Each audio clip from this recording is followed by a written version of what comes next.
High above the Naz continent, a monstrous, winged creature soars through a stormy sky, its silhouette stark against the pale moon. It is March 4th, 1424, in the Naz continental calendar.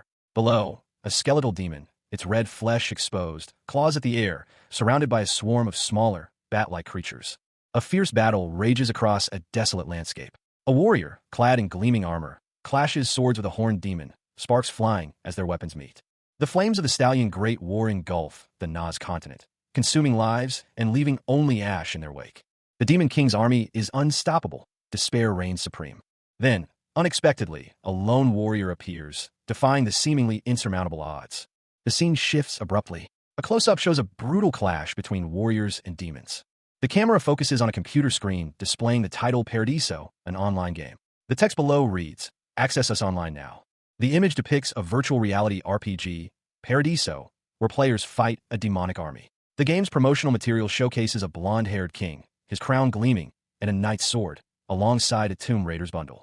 A young man, his face partially obscured by futuristic goggles, sits alone. He reflects on spending his free time in Paradiso, his virtual escape after work. The next image shows a close-up of a golden helmet, ornate and imposing. Text describes it as representing character nature, the future of the territory, game bugs, dungeon subjugation, and item discovery within the game. A computer screen displays a blog about Paradiso. The blogger, identified as a veteran with 10 years of experience, laments their inability to maintain the blog.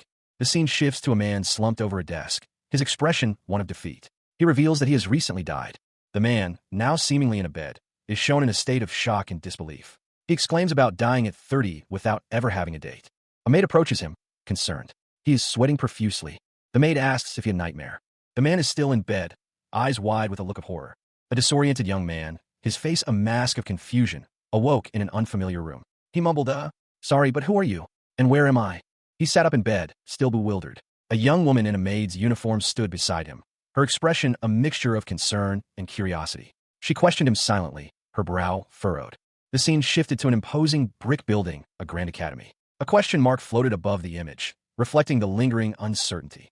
A status screen appeared, detailing the young man's attributes. Alarmingly low stats across the board, particularly his stamina and charm, with a warning about his ultra-high obesity condition. The young man, Jared, stared at his reflection in a mirror, his face a picture of disbelief and despair. He whispered, "Jesus." A voiceover commented on Jared's shockingly low stats and his drastically reduced lifespan due to his extreme weight. The narrator emphasized the severity of his condition. Jared, visibly shaken, slumped back into a chair, trying to compose himself. He muttered, "For now, let's calm down." Jared revealed his past life as Shin Taepong, explaining that he died from overwork and was reincarnated as an obese young lord. He looked at his reflection in the mirror, a stark contrast to his former self. Jared, a young man with blonde hair, sat in a chair, reviewing documents. He muttered to himself, convinced he'd been reincarnated into the Paradiso online games world due to his ability to see the game's UI and the Naz continental calendar. This, he decided, would be his new reality. A wave of despair washed over him. He realized that his life in this new reality would also be short-lived. His internal monologue was filled with anguish. Just why? The grim reality of his situation became clearer. He knew that the Stallion Great War was imminent, lasting from 1414 to 1424. More critically, 5 years hence, a drought, famine, and increased volcanic activity would devastate the land, culminating in the Naz Great War, where nations would fight over dwindling resources. Jared's face contorted in fear as he contemplated the inevitable. All nations and territories would be forced to participate in the upcoming war. As an insignificant lord of a small territory, his death was certain and swift. He lamented his fate, highlighting the irony of his reincarnation. He was such a minor character that even the in-universe encyclopedia didn't know him. He contrasted this with the typical reincarnation fantasy trope of being reborn as a powerful, successful individual. Suddenly, a wooden chair shattered under him. He exclaimed in shock and disbelief. Jared fell to the ground, groaning in pain.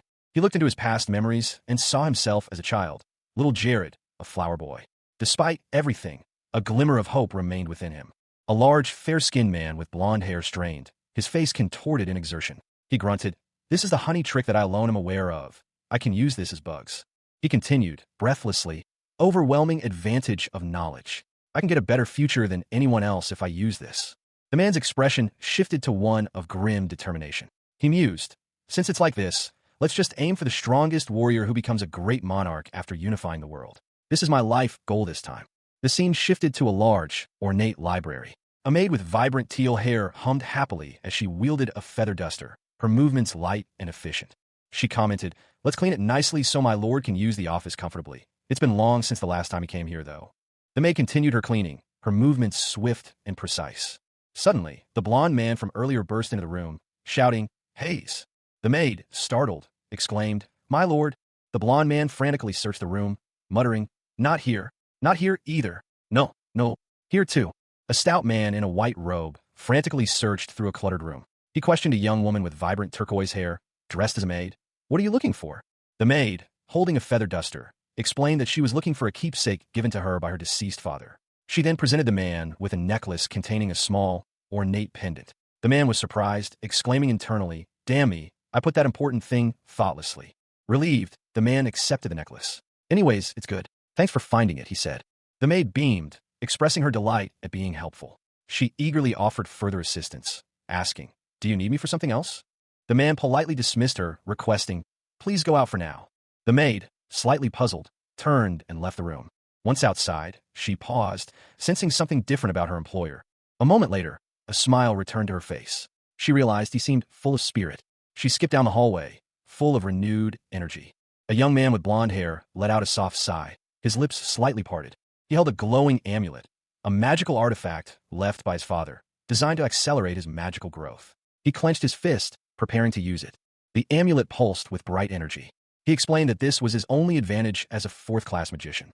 However, he admitted that his current mana reserves were insufficient to fully utilize its power. He decided that activating the artifact was his only option to reap its benefits. A swirling vortex of dark energy opened before him. He justified his actions, stating that he was doing this to grow stronger faster, believing his father would understand. He leaped into the vortex. A swirling vortex of dark crimson energy pulsed ominously, its center a void of impenetrable blackness. From its depths, a monstrous, vaguely humanoid form coalesced, its crimson eyes burning with malevolent intensity.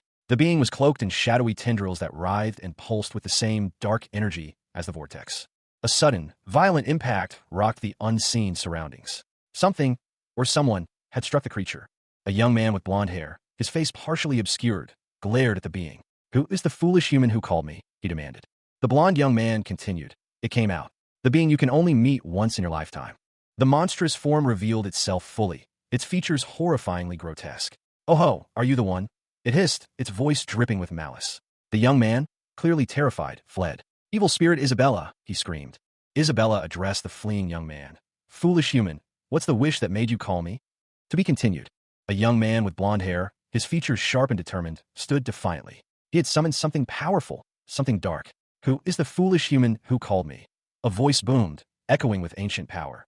Before him loomed a terrifying figure. Isabella, an evil spirit, her eyes swirling with malevolent energy. Her tongue lolled out, a grotesque grin splitting her face. "Oh ho, are you the one?" she hissed, her voice dripping with menace. The young man, undeterred, remained firm. The name, Isabella, was spoken aloud, confirming the entity's identity. The air crackled with anticipation. Isabella questioned his motives. "Foolish human, what's the wish that made you desperate enough to call me?" she demanded, her voice laced with curiosity and a hint of amusement. He answered Isabella directly, his resolve unwavering. He stated that she would be the first stepping stone on his path to success. A silent challenge hung in the air. He was warned not to chicken out, as Isabella found cowards uninteresting. He countered that she preferred free-spirited individuals, and he was determined to seize this opportunity. He knew he wouldn't get another chance like this. His ambition was revealed. He sought the mind's eye. This audacious goal surprised Isabella. Isabella, intrigued by his greed, offered him a glimpse into the minds of others. He readily accepted. The text on the page explains that Wind's Eye is a rare and powerful skill possessed by only one person in the land of Paradiso. It's a skill used to scan other players' stats and disposition. The accuracy depends on the user's skill level. The image shows a young man with pink hair activating the skill in a public square. Jared, having summoned Isabella, plans to use her Wind's Eye for territory management and to seek out future prospects. Isabella, however, demands a price for her services. She asks him what he considers his most precious possession. Isabella presses Jared to consider what he values most. She ominously states that everything has a price. Jared, visibly distressed, clutches a document, his most precious thing. Isabella, gleefully, declares she will give him the Wind's Eye, but in return, she will take his most precious possession. She explains that if it's money, she'll take it. If it's honor, she'll enslave him. Isabella reveals her final condition. If his most precious thing is family, she will consume them. Isabella, eyes wide with shock, exclaimed that she had just read the thoughts of the being before her. She recognized it instantly. This was the evil spirit whose curse she'd heard so much about. A guttural sound escaped the spirit's lips, followed by a question. Why are my lips like this? The spirit, its face contorted in a grotesque grin, revealed its thoughts. It had been considering something it deemed valuable all along. A burst of maniacal laughter followed. Shin Taepeng, the man before the spirit, struggled to keep his thoughts focused. He had carefully considered which worthless treasure of his to offer in exchange for the fulfillment of a contract. His decision was made. It was a sacrifice he was willing to make. His first kiss at the age of 34. Taepeng recoiled in horror. He couldn't believe that anyone would consider their first kiss their most precious treasure. The absurdity of it all was overwhelming. He realized, with dawning dread, that he was about to lose his first kiss to an evil spirit. The spirit lunged, its movements swift and predatory. Taepeng braced himself for the inevitable. In a final act of desperation, Taepeng pleaded for the protection of his country, his body radiating an intense energy. The contract with Isabella begins. Two maids, in a grand mansion, discuss their lord's unusual behavior. One maid notes that he has been acting strangely and has been roaming the mansion more often than usual, after locking himself away for months. One maid describes their lord as someone who found living troublesome and dull, only seeming alive when eating. She adds that he frequently visits the mansion's rarely used basement. The maids, carrying a stack of documents, hurry down a hallway. One maid, Hayes, is asked if she needs help, but she declines, stating she can manage alone. Hayes continues on her way. The two maids watch Hayes leave, one of them looking concerned.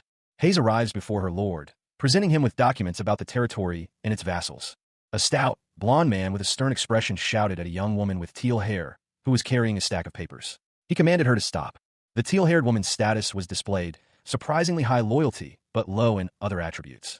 The narrator noted the discrepancy, questioning why her loyalty stat was so high. The blond man's eyes widened. He considered the woman's qualities, deeming her suitable for training as a healer, impressed by her unusual stats. He mused on the implications of her high unrequited lust stat, and then rejected her romantic advances, citing his lack of free time. The teal-haired woman quickly gathered and organized the papers she had dropped. She then apologized profusely to the blond man. The woman explained that she always seems to make mistakes when he needs her. The blond man looked down, seemingly troubled by her words. He then reached into his pocket, revealing a small, red object. The blond man suddenly lunged at the teal-haired woman. Matsuda Erika, a young woman with vibrant teal hair, meticulously organized her paperwork. Her expression was one of focused determination, a stark contrast to the large, somewhat disheveled man looming over her. He grumbled something unintelligible, his words lost in a cloud of frustration. The large man, whose name was Jared, sighed heavily. Jared's memories come back. Damn, that arrogant brat, he muttered, referring to someone else's past actions. He explained that he had entrusted most of his work to her, and if anything went wrong, he would unleash his anger on her.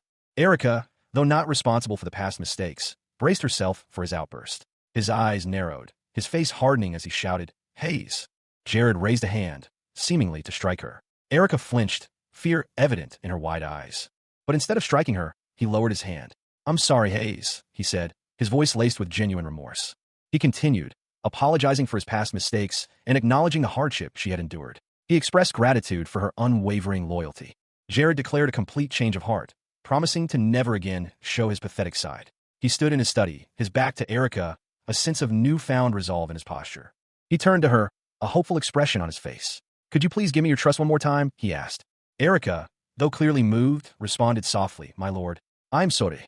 Overcome with emotion, Erika Matsuda, or Eri as she preferred, wept uncontrollably. She felt deeply touched by something, unable to contain her tears. She vowed to remain by his side forever, addressing him as my lord. Her words expressed gratitude for his forgiveness. Eri's face was flushed, a happy blush spreading across her cheeks. The young man, now identifying himself as Jared, explained that he must bear the weight of all Jared's sins. The scene shifted to a grand dining hall, elegantly furnished with a harp in the corner and a long table set for a meal. Eri, however, voiced her concerns to her lord, expressing doubt about the propriety of the situation. Jared was shown eating a plate of herbs and vegetables, but he was warned that such a diet would cause him a faint. He justified his actions by stating that he needed to eat this way to lose weight. The narration explained that in the Paradiso game, these particular vegetables had a misleading effect on satiety levels. Despite knowing this, Jared continued to eat the diet-oriented vegetables. A portly man grimaced, pushing away a plate of bizarre-looking food. He declared that the dishes before him had such a terrible taste that no one would willingly eat them. One tasted like spoiled milk and Korean bean paste, while the other resembled rotten cheese rubbed into an armpit. Two informational panels appeared, detailing the effects of consuming a specific food. The first explained that eating it would return metabolism to its normal state, but calories would be consumed at double the normal rate. The second stated that intense stimulation was activated, resulting in the immediate disassembly and release of 450 g of fat. The man's internal monologue revealed that he could feel his fat disappearing. Despite the fat loss, he immediately felt the urge to vomit. A young woman with vibrant blue hair, dressed as a maid, approached the man, offering him a plate with a steak and vegetables. She asked him to eat it. She explained that she had prepared a bean steak as a healthier alternative. She learned the recipe from the chef because it's good for a healthy diet. The maid continued, mentioning that the man had never eaten the previous dishes before, and they were always thrown away. She expressed her belief that he would enjoy this meal. The man, overcome with emotion, cursed the person who had mistreated the maid, calling them trash. He then tasted the bean steak, declaring it delicious and noting that it neutralized the unpleasant taste in his mouth. Jared, a young man with blonde hair, sat at a table, a fork poised above a juicy-looking steak. He declared, "Okay, let's start, Jared." He continued eating, his expression thoughtful. After reviewing some documents, he discovered a crucial piece of information. The Caribbean territory was located in the kingdom's far north. He muttered to himself, "I've remembered what kind of territory it is." The image showed a harsh, snowy landscape. Caribbean was depicted as a poor, unforgiving land with a cold climate, making farming impossible. Vermin, monsters, and bandits infested the region. Despite its drawbacks, Jared noted a silver lining. The dangerous environment meant that lucrative quests and exciting events were readily available. He sighed, pushing his empty plate away. The problem, he realized, was his current weakness. He wasn't strong enough to capitalize on Caribbean's opportunities. He resolved to undergo a transformation, a rebirth to overcome his limitations. Suddenly, a monstrous, distorted face filled the frame. A voice shrieked, "Give me back my mind's eye!" Jared's eyes widened in shock. He gasped, "Isabella!" The monstrous entity, seemingly Isabella, appeared before him. It demanded, "Why are you still here? How dare you deceive me?" Matsuda Erika, a young woman known for her unwavering reliability and tendency to care for others, found herself staring intently at something. A slight furrow appeared on her brow, and beads of sweat dotted her forehead, betraying her inner turmoil. A quiet apprehension settled over her. The imposing school building loomed in the background, a silent witness to her unspoken anxieties. She thought to herself, this won't be easy. 10 years prior, a servant frantically knocked on a door, pleading with his master to open it. The servant received the news of his lord's passing with grief, but was urged to look towards the future. He resolved to face the challenges ahead. Meanwhile, a young boy, overcome with sorrow, huddled on the floor. His face was streaked with tears. Years later, a grand building stood before us. A man wondered aloud about a sudden summons. Another man, jovial and holding a bottle, speculated that it might be in preparation for a New Year's party. Sir Grogras, a man with a striking red mohawk and an eye patch, savored the contents of a bottle. A slight blush colored his cheeks as he drank deeply. Meanwhile, two maids, one with vibrant turquoise hair and the other with light pink hair, stood silently in a grand hall. Their backs were to the viewer, their attention focused on something unseen. The turquoise-haired maid, startled, gasped as Sir Grogras approached. He greeted her with a cheerful, "Good morning, Hayes." Hayes responded with a hesitant, "Good morning, Sir Grogras." He then commented, "Yeah, I like your bright side, just like this." Grogras's thoughts turned inward. He mused that he didn't understand how someone as beautiful as Hayes could be so enamored with their lord, but he vowed to make her his one day. Suddenly, a voice boomed, "Haven't I frequently told you that you must not flirt with every woman you meet?" Sir Lacus, a stern-looking man, appeared, clearly displeased. Hayes scolded Grogras, asking how he could act so recklessly. She pointed out that a knight of the Lord shouldn't behave so inappropriately. Grogras, visibly shaken, stammered his apologies to Sir Lacus.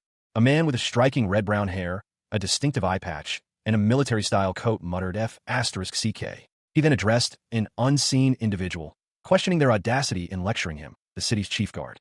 His words were met with a sharp, "Huh," from his interlocutor. The chief guard, unfazed, challenged the other man to repeat his statement, adding a pointed insult about his hearing.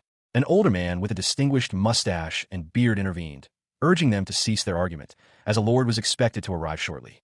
The scene shifted. Sir Orin, a man with dark hair and a serious expression, was addressed. The chief guard, still visibly agitated, expressed his displeasure. He voiced his disbelief that such elderly and ineffectual men were allowed within the mansion, deeming their presence a disgrace. Sir Orin listened patiently as the chief guard questioned how such an incompetent person could hold his position. Orin responded that while he understood the sentiment, the situation was unchangeable. He then suggested they proceed inside. Inside a large room, several individuals were seated around a long table. The atmosphere was tense. One of the men present wondered aloud what was happening. Another expressed his astonishment that a meeting had been called.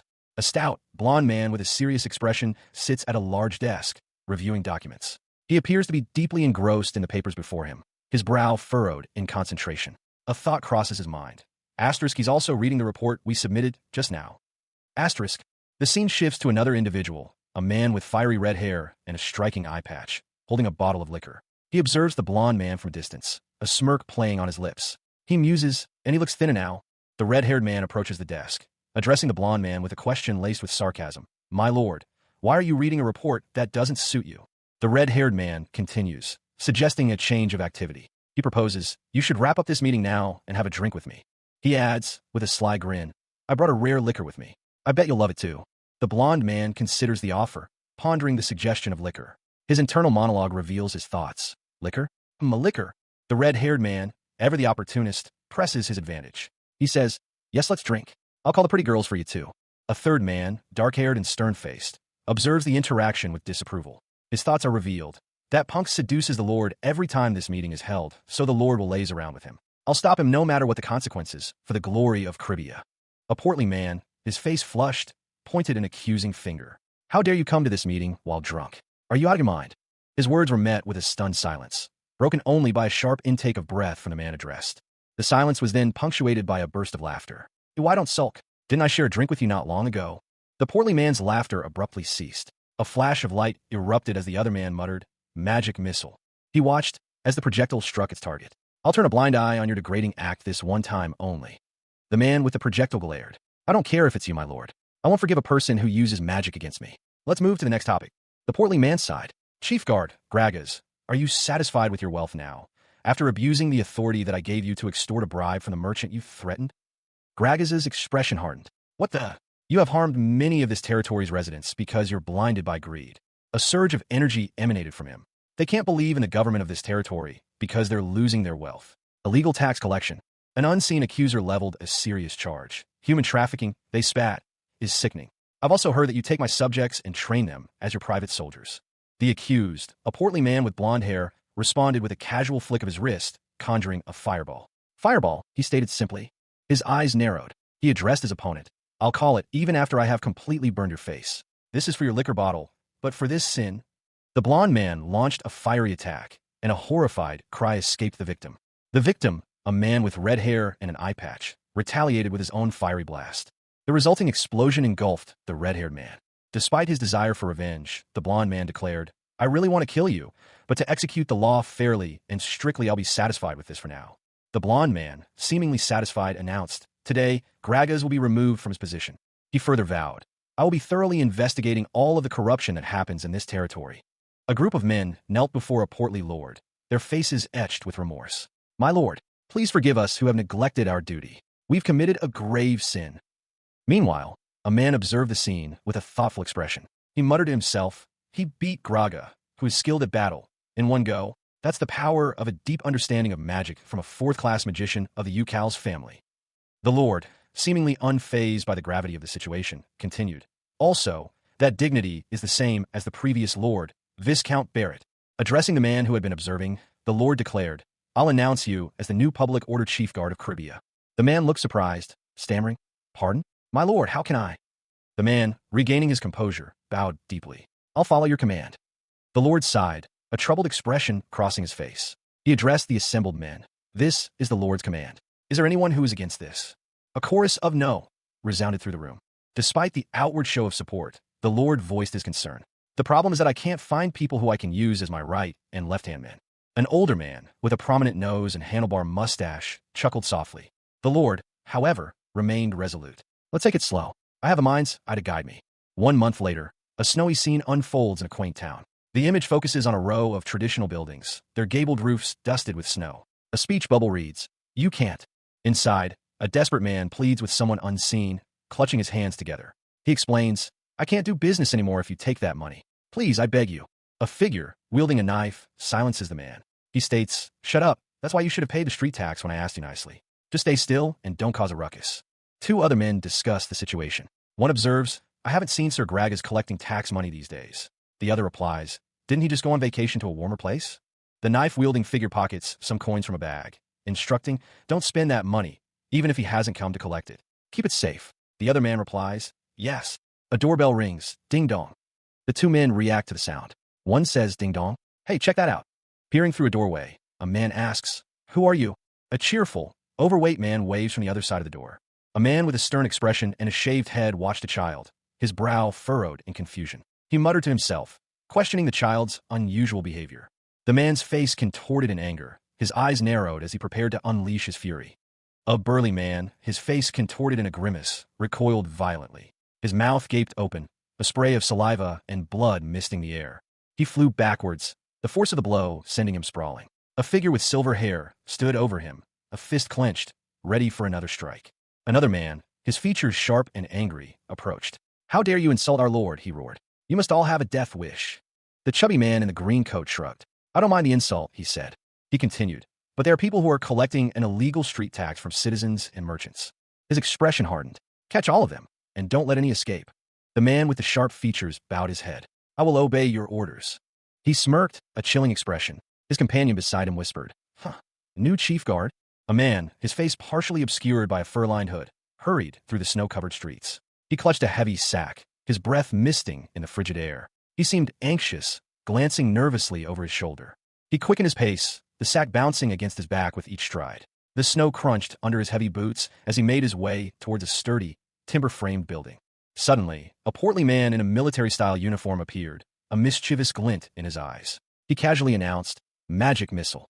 With a flourish, he launched a small, glowing projectile. The man with the sack yelped in surprise as the missile struck, sending him sprawling into the snow. A crowd erupted in cheers, shouting, "Long live the Lord! Long live Chief Guard Lacus!" Among the onlookers, a man expressed his satisfaction, stating, "I was wondering when those bastards would get caught. Finally, I feel really damn good thanks to this." The Lord, a stern-looking man in armor, addressed the crowd. He declared that he would look after the citizens from now on, admitting to past mistakes. Meanwhile, two men discussed the situation. One, a scarred man in furs, commented, "Mopping up the criminals is only the first step. I can't believe Sir Gracchus got caught." The other, a soldier, barked, "Walk properly." A man in a long coat distributed bread to a group of people, his words a mix of charity and subtle coercion. "Don't forget the heart of our Lord who adores you. This is a mercy from the Lord for those of you who have been starving." A young man with short hair and a determined expression accepted the bread with a simple, grateful, "Thank you." Meanwhile, in another part of the city, a jovial minstrel played a lively tune on his lute, his voice ringing out with a celebratory announcement. "Ah, a new sun has risen over the frozen Cribia. Be grateful to him for all your life." The citizens cheered as a plump, jovial lord rode by on a horse. His cheerful wave met with enthusiastic responses. Later, within the confines of a stately room, a group of officials reviewed documents. The citizens' positive reception of the new lord and territory was noted. One of the officials, a man with dark hair and a confident demeanor, declared, "And people who support the lord have started appearing. The plan is a success. Our effort are paying off." He then turned to the jovial lord, inquiring, "Lacaz, are you doing well with your new position and subordinates?" The lord, Lacaz, responded with a contented sigh as he sipped his tea. "I'm doing well. I'm happy and thankful that you appointed me to this position." Lacaz continued, "If you're satisfied, then I'm satisfied too. I believe that you will oversee everything well." A report was presented to a high-ranking official. "Yes," he affirmed, acknowledging the contents. 1 month after the criminals in the territory were punished, public order and public sentiment had improved noticeably. The official continued, explaining that Lacaz had recruited and assigned many skilled soldiers, all unified under his name as the feudal lord. The official attributed the recent improvements to the acquisition of the mind's eye. However, a subordinate reminded him that the previous owner was still demanding its return, shouting, "Give me back my mind's eye." Sir Owen, another official, reported on the state of the crops. He noted that while the new farming methods were improving yields, the long winter and harmful elements were still hindering overall results. Avila, another official, commented on the use of mana stones as a special product of the territory. He noted that while promising, it would take time to achieve the desired outcome. The previously mentioned official reflected on the mind's eye's usefulness, concluding that it was primarily valuable for identifying talented individuals. He resolved to work harder. The official observed a colleague's weight loss method, noting its effectiveness despite having seen it before. The colleague explained that it was a popular weight loss method he learned from another territory. Both officials laughed together. A young man with blonde hair and striking blue eyes explained, "Honestly, this movement isn't for dieting. It's a trick to unfairly increase my mana capacity." The image showed a diagram of a mystical process. He continued, explaining, "You release it back into your body and reabsorb it. That's the trick to increase my mana. Another image showed the blonde young man. He added, although it's not an official bug from Paradiso, it still counts as a bug. After doing this for a month, it's showing the same result as if I had leveled up 12 times. With this, I can use 4th class magic 1 or 2 times more. A foot crushes a small, white object on the ground. A man with short, dark hair bursts into a room, shouting, "A report for the Lord."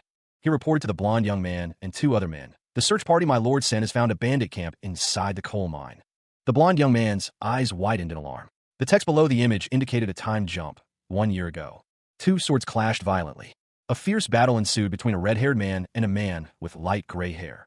2 figures engaged in a fierce sword fight caught the attention of a young girl perched atop a low wall. From her vantage point, she watched the combatants' skillful movements.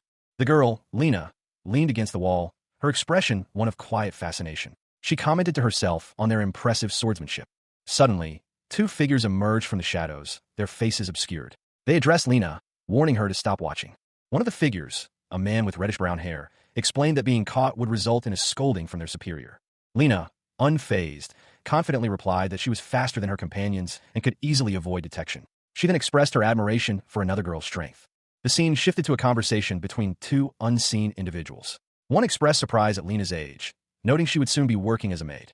Lena reacted positively to the news, expressing optimism about her new position. Meanwhile, the reddish-brown-haired man considered recruiting Lena into his mercenary group. 2 young people, a girl and a boy, stood together. The boy, addressing the girl, said, "Bro, sis." The girl, taken aback, responded with a simple, "Huh." The girl continued, voicing her aspirations. "Maybe not right now, but can a girl like me become a great sword master if I work hard? I also want to be a sword master instead of a maid." The boy reacted with a burst of laughter. The boy, addressing another person named Lena, asked, "Lena, do you know why there are not many women in mercenary troops?" He then demonstrated a swift swordsmanship technique. He explained, "Most of them will quit or die after coming face to face with that reality." He added, "But it's also the same for men." The boy concluded, stating, "Your gender is not what's important. What you need is spirit, will, talent, and effort." Someone offered encouragement, their words carrying a sense of hope and conviction. "But you are more talented than us. That's why you will make it." A young woman with vibrant yellow hair, her eyes blazing with determination, responded with a single, resolute word, "Okay."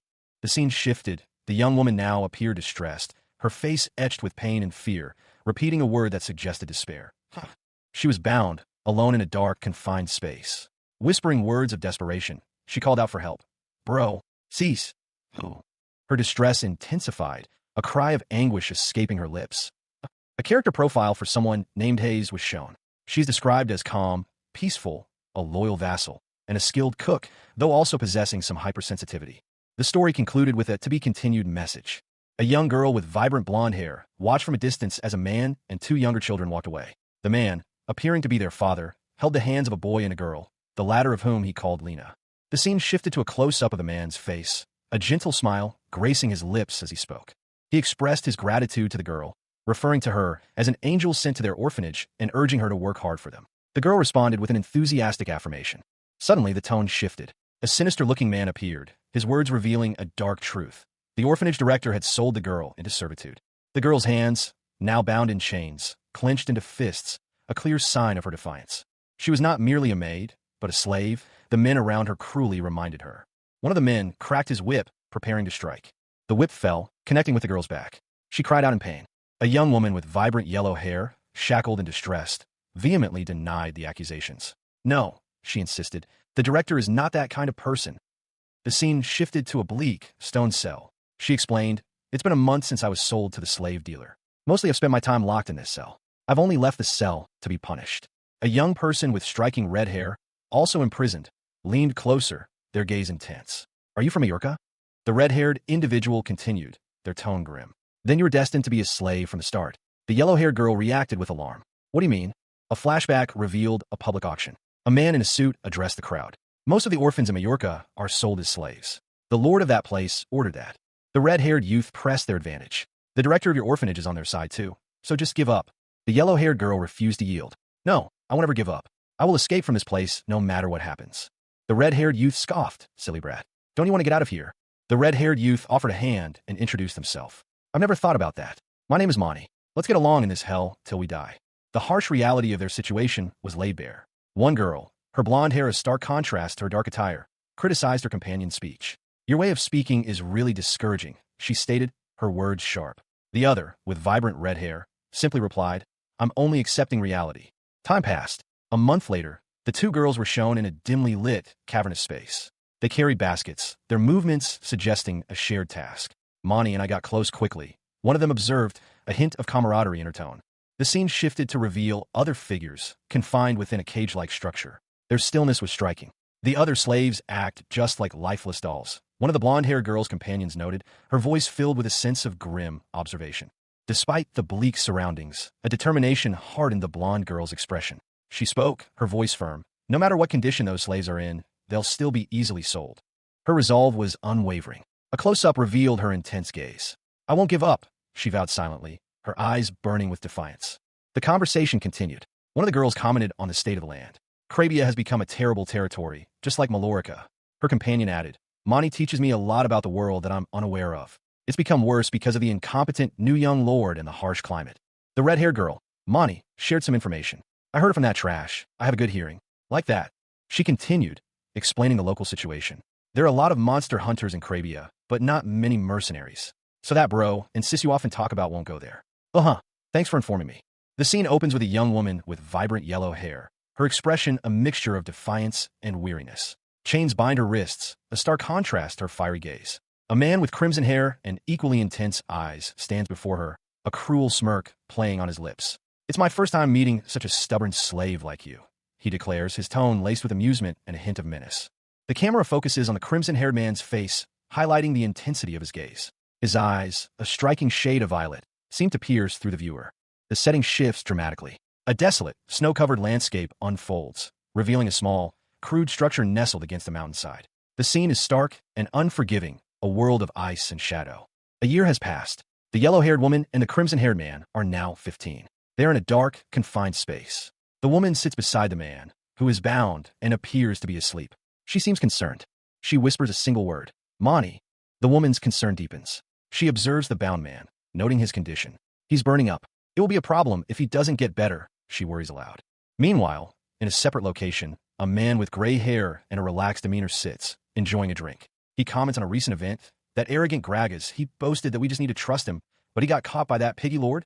The gray-haired man continues to drink, seemingly unfazed by the news. In the background, a glimpse of the yellow-haired woman is visible, her expression strained. The yellow-haired woman approaches the gray-haired man, her voice pleading. My friend has a fever. Please let me have a bowl of hot soup. A young woman with blonde hair, bound in chains, knelt on the cold, damp floor. Her eyes, wide and filled with desperation, were fixed on something unseen. I won't act up anymore, and I'll do whatever you want me to, she pleaded, her voice barely a whisper. Just a bowl of soup. No, even half of it, please. Her gaze was directed towards a man, his face partially obscured by shadow, who observed her with a detached expression. A single word escaped his lips. Following the man's assessment, a young person with vibrant red hair sat at a simple wooden table, a bowl of steaming soup before them. The command was curt, go eat that. The red-haired youth continued to eat, their movements slow and deliberate. The blonde woman watched anxiously from the side, while the man from before leaned in, his expression softening slightly. Please eat it all before it gets cold, he instructed, his tone less harsh than before. The scene shifted slightly. The man's demeanor changed abruptly. He addressed the blonde woman, his voice sharp and commanding. Tell her to eat it by herself. Remember, you're going to do whatever I want. Lena. The blonde woman, Lena, offered a weak smile, her eyes betraying her inner turmoil. I'm fine, she insisted, though her trembling hand spoke a different story. The man chuckled, his grip tightening around Lena's throat. Yeah, the sick brat should just rest quietly. Suddenly, the man recoiled, his face contorted in pain. Lena watched, a flicker of surprise in her eyes. He cried out, Ack, it's burning. His hands, previously gripping Lena, were now clasped together, smoke rising from them. The chains binding Lena remained untouched. A young woman with fiery red hair, her expression a mask of fierce determination, dragged a blonde-haired girl along a dark alley. The blonde girl, Lena, was bound by chains around her wrists, her face etched with fear and exertion. Lena, breathless, cried out, Hey, Lena, what the hell did you think you're going to do to get a bowl of soup? The red-haired girl, her voice sharp with anger, retorted, I don't care if the others did that, but you must never do that. Didn't you say that you're not a slave? Suddenly, a hulking figure emerged from shadows, his voice booming. Stop running away. You said that you'll get out of here. The hulking figure lunged forward, a blur of motion and violence. Both girls screamed in terror as the attack unfolded. The red-haired girl shielded Lena, taking the brunt of the attack. Lena whimpered. Oh, Lena, tears streaming down her face, cried out, "You idiot, why did you get stabbed instead of me?" The red-haired girl, lying on the ground, weakly whispered, My life is like a ditch." Three figures, a young man with purple hair, a larger man with reddish-brown hair, and a blonde woman, engaged in a conversation. The purple-haired man explained, "I grew up among bandits, so I'm used to seeing people get murdered and robbed. That's why I only know those kinds of things. But a mere orphan like you has such a big dream." The blonde woman and the red-haired man continued their discussion. The blonde woman admitted, "I thought it was ridiculous at first, but now, I envy you. That's why I want to protect you." The red-haired man's eyes widened. A look of pained determination etched on his face. He whispered, "Give up." A sudden shift in the scene. A man with dark hair and a dark jacket stands over the blonde woman, swords drawn. The tension is palpable. The blonde woman, her back to the viewer, contemplates her next move. She thinks, even if that means I have to. The blonde woman's face is shown, tears streaming down as she screams, "Kill all of the people here."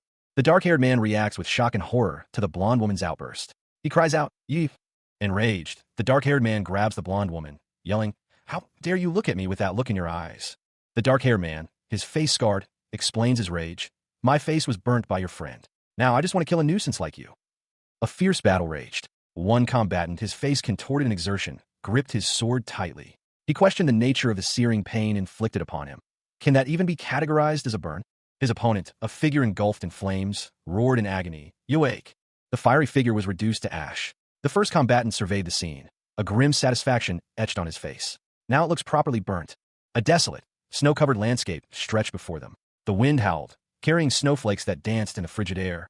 Two figures, cloaked in heavy winter attire, stood before a dark, imposing entrance to what appeared to be an underground mine. One, with blonde hair and a green tunic, expressed disbelief. The other, clad in dark armor, questioned how the first knew of this place.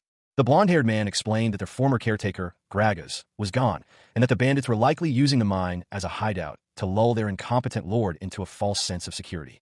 The armored man, removing his helmet, chuckled at the blonde man's sharp intuition, prompting the blonde man to retort that the armored man thought too highly of him. The blonde man then issued a command to his troops, who had emerged from behind a nearby structure. He declared their purpose, to rescue the kidnapped victims and bring justice to the vile bandits who had enslaved them. The soldiers, a formidable force, stood ready to carry out their mission. Two of the soldiers, faces grim with determination, prepared for the confrontation ahead. A young man, clad in shining armor, charged headfirst into a blizzard. His blonde hair whipped around his face as he roared, "Of Cribia!" The scene shifted. A group of soldiers huddled together, their faces grim. One, his features etched with worry, shouted, "Gather up everybody in here. We need to call for Boss Ched now." Suddenly, a sword sliced through the air, striking the worried soldier. He cried out in pain as he was thrown back. Another soldier, his face grim, stood defiantly. "No one will escape this place," he declared. His declaration was immediately followed by a flurry of blows. Several soldiers were struck down. Another soldier, this one with dark green hair, engaged in a fierce duel with a heavily armored opponent. The green-haired soldier's sword was broken during the fight. The scene then showed a pickaxe digging into a pile of rocks. A squad of soldiers, led by a blonde officer, scoured the dark, claustrophobic tunnels. The officer, his face grim, issued orders. "The skill of our enemy is merely that of an armed citizen. Spread out and search the tunnels thoroughly." Suddenly, a figure emerged from the shadows, his face scarred and contorted in rage. He spoke, his voice laced with venom. "My face was burnt by your friend. Now I'll just want to kill a nuisance like you." The blonde officer, momentarily taken aback, questioned the severity of the injury. Can that even be categorized as a burn? Before the officer could respond, the scarred man lunged, unleashing a furious attack. A blinding flash of light erupted from the officer's hand. The intense light consumed the scarred man, leaving behind only a trail of smoke and ash. The blonde officer, his face now streaked with soot, surveyed the scene. He muttered to himself, "Now it looks properly burnt." The officer, still slightly shaken, reflected on the brutality of the encounter. "Although I often saw slave pens in the game, now that I'm seeing them in person, they're indescribably disgusting." A young woman, seemingly unharmed, approached the officer, concern etched on her face. She asked, "Kid, are you all right?" The officer replied, "Yes, I'm fine, but—" Tears welled up in the officer's eyes as he spoke, his voice choked with emotion. "My friend." A young girl with blonde hair clutched the hand of a large, armored man, her face etched with grief. He knelt beside her, his own expression somber. Nearby, a figure with fiery red hair lay still on the ground. The armored man spoke, his voice heavy with despair. Even his strongest recovery magic couldn't undo what had been done. He continued to lament, berating himself for not arriving sooner. The girl, still in his arms, let out a pained cry. His gaze fell upon the girl's frail body, noting her thin frame and rough hands. He realized the extent of her suffering. Suddenly, a gruff voice interrupted their grief. A man, Ched, appeared, clearly intoxicated, demanding an explanation for the commotion. The armored man explained the situation, initially believing the commotion was caused by someone important, only to realize it was just their piggy lord. Ched angrily rebuked the armored man for his negligence, questioning his priorities and accusing him of disrespecting his lord. He declared his intention to personally punish the armored man for his perceived failings. Ched, summoning magic, challenged the armored man to a duel, confident in his ability to defeat him. Matsuda Erika, a young woman known for her unwavering reliability and tendency to care for others, found herself observing a scene that demanded her attention. Her eyes, narrowed in concentration, betrayed a hint of concern. The scene unfolded before her, a confrontation. A man, his face partially obscured by a ragged cloth, let out a triumphant "eh" as he unleashed a bolt of energy. The energy, a vibrant blue discharge, crackled with raw power as it arced towards its target. The target, a blonde-haired individual, reacted swiftly, countering with a burst of light labeled haste. The man, surprised by the counterattack, exclaimed, "How the hell can a magician like you use that?" The blonde-haired individual, now surrounded by several opponents, grunted in exertion as he maintained his defensive stance. The man explained that haste was a spell that accelerated the body, but its difficulty to control made it easily broken. He added that changing directions would be hard for the blonde-haired individual. Undeterred, the man decided to crush all his surroundings at once, unleashing another powerful attack. The blonde-haired individual, caught off guard, cried out in pain as the attack struck him. A figure, cloaked and weathered, is thrown violently across the ground. For beams of energy, sharp and bright, pierce the air around him, leaving trails of light in their wake. He cries out in pain. A young man in shining armor, his face partially obscured by his helmet, observes the scene from a distance. He scoffs, muttering, "Using a high-power spell in a drunken state will leave you defenseless." The armored youth approaches the fallen figure. He looks down at the man, his expression grim. "Just be gone from this world," he states, his voice devoid of emotion. A series of messages appear, detailing the successful completion of 2 quests, war against crime and annihilation of underground organization. Both resulted in significant increases in citizen loyalty. A final message proclaims, "You have gained over 100 points of loyalty. The golden age of the Caribbean territory is coming." The image shows a radiant sunrise over a majestic castle, symbolizing prosperity and peace. The scene shifts to a snowy landscape. A horse-drawn carriage travels along a winding road. A narration box explains, with the death of Ched, the situation in the mine was quickly sorted out. A knight, riding alongside the carriage, adds, "All of the people who were involved as kidnappers or murderers were executed." Inside the carriage, several figures, cloaked and subdued, sit quietly. The narration explains that their captured slaves will be escorted back to their loved ones by a public order soldier. A young woman with vibrant yellow hair, her dark eyes wide with apprehension, addressed a seated figure. She inquired, "Is it really all right for me to go to your territory, my lord?" The seated figure, a man with short blonde hair, responded thoughtfully. He explained that returning to Majorca would only lead to her being sold again by the orphanage director. Therefore, he offered her a different path. The man continued, stating that he was seeking talented young people to work alongside him. He expressed his gratitude if she chose to join his territory. He further guaranteed that she would receive training to become a great sword master. Overjoyed, the young woman, whose name is Lena Giselle Ellis, accepted with heartfelt thanks. Lena enthusiastically declared her intention to become a sword master who would exceed all expectations. Her determination was palpable. The man's expression shifted. He revealed his surprise at encountering Lena in this unexpected place. He reflected on Lena's significant role as the vanguard of the Demon King's army in the Stallion's Great War, a position of considerable importance. The scene shifted to depict Lena facing a barrage of attacks, a testament to her resilience and skill. Despite the onslaught, Lena stood firm, living up to her title as a formidable warrior. The intensity of the battle was evident. Lena, the demon's abbess, a warrior whose very presence was a fortress, stood defiant. Her power was legendary. She was known as the strongest tank. The nickname, Abbess, was apartment. It referred to a defensive structure made of felled trees, an impenetrable wall. She led the final line of defense for the Demon King's army, a bulwark against any assault. Her position was unbreakable, but someone was determined to prevent her from falling into the Demon King's hands.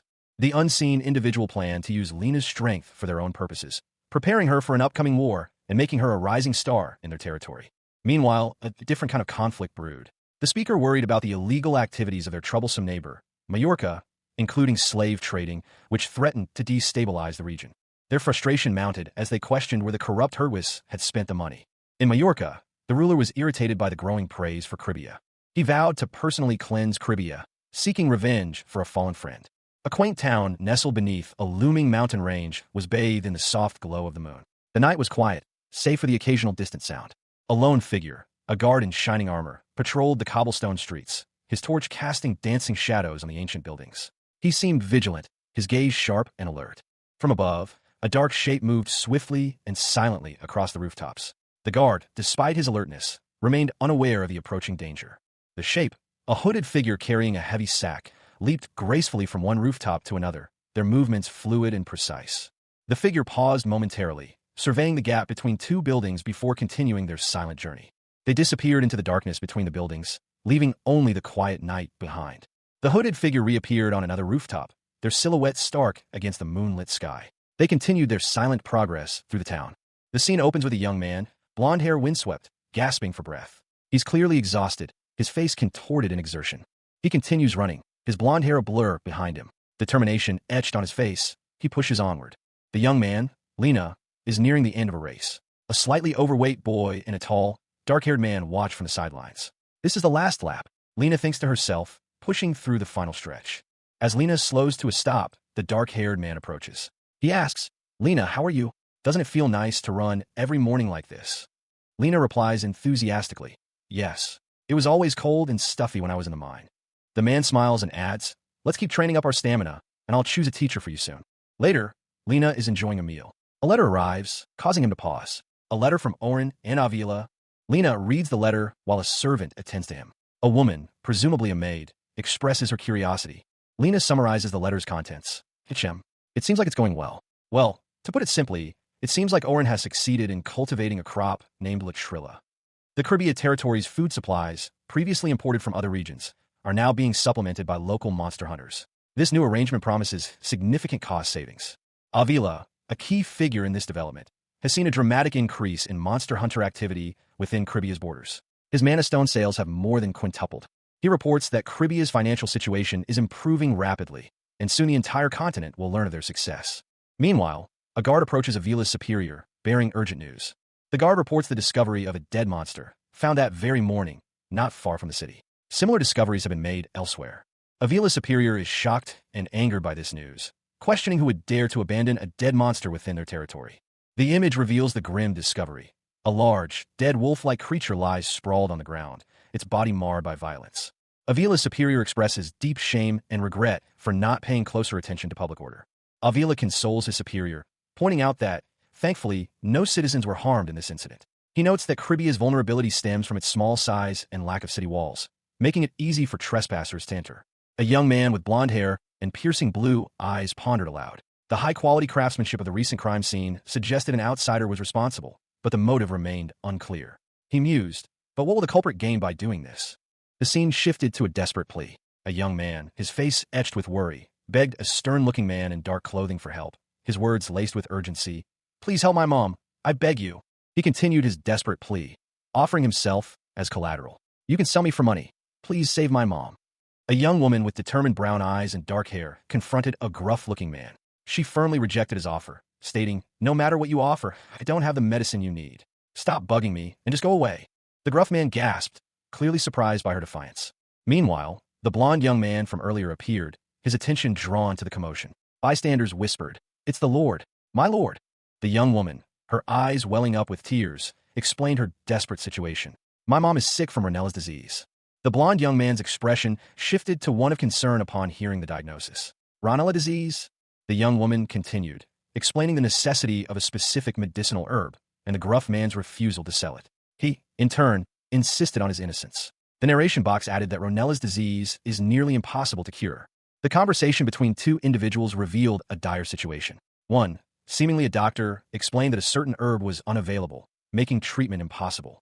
The other person, clearly distressed, confirmed this, stating that the illness could only be cured by the Pontifex's blessing or a potion from the Adama Empire. The following panel offered further details about the illness, Ronella's disease. It was described as similar to tuberculosis, its name originating from the place of its outbreak, Ronella territory, known for its numerous underground dungeons and swarming monsters. A young man, his features suggesting a kind disposition, asked a young girl to guide him to her mother's location. The girl, seemingly surprised by the request, simply responded with a questioning, "Eh?" The young man's confident declaration followed. He knew how to treat Ronella's disease. The scene shifted to an old, somewhat dilapidated house. The girl identified it as her home. Inside, the girl informed the young man that her mother was on the second floor. He, meanwhile, expressed concern about the structural integrity of the old house, questioning whether the stairs could support his weight.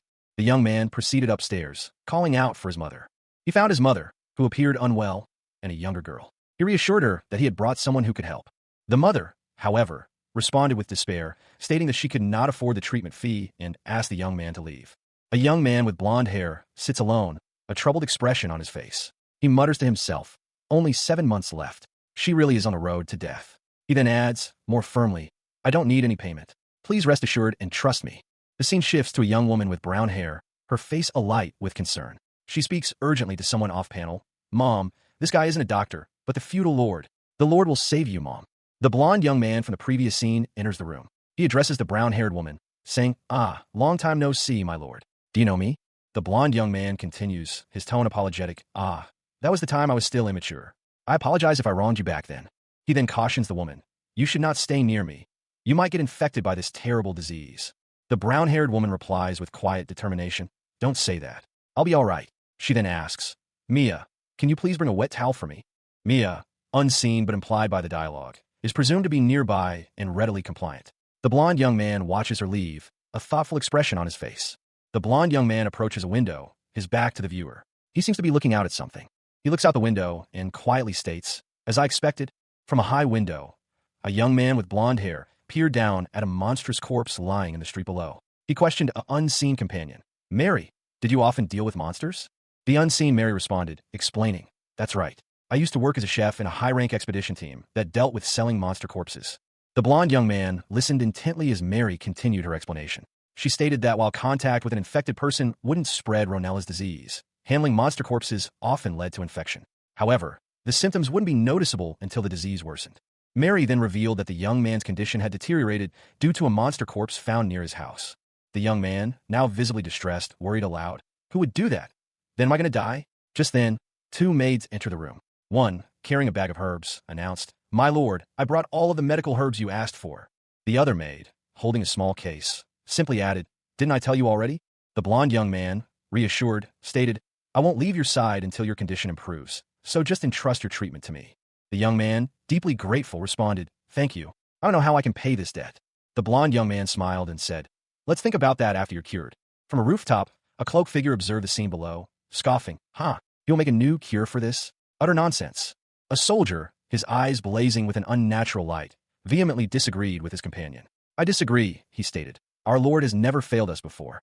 He stood over a cloaked figure, his hand resting on the hilt of his weapon. The cloaked figure remained still. The cloaked figure, his face obscured by a mask, spoke.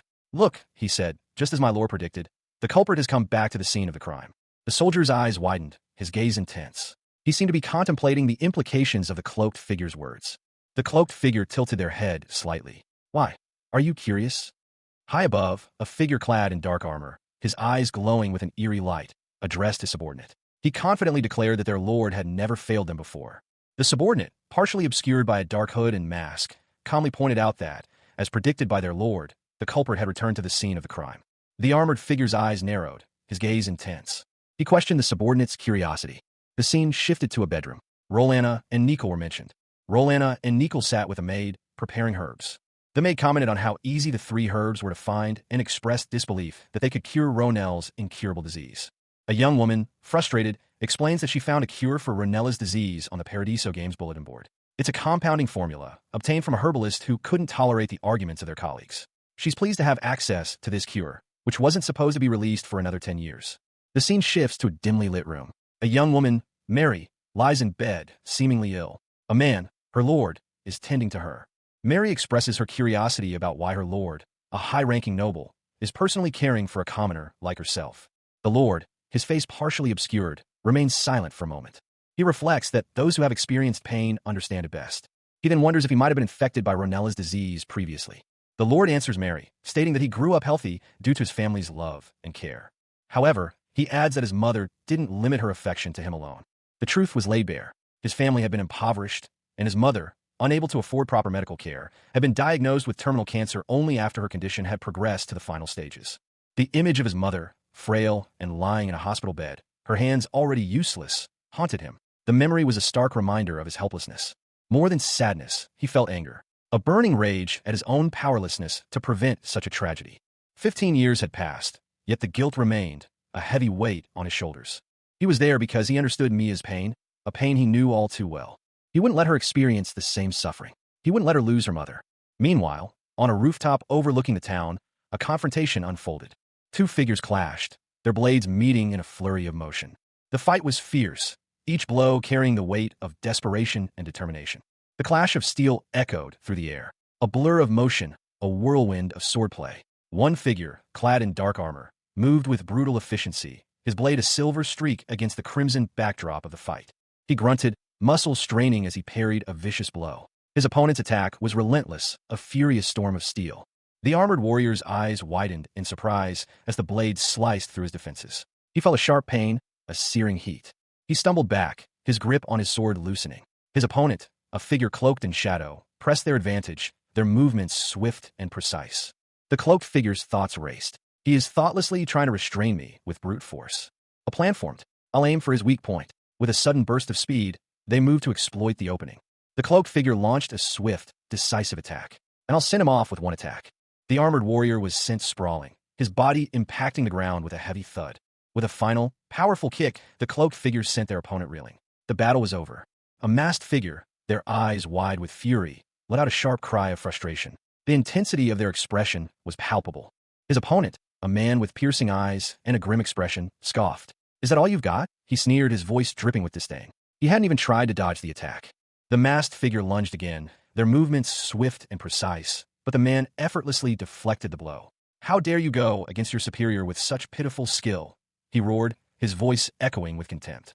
The masked figure was thrown back, their body a blur of motion as they struggled to regain their footing. They braced themselves, readying for another attack. With a powerful leap, the masked figure launched themselves at their opponent once more, their weapon glinting menacingly in the sunlight. The man countered with equal force, their blades clashing in a shower of sparks. The masked figure, now airborne, realized their opponent was far stronger than anticipated. They hadn't been informed of the chief guard's true strength. Landing on a rooftop, the masked figure watched their opponent approach. How the hell did he get so strong? They muttered, a mixture of disbelief and fear coloring their thoughts. A narration box explained the reason for the man's exceptional skill in one-on-one combat, a special inclination. The man stood over his fallen opponent, his expression grim but triumphant. His strength was undeniable. A figure cloaked in shadow, identified as a villain, crouched on a rooftop. He held two swords, his movements silent and deadly. The villain looked up, his gaze fixed on a towering figure, radiating a powerful blue energy. He knew his chances were slim. Suddenly, the villain was confronted by the chief guard. "What a surprise, chief guard. I was planning to kill you if I was found out." The villain paused, a flicker of something unreadable in their eyes. "But I'll give up on that." He announced his retreat. The chief guard roared, "Do you think I'll just let you go?" The villain laughed. "Haha, don't be so impatient. We will meet again soon. We can fight to our fullest at that time." With a burst of speed, the villain vanished. The chief guard was left seething with rage. He stood alone on the rooftop, the villain gone. He's gone. 2 days later, Matsuda Erika knelt on the wooden floor, a faint blue glow emanating from her hands. She appeared to be concentrating intensely. A small orb of blue energy formed in a hand, seemingly created by gathering mana using a simple associative method. In contrast, another hand produced a more erratic, flame-like blue energy, the result of forcefully condensing the mana. Erika pondered the differences, wondering if practicing either method would suffice. A robed figure, seemingly a magician, explained that while the associative method is commonly used, evil magicians often corrupt the surrounding mana. If that happens, the magician loses the ability to use their magic. Erika reacted with horror to this revelation. The robed figure advised Erika to also train in the forced condensation method, despite its difficulty. Erika then questioned the magician's unusual attire. A young man, his face partially obscured by a large, ornate mustache, adjusted his costume. He mused aloud, "Is it weird? I was trying to make myself look like a magic teacher by wearing this." A sharp voice cut through his self-reflection. "That's a no-no." The speaker's words were followed by a softer, almost exasperated sigh. "You're so blunt." A young girl, seemingly impatient, interrupted the conversation. "Yeah, time to eat." The man responded, "Hold on, your lesson is not finished yet." He continued, "No. Anyways, I'm also curious about the dish you cooked." A woman, dressed in a chef's uniform, approached, her expression hopeful. "Mary," she began, "I hope my dish will suit your tastes." The man replied, "Mary, It's okay for you to rest more before you start to work again. Mary responded gratefully. Thanks to my lord's care, I'm all better now. I prepared a diet-oriented meal, with the main dish being your favorite bean stew. A room, dimly lit by a few candles, is filled with the faint blue glow of arcane energy. Books line the shelves, hinting at the scholarly nature of its inhabitant. The source of the light appears to be a young man, his back to the viewer, seated at a desk. He is surrounded by swirling, ethereal blue flames. The young man, blonde hair visible, is shown in profile, the blue energy intensifying around him. A thought crosses his mind. People always search for shortcuts. He rises, the energy surging around him as he moves. The energy trails behind him like a comet's tail. He reflects that the training methods he's seen are all inferior. He has successfully created a new training method to increase mana by 2 or 3 points. A prompt appears, asking him to name this new method.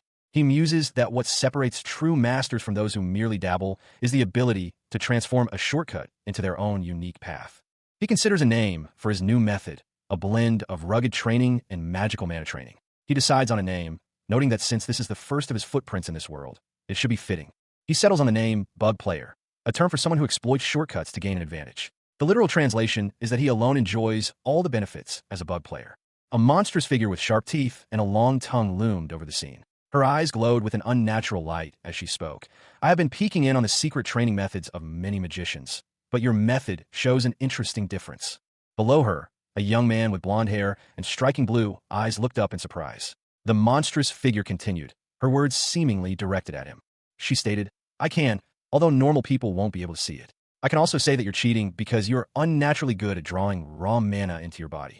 The young man, clearly bewildered, could only stammer. What are you talking about? The monstrous woman leaned closer, her expression intense. I'm wondering if you possibly came from another continent. I've only heard rumors, but they say that people from the Eastern continent are really good at mana manipulation.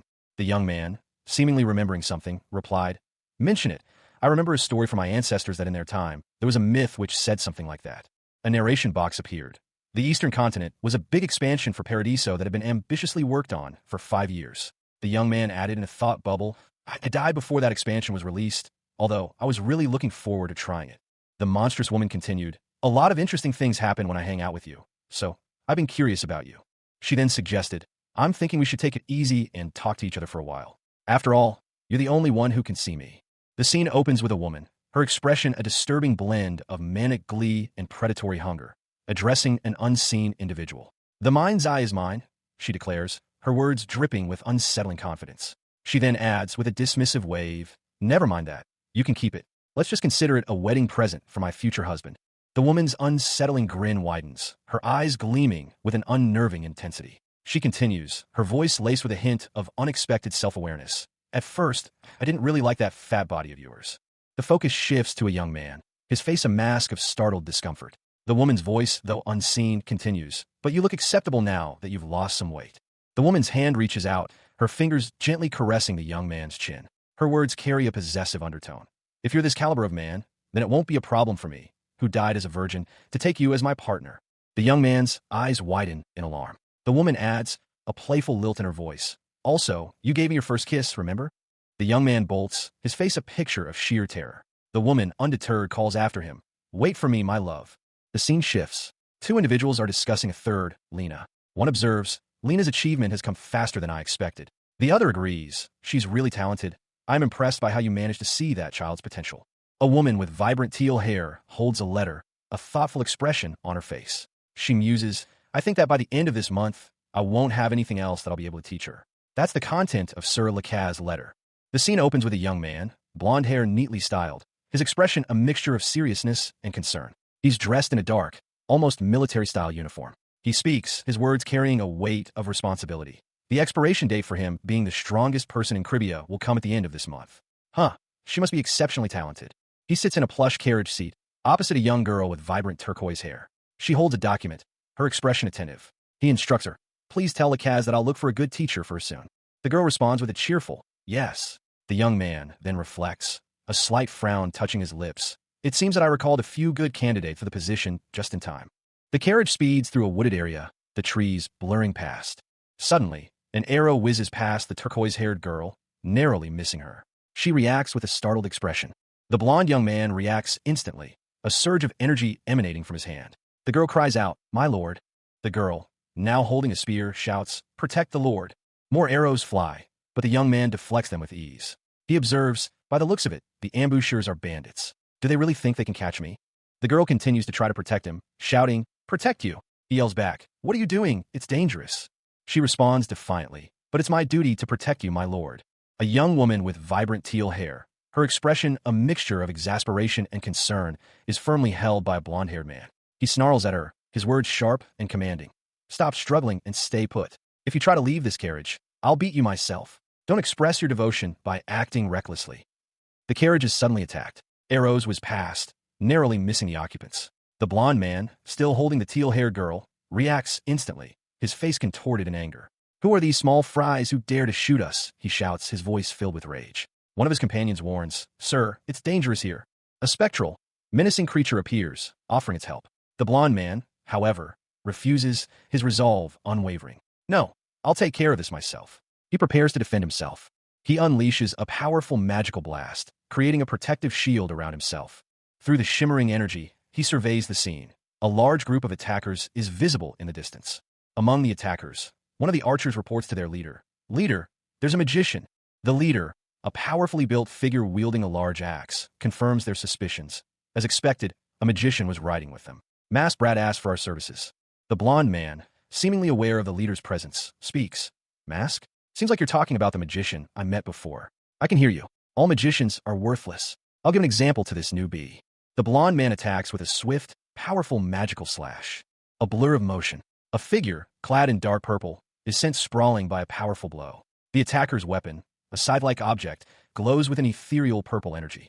The scene shifts. A young man with blonde hair, dressed in a dark coat, is seen struggling beneath a massive stone slab.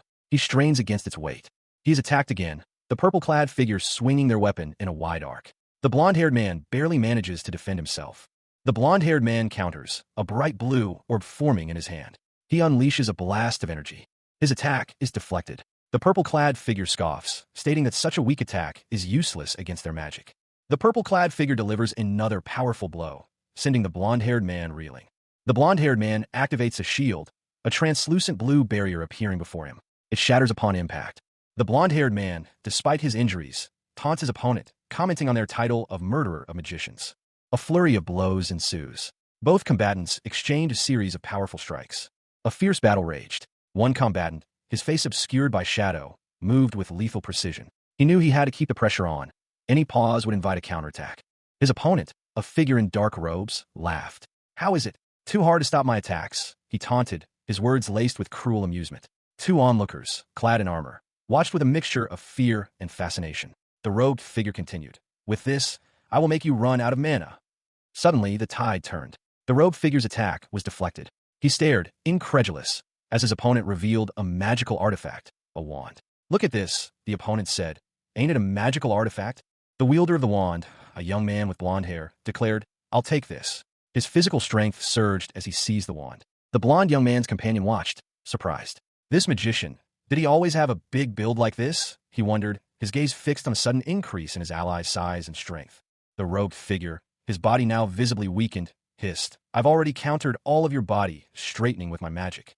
The blonde young man approached the defeated magician. "Want to know about that masked man? I bet you won't tell me about him, right?" he challenged.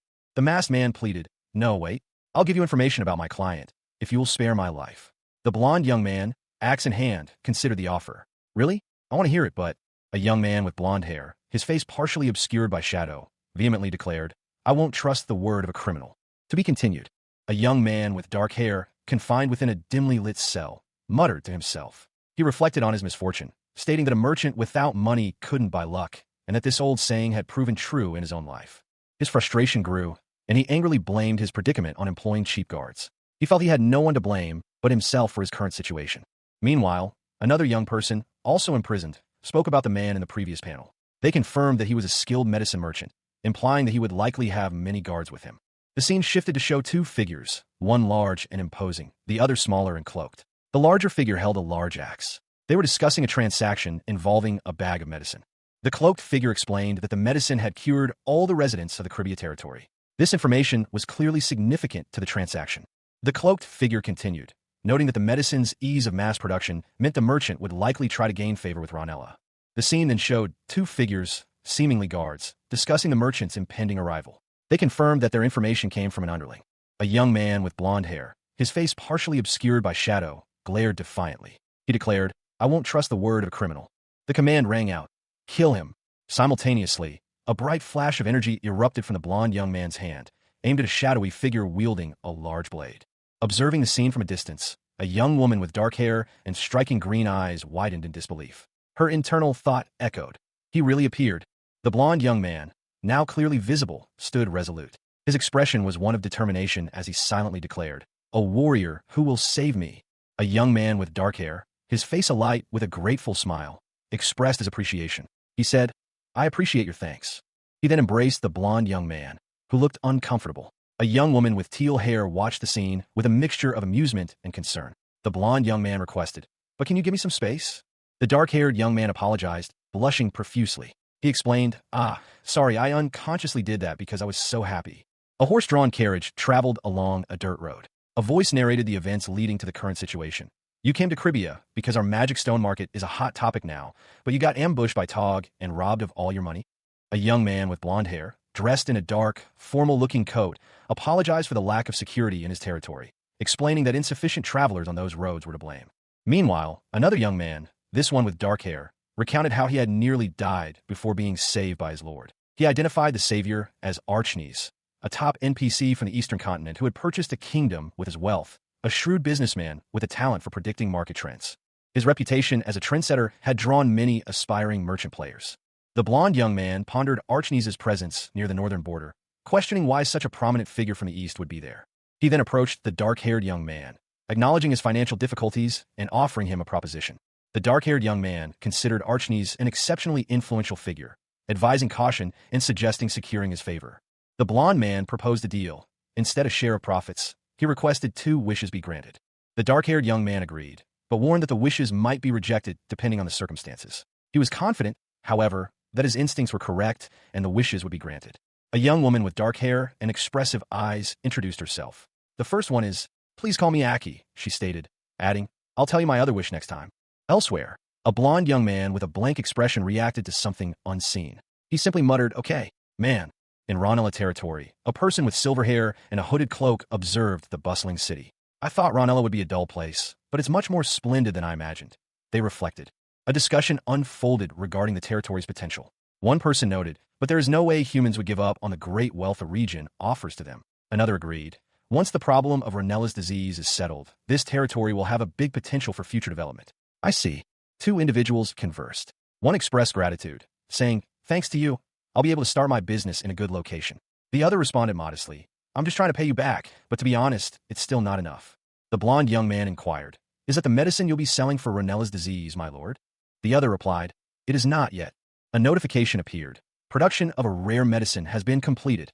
Thanks to the great potency of the rare medicine, the skill has risen to level 2. The user has reached their daily limit. There will be no further increases in proficiency for the next 24 hours. The blonde young man explained, "As expected, it's reached the daily limit. It's because of this limitation. In the early stage, it took me a few months to raise my proficiency. I recently learned a bug." He handed over a vial. "Here, you'll sell this. When selling this, please say this to the customer as well." A nearby knight examined the vial and questioned the price. "You're really selling this for only 1 gold?" A young man with dark hair and a kind smile offered a special price to a customer. He insisted it was only because the customer seemed nice. He leaned in conspiratorially, asking if the customer had ever known him to lie. The customer, a man with a stern expression, seemed skeptical. The transaction was completed. A coin changed hands, and the young man presented a contract for the customer's signature. The customer signed the contract, muttering that the whole situation felt a little strange. Meanwhile, he took a swig from a dark bottle. A second man, with blonde hair, explained that the effects of medicine would take 30 minutes to manifest. He reassured the customer that he would wait. The customer left. The young man observed his departure. He then announced his intention to spread some bait before officially starting sales, gesturing towards 2 other individuals, a woman with teal hair and another with brown hair. A notification appeared on a screen, indicating the successful production of a rare medicine and a level increase in the production skill. The blonde-haired man and the teal-haired woman reacted with excitement. An explanation appeared, clarifying that in the Paradiso game, medicine production proficiency is determined by output. 2 potion bottles were shown, one successful and one failed, illustrating the experience point difference. Some potent medicines can impose a 24-hour penalty, preventing further experience gain. However, if ownership of the medicine changes hands, all data except the player's existing XP is transferred to the new owner. In other words, the 24-hour penalty applies to the buyer. 2 hours later, a concern arises. Aki is late. One of the two waiting individuals reassures the other that Aki will arrive shortly. Suddenly, a commotion erupts as a large group of people rush towards them, shouting, "My lord." The two realize the crowd is heading straight for them, causing them alarm.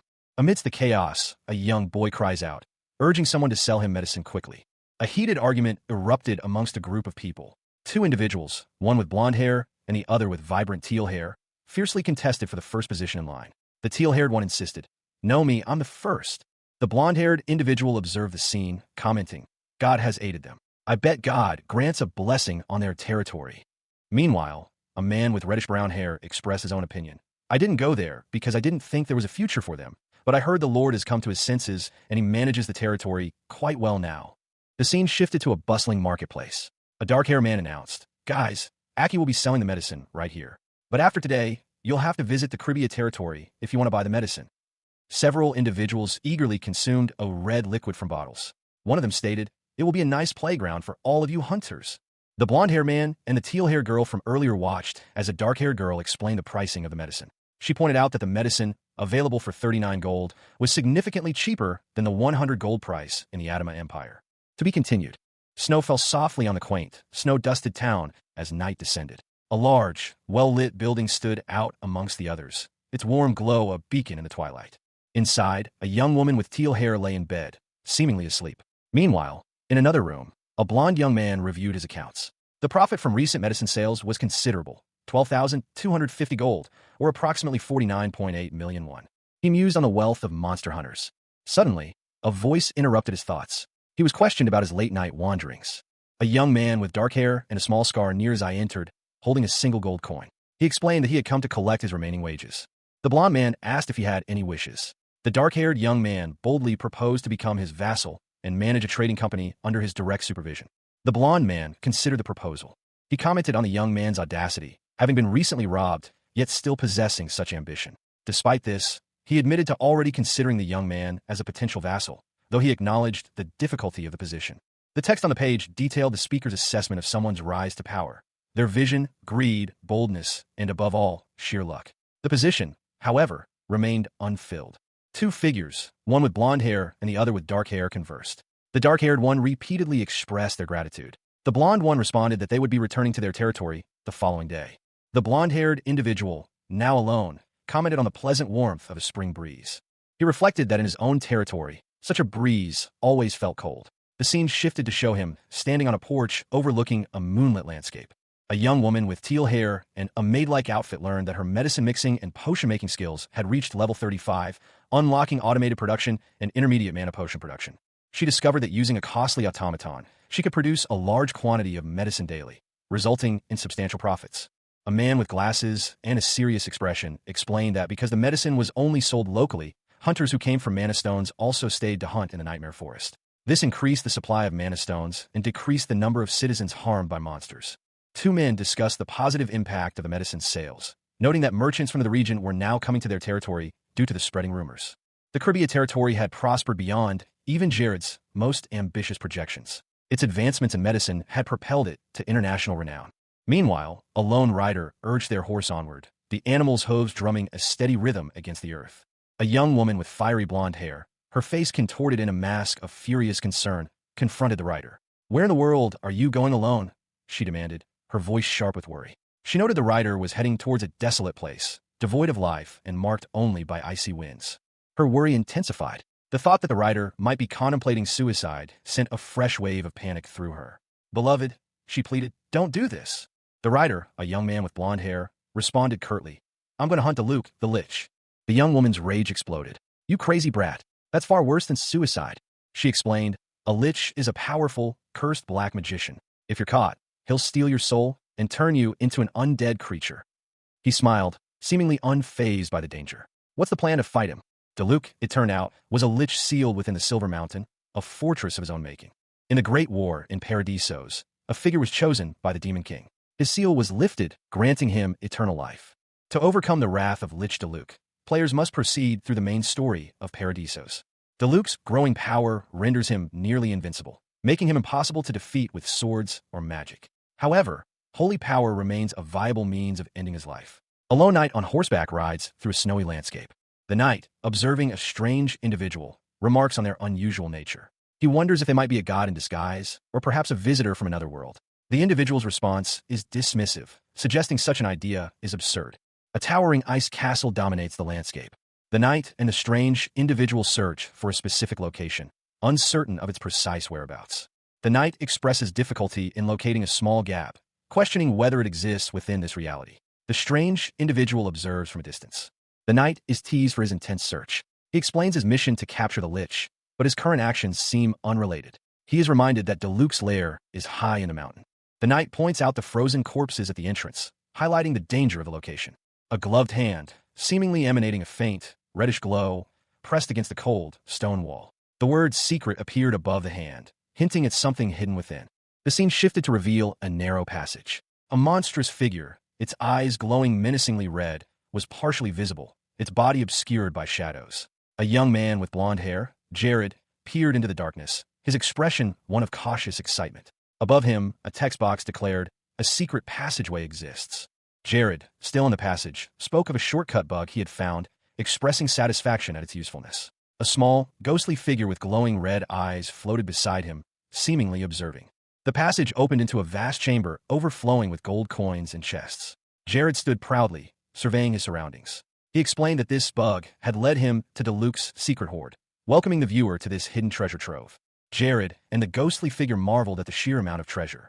Jared explained that this was the reward for those who subjugated Diluc, hence the abundance of riches. He noted the presence of over 10 artifacts among the treasure. A close-up showed a gloved hand holding a golden ring, identified as belonging to the mistress of greed, Melt. Jared examined the ring, commenting that it was no ordinary ring. The image then showed a large, exaggerated mouth, seemingly part of the ring's power. A surge of golden energy erupted, seemingly from the ring. The ghostly figure expressed concern about stealing from a lich. Jared explained that the treasure had originally belonged to humans, but was taken by the lich upon their deaths. He proposed punishing the lich for the sake of the departed souls. A box displayed his stats: Magic 200, Charm 100, Wisdom 50. A young woman, her expression unreadable, questioned someone off-panel. "Admit it, you're really enjoying this?" The scene shifted to a dark cavern. A shadowy figure sat upon a throne, bound by chains. A close-up revealed a pale hand, also bound by a glowing white chain. The bound figure, now fully visible, was an old man with a long white beard, wearing dark robes. He spoke, his voice filled with bitterness. "Because of that damned saintess, I lost my thralls and am trapped on my throne." He continued, his voice laced with barely contained rage. "If only I could escape from this seal, I would turn all of the humans in this world into undead and let them suffer for all eternity." A hand reached down and touched the old man's shoulder.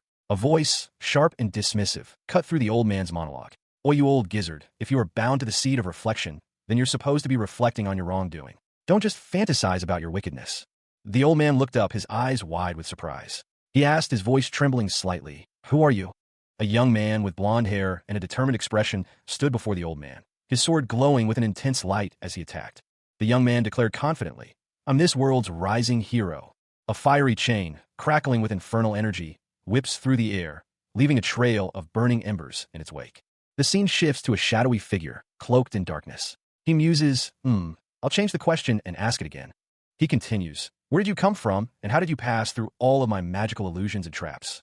A detailed illustration of Queen Maliella's earrings is presented, along with a description of their magical properties: increased charm, mana, or fatal temptation. Next, the wise sage Gorgaz's necklace is shown, offering options to increase mana, negate first-class magic, or control appetite, fatigue, and sexual desire. Finally, the Saintess of Eno's ring is depicted with options to increase wisdom, mana, or grant a holy attribute to an attack, albeit at double the mana cost. A hand, wreathed in golden flames, touched another figure's leg. The intense heat was palpable. Simultaneously, a blond young man, clad in dark green, swung a sword, unleashing a fiery arc of energy that cleaved through the air. The blond man's face was sharp, his eyes intense. He declared, "I'm this world's rising hero." A chain, burning with dark energy, was violently broken. From the wreckage, a skeletal figure emerged, its face a terrifying skull engulfed in flames. It muttered, I'll change the question and ask it again."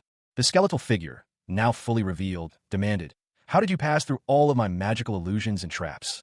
The blonde hero was shown leaping across a chasm, narrowly avoiding a fiery trap. The text below the image identified the creature as a lich, a magician who sacrificed their mana and humanity for forbidden power and eternal life. A skeletal figure, cloaked and chained, dominates the scene. Its skull-like face is menacing, eyes burning with an unholy purple light. The narration box explains that beings like this don't possess physical bodies. Instead, they exist as energy within a phylactery, remotely controlling an avatar. Another narration box reveals that Diluc's phylactery was destroyed by a Saintis, forcing his soul to be tethered to his corpse. This leaves him at his weakest point, vulnerable to permanent death. A blonde-haired warrior, wary of the distance, prepares for battle. He acknowledges the risk of a life absorption spell if he gets too close. He attacks, confident that this fight is easier than previous encounters when Diluc was free from seal. The warrior unleashes a lightning arrow, a powerful spell. The attack hits Diluc, who considers it a low-class spell despite its impact. Diluc is struck again, groaning in pain. Diluc is surprised by the sheer amount of mana being used, especially considering the spell's low class. He also feels the holy attribute burning within him. A skeletal figure, cloaked and imposing, clutches a dark orb. His empty sockets burn with an eerie purple light. The words "he stole the Saintis artifact that can grant the holy attribute to attacks" float above him, a testament to his crime. The skeletal figure's gaze hardens. Chains rattle as he speaks, his voice a chilling whisper. "You've been in my treasury?" A young man with blonde hair, clad in green and gray armor, confronts the skeletal figure. He wields a glowing staff, his expression determined. The words "you, a senior magician, should have welcomed a junior who comes to your home" appear above him, a sharp rebuke. The young man swings his staff, striking a heavy blow against the skeletal figure's chains. A bright explosion erupts, sending sparks and debris flying. The blonde young man observes the effect of his attack. His thoughts are revealed. The tactic to block Diluc's magic vision with consecutive attacks is definitely working. He continues his assault, his focus unwavering. He thinks to himself, "I could kill him instantly, but if I continue to attack him like this, I'll win for sure." Meanwhile, the skeletal figure remains unfazed by the barrage of attacks. He observes the young man, a knowing glint in his empty sockets. He states, "He's well aware of my condition. It's as if he can see right through me. But this is my territory." The skeletal figure calls out to his forces. From a fiery chasm, monstrous skeletal knights emerge, their eyes glowing menacingly. He shouts, "My knights!" One of the skeletal knights addresses its fellows, its voice filled with anger. "What the hell have you been doing while there's an intruder in your lord's castle?" A skeletal figure, crowned and cloaked in shadow, roared a command, "Punish that bastard." Below, a young boy with blonde hair, clad in shining armor, stood beside a smaller, more demonic-looking girl with blonde hair. The girl warned, "Jared, the undead are coming out now." Jared simply replied, "I know." The scene shifted to a dark corner where three undead figures, chained and menacing, loomed. A thought crossed Jared's mind. The undead, usually found on the trap path, are here now. Could it be that the pattern is different, because he can't revive now? Jared launched himself into action, a blur of motion. He muttered to himself, "I'll have to stop him using hand-to-hand combat since I can't use a high-ranking spell." The demonic girl, Isabella, intervened, shouting, "Leave the undead to me." A powerful blast of energy erupted from her, striking one of the undead creatures. A large, imposing undead warrior stood amidst the chaos, its presence filling the space. The undead warrior turned, revealing a terrifying skull-like face. Two smaller, undead figures cowered behind it. Jared charged, his sword a silver flash against the dark figure. He warned the lich, "Watch out, you damned lich." The lich responded with a burst of dark magic, striking Jared. The lich sneered, "How dare a mere evil spirit try to interfere?" Jared, despite the blow, praised Isabella. "Nice work, Isabella." He then unleashed a powerful lightning spear attack. The skeletal figure, eyes wide with a silent scream, is engulfed in a blinding flash of energy. The raw power surges outwards, threatening to consume everything in its path. Another wave of light-based energy is launched, a concentrated blast hurtling towards the skeletal figure. Undeterred, a figure clad in dark armor unleashes a purple energy blast, a bone wall appearing to deflect the incoming attack. The skeletal figure is clearly surprised by this unexpected countermeasure. The skeletal figure, now visibly weakened, questions the combined spells. A blonde-haired warrior, Jared, smirks, revealing that he had anticipated this attack and prepared a counterspell. He confidently states that he won't be tricked again. Jared explains that even in the game, this specific magic was always a winning strategy against him. The skeletal figure is overwhelmed by a powerful, radiant light. The light fades, leaving behind only a faint shimmer. The skeletal figure is now bound by glowing chains, trapped and defeated. Jared, still slightly breathless, asks his companion if they truly won against the lich. The skeletal figure, now subdued, nods in confirmation. A skeletal figure, cloaked in shadows and wielding chains, loomed over a fallen knight. The knight, clad in dark green armor, lay defeated on the ground. With a guttural cry, the skeletal figure unleashed a dark purple energy, a wave of life drain that washed over the fallen knight. But the knight, seemingly defying death, deflected the attack with a swift movement, his weapon a blur of motion. His eyes blazing with defiance, the knight smirked. He knew this wouldn't be the end. The knight activated a healing ability, a golden light engulfing him and the skeletal figure as he fought back. Despite his efforts, the knight felt his strength waning. He wondered if this would truly be his end. His instincts screamed at him to flee, but a surge of defiance pushed back against the fear. He refused to succumb. The skeletal figure revealed himself as Diluc, a lich and black magician who rules over death, initiating their final confrontation. The battle was far from over. To be continued. A blinding flash of purple energy erupted, obliterating a section of the battlefield. The sheer force of the blast sent tremors through the ground. From the heart of the explosion, a skeletal figure emerged, its empty sockets glowing with malevolent purple light. It wielded a wickedly sharp sword, its movements swift and deadly. A young man with blonde hair, clad in dark green and black armor, braced himself against the onslaught. He muttered to himself, unimpressed by the display of power. He considered it less magic and more crude spellcasting. He countered with a burst of energy, shattering the ground around him into jagged shards of ice. His movements were precise and powerful. The skeletal warrior unleashed a torrent of dark energy, aiming to finish him. The blonde youth barely managed to dodge the attack. He was clearly surprised by the power of his opponent, his eyes wide with alarm. As the skeletal warrior advanced, the blonde youth shouted a name, Jared. It seemed to be a call for help. With a final, desperate strike, the blonde youth cried out, "Begone, demon!" as he attempted to repel the creature. A fierce battle raged. One warrior, blonde and clad in shining armor, stood defiant against a monstrous foe. He declared, "I'm sorry, but this is as far as I can go." His opponent, a shadowy figure of immense size, questioned, "You're absolutely sure that you can kill that monster, right?" Despite the monster's initially overwhelming appearance and attacks, the warrior's focus remained unwavering. He internally reflected, while I was flustered by his appearance and potent attacks at first. He continued his internal monologue. He still hasn't changed his fundamental patterns. The warrior's confidence grew as he stated, "Just like every other monster in Paradiso, I know everything about Diluc." He observed the monster's movements, noting the way he attacks, the way he dodges his tricks. The monster sneered, addressing the warrior as, "You quick-footed bug, it's time for you to be crushed." The warrior smirked, his confidence unshaken. He declared, "If there's anything I'm confident in, it's challenging you." The monster scoffed, doubtful. "You're busy dodging my blows, yet you're somehow confident in defeating me." The warrior confidently replied, "Of course." He moved with blinding speed. A blonde-haired young man, brimming with confidence, declared, "I told you I was confident. I'm always 100% sure of myself." He raised his hands, and golden chains materialized, extending towards a cloaked figure with a skull-like face. The text above the figure read, "Magic strengthening, holy chain bond." The cloaked figure, now bound, struggled against the chains. Sounds of strained effort escaped it. "Cook, yuk, ga," it muttered, easy to attack. The blonde young man pressed his attack, his words echoing, "Blessings of God flow throughout your body." He extended a hand, and a surge of golden light erupted, the text below reading, "Light attribute amplification, growth." The cloaked figure was overwhelmed, its form dissolving into particles of light. The remaining particles faded, leaving only a faint glow. Silence descended. The blonde young man turned to another figure, who spoke, "Give up." The blonde young man responded, "Giving up is my choice to make." He then asked, "Do you know what the future awaits for you?" A skeletal figure, its eyes burning with an eerie purple light, addressed an unseen individual. Its voice echoed with a chilling certainty. "You'll have to deal with this from now on." The unseen individual, a young man with blonde hair, responded, his voice laced with a hint of defiance. He admitted, "And I'm only at the 4th class." The skeletal figure continued its chilling monologue, its words cutting deep. "You know it well, and yet, you're watching me die, desiring something within the inner depths of your soul. What is it that you want?" The blonde young man scoffed, his disbelief evident. "Kuhu, is that a joke?" The skeletal figure's response was chillingly calm. "You must be drunk. Are you trying to accomplish the very thing that neither the Lord of the Gods nor the cruel devil himself could complete?" The skeletal figure continued, a hint of amusement in its tone. "Fun. That's very fun. I shall watch you closely in hell, through my prideless eyes." After the skeletal figure vanished, the blonde young man relaxed, letting out a sigh of relief. He muttered, "Phew, he's finally gone. It's almost as if you know that you'll be better than them someday."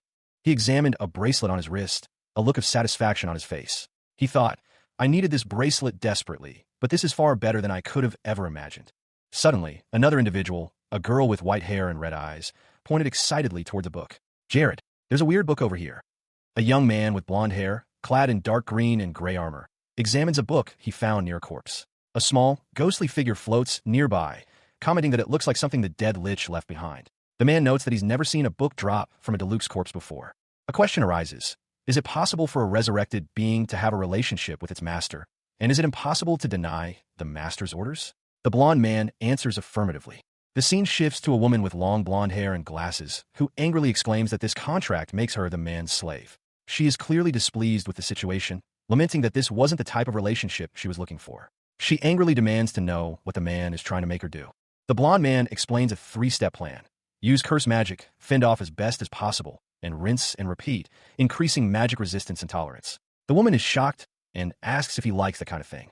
He declares success, highlighting that usually hiring a strong mage is expensive, but this method is free. The woman is still surprised. A third person, a man with long white hair, appears, stating that this is the first time he's found a reason to hate the blonde man. He tells the blonde man not to look at him that way. The blonde man and the woman discuss other uses for the book. The woman agrees, stating she was getting tired of her old routine. The blonde man and the woman head towards some revival vats. The woman expresses concern about not being prepared. The blonde man carries the woman, who questions why she has to be carried and why he's calling her Isabella. Matsuda Erika, or Eri as she preferred, bundled the shivering boy closer. I thought you said you lost your memories after becoming human, she exclaimed, her voice sharp with concern. How can you even remember your own name? The boy, Kiname, responded with a curt, I don't know and I don't care. It's cold, so hurry the hell up. Eri hoisted Kiname onto her back, her usual cheerful demeanor unchanged despite the grim surroundings. She navigated the dark, narrow passage, littered with the remains of past victims. She paused, noting the numerous corpses. There's sure a lot of bodies here. This place was infested with traps. Good thing the innermost traps are mostly all disabled. Eri continued her trek, carrying Kiname through the desolate corridor. They came across a large glass container holding a preserved body. Kiname spoke, his tone laced with curiosity. Jared, I'm curious as to how this woman died. Maybe it's because of the traps? Eri responded with a shrug. I don't know, maybe. A small, demonic-looking creature appeared beside her, voicing its own concerns. I hope she didn't become an evil spirit. Living as an evil spirit is tough. Your senses are gone, but it always feels cold, and you're always lonely. Eri's eyes gleamed with a mischievous light. Ah, maybe this woman would be a lot happier if I lived a cooler life through her body. She grinned, her excitement bubbling over. That's why from now on, I'll be eating lots of delicious food, all the while trying new dresses and makeup. Erika, her blonde hair framing a mischievous grin, leaned closer to the armored youth beside her. It'll be fun with you, won't it? She teased. He responded, his tone flat but not unkind. Well, it won't be boring to say the least, but it's undoubtedly dangerous. She chuckled, a light blush rising on her cheeks as she snuggled closer. He seemed slightly surprised by the sudden intimacy, but didn't pull away. I'm glad I got a trusty sidekick, she whispered, her voice barely audible. Her contentment was palpable. A serene smile played on her lips as she rested her head on his shoulder. The text detailed the specifications of a bracelet called Deluxe Bracelet, Nightmare, outlining its magical properties and the potential for its form to shift based on accumulated negative emotions. A small, cartoonish cat character commented, I'm personally curious as to how it'll change shape. Next, the description of Lich Deluxe Resurrection Magic was shown, explaining its limitations and the complete dependence of the resurrected subject on a caster. The cat added, it's a shame that you can only do it once. Finally, the properties of the adult Gracia's ring were listed, highlighting its magical boost and immunity to mental debuffs.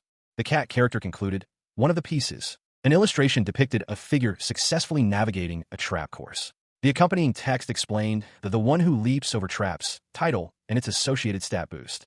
The cat added, you couldn't even take the shortcuts to get this title, meow. A stern-faced man, his mustache bristling with anger, sat in a richly decorated room. He voiced his concern. More monster hunters have been lost in his region. His subordinate, a paler man with a more subdued expression, explained that the Ranella cure, found only in the Caribbean territory, was the reason for the increased monster activity. Caribbean had become the target of their migration. The first man's anger intensified. He revealed that they had spent a fortune trying to steal the cure. The subordinate continued, explaining that while they had managed to obtain a small sample, recreating the formula proved too difficult. His superior exploded, incredulous at the report. He demanded to know what the subordinate had even been hired for. The subordinate, clearly terrified, was unceremoniously dismissed. Left alone, the man sat at his desk, seething. He muttered about power and the lack of fear in the world. His thoughts turned to a new plan. He smirked, muttering that two could play this game. The scene then shifted to show a muscular man with a bald head and several markings on his chest sitting on a throne, a young woman with dark hair sitting on his lap. The woman's name was Majorca. A lord, his face etched with concern, addressed his subordinate. He questioned the feasibility of an immediate war, considering the human cost. The subordinate, kneeling before him, reported that 1,239 skilled men were at his disposal. The lord found this number insufficient, prompting him to inquire about additional manpower. His subordinate mentioned Jared, a fourth-class magician. The scene shifted. The lord inquired about Graga's fate. A narration box explained that Graga was assassinated by an assassin sent by Sir Peruha to silence him. Meanwhile, the arrival of Akron, a magician, was announced. Akron, a man with silver hair and glasses, expressed confidence in his well-being. The lord's subordinate informed him that the requested magicians had cost a fortune. The lord dismissed the cost as inconsequential. He then asked Akron about his class as a magician. Akron confidently stated that an immediate attack would result in the complete annihilation of Caribia. The lord, pleased, simply responded with the word perfect. A lord, traveling through a desolate landscape, was informed by his attendant that his influence had spread through diplomacy to the rest of the world. The attendant then pointed out that they were in the woods at the edge of the northern region. The attendant continued, explaining that this territory lay between Marorica and Ranella, two kingdoms currently quarreling over its ownership. The lord and his attendant, however, clarified that their presence was not for official business. They were there to negotiate a deal with a local tribe. The attendant questioned whether elves inhabited these woods, to which the lord simply replied that they would soon find out. Suddenly, the attendant spotted something alarming. They were red goblins. The lord, initially believing his group to be the only ones in the area, was surprised by this discovery. To their horror, they realized they were completely surrounded. The lord ordered his men to stop dreaming and get to work, protecting him from the approaching threat. A stern-faced commander barked orders to his troops, his voice echoing across the battlefield. Set up a defensive perimeter. Do not engage with them. Two soldiers, visibly anxious, whispered amongst themselves, their faces partially obscured by their helmets.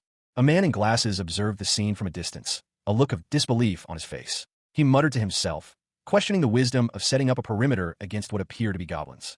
From the opposite side, a goblin leader, Ibanaba, emerged, extending a hand in greeting. "Welcome to our lands."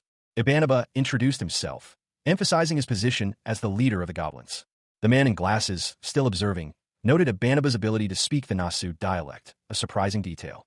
Jared, the Lord of Caribia, introduced himself to Ibanaba. Ibanaba expressed surprise, stating that his expectations of Jared were far too low. Ibanaba explained that the meeting's purpose was to establish diplomatic relations for the acquisition of iron and gold. Jared, confident, agreed to the terms. The two men from earlier watched the exchange, one of them expressing confusion at the unexpected turn of events. Lord Jared, a young man with blonde hair and striking blue eyes, surveyed the crates of stones before him. A smirk played on his lips as he questioned, "Is this enough?" Two men, their faces etched with worry, reacted to Jared's assessment. One exclaimed, "Isn't that commonly found in the Nightmare Forest?" The other, more forcefully, declared, "My lord, that stone is worth nothing." A third man, his expression serious, offered an explanation. "Nightmare stones are beautiful stones that are commonly picked up by monster hunters in the Nightmare Forest. It's possible that it might be seen as an insult to the goblins, due to its overall low value." A dark-skinned individual with striking white hair and elaborate jewelry addressed the group. Their tone was sharp. "You seem to have quite a few nightmare stones. None of you had bothered to glance at our way until now. Yet you bring these to our first meeting? We're in trouble." An elven goblin king, his face alight with amusement, declared, "I like it. You've done well." The goblin king continued, praising Jared's efforts. "To the one who's trekked so long to bring such precious stones into our very hands. We thank you greatly, Lord Jared." A document was signed, formalizing a new bond. The narration box explained, "Through this, we become brothers in the North." Jared expressed his hope for a lasting alliance. "I hope that our relationship will grow to be an even stronger bond, King of the Goblins." The Goblin King, clearly pleased, excitedly commanded, "Bring out the iron and gold." A group of goblins, their faces grim, trudged through the barren landscape, heavy sacks weighing down their shoulders. Each step was labored, their grunts echoing in the desolate air. Their destination, a cavern, where a goblin elder, his eyes gleaming with avarice, examined a pile of glittering stones. "Oh, no other stone compares to this beauty," he exclaimed, his heart pounding at the thought of polishing such treasures. Meanwhile, another goblin, his face etched with worry, voiced his concerns to a companion. "I can't believe the goblins had such an absurd amount of ores. Would it not be a better idea to claim the land for ourselves?" The elder goblin, seemingly unconcerned, addressed someone unseen. "By the way, there's no need for protection anymore. You can come out now." From behind a nearby rock, a group of dark elves emerged, their leader, a powerful warrior, drawing her sword. Their presence was a stark contrast to the goblins' crude strength. The goblin, startled by their sudden appearance, muttered, "Dark elves, why such a hostile race here?" His companion, equally shocked, added, "Our lord must have known about this as well." A younger goblin explained the situation to his elder. There was another race, even further north than the Red Goblins, who had close ties to the Dark Elves of Tatar Island, an adjacent island bound by treaty. A map illustrated the proximity of these various groups. The scene shifted to a meeting between the Dark Elves and a powerful figure known as a Banaba, a wise sage with connections to various tribes. His reputation for intelligence and wisdom preceded him. A goblin elder, adorned in gold and jewels, addressed his assembled troops. His words were measured, yet firm. He explained that while their culture differed greatly from that of humans, they expected cooperation and respect nonetheless. He emphasized the dire consequences of a reckless attack on the Red Goblins, stating that such an action would result in the complete annihilation of their forces.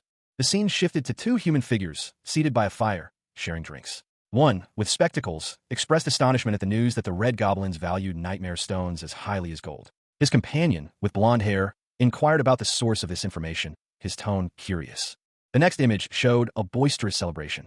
A large reptilian creature, adorned with smaller goblins, was enjoying a feast. The atmosphere was one of unrestrained revelry. Two warriors engaged in an arm wrestling contest. The intensity of their struggle was palpable. The onlookers watched with bated breath. Inside, a lord addressed his subordinate, Rakis. His expression was serious, his words carrying the weight of command. Rakis reported on the current state of the army's equipment, explaining that due to a shortage of materials, they were focusing on repairs and maintenance rather than forging new weapons. The lord then instructed Rakis to prioritize mass production of basic weaponry once they acquired refined iron from the Red Goblins. The lord emphasized the importance of using all acquired resources, leaving no refined iron unused. Rakis acknowledged the order. Furthermore, the lord ordered a portion of the gold obtained from the Red Goblins to be reinvested in the army, and appointed Rakis as the head of recruitment, effective immediately. In a dimly lit room, two figures engaged in conversation. One, a young man with blonde hair and piercing eyes, appeared tense. The other, an older, dark-skinned man with pointed ears and elaborate jewelry, calmly sipped from a cup. The younger man's question hung heavy in the air. "Are you perhaps planning to declare war against Majorca?" The older man's expression shifted subtly, a hint of amusement playing on his lips. He responded with a single, cryptic phrase, a sudden large-scale business deal. He popped a grape into his mouth, savoring the taste before continuing. His words were sharp, insightful. "You're smart. Majorca is a corrupt nest riddled with criminals. Sooner or later, they'd spread their influence into your territory. This is our main reason to create such a deal." The blond young man listened intently, his expression unreadable. The older man raised his cup in a toast, his voice booming with unexpected enthusiasm. "To our new brother, Jared, and to the glory of Caribia." Others joined in the toast, their voices a chorus of agreement. "Aye." The blond young man took another sip from his drink, his gaze distant and thoughtful. The Nasu territory, March 14th, 1414. A grand manor house stood against a clear sky. For weeks had passed since Isabel's resurrection. Inside the manor, a conversation unfolded. One of the speakers, a young man, mentioned that a woman present was a classmate from his time at the Desmond Empire Academy. He noted her quick adaptation to life in the manor. The scene then shifted, showing the same woman reacting with alarm to a large spider. The woman exclaimed about the spider's size, though she admitted spiders weren't usually that frightening to her. Thanks to her, the man's magic defense had increased to 34 points. The man, looking regretful, revealed he had given a gift as an anniversary present. He considered the day special, and the woman, referencing the Eastern calendar, pointed out that in her past life, this day would have been White Day. A young woman with shoulder-length blonde hair and striking red eyes mused aloud, comparing Valentine's Day to its less-known counterpart, White Day. She found the latter, where men reciprocate with candy, rather romantic. A man with short, light brown hair approached her. He asked if she was finally warming up to him. He explained that he had given candy to every single woman in the manor. She scoffed, unimpressed, and pointed out his self-serving nature, noting his unwillingness to give his heart. The woman then revealed a shocking truth. Their lives were intertwined by a mind-linked bond, sealed by a kiss, a contract that felt disturbingly like a marriage. She demanded he stop playing around. The man, seemingly unfazed, suggested they focus on doubling their magic resistance levels and curse strength. She reluctantly agreed, instructing him to keep ignoring her. The man seemed to comply. Suddenly, the woman's demeanor shifted dramatically. With a sinister smile, she proposed starting with a sexual desire spell, catching the man completely off guard. The man recoiled in horror, but the woman, now depicted in a more aggressive pose, declared she wouldn't take no for an answer. Despite his protests, a heart-shaped symbol appeared, signifying that he had successfully met the requirements for enlightenment of the 5th class. The scene opens with a title card, The Nurturing Project. The plan, as explained below, is to identify and recruit exceptionally talented individuals before rival organizations can. Further details are provided. There are additional reasons for this initiative beyond talent acquisition and training, namely, to leverage a disciplinary system that rewards teachers based on student progress. A young man with blonde hair, presumably Jared, is shown reviewing a digital interface, pleased to have gained another statistic. Lena, a young girl with blonde hair, accepts the tasks assigned to her with grace. She expresses enthusiasm at the prospect of working alongside her teacher, Rakis. Meanwhile, Mia, another young girl, approaches the training as a game, finding the methods enjoyable. Jared reflects on his methods, believing that his years of experience have allowed him to reliably develop students without hindering his ultimate plan. A young woman with teal hair, Hayes, is shown in distress. She questions her suitability as a teacher, feeling overwhelmed by the situation. She had been ambushed. Hayes' progress is shown as 0%. She is speaking with Jared, expressing her ambition to become the world's best healer. Hayes explains the unique nature of healers, contrasting them with clerics. She highlights the rarity of her skill set. Jared is shown scolding Hayes for basing her values entirely on her role as a maid. The situation remained at an impasse. Two men sat across from each other, sipping tea. One, older with white hair and a stern expression, observed, since her birth 23 years ago, she's walked nothing but the path of a maid. It won't be easy. The younger man, with blonde hair, responded thoughtfully, you're right. Something's restraining her from the inside. She must be unconsciously pessimistic about the situation. He continued, his brow furrowed in concentration. I need to guide her along the right path. But what should I do? A servant approached the older man. He praised the servant, saying, you've demonstrated your innovative and diverse mind in the toughest of situations. We're thankful for everything you've done. However, he cautioned, you don't need to do everything on your own. A young maid, Hayes, was shown in the background. The older man explained, Hayes has given her all for you until now. I'm sure you can afford a little trust in her to do this on her own. The blond man considered this, then nodded. He muttered, you're right. A tactic. He thanked the older man and quickly left the room. A young man with blonde hair, dressed in what appears to be a somewhat formal outfit, is shown in a state of self-reflection. His internal monologue reveals a sudden realization. He should have considered a more professional approach when dealing with a certain Hayes. The scene shifts abruptly. A young woman with vibrant teal hair, dressed as a maid, rushes into a room, her expression one of alarm. She cries out, my lord. The blond young man from the previous scene is now lying on the floor, unconscious. A sound of distress, kya, escapes the maid. The maid, clearly distraught, asks, how did this happen? A figure in armor explains, the lord was ambushed by an assassin. The maid frantically tries to assess the situation. She realizes that medical help will not arrive in time. Overcome with urgency, she declares, I'm a healer. I need to do this. She begins to perform a healing ritual, her hands glowing with faint green light. Tears stream down her face as she pleads, please, please. Her desperate pleas continue. I beg you, please. Matsuda Erika, a fiercely independent girl known to her classmates as Eri, declared her unwavering loyalty. Her bright blue eyes shone with determination as she insisted, I promise to always be at his side. With a surge of teal energy, Eri unleashed a powerful wave of healing magic, her face contorted in concentration. 30 minutes later, a tense atmosphere hung in the air. Three young men knelt before Eri, their expressions reflecting their apprehension. One, a blonde youth, was berated by Eri. You're all terrible. Tears welled in Eri's eyes as she cried out. Even though this was meant to help me, how could you do this to me? The blonde youth attempted to explain. It was only a small cut, and we used some animal blood to exaggerate a little bit. Anyway, how does it feel to become a healer? Eri's response was immediate and visceral. It feels horrendous. Another of the young men, this one with dark green hair, offered a weak defense. Direct order from the Lord. How could you follow through with such a plan? We're sorry. Eri, clearly upset, stumbled back. The blonde youth called out, Hayes. An older man with white hair and glasses appeared, explaining, ahem, this wasn't what I meant when I told you to trust in her. The nurturing project is a smooth sailing. To be continued. The text on the panel reads, Teacher's Grace, magic increases by 50. It seems that several students have improved their skills, and their teacher has received stat points as a reward. A cat-like character comments that Hayes doesn't have a good teacher. The next panel shows a glowing number 5, indicating a 5th enlightenment. A special quest, Leap of Teaching, has been activated. The first quest is to find a wandering archmage named Verhard and learn from him. The cat-like character celebrates, stating that Hayes can finally become a 5th-class magician.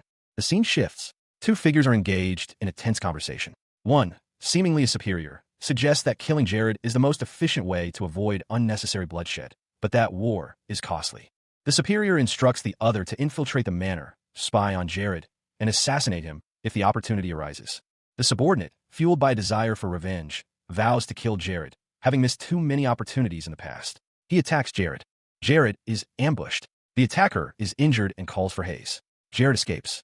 A tense question hung in the air. Was there another group after him besides us? One of them wondered aloud, the unspoken implication of failure heavy in the silence that followed. The immediate response was a furious demand. Who the hell are you? Snow fell heavily, blanketing the nightmare forest in a thick layer of white. A lone figure, bundled in thick winter clothing, hurried through the blizzard. He shielded his eyes from the stinging snow, his breath misting in the frigid air. He muttered to himself, wondering who else might be out in this storm. Rounding a bend in the path, he spotted a faint light in the distance. As he approached, a figure emerged from the swirling snow, carrying a lantern. He recognized the silhouette immediately. The younger man nodded, a silent greeting. Inside a nearby cabin, a steaming cup of tea sat on a table, awaiting them. Once inside, the older man commented on how much the younger man had grown since their last meeting, 40 years prior. He gestured toward the seat and offered him some tea. As the younger man settled in, the older man added some wood to the fire, then asked why he had ventured so deep into the nightmare forest. The younger man explained that there had been recent developments, and he was the first person that came to mind when the older man heard about it. A dark red potion sat in a glass bottle. An older man, his face etched with worry lines, observed it thoughtfully. He muttered to himself, questioning the need for such a cure in the dangerous nightmare forest. He voiced his doubts about the cure's origins, given that it was created by a leader he considered a scoundrel. The man stirred a bubbling concoction in a cauldron, his skepticism evident. A younger man, his features sharp and serious, spoke of Lord Jared's transformation and his permission for the visit. He emphasized the change in Jared's character. The older man scoffed at the idea of sacrificing many men to recruit a few, highlighting the ruthlessness of the strategy. He then turned to the younger man, his expression hardening. He insisted that the younger man would change his mind if he saw the extent of Caribia's transformation. The older man's conviction was palpable. A grim scene unfolded, a destructive war unlike any other in the Nasu continent's history. Countless lives were lost, and noble heads rolled in the dust. Amidst the devastation, morality and ethics were deemed irrelevant in the struggle for survival. Fear, the narrator observes, was the only rational response. Death, it was stated, relentlessly patrolled the Nasu continent on his horse. The scene opens with a heavy wooden mug being slammed onto a table, the sound echoing in the otherwise quiet tavern. A young man with blonde hair, wearing a dark green hooded cloak, chuckles as he takes a long drink from his mug. He seems pleased. A woman with long blonde hair, dressed similarly to the young man, leans forward, her expression thoughtful. So, what you're saying is that it's freezing cold, and we're relying on seafood, because we can't grow anything up here? The blonde man nods. A second, shorter woman with teal hair joins their conversation. He replies, "You're right. I really hope that the fertilizers will have some effect on the crops this time around." The teal-haired woman beams. "I'm sure that the fertilizers will work great, since you're the one that made them." "Ah, is that so?" The teal-haired woman turns to the blonde man, a curious expression on her face. "Hey, have you noticed how clean and safe the roads have been as of late?" The blonde man and others at a nearby table react. One of them answers, "I did. Wasn't it done by some guy named Aki who invested in all of that after being robbed on the roads himself? He did it according to his lord's will. I see a wonderful future ahead under his leadership." The conversation continues, with the blonde man mentioning the Ronella cure and the abundance of potions. He then suggests, "Doesn't it sound like a good idea to buy some land in Caribia?" The blonde woman smiles slyly. "I guess it was a good idea to sneak over here quietly." The blonde man looks at something off-panel, prompting the woman to ask, "Jared, what are you looking at?" The tavern buzzed with the boisterous laughter of patrons. A woman with fiery red hair, clad in dark clothing and oversized sunglasses, slammed her empty tankard on the table, exclaiming, "The beer here is fantastic." She gestured emphatically towards the barkeep, her grin wide and unrestrained. Beside her, a woman with long, silvery hair quietly ate a piece of bread, seemingly unfazed by the raucous atmosphere. Turning her attention to her companion, the red-haired woman offered, "Another round?" "The beer here is incredibly refreshing and easy to drink." Her companion, however, declined politely. A nearby man, observing the scene, commented on the red-haired woman, calling her an absolute powerhouse of a warrior. The silver-haired woman responded that she needed to keep her wits about her, as alcohol impaired her judgment. The red-haired woman playfully chided her friend for being so serious. The man continued to observe the pair, recognizing the silver-haired woman as Chloe, a legendary figure known for her exceptional camouflage abilities. He mused on her presence, wondering what she was doing there. He also noted that he recognized the red-haired woman from somewhere. A flashback revealed Chloe's history as a crucial non-player character in the game, a secret figure instrumental in a major game update. The man reflected on the improbability of seeing both Chloe and Ella together, considering their usual locations within the game's world. He realized that he had just encountered two of the most important figures in the game's history simultaneously. He felt a surge of excitement, sensing a significant opportunity. The man, whose title is Talent Raider, excitedly declared that he couldn't wait any longer. He then instructed the two women to stay put and chat amongst themselves for a while before hurrying off. Ella, the red-haired woman, looked on with a thoughtful expression. A boisterous tavern scene unfolds. A woman with fiery red hair, clad in dark furs, dismisses a group of men with a curt, "It's all right. I'm not interested in younger guys, so piss off." Below her, a young man with white hair lies unconscious. A petite woman with vibrant turquoise hair rushes to his side, exclaiming, "My lord." The turquoise-haired woman continues her ministrations, explaining to onlookers, "This man is the Lord of Caribia, a viscount in the entire continent. Please show some manners." Two men, witnessing the scene, react with shock. One whispers, "Lord Jared?" "Lord Jared's here." The red-haired woman approaches the turquoise-haired one, her expression hardening. She sneers, "A simple maid. Aren't you afraid?" The turquoise-haired woman, unfazed, replies, "I'm a viscount as well. Do you think there's only one noble in the entire world?" A new man, with blonde hair, approaches the turquoise-haired woman. He asks politely, "Could I bother you for something? And I'll pay you handsomely." The red-haired woman observes this interaction, commenting, "An unexpected situation." Later, the red-haired woman, the blonde man, and a cloaked figure are seated around table. The blonde man proposes, "So, 5,000 gold for 1 year with an included mansion, and all we need to do is teach some kid." A young man with blonde hair and a mischievous grin explained, "Yup, and that's only the down payment." He continued, emphasizing the formality of the agreement. "Of course, we need to write down and notarize this entire deal, just to be sure." A woman with striking red hair and green eyes addressed a taller, pale-skinned individual with gray hair. She stated, "Teacher, I'll do whatever you choose." The taller figure responded, "After all, the human world doesn't differ from one place or another." The red-haired woman then questioned the taller figure, "Jared, why do you trust me?" Her companion replied, "It hasn't been long since Chloe became my pupil, and this is the first time I've ever stepped foot in the North. You don't know who we are."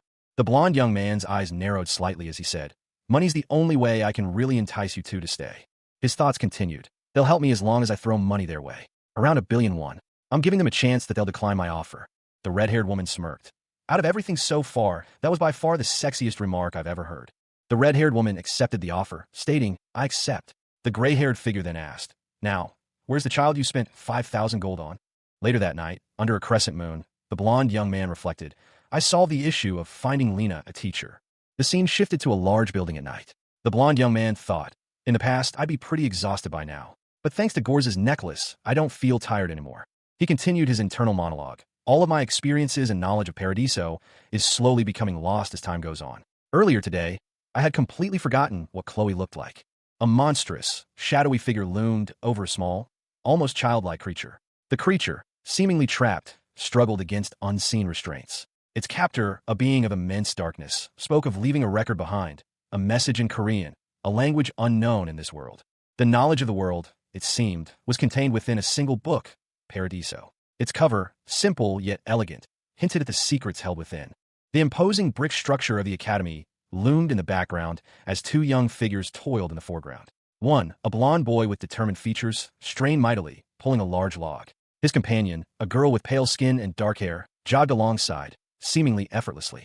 The blond boy, his face flushed with exertion, paused his work. He commented on Chloe's lack of visible effort despite working just as hard. A woman with vibrant red hair and sunglasses interjected, offering a blunt assessment of Lena's teacher. She implied that Lena's talent was innate, not a product of effective instruction. The blond boy, seemingly unfazed by the criticism, confidently declared his ability to quickly incapacitate anyone. He then conceded that a certain keys might warrant a slightly longer time frame. Despite the perceived inadequacy of her teacher, the red-haired woman acknowledged Lena's potential, attributing it to specialized training equipment. The scene shifted to show Lena using the equipment.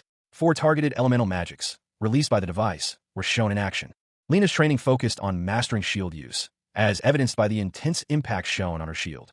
The blond boy, responding to a question about Lena's training regimen, casually attributed her success to a training method for the Eastern continent. A young man with blonde hair, clad in dark clothing, wielded a sword, his movements precise and powerful. He was clearly engaged in intense training, the energy around him shimmering. A narration box explained that with the system, proficiency decreases over time if the same training methods are used repeatedly. However, using 4 different elements made each training session unique. The blonde-haired man's expression was one of intense focus. He He was discussing his training with a woman with short, reddish-brown hair and sunglasses. She expressed surprise that he had discovered a bug in the system, a method that bypassed the anti-macro training restrictions. He countered that it wasn't a significant concern given the training's effectiveness. He continued, emphasizing the efficiency of his training method. The scene shifted. Several figures in hooded cloaks were tending to crops in a field. They appeared to be farmers. An older man with a white beard and fur-lined hood, Sir Oberon, arrived to inspect the crops. The farmers greeted him enthusiastically, relieved by his presence. Sir Oberon spoke with the farmers, expressing gratitude for their hard work and acknowledging their success in maintaining the crops despite the challenges posed by pests. The farmers expressed their deep appreciation for his leadership and guidance. A message appeared, indicating that Sir Oberon had completed a quest, a sincere heart, gaining 200 loyalty points. A golden age had fallen upon the territory, boosting production abilities by 100% for a month. A blanket of snow covered a quaint town, its timber-framed houses huddled together beneath a pale sky. A tall, imposing tower dominated the center of the town square. In the bustling town square, a crowd chanted, "All hail our Lord! All hail Caribia!" Meanwhile, inside a building, a young woman with vibrant teal hair calmly instructed some assistants, "Please, put them here." A young man with blonde hair exclaimed, "Awesome! Another golden age." Another individual, seemingly observing from a distance, muttered, "Sheesh, I've heard quite a bit about Caribia's well-being as of late." A man with white hair and glasses, dressed in dark robes, observed the scene. He commented, "But the scenery's to die for, though. We both live in the northern region." He then greeted someone, "Hello, my lord." A man introduced himself. "My name's Akron, and I hail from the territory of Marorica. I came here to personally deliver a letter." A notification appeared. Quest Diamond Cuts Diamond has been activated. Your opponent is a fourth-class magician, much like yourself. If he is eliminated, you will gain 15 wisdom. Akron asked the blonde-haired man, "Was my previous tribute fitting to your lord's tastes?" The blonde-haired man responded, "He was very pleased with it. If we consider the history between the Marorica and Caribia territories, Lord Jared's decision was greatly deserving of praise." The blonde-haired man questioned, "Praise? So you're trying to say that you're better than me, since I put up a tribute, huh?" Another man, seemingly a superior, stated, "I'm glad that he was satisfied with it." Akron clarified, "Ah yes, this was personally written by my lord himself." Lord Jared, a young man with blonde hair, perused the document. He greeted the unseen sender with a simple, "Hello, Lord Jared." The letter continued, reflecting on the critical nature of their relationship and the importance of Jared's territory. It expressed a desire for lasting peace between their lands, suggesting that even the smallest steps could build a great friendship. The scene shifted to show Jared, surrounded by his men. He dismissed concerns about being seen as weak, emphasizing his desire for peace above all else. He assured his companions that he would serve as a bridge between their territories. One of his men expressed confidence in their lord's happiness, and Jared extended an invitation for his allies to visit Caribia at any time. Jared smiled, a close-up showing his confident expression. The image then transitioned to a tranquil forest scene featuring a deer. Jared, now an archer, aimed his bow and arrow at the deer in the forest. The arrow found its mark. The deer was hit. Jared's men celebrated his accurate shot, praising his versatility as a leader and archer. One of Jared's men questioned his consistently submissive approach to those from Majorca. Jared responded that while it's important to be prepared for battle, political maneuvering often requires a different tactic. He explained that a smile is often a more effective weapon in the political arena than a drawn sword.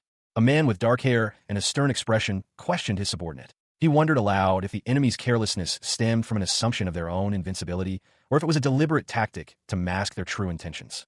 The scene shifted to two men, one with blonde hair and the other with dark hair, engaged in a hushed conversation. The blonde man cautioned against overconfidence, emphasizing that the decisive attack would come only at the end. The blonde man then announced a celebratory feast to mark the rapid development of their province. A celebratory feast was underway. Sir Rakes, the dark-haired man, was informed of the improved relationship with Mayonica. He was assured that concerns about wartime were unfounded. Rakes expressed optimism about the arrival of a golden age for their territory. Meanwhile, a cloaked figure observed the festivities from a distance, his expression unreadable. He was identified as Lord Jared, and he was described as careless. Jared, carrying a large wooden chest, warned those around him to enjoy their moment of peace, as it would soon end. He predicted that their next celebratory drink would be mingled with their own blood.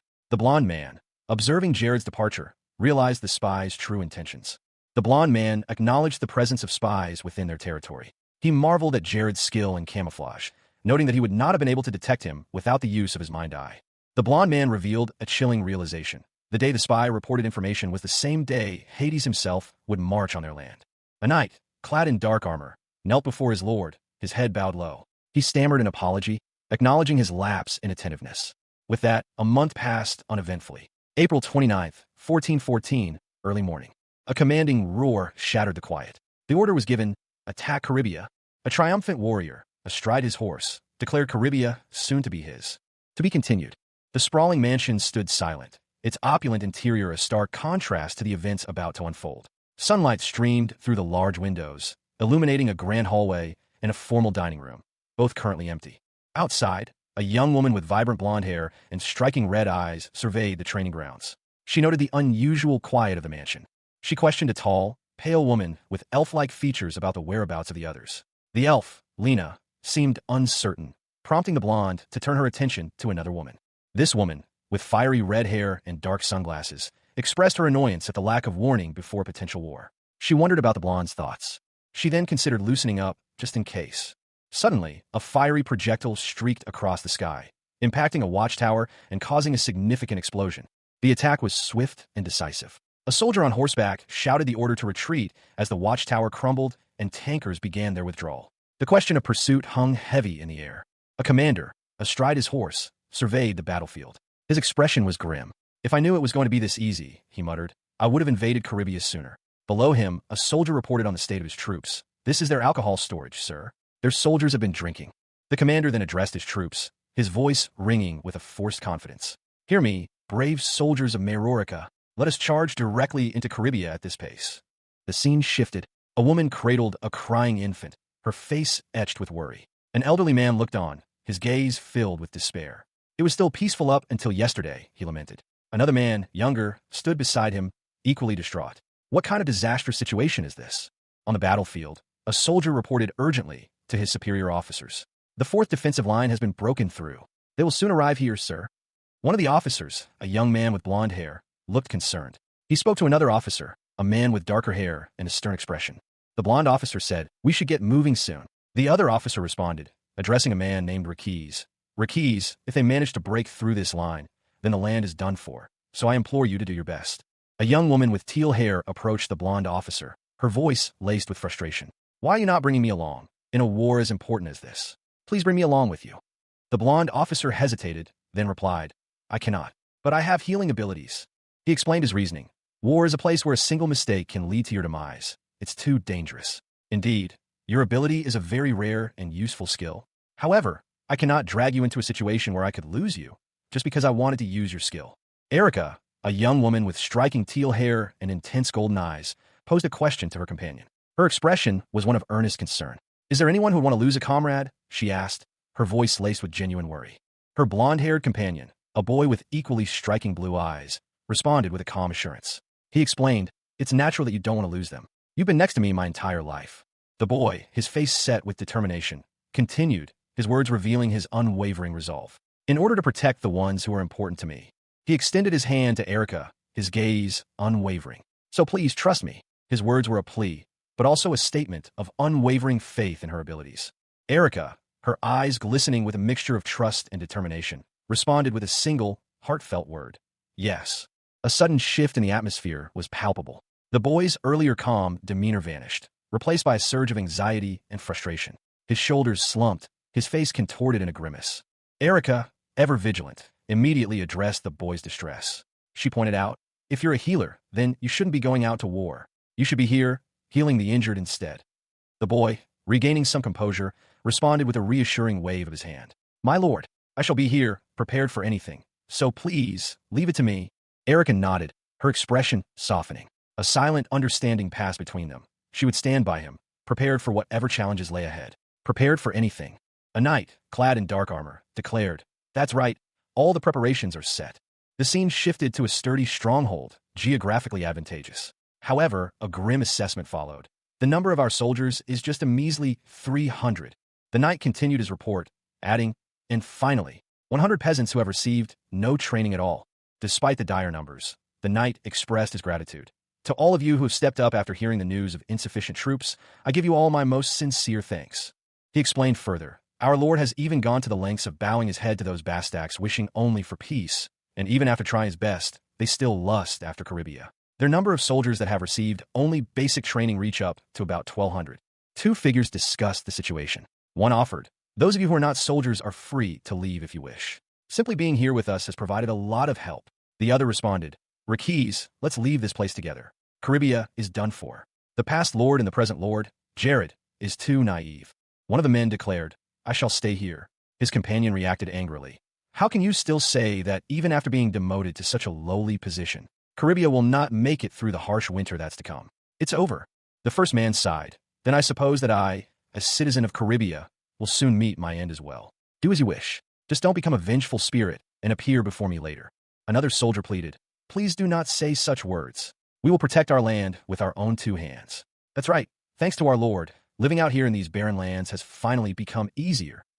A group of soldiers stood firm, their faces grim. Their leader declared, We cannot stand by and let those drug-addicted pigs of Marorka steal our lands. Rather than getting killed while running away, we would rather fight and die on the battlefield. A soldier, clad in gleaming armor, scoffed, Well, you were wrong. Rather, I cannot stand this intense heat. He then ordered, Hurry up and pass out the swords and shields to these soldiers. Meanwhile, another soldier approached him, warning, Sir Rakig, the enemy is coming. The soldier confirmed, You're right. I can see them coming from afar. A sudden, unexpected sight caused alarm. The approaching enemy was not from Aurorica, but it was Lord Batman of Ronella. A triumphant figure, Rakig declared, Ha, I can see Caribia up on the horizon. An unexpected problem has arisen. A man's eyes widen in alarm, his expression one of stark concern. Lord Batman of Ronella, a man with a large mustache, laughs heartily. He declares that he can see Caribia on the horizon. 1 month prior, a conversation takes place. It's acknowledged that there's been some bickering, but that their shared goal of protecting their territories unites them. A discussion unfolds. One man, seemingly unconcerned, is asked about a recent tribute from Caribia. He confirms receiving it, stating his resentment isn't deep. He elaborates, explaining that Caribia sent various goods to maintain an amicable relationship. He notes their apparent financial stability, given the amount of gold received. One of the men angrily calls Jared a sly bastard. He urges Lord Batman to consider the situation carefully. A discussion continues. The numbers of hunters have fallen by 20%, and Jared is suspected of trying to destabilize their territories.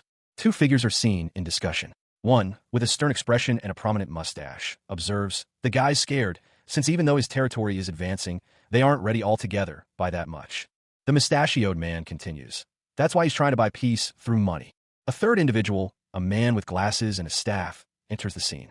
He announces, I have sent an inspection mage, since we have decided to declare our two lands as allies. The mustachioed man reacts with surprise to the news of the alliance, his expression shifting to one of cunning calculation. He thinks to himself, 1 month of preparation time should suffice. Next, we will launch a surprise attack.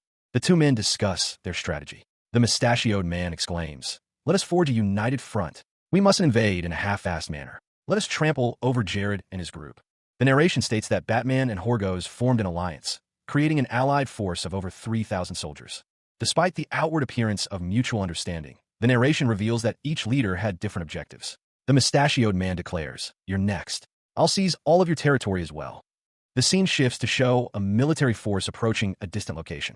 One soldier remarks, Oh, Jared, how surprised and hateful you must be seeing our unexpected arrival.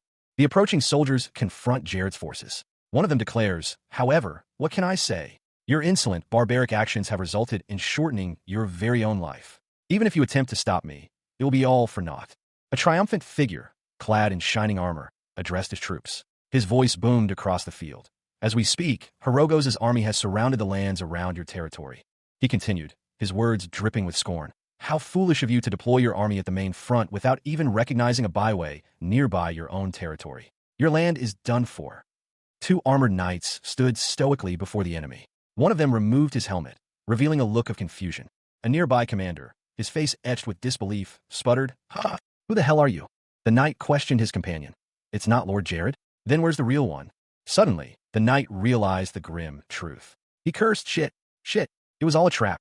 He desperately tried to warn his lord. Before it's too late, I need to inform my lord. A new combatant appeared, swiftly incapacitating the knight. He coldly stated, Is that so? You're the one who let the Ronella army invade our territory, aren't you?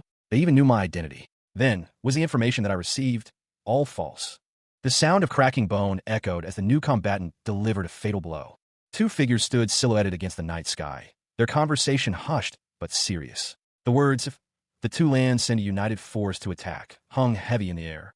The scene shifted to a desolate landscape. One of the figures, a man in military attire, proposed they should decide to use that main road, correct? A discussion ensued regarding strategic options. One man pointed out the vulnerability of the main road to ambush, while another noted the high attrition rate of soldiers using the lower ground. Agreement was reached on the geographic advantage. The conversation then turned to a third, less obvious option, a hidden byway discovered by a spy. The possibility of the spy having the same thoughts was raised. One of the men, having previously posed as a lumberjack, explained his plan to set a trap in the byway using a device called Jared's landmine, a magic intake device with considerable power. His colleague expressed surprise at the device, having never seen anything like it before. He then instructed his companion to stand behind him. The man activated the device. A bright light emanated from the landmine, followed by a powerful explosion. The force of the blast sent debris flying. Two figures, seemingly unharmed, emerged from the blast radius, protected by a shimmering energy field. One of the observers reacted with disbelief to the scene unfolding before him, muttering, "This is unbelievable." Two figures stood amidst a fiery landscape, their conversation heavy with grim determination. One, a man in dark, military-style attire, spoke of a weapon, an extraordinary one, capable of annihilating an entire enemy force with a single blow. His companion, similarly clad, nodded in agreement, his expression grim. Their plan, it seemed, was to transform the forest into a graveyard for their enemies. The scene shifted. A lone figure, cloaked and armed, moved stealthily through the forest undergrowth. He was clearly on a mission, his movements precise and deadly. The forest floor was littered with the fallen, their fate sealed. This was a one-way trip to oblivion. The scene opens with a grim spectacle. A commanding figure, Horgos, addresses his troops. His words are a chilling decree. Limbs for those who resist, chains for those who surrender. The soldiers, grim-faced and merciless, prepare to carry out his orders. Bound and helpless, a line of prisoners is marched forward, their fate sealed by Horgos' command. Meanwhile, another figure watches with a calculating smile. He speaks of an era of war bringing wealth and honor, urging his own forces to raise their weapons. The promise of spoils fuels their bloodlust. Horgos, his face a mask of savage glee, bellows his intention to commence a massacre. A witness, seemingly shocked, utters a single word, "Jared," but the tide is about to turn. A hidden voice speaks of traps, meticulously prepared. The traps spring to life, ensnaring Horgos' forces as they advance. The ground beneath them crackles with energy. A man with short, gray hair, thick glasses, and a pronounced sneer is shown. His expression is one of intense focus, bordering on manic. The ground trembles violently beneath him. He shouts an order, "Isaac, Odium, start your defensive magic." A massive, fiery explosion erupts from the ground, engulfing the surrounding area in a wave of heat and destruction. The explosion continues, its fiery tendrils reaching towards the sky. Several armored figures are shown, caught in the blast. They scream in pain and anguish as they are consumed by the flames. The gray-haired man from earlier is seen launching a volley of projectiles, seemingly attempting to counter the explosion's effects. Another figure, clad in simpler armor, fights alongside him. A man on horseback observes the distant scene of devastation from a high vantage point. The scale of the destruction is immense. He mutters to himself, "A great explosion has occurred from the direction that Horgos was using. Are the ones who are disadvantaged in this war perhaps us?" A commander addresses his troops, ordering a full-scale assault. The soldiers respond with shouts of determination and the clash of steel. A chaotic battlefield filled the horizon. Arrows rained down, and the clash of steel echoed across the ravaged landscape. In the midst of the carnage, a heavily armored lord, his face grim, stumbled back, clutching a wound on his arm. A slender figure, a man with silver hair and spectacles, rushed to his side, concern etched on his face. "My lord, are you all right?" he asked, his voice laced with worry. The lord, though clearly injured, waved a dismissive hand. "I'm fine," he stated, his voice firm despite the pain. "Give me a report on our situation instead." The silver-haired man hesitated, then began his report. "With the exception of about 500 soldiers who were following us from the rear." He paused, his gaze falling to the ground. The lord pressed him, "What about the two mages?" The silver-haired man's face paled. "Isaac and Odium have also perished," he whispered, his voice barely audible above the din of battle. The lord let out a roar of frustration. His grip tightened on his sword. The silver-haired man, startled by the sudden outburst, stumbled back. The lord lunged at the silver-haired man, his rage boiling over. "You damned bastard! Up until now, has your appearance all been nothing but a staged act?" he shouted, his voice filled with fury. A fierce battle raged. One combatant, a man with short, white hair and spectacles, found himself in a precarious position, his body contorted in a desperate attempt to avoid a fatal blow. He coughed, a guttural sound escaping his lips as he braced for impact. He plummeted downwards, the ground rushing towards him. But then, a figure in shining armor appeared, seemingly suspended in midair. A complex, magical symbol glowed around the armored figure. The armored figure, addressing the falling man, offered a stark choice. activate a flight ability to avoid impact, or deploy a defensive shield to counter an impending ice storm. The ultimatum was delivered with chilling finality. Now choose. The man chose poorly. The ice storm, a torrent of freezing magic, engulfed him. His rage was palpable. "You damn bastard," he roared, his face contorted in fury. The narration explained that in a typical magic duel, opponents maintained distance, probing each other's strengths before launching a series of attacks. However, his opponent had disregarded all conventional wisdom. He had completely disregarded the established rules of engagement. The man in spectacles, now falling, wondered about his opponent's motives. Was this a deliberate attempt at mutual destruction? He noticed the unusual nature of the magic circle his opponent had deployed. A chilling realization washed over him. His opponent had completely understood his strategy. The narrative opens with a discussion of mage classes. A fourth-class mage, while not the lowest rank, is still considered relatively weak. The text explains that even the notoriously brutal Hirogas, known for filling his ranks with criminals, employed third-class mages carefully. The scene then shifts to a violent confrontation between two individuals, one of whom is clearly overpowered. The text explains that significant resources were invested in employing third-class mages effectively. However, there's a contrast presented. A man, Jared, is shown reacting with frustration and anger, shouting about the situation. A flashback reveals Jared's past. He was once powerful enough to subdue a reincarnated lich multiple times. This is juxtaposed with his current state, where he's only capable of using fourth-class magic once. The narration shifts to another character, whose skills are perfectly balanced, making him a perfect fourth-class mage.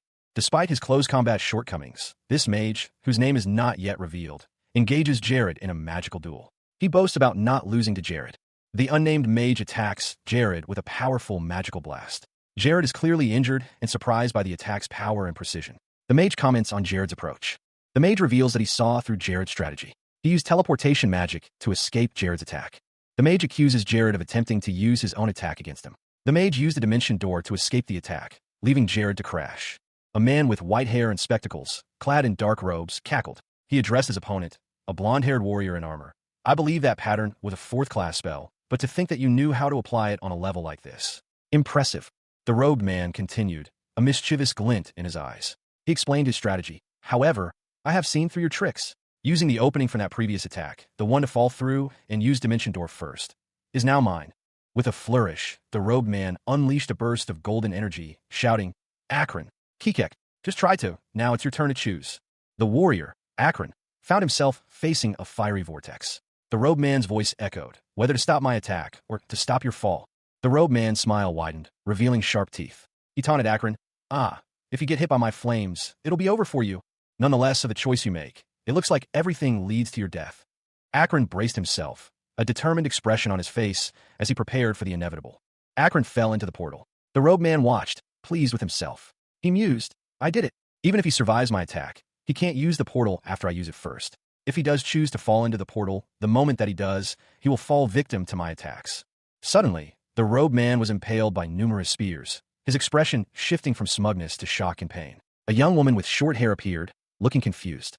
Akron, seemingly unharmed, descended from the sky, a sarcastic remark on his lips. "Didn't you just say that you saw through my tricks?" High above the forest floor, one combatant addressed another. He stated that he had come down to deliver a message. He observed that the other's expression showed extreme confusion regarding recent events. Without magic, the speaker asserted, the other was simply an idiotic, thoughtless man. The speaker continued, explaining that thanks to the other's attack, he was able to cushion his fall. He then revealed a crucial detail. He had purposefully allowed himself to be hit, leading to his fall into a preset trap. The speaker declared himself the victor of the battle. He concluded by stating a proverb about how something too good to be true probably isn't, implying that he saw through his opponent's plan. The victor then unleashed a powerful attack, shouting, "Jared." He declared that those who committed countless evil deeds would receive justice from him on behalf of all their victims. The resulting explosion was immense. The aftermath showed only the victor's boots standing over the remains of his opponent, along with a pair of discarded spectacles. A level-up notification appeared, indicating completion of a quest titled Neck and Neck. The victor pondered the meaning of the quest title, noting that his opponent couldn't even scratch the robe he was wearing. A fierce battle raged. Soldiers clashed, their shields meeting with a resounding clang. Arrows flew, and the ground was littered with fallen combatants. Amidst the chaos, a woman with vibrant turquoise hair tended to a wounded soldier, urging her comrades to hold the line. Her instructions were sharp, her voice cutting through the din of battle. A seasoned officer, his face etched with grim determination, observed the weakening defense. He bellowed orders, his voice strained with urgency as the enemy pressed their advantage. The defense crumbled. Soldiers scattered, their ranks broken. The tide of battle had irrevocably turned. A commander, his face a mask of cruel amusement, issued a chilling order to ignore the common soldiers and focus on the interior areas, prioritizing plunder over lives. One of the soldiers, struck down by a blow, fell to the ground defeated. Two other soldiers watched in horror as their comrades were routed, their faces reflecting fear and disbelief. An older man, his expression thoughtful, reflected on the swift defeat. He had anticipated their military inferiority, but the speed of their collapse still surprised him. A lone soldier, weary but resolute, stood amidst a desolate landscape. He spoke, his voice heavy with unspoken burdens. "This is probably why our Lord sought us out, even after retiring." Another soldier, older and bearing the marks of many battles, approached. He reported, "We gave Marika a good beating just before we got here." The scene shifted to reveal a younger man, his features sharp and determined. He was identified as Barrett, Caribia's master and great leader, and his successor, Jared, the current Lord of Caribia. A formidable army stood at attention, 100 elite guards under Barrett's command, and 400 more under Jared's. The two leaders stood together, flanked by their most trusted warriors. The older soldier's voice boomed, "Participate together in this war." To be continued. A grizzled, older man with a scar across his face looked confused. He addressed a younger, blond man in military attire, stating that he had served well and was being retired. The younger man, seemingly surprised, simply responded with a quiet, "Huh." The older man, identifying himself as Barrett, the guard of Caribia, explained that due to his retirement, his soldiers were no longer needed. The younger man, clearly distressed, whispered that his father was gone. He continued, explaining that Jared, the younger man's father, had dismissed most of the soldiers due to a lack of funds caused by his lavish spending. 2 gold coins lay on a table, highlighting the financial strain. The narrative detailed Jared's excessive spending on a luxurious lifestyle, creating an opportunity for others to exploit the situation. A subsequent image showed a group of menacing figures. These individuals seized Caribia, forcing Barrett's associates out of their positions and imposing continuous salary cuts on the remaining soldiers until their eventual dismissal. Barrett and his fellow veterans, unwilling to watch their hard work crumble, chose to quietly disperse into the woods. Barrett, now alone in a snowy forest, stood resolute, his weathered face showing determination despite his circumstances. A lone hunter trudged through the thick spring snow. The weight of the snowfall was considerable, and he muttered to himself that he would have to abandon his hunt. Suddenly, he spotted a group of goblins hauling heavy loads through the snow. He questioned how they managed to penetrate so deep into Caribia. He prepared to confront them, his spear raised. One goblin noticed him and let out a surprised cry. The hunter's expression hardened as he watched the goblins. He then noticed something peculiar. They seemed to completely ignore him. The goblins continued on their way, seemingly oblivious to his presence. He found this unsettling. Later, the hunter arrived at a blacksmith shop. A blacksmith was overseeing the delivery of supplies. The blacksmith explained that the supplies were ingredients for weapons they were mass-producing for the military, resulting in 24/7 work. He noted that this high demand had revitalized the blacksmithing trade. The blacksmith agreed, adding that the weapons were being delivered secretly. The hunter reflected on the recent changes in Caribia, initially dismissing them as mere luck. However, he now realized the situation was far more complex than he initially thought. A report details the resolution of several critical issues. A widespread drought was alleviated, improved road systems facilitated better troop management, and the recruitment of new soldiers and talented individuals was enhanced. Soldiers who had previously deserted returned to the military, acknowledging the positive changes. The narrative shifts to a battlefield. These men, who stood by Jared and overcame a monstrous invasion, were the best of the best.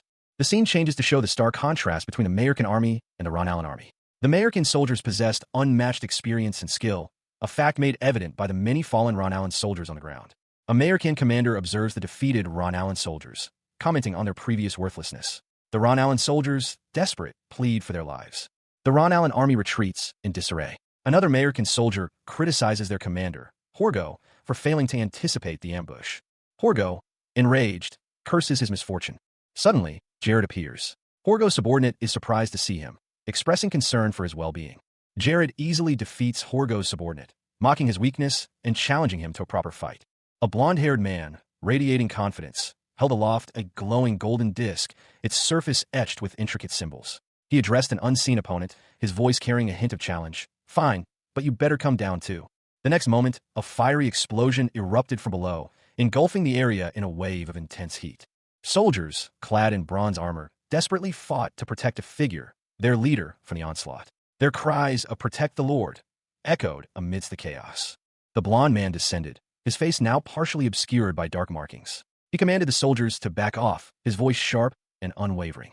One of the soldiers, coughing violently, staggered back, clearly weakened by the earlier explosion. The blond man unleashed a blast of energy, striking the soldier. The soldier gasped, "This is impossible." Another soldier, kneeling before him, accused the blond man. "You plan to take everything from my land." The blond man responded, "So I'll make sure to straighten you out, to ensure that there will be no more of my subjects who suffer from your evil deeds. I'll clean out my territory thoroughly." With a final surge of power, the blond man obliterated the remaining resistance. A dark, viscous liquid stained the parched earth. A guttural chuckle echoed across the desolate landscape. A scarred, hulking figure loomed, his cruel smile widening. He questioned the possibility of something, his voice dripping with scorn. A blond knight, clad in shining armor, stood defiantly before him. He admitted to occasional mistakes, but declared one thing certain. His words were a condemnation. Even a past foe, Jared, had surpassed the brute before him. The knight's opponent, enraged, scoffed at the notion that his death would end the conflict. He believed his demise would only trigger a far greater revenge. He warned that the Empire's general would unleash his knights upon them in retaliation. The blond knight, holding a book, questioned his opponent's understanding of the situation. A muscular man, his face contorted in a grimace, lay on the ground. He muttered to himself, questioning if his death would truly bring an end to the conflict. His words hinted at a powerful figure, a general of the Empire's knights, whose potential intervention loomed large. A young man with blonde hair, dressed in the attire of a knight, appeared. He held a book titled Paradiso and questioned the dying man's understanding of the situation. He opened the book, flipping through its pages. He then stated that Count Byrox, the person the dying man seemed to be referring to, would not be coming. The dying man, astonished, exclaimed about the young knight's knowledge of Count Byrox's name. The blond knight explained that while creating the book, he discovered a connection between himself and the Count. He scoffed at the notion that the general would come to save his nephew, questioning the dying man's belief. The dying man argued that while the general's travel across vast territories was improbable, his grief over his nephew's death might still drive him to seek revenge. However, the blond knight countered that for a power-hungry person like the general, a famed nephew was merely an obstacle. A tattered, crimson flag lay on the ground, its emblem barely visible. The question hung in the air, unspoken but heavy with implication. Was anyone even going to mourn its owner? Before him knelt a defeated warrior, his sword discarded. A blond knight, clad in gleaming armor, stood over him, his expression cold. The knight's face was a mask of disdain. He declared, with chilling indifference, that the fallen warrior's life was worthless. He then revealed that his preparations were far more thorough. A swirling vortex of energy appeared beneath the two combatants. The knight asked if the warrior had any last words. The warrior, enraged, unleashed a torrent of insults. With a swift movement, the knight retaliated, his attack a wave of icy energy that engulfed the warrior. The warrior was frozen, his body encased in ice. He could only moan in agony. He struggled, but his movements were slow and weak. The knight simply stated, "All right then." The knight reflected on the warrior's evil will and promised to hear his complaints in the afterlife. A colossal, ice-like figure looms, its form indistinct yet imposing. The scene is one of frigid vastness. The quest, for successful defense, is declared complete. A reward of 50 charm is granted, and the territory's value increases by 50%, regardless of internal affairs. Following the victory, a young, blond knight sits on the ground, exhausted but relieved. His troops, weary but victorious, stand behind him. The opposing soldiers raise their hands in surrender, shouting their capitulation. The enemy army surrendered completely. The victory was swift and decisive. Jared, however, didn't celebrate. He immediately moved to his next objective. His single goal from the beginning was to bring Marorica and Ronella under his control. He approaches the gates of Marorica. Marorica has fallen. The change was swift and dramatic, occurring within a single day. Caribia is no longer a subservient nation. Though weak, it is now independent. Jared's subordinate asked for his next command. A man with stern features, clad in Roman-style armor, delivered a grim assessment. Ronella, he explained, lacked the fortifications of Caribia, and with its military forces decimated, any defense was highly improbable. He continued, explaining that a battle between armies hinges on numerical superiority. A fair-haired man in a dark robe, his face partially obscured by spectacles, listened intently. He then declared, "Let's proceed to Ronella." The scene shifted to a grand reception room. A caption identified the location as Batman's reception room. The narrative focused on the unexpected arrival of a person, and the announcement that Lord Horgos, the mastermind behind the war, had been killed by Lord Jared. General Capre, a man in sturdy armor, reported that Jared had also conquered Marorica. He considered this a successful outcome, but the fair-haired man from the previous scene disagreed, questioning whether one person could be solely responsible for such sweeping victories. General Capre chuckled, suggesting that if that were the case, Lord Batman should pay compensation. He then stated his pacifist nature, his reluctance to see his neighbor consumed by war. The focus shifted to the fair-haired man, whose eyes glowed red. He suspected General Capre had been looking for an opportunity to attack Ronella. The fair-haired man asked for agreement on a course of action. The other man readily agreed, but the fair-haired man immediately countered with a forceful denial. He unleashed an ice storm, followed by a flame arrow and a lightning arrow, showcasing his considerable magical prowess. The attacks continued, depicted as a flurry of elemental magic. A fiery explosion rocked the landscape, sending plumes of smoke and debris into the air. The intense heat radiated outwards, scorching everything in its path. Amidst the chaos, a figure emerged, seemingly unscathed. General Capre, a man of imposing stature with fiery orange hair, strode forward, his expression a mixture of grim determination and amusement. He held a sword, its red glow hinting at its power. The aftermath of the explosion was shown, highlighting the destructive power of the attack. A figure, presumably Lord Jared, was seen engaged in close combat with General Capre. Lord Jared, his blonde hair slightly disheveled, appeared to be assessing the situation. His face was grim, reflecting his concern. He muttered to himself, acknowledging the futility of his attack. General Capre was a formidable opponent, a rank B tank whose defenses were impervious to his magic. Jared and Capre continued their conversation. Jared expressed his understanding of the situation, recognizing the pointlessness of fighting such a powerful opponent. Capre, however, seemed amused by Jared's kind-hearted nature. Jared explained his strategic concerns, highlighting the necessity of passing through the Miseria territory to reach the central continent. Capre, in response, made a chilling statement about his intentions. Night had fallen. Matsuda Erika, or Eri as she preferred, lay asleep in her bed, a peaceful expression on her face despite the bandages on her arm. The imposing silhouette of a large building loomed in the background. Elsewhere, a woman with vibrant red hair and glasses savored a glass of red wine. She declared it the best part of her day. She continued to enjoy her drink, lost in thought. Suddenly, another woman, this one with pale skin and long white hair, appeared, questioning her late-night excursion. The red-haired woman explained she simply wanted some fresh air.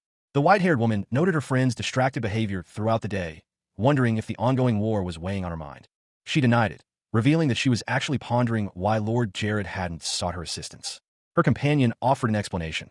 Lord Jared likely hesitated to ask a guest to defend his home. She added that he only invited her to teach Lena. The red-haired woman mused that Lord Jared's home was nearly overrun by the enemy. Considering the outcome, she concluded that he had been preparing for this war for quite some time. Two figures sat at a table, illuminated by candlelight. One, a woman with vibrant red hair, leaned back, a thoughtful expression on her face. She commented on a shared experience, noting that a certain feeling had been present since their first meeting. The other, a pale-skinned individual with silver hair, listened intently, comparing the feeling to Lord Jared's foresight. The scene shifted. A blonde-haired man in a military-style uniform spoke with a gray-skinned elf woman, who stood holding a sword. He had taken the opportunity to speak with her while she rested, inquiring about her well-being. The blonde man continued, explaining that most gray elves prioritized safety within their territory. He then questioned the elf woman's reasons for working in such a dangerous world.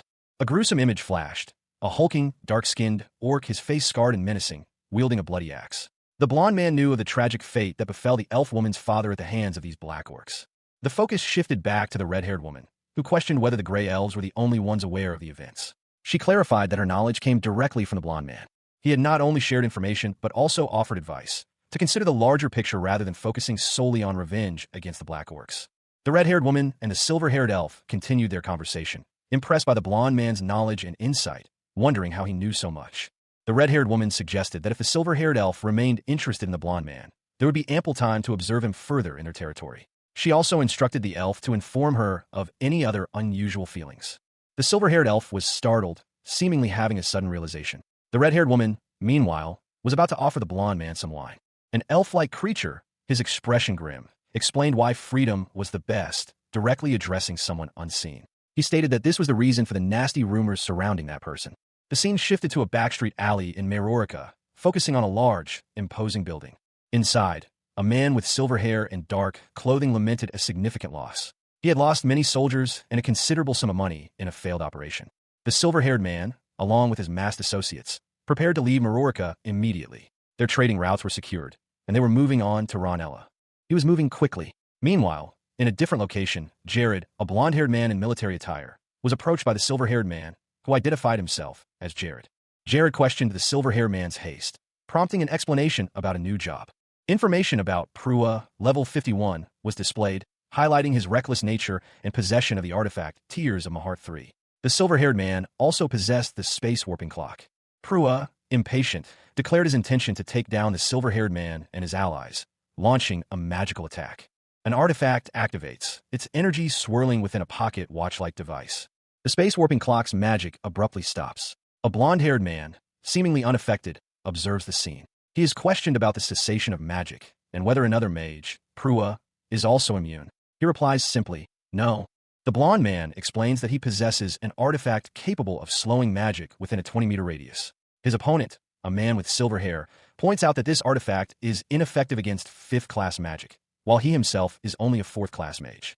Despite this limitation, the blonde man realizes he must close the distance to deliver an effective blow, needing to be within 20 meters of his opponent. The blonde man, identified as Prua, the head of the Detrahair drug cartel, confronts his opponent, Lord Jared. He taunts Jared about his eagerness to engage in a close-quarters fight and declares this will be Jared's end.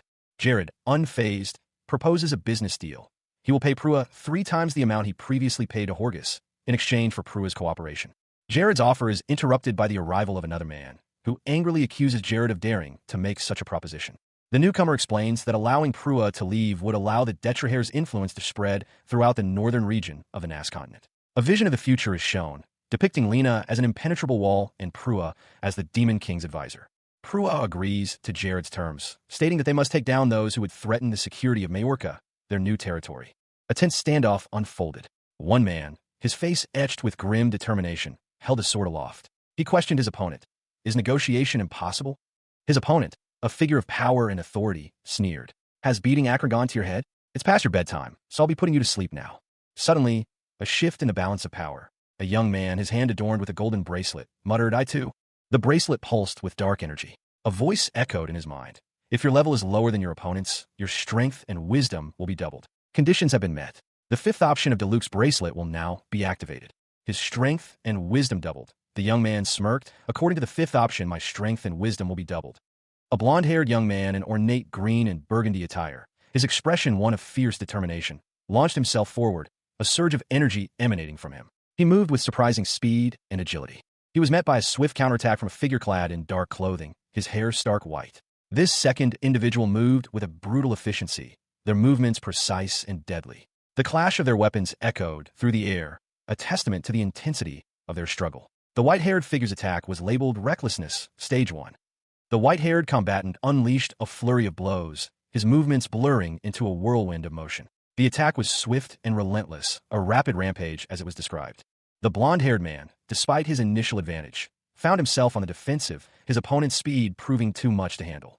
He was forced to retreat, narrowly avoiding a devastating blow. Meanwhile, a heavily armored soldier warned a man with pink hair, You may not reach the Lord. The blonde-haired young man shouted, Get back, it's dangerous, as he continued to fight, his face etched with worry. The armored soldier stood firm, his expression grim, ready to defend his position. A cloaked figure is struck by a sudden, powerful force, sending them sprawling. Simultaneously, a blonde-haired man in military attire is seen floating in mid-air, facing a stern-looking man in a dark suit. The blonde man raises his hand, a blinding light emanating from it. The man in the dark suit is momentarily blinded by the light, clutching his eyes in pain. He recovers quickly, his expression hardening as he prepares for a counterattack. Meanwhile, a ninja, wielding 2 swords, appears, surrounded by other cloaked figures. The man in the dark suit leaps away, narrowly avoiding an attack.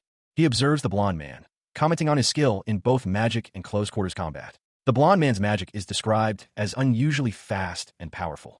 The man in the dark suit reflects on the difficulty of fighting the blonde man, likening it to battling 4 opponents simultaneously.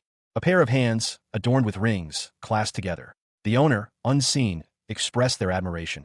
I'm impressed by your skill in slicing a shield in half. The speaker was revealed to be a young man with blonde hair, a warm smile, and an air of authority. He continued, There's no doubting your skill with a sword. However, another man, this one with short, gray hair and a stern expression, interjected. His skepticism was clear, but I can't help but think you're relying on an artifact. That sword you have. The gray-haired man's suspicion was confirmed. A detailed description of the sword appeared. Moisel, 99th failed longsword. Rank, 1 star. Option 1. It is a demon sword imbued with anti-magic. He added, Is it a sword designed as an anti-magic tool? If you didn't have that, well, it'd be disappointing how weak you'd be. The gray-haired man, whose name was revealed to be Jared, addressed the blonde-haired man. Jared, the The same went for the previous lord, but it seems you're quite loose-tongued. The blonde-haired man chuckled, countering, but isn't it the truth? That space-distorting watch is just decoration since I'm within 20 meters too. Jared, enraged, roared, shut your mouth. Jared lunged at the blonde-haired man, his sword flashing. The two clashed in a blur of motion, their fight spilling into the city streets. A chase unfolded through the narrow, stone streets of the city. A blonde-haired man in a dark green military-style coat, his face etched with worry, was pursued by a figure cloaked in black, their movements swift and deadly. The pursuer wielded a long, crimson-glowing blade, leaving a trail of light in their wake. The black-clad figure launched a powerful attack, a single strike aimed at the fleeing man. The force of the blow was immense, a fiery energy surging from the blade. With surprising speed and agility, the blond man evaded the attack, the blade slicing through the air where he had stood moments before. He continued his desperate flight, the black-clad figure relentlessly pursuing him through the labyrinthine alleyways. The chase continued, the blond man desperately trying to outmaneuver his opponent. He dodged another attack, narrowly avoiding a devastating blow. The black-clad figure, however, was relentless, their movements precise and deadly. Despite his best efforts, the blond man was clearly outmatched. The black-clad figure's attacks were too swift, too powerful. He found himself on the defensive, struggling to survive. The blond man, his breath ragged, continued to flee, his pursuer hot on his heels. He glanced back, fear evident in his eyes. The black-clad figure closed in, their blade arcing towards the blond man. It was a swift, decisive strike. The blond man, narrowly avoiding death, registered his opponent's terrifying speed and power. He was clearly outmatched, his survival hanging by a thread. A young man with blonde hair, striking blue eyes, and a confident smirk holds a glowing purple orb in his hands. Dark, purplish-black energy crackles around him. He speaks, a hint of challenge in his tone. But now it's my turn, right? The scene shifts. The title, Lightning Plus Nightmare, appears above a dramatic depiction of a powerful purple lightning bolt striking down into a medieval town. The impact of the lightning bolt is shown, causing a large cloud of smoke and debris to erupt. The blonde-haired young man from before is now perched on a rooftop, observing the aftermath. A swordsman lies injured on the ground below. The young man comments, "Just give up. Against a swordsman, you'd be a difficult opponent to face." The injured swordsman, a man with white hair and a stern expression, counters, "You're faster than any normal swordsman, while each stroke of your sword is absurdly strong." The blonde young man explains his strategy, pointing to a diagram showing strike zone, safe zone, and artifact zone. He states, "But I have no intention of entering your strike zone." The white-haired swordsman is impressed, replying, "Your analysis is astounding. Should I be applauding you?" The title Recklessness, Stage 3, appears as the white-haired swordsman unleashes a powerful, crimson-red energy blast. The swordsman taunts the blonde young man. "If you're such a bright boy, why don't you try figuring out who will win this fight?" A muscular man with white hair, clad in a dark jacket, lunged forward, shouting, "I'll end you with one blow." The scene transitioned to show the man in a recklessness stage 4, his attack intensified. His attack sent debris flying. Below, a blonde man watched in horror as the attack bore down on him. The white-haired man's sword flashed, aimed at the blonde man. The blonde man barely dodged the blow, the sword piercing the ground near him. He gasped in shock. He stared, wide-eyed, at the white-haired man, clearly shaken. The blonde man smirked, saying that he was easily fooled. The scene opens with a stark contrast. Two powerful enemies, though equally strong, are vastly different. One, partially sealed by magic, is weakened and casts spells slowly. The other, seemingly unaffected, observes. The narrative shifts to a strategic advantage. One combatant, possessing an artifact, has access to all his skills and enjoys a home court advantage. His opponent, however, is still developing.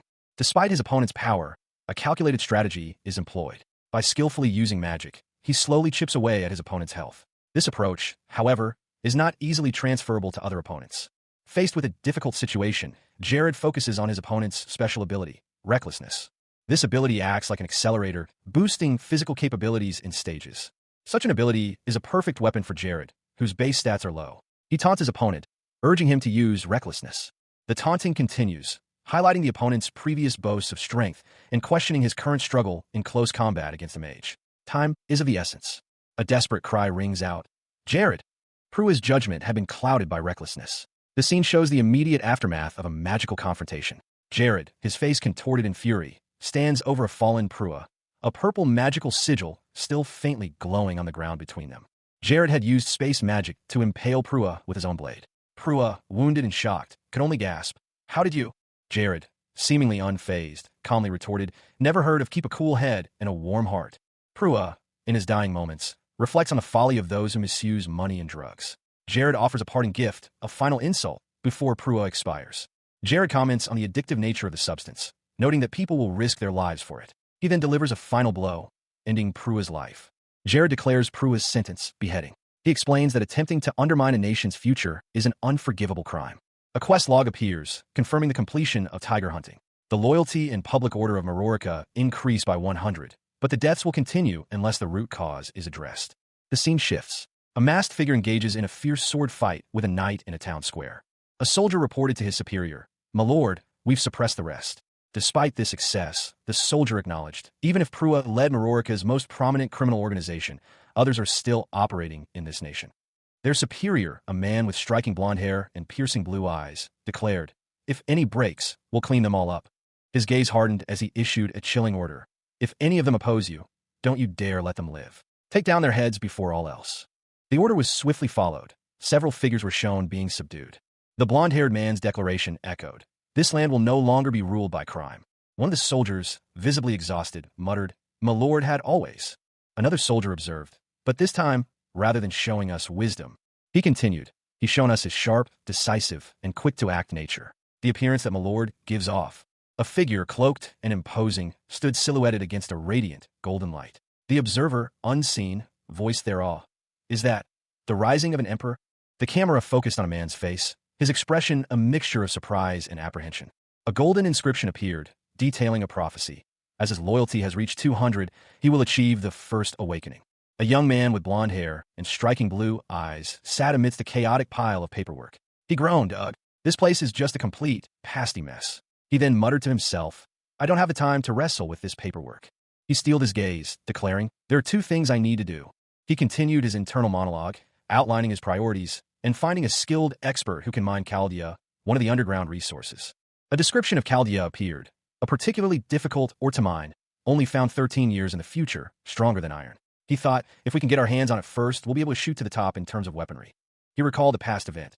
"Wait, when I first came to Caribia, Matsuda Erika, a young woman with teal hair and a maid's uniform, sat across from a large, fair-skinned man. She pointed at a document, explaining something. The man, seemingly unconcerned, held another piece of paper, his expression neutral. Erica's words conveyed that someone named Hayes had assisted her. The man's attention shifted. A subtle smile played on his lips as he expressed a desire to see Erica again. The scene changed. A voiceover described a man with political skills, implying that his absence would hinder Marorika's progress. A chibi-style depiction of a blonde man, presumably the one from the previous scene, enthusiastically gave his approval. Suddenly, the narration shifted to a shocking revelation. Tonio, the man just approved, had been executed while serving as advisor to Horgus. The blonde man reviewed another candidate, Katie, who possessed a keen business sense. Despite her flaws, he deemed her acceptable. Katie's fate was revealed next. She was exiled after a budget dispute with Horgus. The blonde man then considered the final candidate, Marklon, described as skilled and pleasant. The blonde man, seemingly resigned, accepted Marklon, deciding to work with the candidates he had. News of a prison break spread like wildfire. The moment Lord Horgus died, an escapee slipped away under the cover of night, leaving his post. Meanwhile, a young man with a perpetually unimpressed expression found himself in an unfamiliar, desolate landscape. He seemed lost and confused. He fell to the ground, his frustration evident. What is with this forsaken land? He wondered aloud. Elsewhere, a group of people discussed the lack of skilled individuals in their town. One man lamented, "There's not a single talent here. This is the first time my wisdom and my minds have failed me." The young man remained on the ground, contemplating whether to summon help. He ultimately decided against it, noting that his usual contacts were preoccupied with another matter. Urgent reports flooded in. Complaints from Majorca's head of labor and commerce departments. 5 people had abandoned their posts in each. A young man, seemingly a nobleman, reacted with alarm to the news. A knight on horseback arrived, concerned. "My lord, what's wrong?" he asked. The nobleman explained the situation in Devani village, noting that despite the lack of work from their leader, villagers were desperate for help. They had come begging for assistance. The speaker, a young man with vibrant blonde hair, relayed unsettling news. Not only was the new transfer student, Kanaim, unusually quiet and expressionless, but rumors circulated that he spent his days drinking and sketching obscene images. A determined expression hardened his features. He concluded that direct intervention was necessary. He would take the lead in addressing the situation. The scene shifted to Devani village, a quaint settlement of medieval-style buildings. Inside a building, an urgent summons echoed. The head of Devani village, Julian, was called upon immediately. The scene opens in Devani village. Julian, the village head, urgently calls for someone to come out immediately. A young man with vibrant green hair responds with a simple, Oh. The young man, Julian, lies on the floor, awestruck. He mutters, wow, this is... His gaze is fixed on a wall displaying several pieces of artwork, each marked with an X. The caption reads, Spring Blossoms. He describes the art as incredible. Julian, still marveling at the vibrant artwork, is interrupted by a stern-faced man who shouts that it's so vibrant. Elsewhere, a man sits alone, contemplating a mug in his hands. He wonders aloud, who is it? The man's expression shifts to one of shock and disbelief as he recognizes the individual in question. He exclaims, Are you Julian? A flashback shows a series of young people, each displaying unique abilities. A voiceover explains that he made sure they developed their talents early on, even if it was a little late. The flashback continues, focusing on a young man with striking red eyes. The voiceover notes that this particular individual was unlike the others. He was different from all the people he'd seen so far. The image shows Julian, a man of striking silver hair and calm demeanor, seated and holding a mug. A caption proclaims him the closest to perfection, and a box displays his stats, level 65.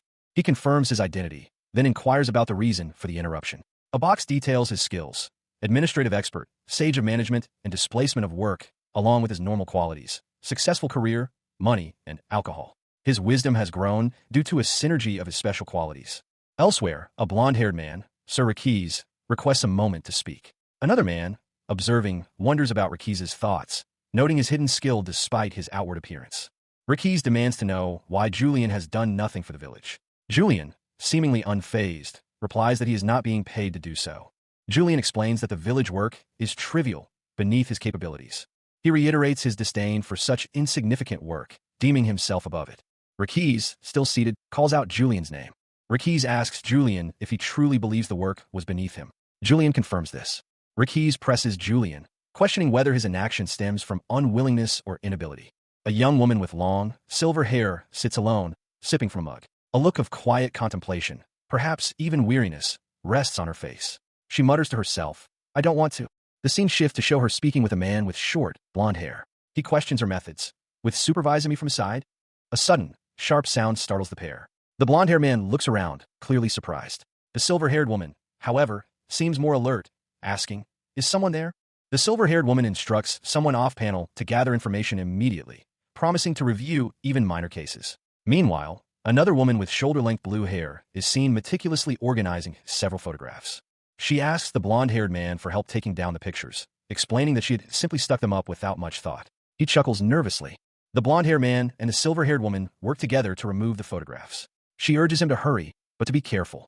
In a separate scene, a woman is discussing a calf's growth with a concerned farmer. The farmer explains the importance of proper feeding and weaning.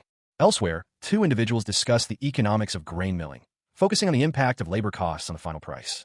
A group of people discuss the impact of a declining bee population on a hive, suggesting that destroying the hive might force the bees to establish a new one. Two figures are locked in conversation. One, a man with dark hair and a stern expression, accuses the other of embezzlement. The second figure, a man with long, silver hair, looks concerned, a hand raised to his cheek. It seems like there's someone embezzling the money earned from the harvest, the dark-haired man stated, his voice tight with anger. The silver-haired man responded with disbelief. There was someone like that? The scene shifts to the silver-haired man, now alone, reflecting on a recent event. He marvels at the efficiency of someone who completed a month's worth of work in half a day. This guy's perfect, he thought, a smile playing on his lips. He then addresses unseen individuals. With this, any pending issues have been solved. All of you can leave. A blonde-haired man, dressed in a dark suit, orders a group of armored guards to leave as well. You guys should leave too. He commands, his tone firm but polite. The perspective changes to an overhead shot. The silver-haired man and the blonde-haired man are now seated across a wooden table, alone. A palpable tension hangs in the air. The blonde man speaks, his voice filled with a newfound understanding. I can now understand why you were so confident. I've seen it all. The silver-haired man offers an apology for his previous lack of effort in managing the village, admitting to procrastination. I apologize for my lack of effort in managing this village up until now. But as it's all work that wouldn't take me very long if I invested myself in it, I was just procrastinating for the time being. The blonde man acknowledges the silver-haired man's skill in uncovering his deception.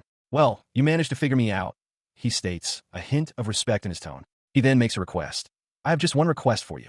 The silver-haired man inquires about the blonde man's dream. What is my lord's dream? A stern-faced, high-ranking officer questioned Giorno Giovanna, a young man with striking blonde hair and a determined expression.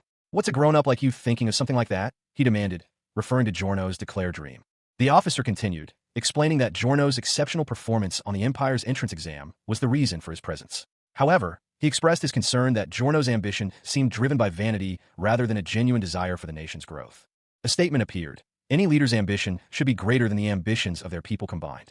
A young woman with long, silver hair stood alone, a stark contrast to the bold text. She felt infinitesimally small. The young woman's feelings of insignificance were emphasized by the stark black background. Giorno, his expression now more confident, declared his ambition to become the hero of the Nas continent. He elaborated, stating his desire to be the world's hero instead of a nameless lord of small territory. The young woman listened intently, her expression unreadable. She then questioned Giorno's sincerity, asking if he was lying. The scene opens with a young man with blonde hair and a mischievous grin, leaning back in his chair. He asks, with a hint of playful challenge, "Do I look like someone who would tell such lies to you?" Across from him sits another man, his silver hair framing a sharp, almost predatory smile. He counters, "Or am I too worthless to be that kind of person?" The camera shifts to show the bottle being poured into 2 glasses. The silver-haired man continues, explaining that he's longed for someone to look up to. He elaborates on his point, stating that if a lord is looked down upon by his vassal, the fault lies with the lord, not the vassal. He raises his glass, proposing a challenge. Before the year's end, either become an earl or lead a conglomerate of territories to prove his worth. The blonde-haired man readily accepts the challenge, clinking glasses with the other man. The blonde-haired man then makes a request. If it's all right, he'd appreciate some supervision from the sidelines. The silver-haired man bursts into laughter, stating that he wouldn't leave the side of a lord who has earned his respect. However, he adds a caveat. He would leave without hesitation if the blonde-haired man were to fail. 2 figures, their hands clasped around glasses, clinked them together. One, clad in gold, declared, "Then we'll be together for an eternity." The other figure responded, "I'll take you in as the executive head that manages all of Meroica's internal affairs."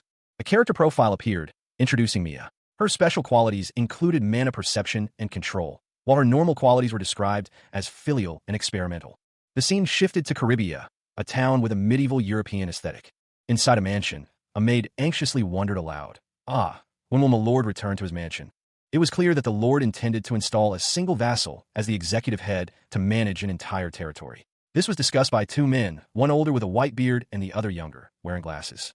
The older man urgently instructed, "We must leave for Meroica immediately." The older man questioned, "Will Hayes go to greet the lord as well?" The maid, her eyes wide, whispered, "The lord." Matsuda Erika, a young woman with vibrant teal hair styled in a bob, is shown from the shoulders up. She wears a maid outfit, complete with a crisp white apron and a large, crimson bow tied neatly at her collar.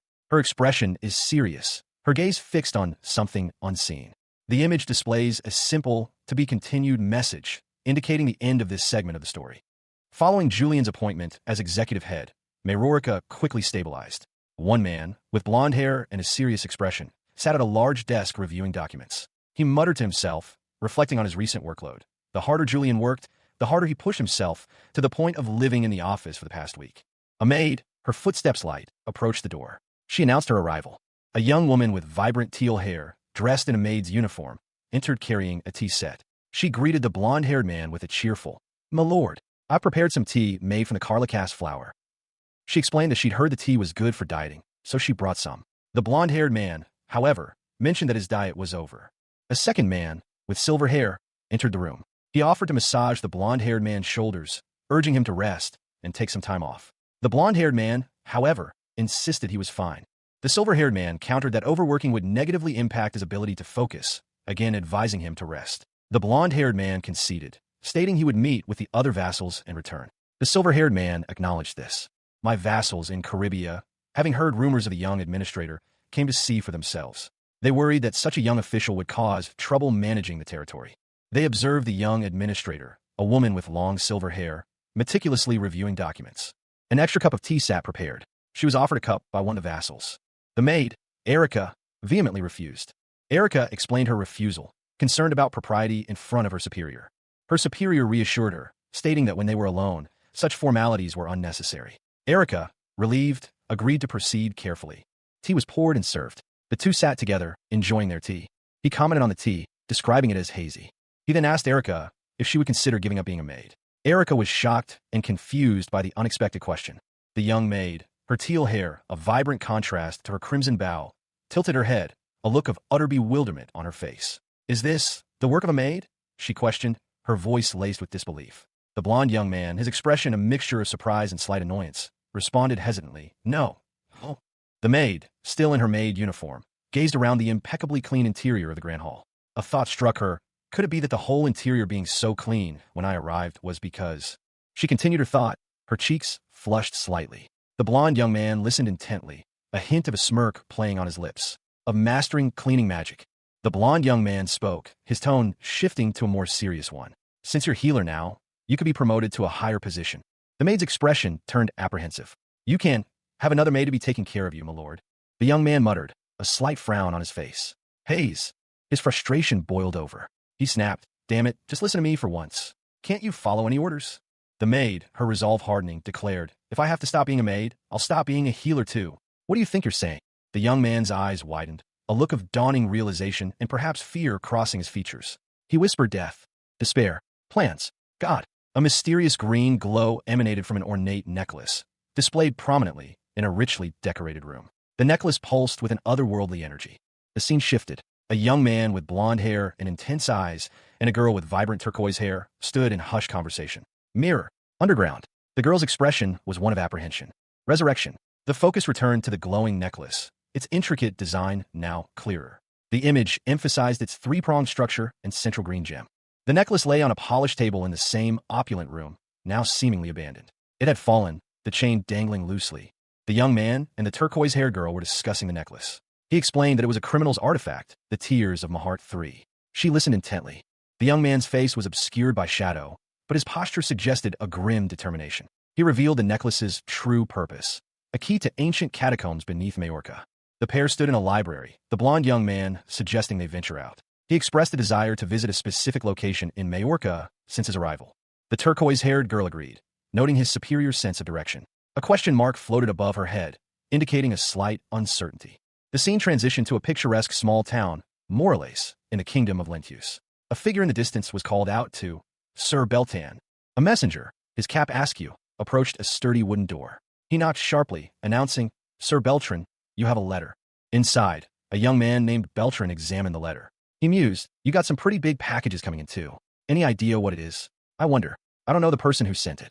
The messenger, having delivered his message, politely bid Beltran farewell. Well, have a nice day. Beltran replied, thank you. Alone once more, Beltran sat at a simple wooden table, carefully reading the letter's contents. A thoughtful expression crossed his face as he finished. He murmured to himself, isn't he something? The letter detailed a request for assistance. It read, in part, this clueless junior of yours is unable to tell how to proceed from here. However, I require your advice as a senior. I request this of you. Please give me your instructions. Beltran reacted to a specific part of the letter. He said, so, it's that you'll give me plenty of gold coins, so you want me to take this as my payment and go to you? A sudden, unexpected reveal. The sender identified himself as Belhard, a 9th-class Grand Mage. He stated, to be aware of the fact that I, who now go by Beltran, am actually Belhard. Beltran pondered the implications. He thought, even his words were strange, a clue that confirmed the fact that he had moved up to the 5th class.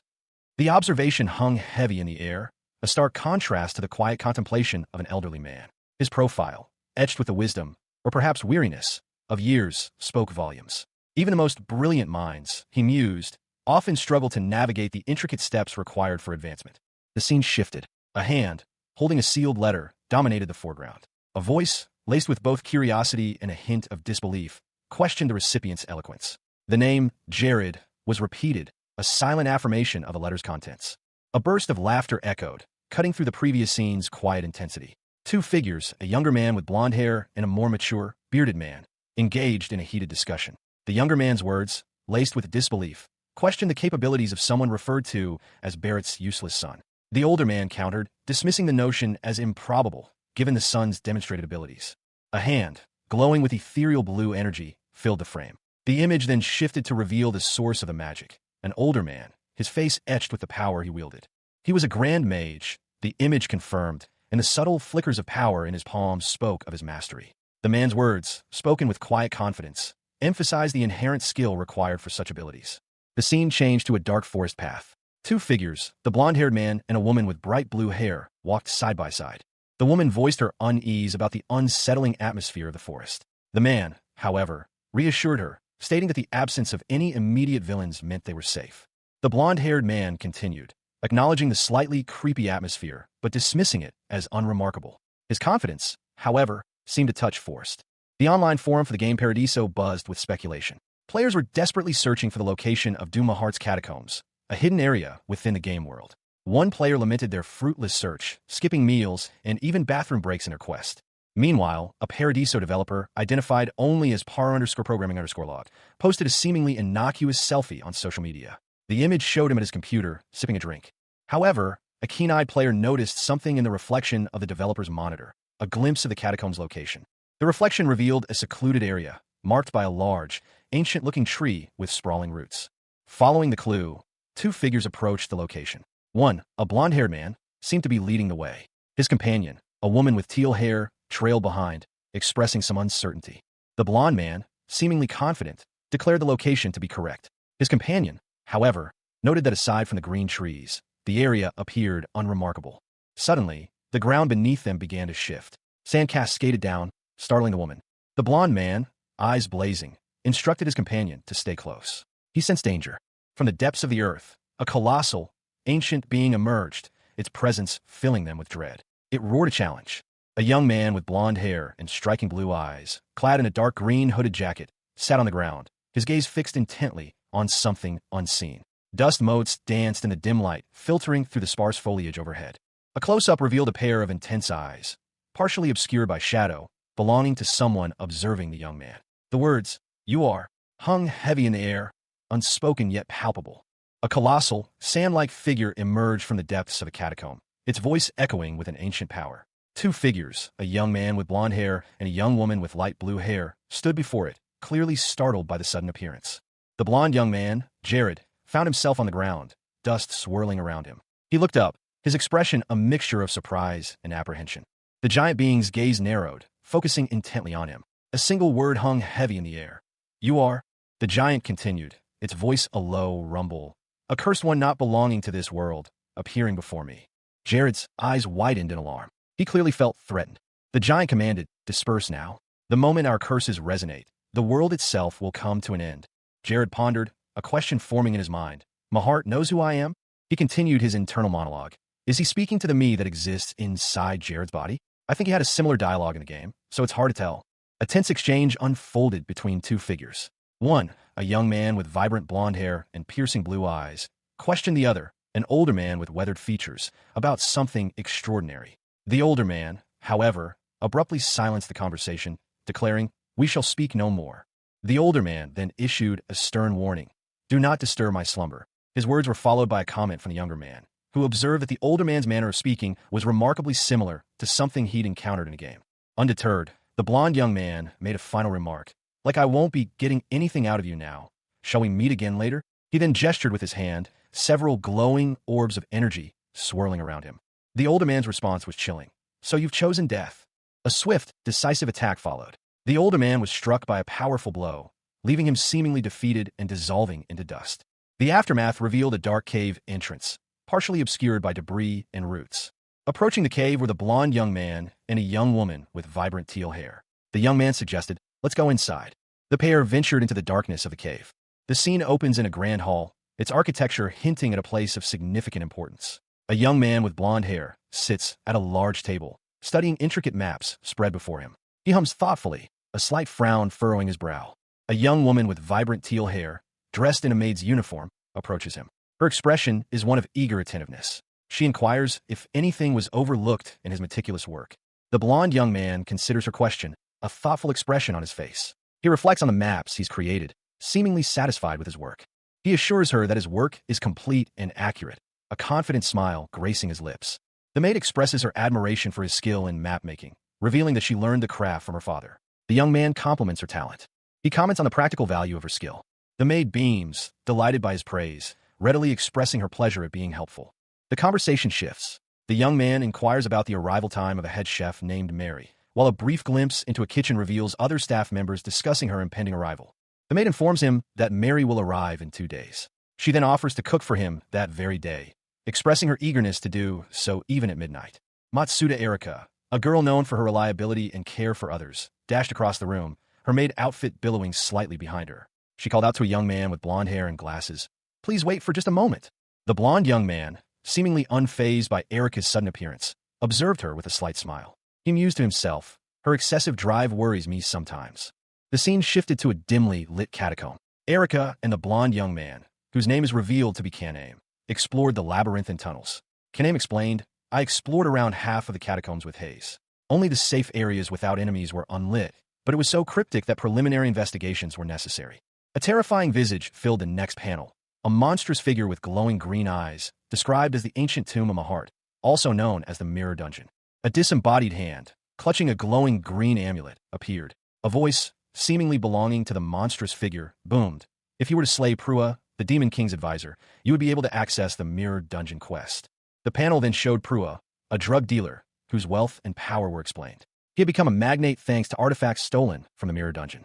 The narrative shifted to a group of adventurers. The text explained that the large-scale dungeon they were in was only discovered due to a developer's mistake.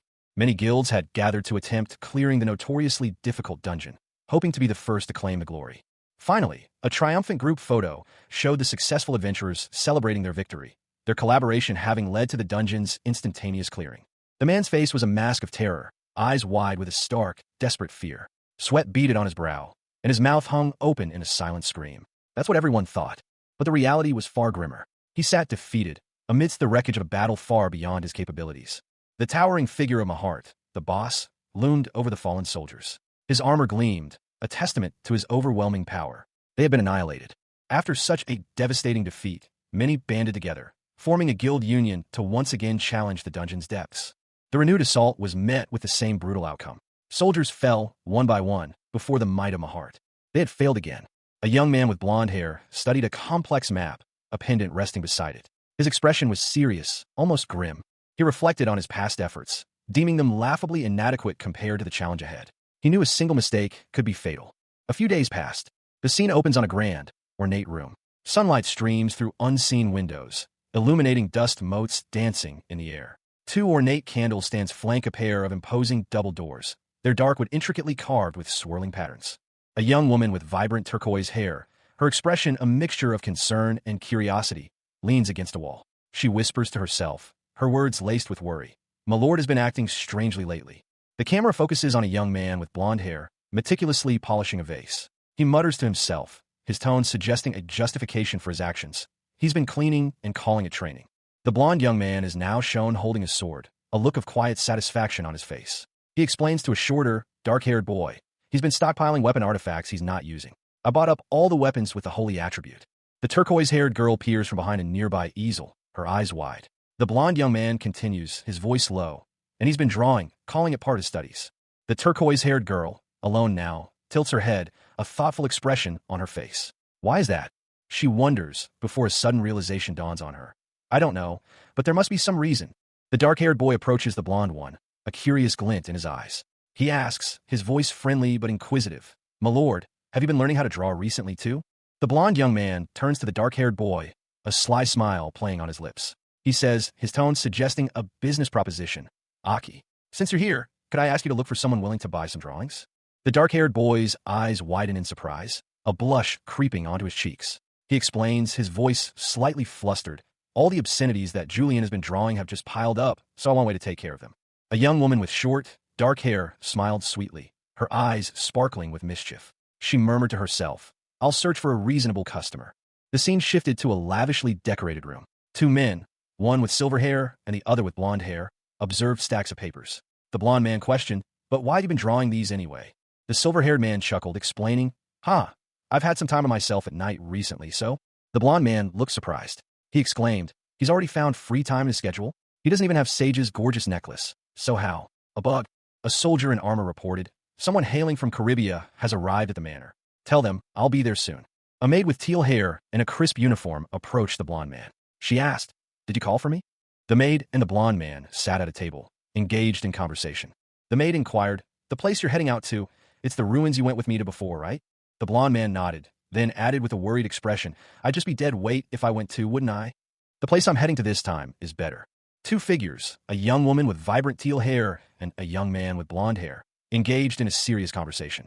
The woman, her expression laced with concern, suggested that less people would make exploring a certain location safer. The man, in turn, agreed, expressing a preference to avoid the area if it proved too dangerous. The blonde-haired man continued, his thoughts revealing that the current location was reality, not a game, and therefore lacked the revival mechanic available in the game world. The blonde-haired man, ascending a grand staircase within a castle, declared his intention to assemble the best fighters he knew for the upcoming mission. Suddenly, a woman with long blonde hair appeared, sharply rebuking him for his tardiness.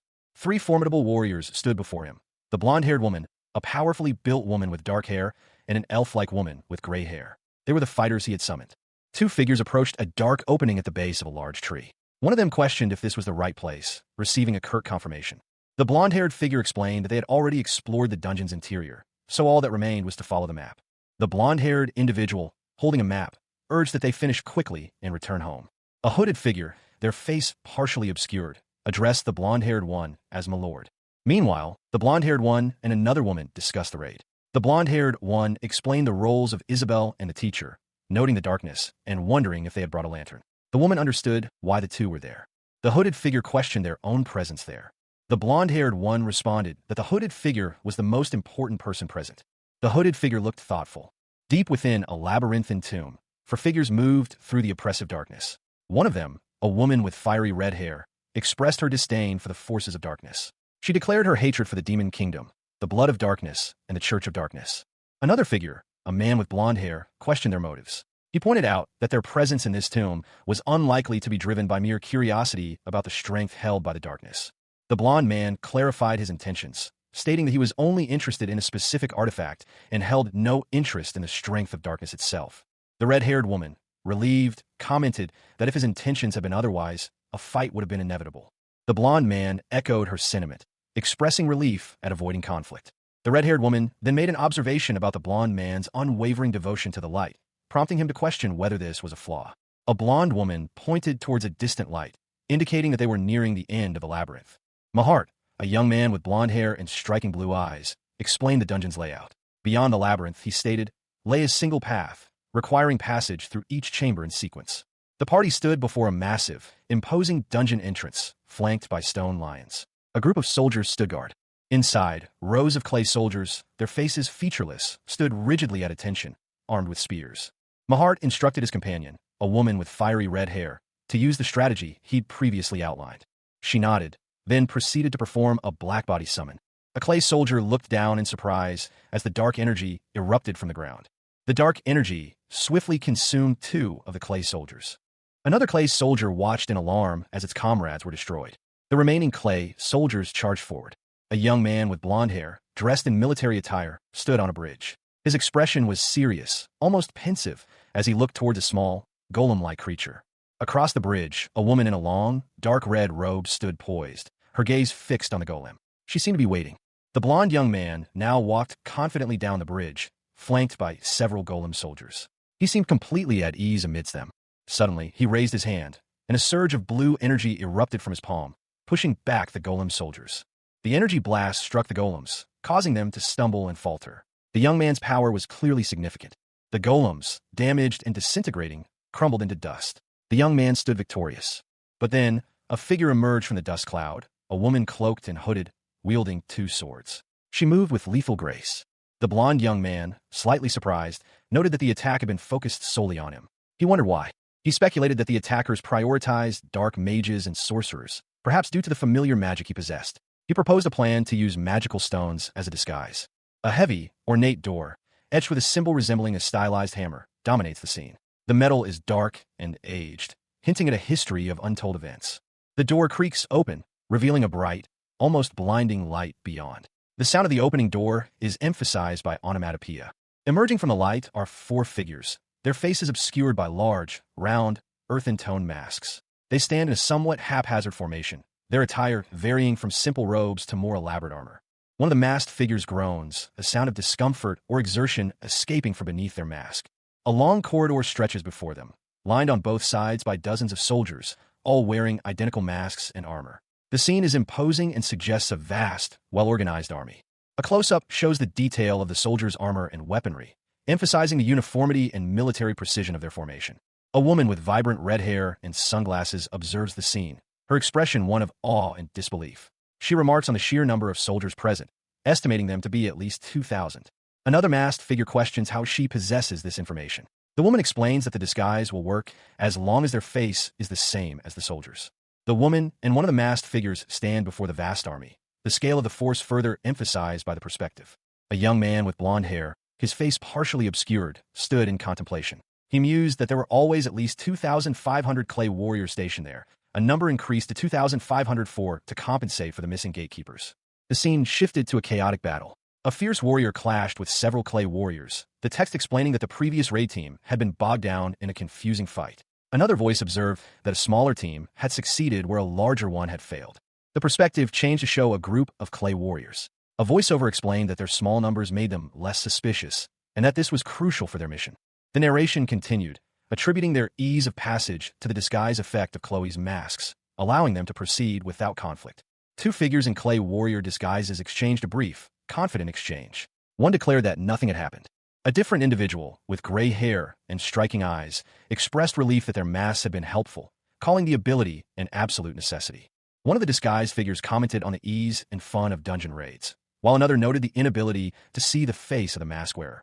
The conversation continued, anticipating a coming battle in a specific chamber and expressing reliance on each other. A close-up showed a hand inspecting a small hole in a piece of armor. Two figures, cloaked in what appeared to be earthenware masks, stood close. One, seemingly offering comfort, placed a hand on the other's shoulder. The consoled figure mumbled, "Why am I? I help you too, you know." The other figure, still masked, responded simply, "I can't be helped." The scene shifted. Two figures, identical to the previous pair, were engaged in some sort of activity. One urged the other on, shouting, "Now do a black body dribble." The other figure was praised. "Good job, Isabel. You're doing great." They continued their activity, encouragement echoing around them. "You're doing great." A colossal clay figure, resembling a skeletal warrior, loomed over the scene. Its imposing size dwarfed the two figures from before.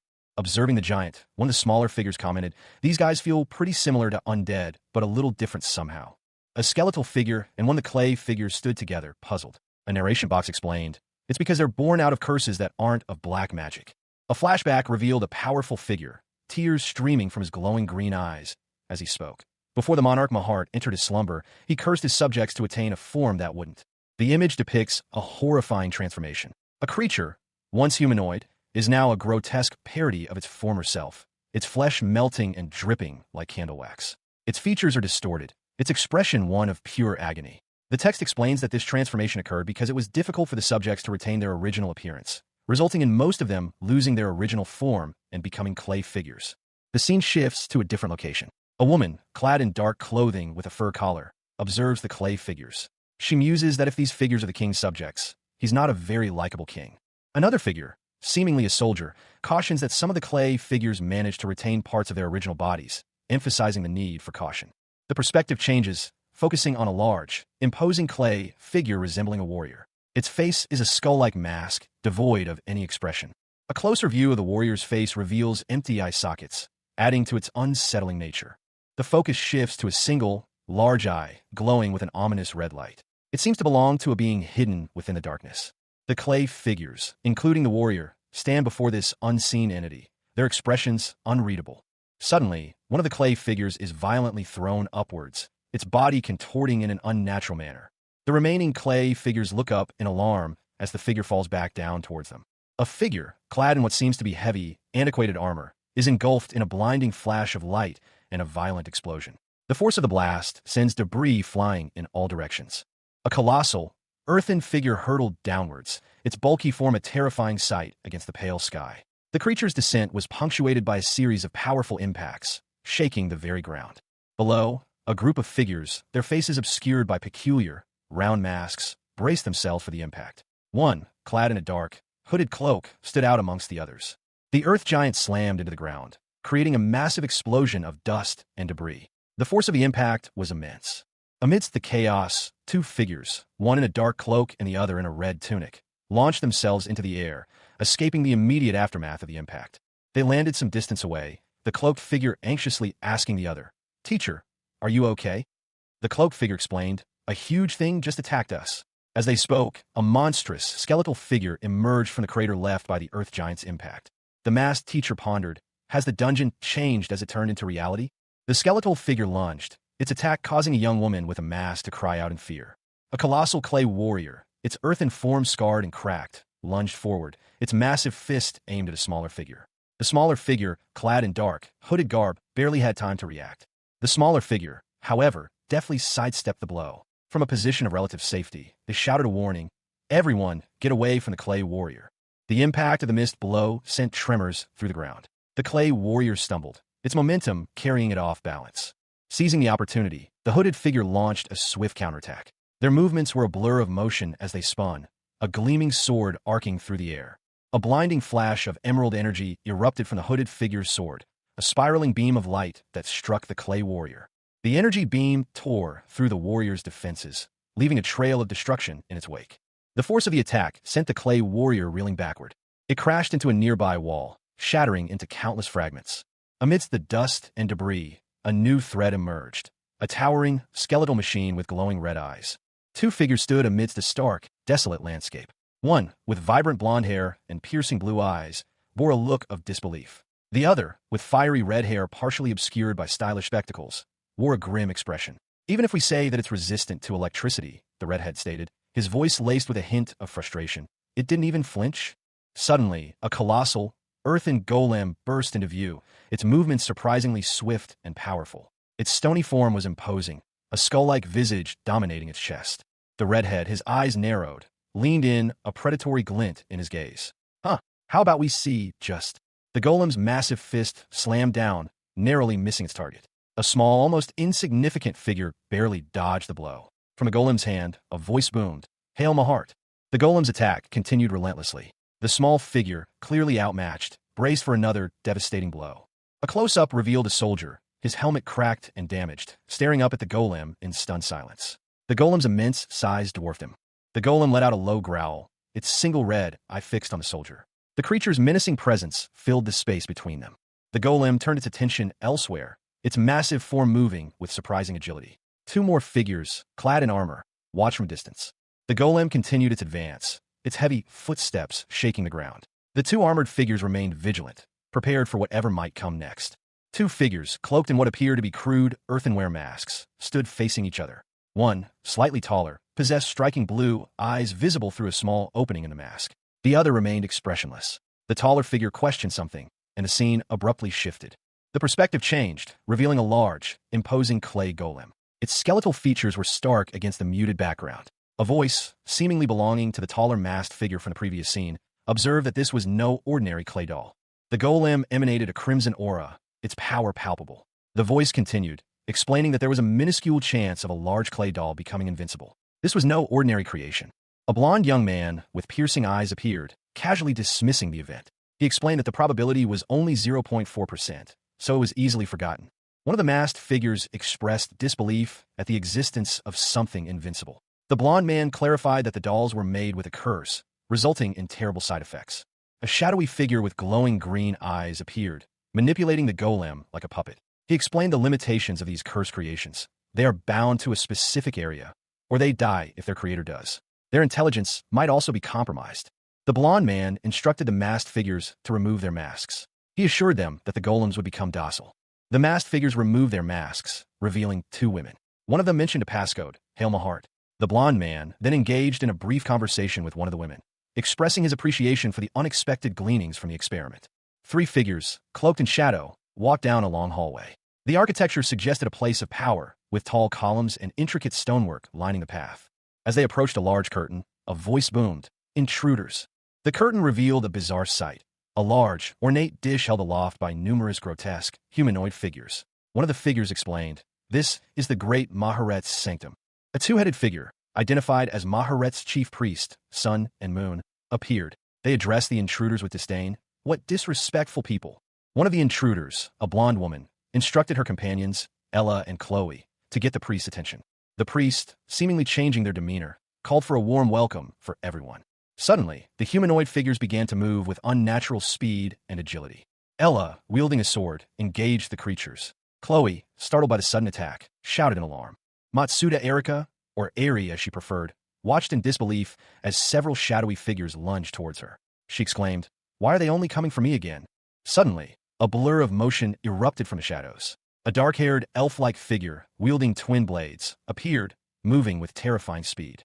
The elf confronted a grotesque, pulsating monstrosity, a horrifying amalgamation of faces and decaying flesh. The creature hissed, "How dare a filthy being come and approach us?" With a burst of speed, the elf launched herself at the creature, her blades a silver streak. The elf engaged the creature in a fierce battle, her movements precise and deadly. A pained cry escaped the creature as it received a blow. She continued her assault, her blade flashing, the creature's roars echoing through the area. The creature retaliated, its massive hand reaching out to grasp the elf. It snarled, "You bitch!" The elf barely evaded the attack, narrowly escaping the creature's grasp. Two figures, their faces obscured by masks, appeared, groaning in pain. One of them cried out, "It hurts, it hurts." The other angrily retorted, "Damned slaves, we were injured because of your incompetence." Two figures, their faces obscured by crude, mask-like features, stood motionless. One of them lamented, "You don't grow no matter how much time passes." A woman with vibrant red hair, striking green eyes accentuated by gold-rimmed sunglasses, and dark lipstick observed the scene with disdain. She declared, "Really, those who use the strength of the darkness are so distasteful." Another masked figure, this one with a more refined mask and long, white hair, questioned her. He asked, "Those guys that you're picking on, aren't they your subjects?" The white-haired figure explained, "A slave can never attain the status of being a subject. They are merely tools to be used for His Highness." The red-haired woman retorted, "I guess my heart sees you as tools too then." The camera focused on the two masked figures, their expressions hardening. The white-haired figure's voice was sharp, "His Highness' most loyal subjects." The red-haired woman countered, "Even if you say that, you know the truth, don't you? You've been turned into a puppet that can neither live nor die. After all." One of the masked figures whispered, Are we? Don't fall for the devil's lies." A gaping chasm opened in the earth, its jagged edges hinting at a violent rupture. Dust and debris rained down into the unseen depths. From the chasm, a monstrous figure emerged, its face obscured by a mask bearing a single, unsettling eye. It shrieked, "I shall not forgive your blasphemous words." A swift counterattack followed. A young woman with silver hair, wielding a katana, leaped into action, striking the creature with deadly precision. Her attack sent the monster sprawling. The creature, weakened but not defeated, attempted to rise, its movements clumsy and pained. Observing the scene, the young woman mused, "Is it okay for a loyal subject's composure to be this easily shattered by just a few words?" With a final, decisive blow, the young woman ended the creature's suffering. A guttural cry escaped its lips before it fell silent. She reflected on the battle. He's not an enemy that should be taken care of this easily. And yet he was. It was thanks to Jared's plan to use their insecurities against them to weaken them mentally. A smirk played on her lips. It's as if he's just proving that this is the correct way to go about it. "Jared, are you done?" Suddenly, a sharp blow landed, causing the young woman to cry out in pain. "Ow!" A woman with fiery red hair, clad in crimson and black robes, held a blonde-haired man in a green and gray military-style outfit. Her grip was firm, almost possessive, as she made a proposition. "How about you leave that rotting king?" she purred, her voice laced with a hint of menace. "And become my slave instead?" The scene shifted abruptly. A figure, face obscured, knelt before the red-haired woman, their voice trembling as they stammered. "Why, yes. My queen." 3 hours had passed since the previous event. A masked figure, clad in what appeared to be ancient armor, stood before a tall, slender individual with long, white hair. The masked figure's attire suggested a significant role within some ancient order. A stark announcement appeared. Only 2 chambers remained. A woman with vibrant red hair, stylish sunglasses, and a confident demeanor appeared, muttering to herself, "Interesting. Very interesting." She observed the blonde-haired man from a distance, noting his impossibly accurate knowledge of the tomb's layout. The blonde man, in turn, spoke to the person with white hair, commenting on how he had accounted for Chloe's inexperience and assigned her responsibilities, leaving himself with nothing to do. The red-haired woman's thoughts shifted to her own activities. She was making easy money, and her disciple was growing. However, she also complained about being treated like a pack mule, despite her status as a guard. A blonde-haired soldier, his face etched with determination, addressed his companions. Their plan was simple, a flanking maneuver to overwhelm a single, heavily armed enemy soldier. A woman with fiery red eyes and long blonde hair, dressed in dark crimson, responded with a somber assessment. Their options were limited. The soldier acknowledged the challenge ahead. Even in this game world, the monster before them had single-handedly repelled a massive allied guild raid. Simple tactics would be ineffective. The group approached a large, ornate door, its design hinting at the power within. Suddenly, a soldier fell from above, landing heavily on the ground below. The fallen soldier was identified as a Mahart's armed soldier, nicknamed Gold Hawk. His stats increased proportionally to the number of intruders. He warned them not to disturb his master's slumber. The woman's eyes narrowed, a grim expression settling on her face as she considered the implications of the soldier's warning. A colossal figure loomed over a lone individual, its presence so overwhelming that it felt as if it were swallowing everything whole. A masked individual, startled, questioned if this should be considered a betrayal. The masked one, visibly shaken, insisted there was a reason for their actions, as an elf-like warrior with sharp claws and sword stood ready. Swiftly, the elf warrior struck down the masked individual, their attack decisive and deadly. She stood over the fallen body, her expression a mixture of grim determination and something akin to regret. Betrayal, it was declared, would not be forgiven. A monkey-like warrior, wielding a massive axe, emphasized their unwavering loyalty to their lord, their lives pledged to his service. A plan was devised. One warrior would draw the colossal figure's attention for precisely 10 seconds, creating an opening for a decisive strike from behind. The attack commenced, a fiery explosion erupting as the plan was put into action. The aftermath of the explosion was a blinding flash of light and intense heat. A heavily armored warrior, his face grim, stood amidst a fiery aura. He declared, "Any intruders who heed not my warning shall face death." Meanwhile, a blond-haired man, his expression sharp, urged his companions, "Everybody, stay alert. This guy is strong." He launched a barrage of purple energy projectiles, a combined magic missile plus nightmare attack. The projectiles streaked towards the armored warrior, who stood firm. The warrior braced himself against the onslaught, the impact causing sparks to fly from his armor. The blond man continued his assault, while the warrior, undeterred, roared and retaliated with a powerful blow. He unleashed a fiery blast from his weapon. The blond man dodged, narrowly avoiding the blast. He countered with another energy blast, but the warrior met his attack head-on, their powers clashing. A warrior in heavy armor, his form obscured by a red energy surge, leaps down from above, sword raised. He lands with a resounding thud, his eyes narrowed in concentration. A blond-haired warrior in lighter armor, his face partially obscured by his helmet, appears to have just barely dodged the attack. The blond warrior's thoughts are revealed. His opponent's affinity for one-strike kills amplifies his strength to an incredible degree. The blond warrior observes his opponent's ability, a momentary amplification of attack power to 1,000%. He braces himself, despite the overwhelming odds. Even a glancing blow would be devastating. The armored warrior is faster and tougher than previous opponents. However, this time, the blond warrior feels differently. He's not alone. A new warrior, with a fierce expression and red markings on his face, appears and attacks the armored warrior. The armored warrior is struck from behind, his attacker calling him a cowardly assassin. The attacker, a woman with white hair, declares that the armored warrior, a threat to the throne, must die. A warrior, his vision clouded, stumbled back, his armor bearing the marks of a fierce battle. He clutched at his eyes, his expression one of pain confusion. From the shadows emerged a woman with fiery red eyes and blonde hair, her hand outstretched towards a glowing green circle. She sneered, her voice dripping with disdain. "Humph, you dare try to dispose of my slave?" The warrior's vision continued to fade. He muttered to himself, "My vision is fading." To think they had a sorcerer with them. He reflected on the battle, seeing as their mage launched a frontal attack. "I let my guard down." Despite his youth, he's incredibly skilled. The young mage, his opponent, had blocked the warrior's line of sight with a powerful fire spell. A tactical diagram showed the blonde woman and another warrior flanking the main force, launching a coordinated assault. The warrior realized, and surrounded me to launch a continuous assault.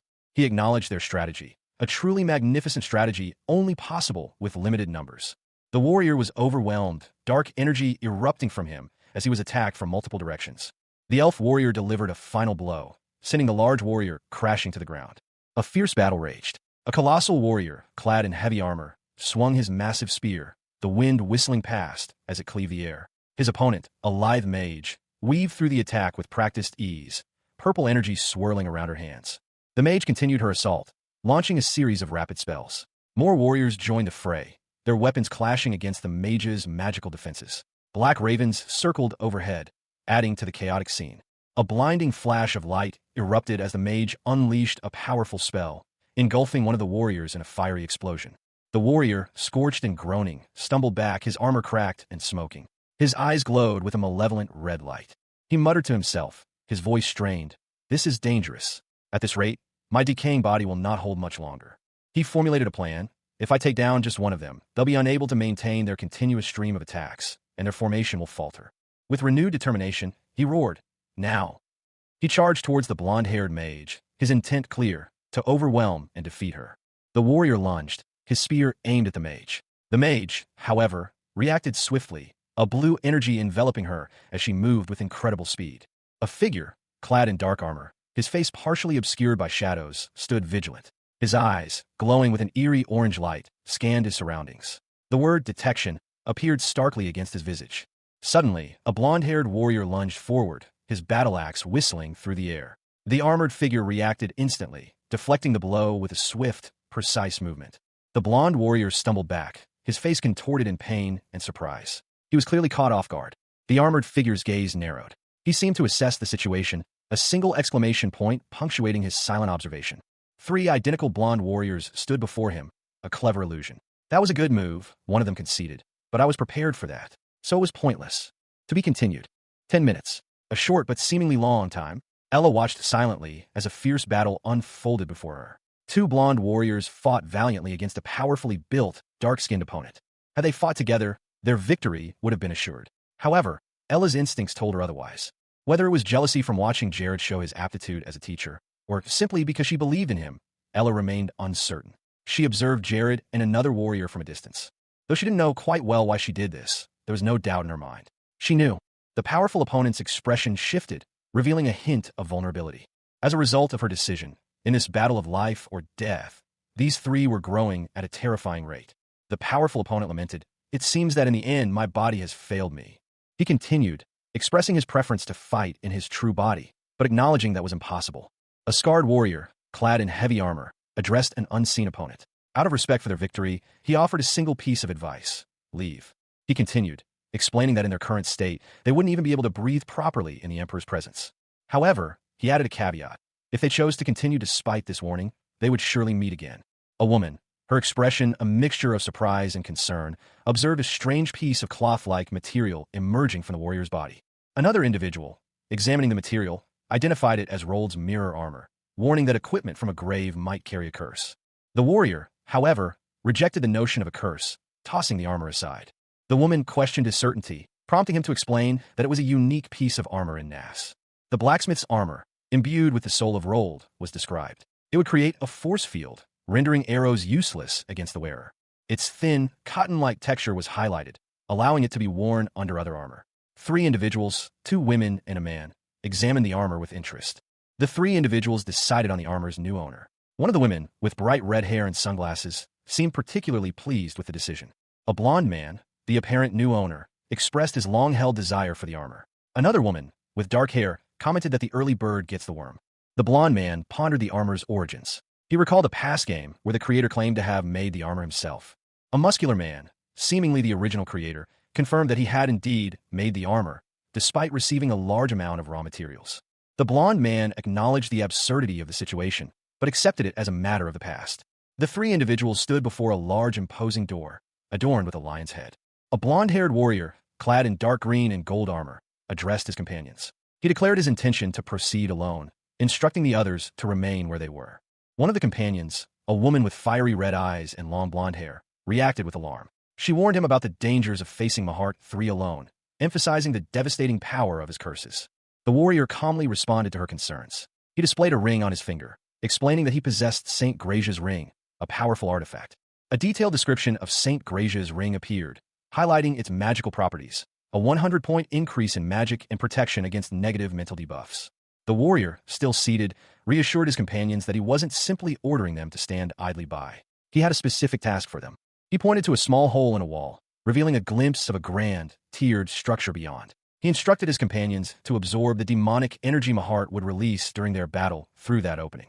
The woman responded, acknowledging that absorbing demonic energy might be harmful, but it was necessary to counter Mahart's power. The blonde warrior confidently stated that he would be fine, relying on his own magic to protect himself. He then gave instructions to Chloe, another companion with long white hair and pointed ears, to guard the entrance and prevent any interference during the battle. Matsuda Erika, a young woman with vibrant red hair, pulled back in a ponytail, sported oversized sunglasses and a confident smirk. She gestured emphatically as she spoke to a blonde-haired young man in shining armor. "Why, of course," she declared, her tone brimming with self-assuredness. Erika sat alone, a thoughtful expression replacing her earlier confidence. She was deep in contemplation, her brow furrowed. The question weighed heavily on her mind. Was the young man's kindness genuine, or was it a subtle form of bullying? The blonde young man, whose name is Mahart, stood before a massive stone gateway, adorned with 2 imposing lion heads. He raised a hand, a faint green glow emanating from his palm as he prepared to open the passage. The gateway swung open, revealing a bright, almost blinding light beyond. Mahart stepped confidently through the threshold, his figure silhouetted against the intense radiance. Mahart, having passed through the gateway, spoke wearily. The journey had clearly taken its toll. Mahart, getting here was really tough, he admitted, his voice laced with exhaustion. He continued, his tone tinged with a hint of dark humor. Do you know how many times I almost died? He asked, gesturing toward the sarcophagus resting nearby. Mahart examined his newly acquired magic wand, a self-satisfied grin spreading across his face. So it's fine if I get a little revenge, right? He mused, his eyes gleaming with mischief. A mysterious green light pulsed from a stone carving of a face, its eyes glowing eerily. The image was intensely focused on this detail, leaving the surrounding environment largely obscured. A colossal, moss-green figure emerged from the shadows, its musculature rippling with unnatural power. It peered over a low wall, its presence radiating an aura of immense strength. The figure revealed itself to be Tyrant Mahart, the emperor of a fallen empire, level 101. His glowing green eyes fixed on his uninvited guest, he declared, You, who has invaded my place of rest, you have done well to come here. Mahart continued, mentioning his subjects and trailing off with a questioning him. Meanwhile, a young man with blonde hair appeared, looking utterly perplexed. The blonde young man, holding a staff, questioned Mahart from afar. What are you doing over there? Mahart's eyes widened, a silent exclamation of shock. The scene shifted to a wall covered in childish drawings. A single word, seemingly Korean, was written next to them. More childish drawings adorned the wall, including a crude depiction of a stick figure. The blonde young man stood over the drawings, furious. He exclaimed, You dare scribble on my grave? The blonde young man scoffed. Setting the mood at this point is pointless. Mahart, a powerfully built man with a bald head and glowing green markings on his forehead, stood defiantly. He declared, I have settled this land of rest with the subjects and soldiers of whom I love. His opponent, a blonde young man with piercing blue eyes and a smirk, retorted, Why do you disturb my plan to revive yourself and take over the continent? The blonde man continued his attack. And love? You forced your people to work like slaves and brought them to their deaths, burying their bodies and leaving them to rot. Is that what you call love? Mahart, his face etched with a grim expression, countered, Giving up their entire lives for me is a blessing for them. The blonde man scoffed, Bullshit. Mahart, you're so scared of death. You've even tried to mimic immortality. Mahart's eyes blazed with fury. He roared, How dare an impudent fool like you speak my name? A surge of energy struck the blonde man, causing visible cracks to appear on his armor. It was revealed that the blonde man's mental affliction magic was dispelled by the effects of Saint Gracia's ring. Mahart, his form shifting, declared, I shall grant unto you the painful mark of a sinner.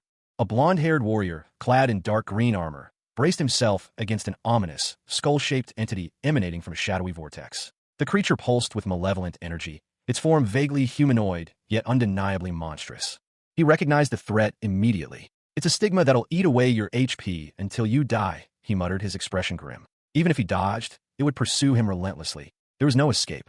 The warrior's eyes burned with determination as he faced the approaching doom. His internal monologue revealed a glimmer of hope, a desperate plan formed in his mind. But he would use his unique ability. He could dodge the stigma the moment it was about to strike, using his blink technique. With a burst of speed, he evaded the attack. Then, he would seal the stigma within a pre-drawn magical seal. His opponent, however, was not so easily outmaneuvered. The creature spoke, its voice laced with chilling amusement. To overcome his curse and avoid the painful mark, he needed to win this fight. The creature unleashed a torrent of green flames, trapping the warrior. A simple fence is enough for a quick mouse like you, it sneered.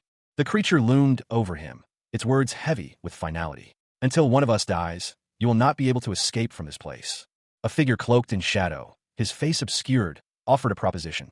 If you decide to become a loyal servant of mine, the voice resonated, then I shall forgive your sins. I will even promise you immortality and incredible strength. The figure, now partially visible, revealed blonde hair and a smirk. He questioned the offer, his tone laced with skepticism. You mean by immortality becoming a bald skull face that won't rot away or die? His words sparked immediate fury. A monstrous face, green-skinned and bald, with glowing emerald eyes, filled the next frame. How dare you insult me? It roared. The monstrous being, now fully revealed, stood tall and powerful, a display of raw might. Watch, he bellowed. This is the strength of the great emperor. With a furious gesture, the emperor unleashed a torrent of green energy, shattering the surrounding stone.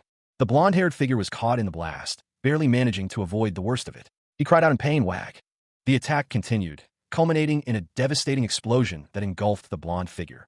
From the wreckage, a swirling vortex of dark energy rose. As the vortex settled, a new form emerged, its face partially visible, eyes glowing with the same emerald light as the emperor. A chilling question formed on its lips. Is it my turn now? A young man with blonde hair and piercing blue eyes grinned, a confident smirk playing on his lips. His body, he mused, would regenerate as it did in the game. Victory was within his grasp.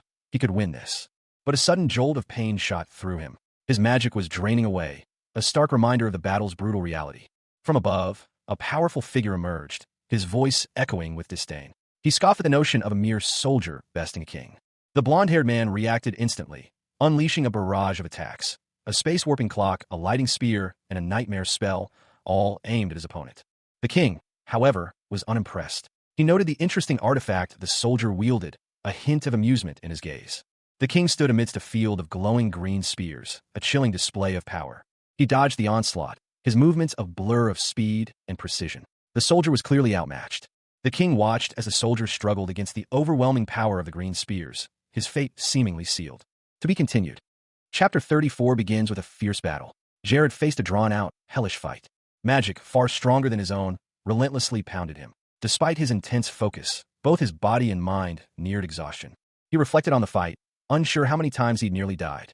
His magic and stamina were completely depleted. His opponent, buying himself a little more time, declared he would win. The close-up showed the opponent's intense, focused gaze. Jared wondered if his opponent was sacrificing himself to buy time. He realized that desperate fighting was an act. The opponent was merely pretending to fight desperately, a deception that even made Jared question his opponent's true capabilities. A blonde-haired warrior, his face etched with grim determination, stood over a fallen foe. He muttered, recognizing the weakness of his opponent and questioning the deception he'd fallen prey to. The fallen warrior's face, pale and scarred, was partially obscured by shadow. His eyes glowed with an eerie green light. He sat on the ground, his body trembling slightly. His life force had been drained, leaving him weak and vulnerable. Suddenly, he called out, a desperate plea for help or explanation. The blonde warrior examined the intricate magic circle on the ground, recognizing its purpose despite its seemingly simple appearance.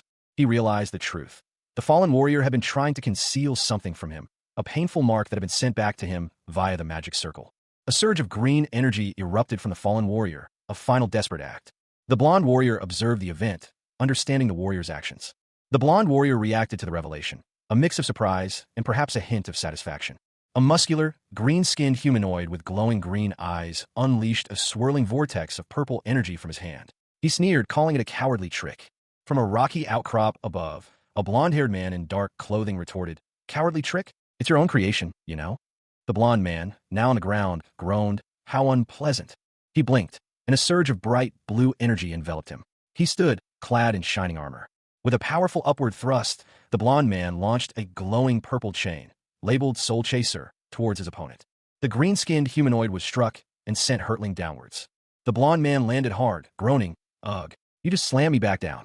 A large, skull-shaped purple energy orb materialized before him. He braced himself, shouting, "Shield," as a bright blue energy shield formed around him. A blinding purple light erupted, engulfing a figure in its radiant intensity. The air crackled with energy as shards of crystalline matter scattered amidst the chaotic display. The light subsided, revealing a young man with blonde hair, clad in dark armor, lying on the ground. He clutched his side, his face contorted in pain. Beside him, a larger, darker figure lay still.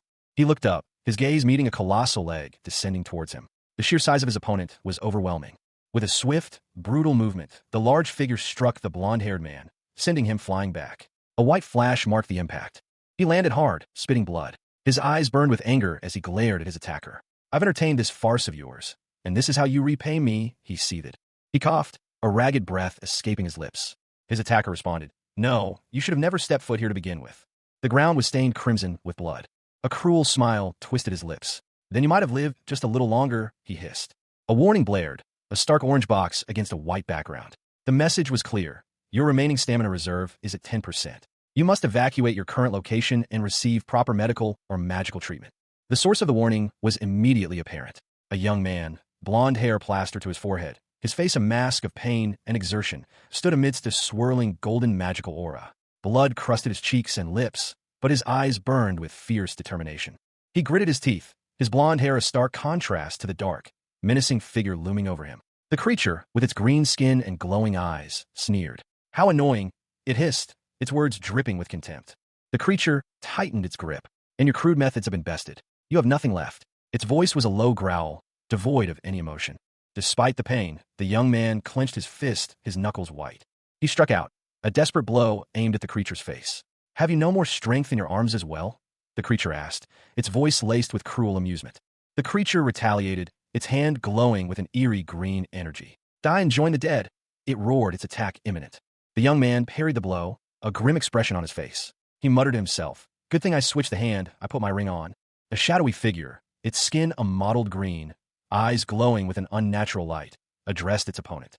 I still have plenty of tricks up my sleeve. It hissed, its voice a low growl. Your body just crumbles away like sand. The figure's words were punctuated by a flurry of motion. Even as it spoke, the shadowy figure lunged, its movements blurring. Its opponent, a blond young man in simple, dark clothing, parried the attack with a sword. So even if I just pull out a weapon, it'll end up lodged inside you, the blond man stated, his voice calm despite the danger. The blond man continued his assault, his movements precise and deadly. He grinned, a flash of white teeth against his tan skin. All of these weapons happen to be really good at taking divine energy. He paused, his eyes gleaming with a newfound determination. If I imbue the cleaning magic I've been working on. With a sudden burst of light, several weapons embedded themselves in the shadowy figure's chest. The figure roared in pain. The blond man smirked, his eyes alight with triumph. It's not for you, but for the demonic energy inside of you. His eyes narrowed, a flicker of concern crossing his face. Demonic energy gets purified with cleaning magic too. Even if it's you, losing your impetus would be fatal. The blond man's resolve hardened.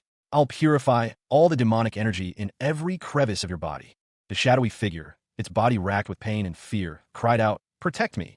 A desperate plea echoed through the desolate chamber. A commander, unseen but clearly agitated, urged his troops to action. My soldiers, come to my aid immediately.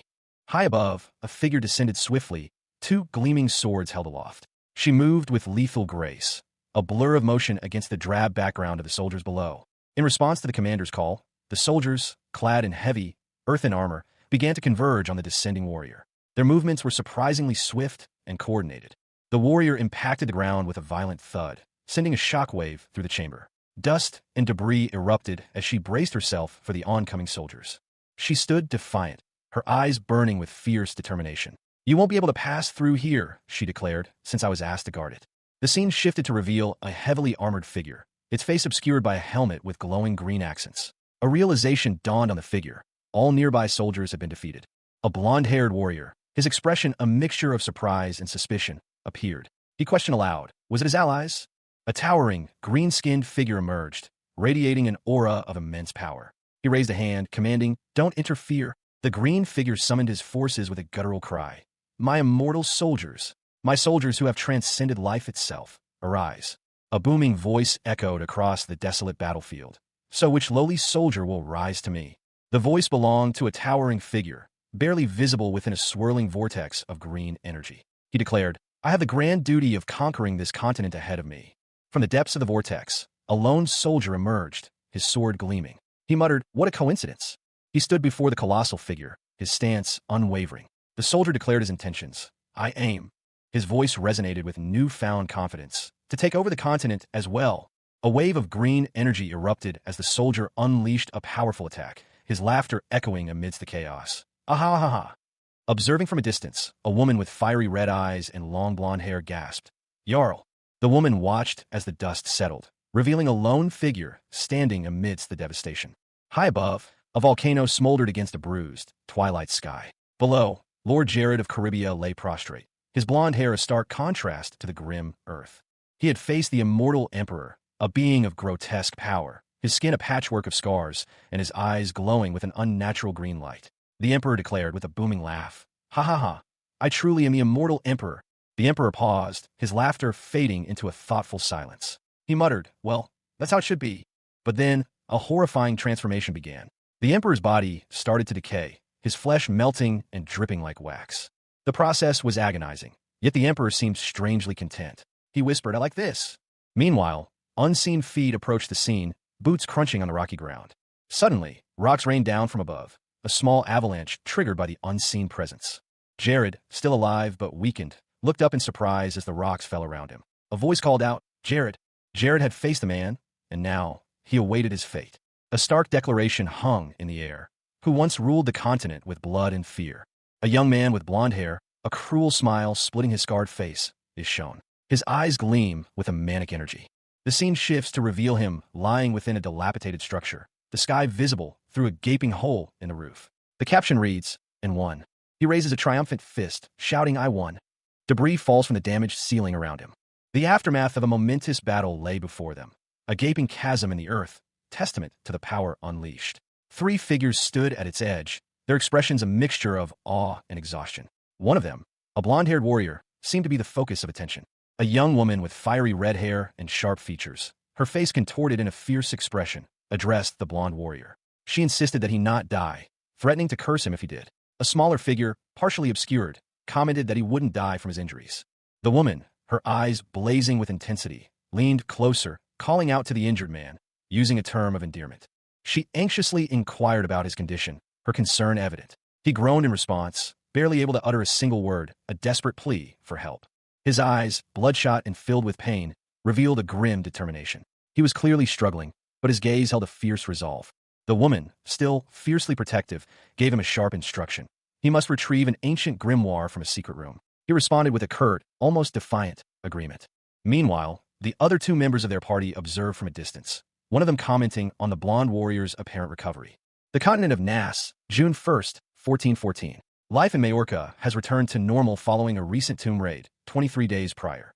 Inside a study, a young man with blonde hair and striking blue eyes frets. He realizes he forgot to ask Mahard about his identity. An older man with silver hair, seated nearby, asks if something is wrong. The blonde man replies that it's nothing. The silver-haired man holds documents, explaining that the magic stone lamps recently installed in Caribbean and Majorca have had a significant positive effect, reducing crime rates by almost 90%. He continues, noting that while there are still some blind spots, the current production rates suggest that installation in the forests and wastelands will be complete within a week. Meanwhile, outside, a man celebrates the positive impact of the lamps, believing that further propagation will greatly reduce crime. The blonde man attributes the success to the magic stones they acquired. He comments on the difficulty of engraving magic circles into such stones. The silver-haired man observes that the scar on the blonde man's left arm isn't fading. Inside a grand library, two young men converse. One, with blonde hair, remarks that he'll simply consider a past event a scar of victory. Turning to his companion, he inquires about the other's unusual outfit. The second young man, with dark hair, proudly displays his attire. He explains that it's the trending summer fashion, popular among aristocrats in the Cinder's kingdom. He continues, mentioning that while conducting market research, he acquired the outfit to experience it firsthand. He asks if his friend doesn't find it nice. The blonde-haired young man ponders the outfit's aesthetic merit, ultimately concluding that beauty is subjective. Suddenly, the dark-haired young man cries out in distress. He collapses onto the floor as the blonde-haired young man inquires about the status of a previous pornography-selling endeavor. The dark-haired young man sheepishly admits he forgot to provide an update, prompting his friend to ask about the customers involved. The dark-haired young man reveals that Lord Abanaba was the sole customer. He further explains that he only gave Lord Abanaba a small preview while trading nightmare stones with him, but then Lord Abanaba said he would buy all of it. A young man with blonde hair, dressed in a vest and collared shirt, pondered aloud. He questioned the wisdom of a goblin king's actions, wondering if the entire tribe had been involved in a scheme to distribute something. Meanwhile, a dark-haired young man, his expression serious, reported to the blonde young man. He relayed a recent official request from the Cinder's kingdom's military. The dark-haired young man explained the details of the request, a long-term contract to purchase all the mine's output. Images of a glowing gem and a bag of coins accompanied his words. The blonde young man responded decisively. He instructed his companion to reject the offer, stating their refusal to negotiate monopolistic terms. He added that they would not sell at all unless a fixed amount was agreed upon monthly. The dark-haired young man then informed his superior that the Cinder's kingdom's aristocracy was developing an interest in him. A visual list appeared, detailing the various goods under the blonde young man's control. Pesticides, a cure for the Ronella disease, a magic potion, mines, and Caribbean magic stones. The dark-haired young man observed that all the recently popular goods were in his superior's possession. The blonde young man acknowledged this, explaining that the Cinder's kingdom's proximity to his territory had sparked their interest. He also predicted that the Cinder's kingdom would soon face difficulties. The dark-haired young man expressed understanding, and they agreed to keep this in mind. The scene opens with a young man, blonde hair neatly combed, his expression one of quiet contemplation. He sits at a large wooden desk, surrounded by books. Across from him stands a much older man, crowned and robed, his face etched with the weight of years and authority. The older man's words hang heavy in the air. The Cinder's king, Dom, is nearing death. Following the king's death, a grim prophecy unfolds. For shadowy figures, their faces obscured, are shown. They represent the four princes, poised to engage in a bloody power struggle known as the Prince's Uprising. The prophecy continues, revealing the ultimate victor, the second prince, Puta, destined to claim the throne, his ascension stained with bloodshed. The young blonde man from the first panel is shown again, but now the focus shifts to a more pressing concern. He is troubled by the fact that the soon-to-be king is a follower of the Umbra Church, a brotherhood of dark magicians. The narration explains the dire consequences. The holy nation of Cinders will be transformed into an evil nation, and the Umbra Church will become the focal point of a great holy war. A cloaked figure, ominous and powerful, is depicted. This is the Demon King, whose rule will likely lead to conflict with the Cinders nation. The blonde man considers the situation. He is an unaffiliated minor lord, and feels he lacks the authority to interfere in the Cinders kingdom's affairs. He decides to wait and see how things unfold. Suddenly, a maid with vibrant turquoise hair rushes in, interrupting the blonde man's contemplation. She urgently calls out to him. The maid, Hayes, informs the blonde man that a serious problem has arisen. Inside a lavishly decorated room, a young man with blonde hair and striking blue eyes received an urgent message. His expression was one of mild surprise, but his maid, dressed in a crisp black and white uniform, seemed more flustered. The message, the fourth prince himself was personally delivering a greeting, and had just crossed into their territory. The news of the fourth prince's arrival spread quickly. Outside, a knight on horseback, part of an elaborate procession, confirmed the unexpected visit. A carriage, fit for royalty, followed closely behind. Back inside, the blonde young man and a woman with silver hair exchanged worried glances. He voiced his apprehension. While unaware of the specifics, he sensed this was not good news. The blonde young man's intuition proved correct. He had felt the weight of the fourth prince's visit long before the official announcement. Finally, the moment arrived. Prince Isel, the fourth prince of Cinders, had arrived at Caribia. He was not merely a visitor. He was stepping into the heart of a brewing political storm.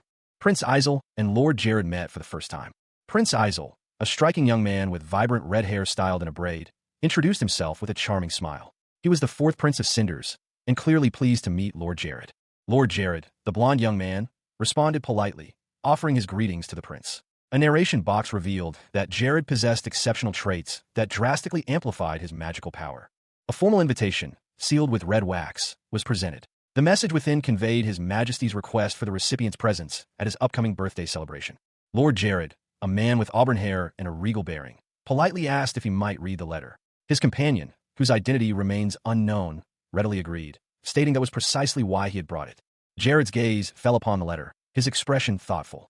Jared mused that most of the letter was mere formality. He questioned why the king would invite him, regardless of the king's interest in him. He felt it was too early for him to participate in the kingdom's affairs. His companion explained that he had requested permission from His Majesty to extend the invitation to Jared. Jared's companion, now identified as a prince, declared Jared to be the first person he had wanted to meet in person. Overwhelmed, Jared admitted he didn't know how to respond to such words. The prince then extended a cordial invitation for a drink at the palace. Jared, however, humbly reminded the prince of his relatively low status as merely the lord of a small territory, a vassal of the kingdom.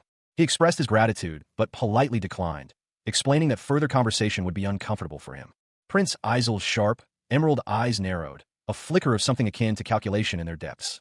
He stood tall and imposing in his ornate uniform, a stark contrast to the more subdued attire of Lord Jared, who stood silently beside him. Isel spoke, his voice low and measured. It seems I've taken a pointless venture. Lord Jared, his expression unreadable, simply replied, Lord Jared. Isel's gaze hardened. He considered the invitation from His Majesty, his opinion clear. I see the invitation His Majesty has written as insulting. Jared offered a slight, almost imperceptible smile. Farewell, Prince. Majesty. Isel turned and left, his back to the two guards flanking the doorway. Alone once more, Jared slumped in his chair, a thoughtful expression replacing his previous composure. He mused aloud. He's way smarter than I thought he'd be, that Prince Isel. His thoughts continued, a grudging respect evident in his tone. On top of that, he opposes the demon kingdom, and he has the theological knowledge to lead a holy nation. To be a king. A figure in military attire, his crimson hair a stark contrast to his pale complexion, moved with purpose. He was assessing his surroundings, his gaze sharp and calculating. He muttered to himself, acknowledging the risk. The guards surrounding him couldn't be fully trusted. Meanwhile, a blond man with piercing blue eyes and a smirk leaned back, a thoughtful expression on his face. He seemed confident, even amused, as he reflected on the growing power in the north of the continent. The scene shifted to the Cinders Kingdom. Rain lashed against the dark stone buildings, the atmosphere heavy with foreboding. An older man, his back to the viewer, stood in a shadowed courtyard. He was clearly agitated, questioning Prince Putalin's motives for summoning him. Prince Putalin, seated on his throne, his gaze intense, questioned the older man about his past service under Caribia's lord. The older man confirmed his long service under Viscount Barrett, explaining that he had left his post the previous year. Putalin, seemingly satisfied, simply stated that this was great. He then commanded the older man to reveal everything he knew about Caribia. A dramatic declaration filled the air. The current lord, his family, his past, everything. The image depicted Lapel's potion, a one-star consumable item. A cheerful, cartoon cat commented, "This potion is hiding a secret bug. The deets are for later." Next, a depiction of the mystery of salvation appeared. It was described as a blessing from a benevolent god, granting temporary immunity to all attacks. The same cheerful cat added, "It's a consumable blessing, but it's really special, you know." The next item showcased was blueprints for magical engineering video recorders. The accompanying text explained its function and origin, with the cat adding, "It was originally for internet broadcasts, but it's perfectly fine for recordings too." Finally, the ancient grimoire, magic supplementation, was revealed. The description detailed its function and origin, with the cat exclaiming, "I've finally escaped that tofu-looking body." The final item was Master Craftsman Brit's magic tool. The cat helpfully noted, "The magic stone lamps were made with this." In a grand hall, Matsuda Erika, or Eri, pursued a younger girl named Mia through the opulent rooms. Eri's expression was one of determined urgency. Mia, using magic, propelled herself forward, leaving a trail of shimmering energy. Eri shouted a warning. Mia, breathless but delighted, reached Eri, announcing that she had found their master. They approached a man with silver hair, who looked up from his writing, confused by their sudden arrival. Mia stammered an apology. The silver-haired man informed them that their master was away. He seemed slightly amused by the situation. He explained that their master had left for Cinderus 2 days prior, and would be gone for another 4. Outside, a grand carriage awaited, ready to take them elsewhere. Inside the carriage, a woman with teal hair reflected on the time spent together, expressing a sense of familiarity and comfort. Inside a plush train car, a young man with dark hair and a somewhat androgynous appearance sat excitedly, his hands gesturing wildly as he spoke. Beside him, a sharply dressed man with blonde hair listened patiently. A young woman with striking teal hair sat opposite them, observing the scene with a calm demeanor. The young man's words brought back memories of a past trauma, a time when he was held captive by bandits. The scene shifted. The young man, now visibly distressed, was shown in a flashback, trapped within a crude cage. He cried out for help. Back in the present, the blonde man spoke, expressing gratitude for the young man's past actions, which had led to their meeting. He credited the young man's abilities with bolstering their nation. The young man downplayed his contribution, dismissing it as insignificant. A blush colored his cheeks. The teal-haired woman pointed excitedly towards a distant site. From their vantage point, the royal palace was clearly visible. The scene shifted to a lavish palace ballroom. A man with a mustache, dressed in formal attire, held a wine glass, seemingly observing the gathering. A waiter carrying a tray of wine glasses moved through the crowd. Elsewhere in the palace, a man in a dark suit bowed before a king seated on his throne. A knight stood guard nearby. A hushed conversation unfolded between 2 men. One, a servant, leaned in to whisper to the other, an older gentleman with a distinguished mustache, who listened intently. The servant concluded his report with a single word, "I understand." The older gentleman stroked his mustache thoughtfully, considering the information he'd just received. An announcement boomed across the room. "We now admit Viscount Jared of Caribia." A murmur rippled through the assembled guests. "Jared?" one man questioned, his voice laced with surprise. Another added, "The rumored." The doors opened, and Viscount Jared of Caribia made his grand entrance. He was a striking figure, with blonde hair and a confident bearing. Several onlookers gasped and whispered amongst themselves, their faces a mixture of awe and excitement. One woman, her cheeks flushed, exclaimed, "Is that Jared?" Another added, "I heard that he was a nasty pig." A conversation about Caribia's military strength ensued. Just a few months ago, their military had barely 200 soldiers. One person remarked, incredulous. But now they're nearing 5,000? Their army is 5,000 strong. 2 young men, engaged in conversation, pondered the implications of a large-scale event. One voiced his suspicion. If they have that many people, aren't they just picking them out at random? His companion responded with a more measured assessment. "Well, that's probably the case." The scene shifted to a lavish display of wealth, a mountain of gold coins. A voiceover commentary observed, "He's just sitting back and raking in the cash." Another voice added a layer of intrigue to the scene. "The fact that he came to this party means he wants to get closer to the prince as well." Following this insight, a decision was made. "Let's go greet Lord Jared before we end up falling behind." The scene then showed a young man bowing respectfully before a king seated on his throne. The king, Lord Jared, addressed the young man, his words polite but firm. "Let our greetings end here, son of Lord Verret. As it must have been hard on you to come here. Enjoy yourselves before you go." The young man's internal thoughts were revealed, a perfect NPC response. "Well, it's not like I have anything I want to talk about with the king anyway." His gaze shifted, a subtle change in expression. A single word escaped his lips. He noticed something. 2 men in the audience, chuckling softly. Their laughter was almost imperceptible, yet it caught his attention. The young man, now identified as Gator, addressed the crowd. My name is Gator. Look over here. Please come visit our territory. If you don't have a fiancé yet, then. A young man with blonde hair and striking red eyes glared, his expression one of intense frustration. He demanded someone move, his voice tight with impatience. Surrounding him, other students murmured, their faces a mixture of concern and apprehension. The young man's focus was elsewhere. He couldn't see the princesses. The scene shifted to a grand hall, where Prince Ian, a man with dark hair and a weary expression, dabbed at his mouth with a handkerchief. He was surrounded by concerned-looking older men, likely his retainers. One of them inquired after his well-being. Ian waved away their concern, stating that he was fine. He dismissed his illness as an old friend, something to be ignored. The caption identified him as the first prince. The narration explained that Prince Ian's elderly companions were all retainers or members of the royal family. His rare illness made it highly unlikely he would ever inherit the throne. Meanwhile, the third prince, Jess, enjoyed strong support from the mainstream nobles, a stark contrast to Ian's situation. Jess's popularity surpassed even that of Prince Putalin, but he couldn't ignore the military strength of the non-mainstream nobles. A stylized image depicted the brewing conflict. Putalin's supporters, represented by a powerful, dark-skinned figure, clashed with Jess's supporters, symbolized by smaller, lighter-colored figures. The narration predicted an upcoming fight between the second and third princes. Prince Izel's supporters were few, even those willing to take his side were weak. Putalin's natural authority was something they would be wary of. A blonde-haired young man, his eyes narrowed, appeared, stating, "So you were here." Lord Jared, a young man with blonde hair and piercing blue eyes, stood with a thoughtful expression. He was dressed in a dark green suit, a gold ring glinting on his finger. Beside him, a man with fiery red hair and a stern countenance observed him. The red-haired man, identified as the second prince, addressed Jared. He questioned whether Jared preferred to be addressed formally as Viscount Jared or informally.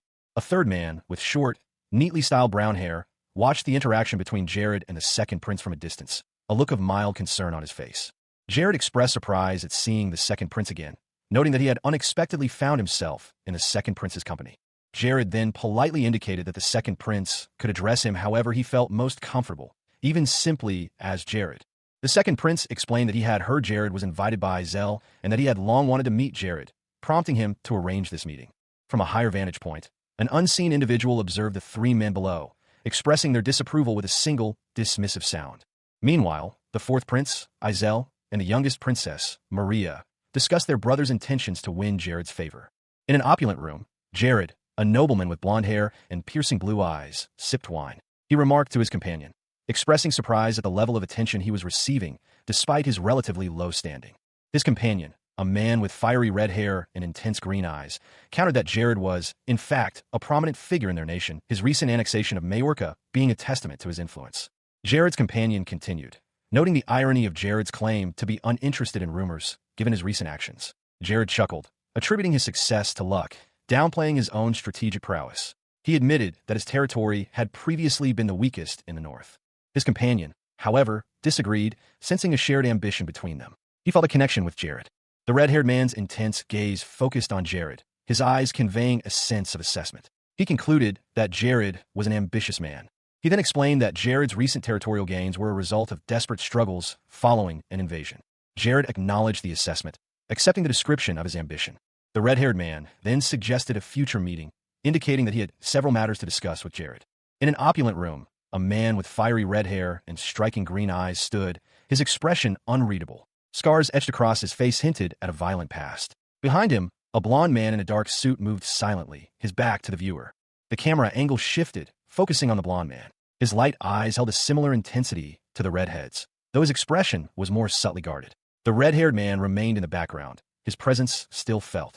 A third man, this one with dark hair and a jovial expression, appeared, addressing the blond man. He inquired about the blond man's conversation with his brother, Putalin. The blond man responded that, regardless, Putalin possessed an extensive network of connections, attracting countless aristocrats seeking alliances. The blond man sighed, muttering about how troublesome Putalin was. The dark-haired man continued, explaining that despite any attempts to ingratiate themselves with Putalin, little would be gained in return. He boasted about his extensive connections within the military. The dark-haired man elaborated, explaining that he could easily order military supplies to be diverted to a specific territory at an inflated price. He continued, suggesting that while mutual negotiations with laborers were possible, he had no interest in influencing such matters. His companions chuckled at his words. In an opulent room, two men converse. One, sharply dressed in a dark green suit, exclaims, "Really, after I showed such interest in you too?" The man in green continues, correcting his companion. "No, no. The one feeling ashamed, Prince, should not be you but I." The prince, seemingly unfazed, observes, "You are showing far too much interest in the lord of an insignificant territory like myself." The scene shifts to show the prince and his two associates reacting with surprise to something unseen. A stern-faced man, his features sharp and intense, demands, "Are you telling me you don't intend to form any connections with me, since I'm not your brother?" The man in the blue suit is shown from the chest up, his expression unreadable. Another man urges him, "Hurry up and respond." He's filled to the brim with such a petty insecurity. The man in blue retorts, "You're making me compare you to your brothers." The blonde prince smiles, stating, "Unfortunately, rather than Prince Jess, Prince Putalin seems to be able to provide much more for me." A furious shout echoed through the room. "What did you say? You bastard!" The shout was followed by a violent clash. Two figures, locked in a heated confrontation, traded blows. Meanwhile, a young woman with vibrant red hair watched the scene unfold, her expression a mixture of worry and apprehension. Beside her stood a man, equally concerned, his brow furrowed in a deep frown. The fight intensified. One of the combatants, a blond man with piercing eyes, glared with cold determination. The scene opens on a circular clearing in a dark forest. Two guards stand at attention, flanking a pathway leading to a small, illuminated table where three figures are seated. One of them, a man with reddish-brown hair styled in a braid, addresses another, a blond man. He offers a formal apology on behalf of his brother, describing him as impulsive. The blond man accepts the apology, noting that the tense atmosphere has dissipated. A woman with reddish-brown hair sits opposite the two men, looking concerned. The blond man takes a sip of his tea. The woman's expression shifts to one of determination. She speaks, expressing her admiration for the blond man and suggesting that he become a vassal to her kingdom. The blond man demurs, humbly stating that he is merely the lord of a small territory. Princess Erica, her fiery red hair a stark contrast to her worried expression, exclaimed, her voice laced with urgency, "I'll offer my strength to my brother." She turned to address her brother, Prince Jess, whose calm demeanor seemed at odds with her anxiety. His expression was stoic, his long braid falling down his back. Erica continued, her voice softening slightly as she confessed, "I'm worried about the abundance of vassals who are ignoring my brother." Meanwhile, a blond man, his face partially obscured, observed two guards standing watch. He simply uttered, Night had fallen. The blond man, now clearly visible, sat across from Erica and Jess at a table outside, under the watchful gaze of a knight in shining armor. The blond man reassured them, "If you're worried about any disturbances." He gestured, a faint purple glow emanating from his fingertips. Jess recognized the magic instantly. Sound-canceling magic. The blond man then inquired, "How much do you know regarding Prince Putalin and Prince Jess?" Jess responded confidently, "However, I know what I need to know." A young man with blonde hair and piercing blue eyes posed a question, his expression serious. He held a small, dark symbol aloft, a stylized bow and arrow encircling his central eye. "Are you aware of their faith in the Umbra Church?" A man and a woman, both with striking red hair and intense green eyes, reacted with disbelief. The woman, her face etched with worry, exclaimed, "Impossible. Those are merely baseless rumors." The woman continued, her voice rising in indignation. "They're trying to slander the royal family? The Kingdom of Cinders has always sought the divinity of Radius." The blond man calmly sipped his tea, unfazed by her outburst. He responded, "It's quite a surprise for you to not be aware of such a thing. Either you lack interest in national security, or your faith in the Radius Church is misplaced." The red-haired man, his face partially obscured, muttered to himself, "Just how in the world?" He continued, his voice low and serious, "Other than Maria and I should be aware of." The blond man watched the red-haired man, a subtle smile playing on his lips. He thought to himself, he's finally opening up. With this, things will go much smoother. He then handed the red-haired man a small, advanced-looking device. "From now on, please investigate all the heretical actions the two princes take part in." The blond man explained the device's function to the red-haired man. "If you utilize this magic tool, you'll be able to record any meetings or secret rituals. This will become a foolproof way to gather evidence." Lord Jared, a young man with fiery red hair and striking green eyes, turned his head, a question hanging in the air. He urgently asked, "Lord Jared, are you helping me?" A blond man with piercing blue eyes and a subtle smirk responded calmly. He stated, "I'm not a vassal of this kingdom. This is simply something I'm saying as a concerned neighbor who would like to see this kingdom prosper on the right path." The scene shifted to a close-up of a steaming cup of tea, a sugar cube, dissolving into the liquid. The blond man continued, dismissing the notion of formal ties, connections. "Pay no mind to such superficial things." The camera remained focused on the tea, now with the sugar cube mostly dissolved. He added a cautionary note. Such personal connections can fall apart at a moment's notice. Lord Jared, looking concerned, spoke to a silhouetted figure in armor, likely a guard. She said, "Prince, we will begin to arouse suspicion if we continue this silence. Let's just end this here." The blond man, alone now, offered a final thought. "I'll be waiting for the day we meet again." The scene shifted to a secluded outdoor setting, where the blond man sat alone at a small, candlelit table, seemingly waiting. His expression was unreadable, but a sense of anticipation hung in the air as he held a cup. As night fell, a single leaf drifted down from a tree. A group of cloaked figures, their faces obscured by shadow, moved with a silent, predatory grace. Their destination was unclear, but their purpose felt ominous. The scene shifted to a grand hall within a palace. A man, seated regally, addressed his subordinates. He instructed them to diligently survey palace affairs. He expressed his confidence in their abilities, believing them superior to the spies of his rival, Prua. The camera angle changed, focusing on a different location. The sounds of hushed conversation were implied. A blond man, impeccably dressed, sat alone, sipping tea. A knowing smile played on his lips as he murmured, "I knew it." He reflected on his tea, deciding that he had added too much sugar. The scene shifted again to an outdoor setting. A young man and woman stood together, waiting. They discussed their shared experience of waiting for someone named Aki, noting the similarity to a previous occasion. The man, addressing the woman as "my lord," pointed out the unusual nature of their shared predicament, suggesting that few others would wait so patiently for their carriage. A young man with blonde hair and a neatly pressed suit, addressed as Hayes, proposed to a girl with vibrant teal hair. "While we're waiting here, do you want to go look at some clothes?" The teal-haired girl responded, slightly flustered, "No, my lord. I'm afraid I have no complaints about the clothing I have either." Suddenly, Hayes took the girl's hand. She gasped, exclaiming, "Ah, my lord." He pulled her along, and they walked away together, hand in hand. The teal-haired girl, now wearing a red dress, beamed at Hayes, asking, "My lord, what do you think of this?" Hayes smiled warmly, complimenting her. "You look beautiful, young lady. It looks good on you." The teal-haired girl expressed her excitement. "I'll try just one more. It feels like a waste to stop now." An older man nearby observed, "You're a pretty keen girl, huh?" Hayes reflected, "Good thing. Coming here was a good thing."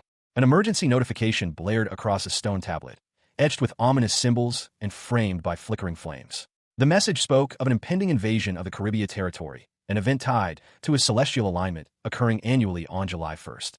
A young man with blonde hair, dressed in a sharp suit, stared intently at the notification. He muttered to himself, his brow furrowed in concern. 3 weeks remained until the predicted invasion, and despite his planning, the looming threat felt increasingly inescapable. The image shifted to depict a chaotic scene. A monstrous invasion was underway. Horrific creatures, a grotesque mix of demonic and bestial forms, swarmed across the land. This, the narration explained, was what the inhabitants of Paradiso called a monster outbreak. The narration continued, explaining that previously, such invasions from the demon forest to the south had been effectively managed by Barrett's forces and the varied northern subjects under Abinaba. This time, however, the scale of the threat was unprecedented. The blond man from earlier reappeared, his expression hardening. He spoke of the potential disaster if the kingdom was caught unprepared. The sheer scale of the invasion would be catastrophic. A sinister smile stretched across his face. He saw this impending disaster not as a threat, but as an opportunity. He intended to exploit the situation to his own advantage, monopolizing the chaos for his personal gain. Suddenly, a new character appeared, presenting something to the blond man. The image only showed a hand and arm, adorned with elaborate jewelry, offering what appeared to be a magical artifact. A young woman with teal hair, dressed in a dark, elegant dress, confidently declared her decision regarding the situation. The full view of the woman revealed a stylish, almost theatrical outfit. Her expression was determined and self-assured. 2 elderly men watched with wide eyes as Erica, a young woman with vibrant teal hair, prepared a spell. Her hands glowed with an ethereal green light, a sphere of energy forming between her palms. She murmured something unintelligible, but the intent was clear. This was healing magic. With a triumphant cry, she released the glowing orb. The light expanded, bathing the scene in a soft, verdant radiance. White feathers drifted down like gentle snow, a serene aftermath to the spell. A young man with blonde hair and striking blue eyes watched the scene unfold, a single feather resting on his shoulder. He seemed thoughtful, almost pensive. He admitted to himself that it was a bit embarrassing, but he couldn't help but wonder if he looked more angelic with the feathers around him. Erica, meanwhile, beamed with pride at her successful spell, playfully suggesting that the effect made her look more angelic. Erica adjusted her dark dress, the soft glow of the residual magic still faintly illuminating her. The blond young man smiled subtly, his blue eyes sparkling with amusement and perhaps a hint of something more. Someone declared that she was always an angel. The following is an account of events, possibly exaggerated, and may not entirely reflect what happened. A man, overcome with envy, lamented that he couldn't believe someone like her was around him. Chapter 38 of Solo Bug Player begins. The credits list the translation and editing staff. The setting is established as Caribia. A large, imposing brick building, possibly a school, dominates the scene. A young woman with blonde hair and red eyes smirks, a mischievous glint in her eyes. She comments that avoiding her charm is difficult. The woman explains that her charm transcends gender boundaries and can cause a lapse in judgment. A fiery, red aura surrounds her.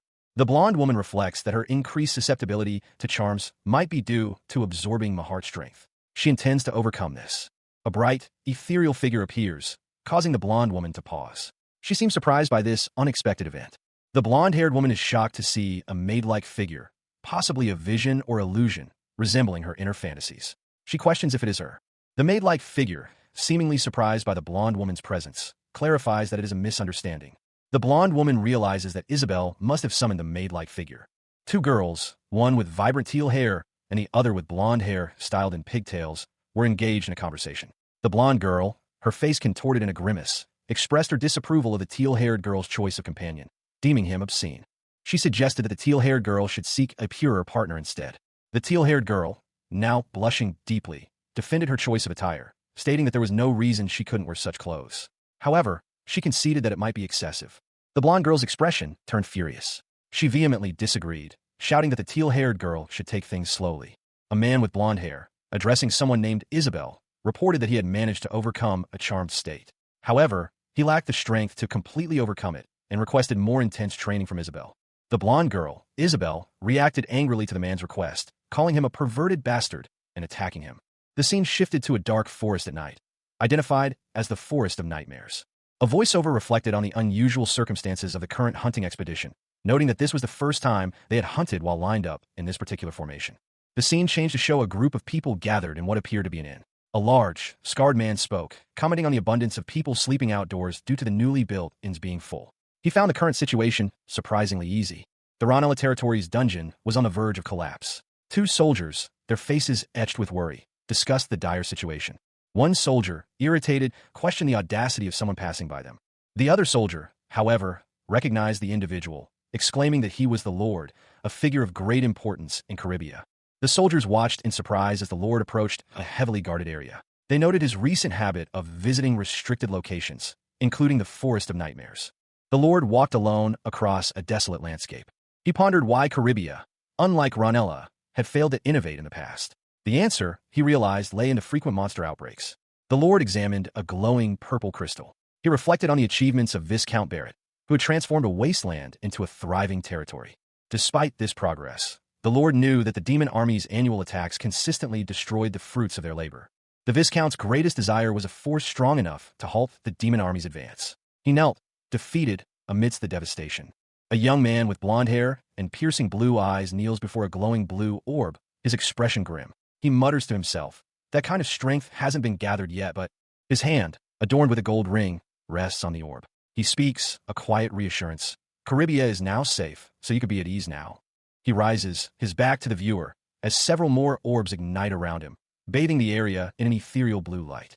The scene shifts to a wide shot. A celestial globe pulses with energy, lines of light radiating outwards across a dark, forested landscape. A close-up shows a large, round object being struck by a club, sending a shockwave outwards. The camera pulls back to reveal a desolate, rocky landscape. Large chunks of rock float in the air. An army of orcs marches across the landscape, riding on elephants. A small goblin beats a drum atop one of the elephants.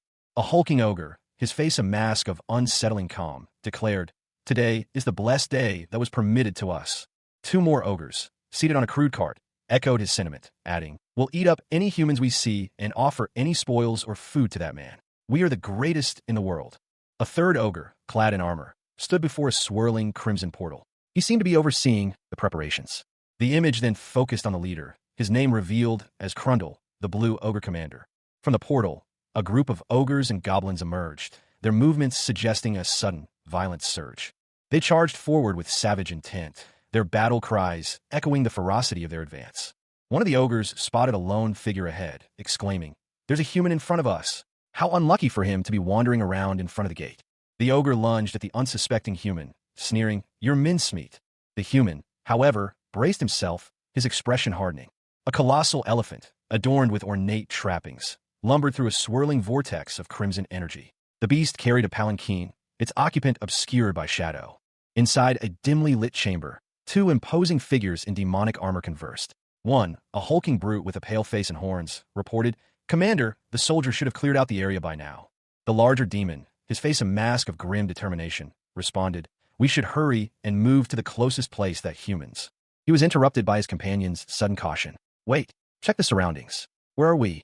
A vibrant, swirling blue energy engulfed the scene, revealing a distorted view of the landscape below. The elephant and its palanquin were visible within the distorted space. A voice, calm yet ominous, boomed from the swirling energy. "This is a distorted dimension of my creation.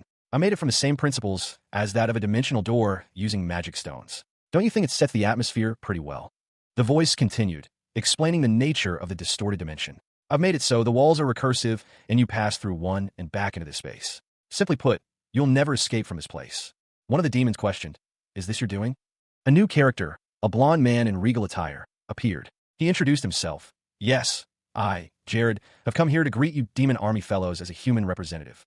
Atop a rocky outcrop, bathed in the golden light of what seems to be a celestial phenomenon, a knight in shining armor stands tall, sword raised. Behind him, a host of soldiers stand ready. The knight's voice, calm and measured, echoes across the battlefield. "I'd guess so, since this would have been developed in the future by the Holy Empire's army during the Holy War in order to counteract you guys." The scene shifts to a dimly lit chamber. Two imposing figures sit at a large wooden table. One, a hulking warrior with horns and yellow armor, responds skeptically. "Holy War? I don't know what you're talking about," he says before adding, "but I think I have a rough idea." A close-up on the horned warrior's face reveals a thoughtful expression. His voiceover continues, "However high quality the magic stone you used was with magic this complex, it should consume a large amount of your magic." The perspective changes to show a blonde-haired man in dark, ornate clothing. He smiles confidently. "That's right." The blonde man's gaze shifts to the horned warrior. He observes, "Your body just reeks of strength." He then gives an order, "Tabanan, go." A large, hulking figure, Tabanan, leaps into action, obeying the command. The blonde man watches him leave, a hint of anticipation in his eyes. He states he's gone out. A different warrior, a goblin-like creature with sharp teeth, sneers. He comments, "It'll be a pretty boring fight, won't it?" The blonde man faces a much larger, more imposing warrior, seemingly unfazed. He replies, "I look forward to you entertaining me until his barrier disappears. If you do that, I'll make sure to kill you painlessly." The blonde man prepares for battle, a dark, ominous energy emanating from his hands. The word, "nightmare," appears dramatically above him. The energy from his body increased abruptly. He was hiding his strength. A sudden realization washed over him. What had happened to the soldiers he sent ahead? The answer lay before him, scattered on the ground. The corpses of his soldiers, lifeless and still. He bellowed a warning. "Wait, Tabanan." But it was too late. Tabanan was already upon him, a blur of motion. A violent clash of power erupted between the two warriors. The resulting explosion rocked the battlefield, a fiery maelstrom consuming everything in its path. He screamed Tabanan's name again, a desperate plea. Amidst the chaos, he roared a command to his remaining troops. "Kill that mage immediately." Meanwhile, Mahart, the mage in question, raised his hands, preparing a counterspell. He wondered if Mahart was using his magic. A figure, cloaked in dark robes, stood amidst a swirling vortex of arcane energy. Small, fiery orbs pulsed with an inner light, orbiting the figure as if drawn to its presence. The question hung in the air, unspoken but palpable. Was this the extent of his power, this magic of sensation? The fiery orbs multiplied, their number increasing exponentially within a magical vortex. The intensity of the light grew, casting an ominous glow upon the surrounding landscape. The orbs continued their frantic dance, their fiery trails streaking across the dark canvas of the night sky. The energy within the vortex intensified, building towards a cataclysmic release. Suddenly, the orbs erupted outwards, hurtling towards a large, armored beast that lumbered into view. The creature, seemingly impervious to the initial impact, roared in defiance. The beast's face, a grotesque mask of rage and fury, filled the frame. Its monstrous features were accentuated by the fiery glow of the impacting orbs. Ronella, overlooking a cityscape from a bridge, muttered in disgust about Capri's underhanded tactics. Inside a lavish office, a high-ranking official sat at his desk, a worried expression etched onto his face. He knew that Jared was coming for him. He steeled his resolve, recognizing that their treaty was also nearing its end. A solution was needed. Suddenly, a frantic aide burst in, shouting that Ronella was under attack. The official reacted with a cry of alarm. He initially believed Jared had arrived, but his aide corrected him, estimating the attacking force to be around 100 soldiers. Despite the size of the force, the aide stressed the urgency of the situation. The enemy had breached Ronella's borders. The official was shocked and enraged that their supposedly impenetrable defenses had failed. A furious man, his face etched with deep lines of anger, addressed his subordinates. His voice, though unspoken, thundered with the weight of his words. "We've had defectors that allowed the enemy to enter." The man's outburst was met with a sharp, incredulous response. "What?" someone exclaimed. Immediately, a command followed. "Lead me there." The man's rage intensified. His eyes narrowed, and he spat out his next words with venomous contempt. "How dare you look down on Ronella when you're not even at Caribia's level?" The scene shifted. A figure, identified as Lord Ronella, stood before a company of soldiers. He was announced with a respectful, "Lord Ronella." Ronella's composure was strained. He was informed of Caribia's actions, and his response was a furious accusation. "Traitors! How dare you repay my kindness with this treachery?" Another soldier spoke, his voice laced with condemnation. "You've placed the people of Ronella in danger because of your greed." The enraged man roared a brutal order. "Off with their heads!" However, Ronella's forces were ready. A calm voice cut through the chaos. "We'll be taking care of things from here. To safety." The focus shifted to a close-up of Ronella's face, his expression unreadable. A muscular man with a prominent mustache sneered. "Ha! So the intruders had come all the way here." He continued. "Thanks for saving me the time looking for you." Another voice chimed in.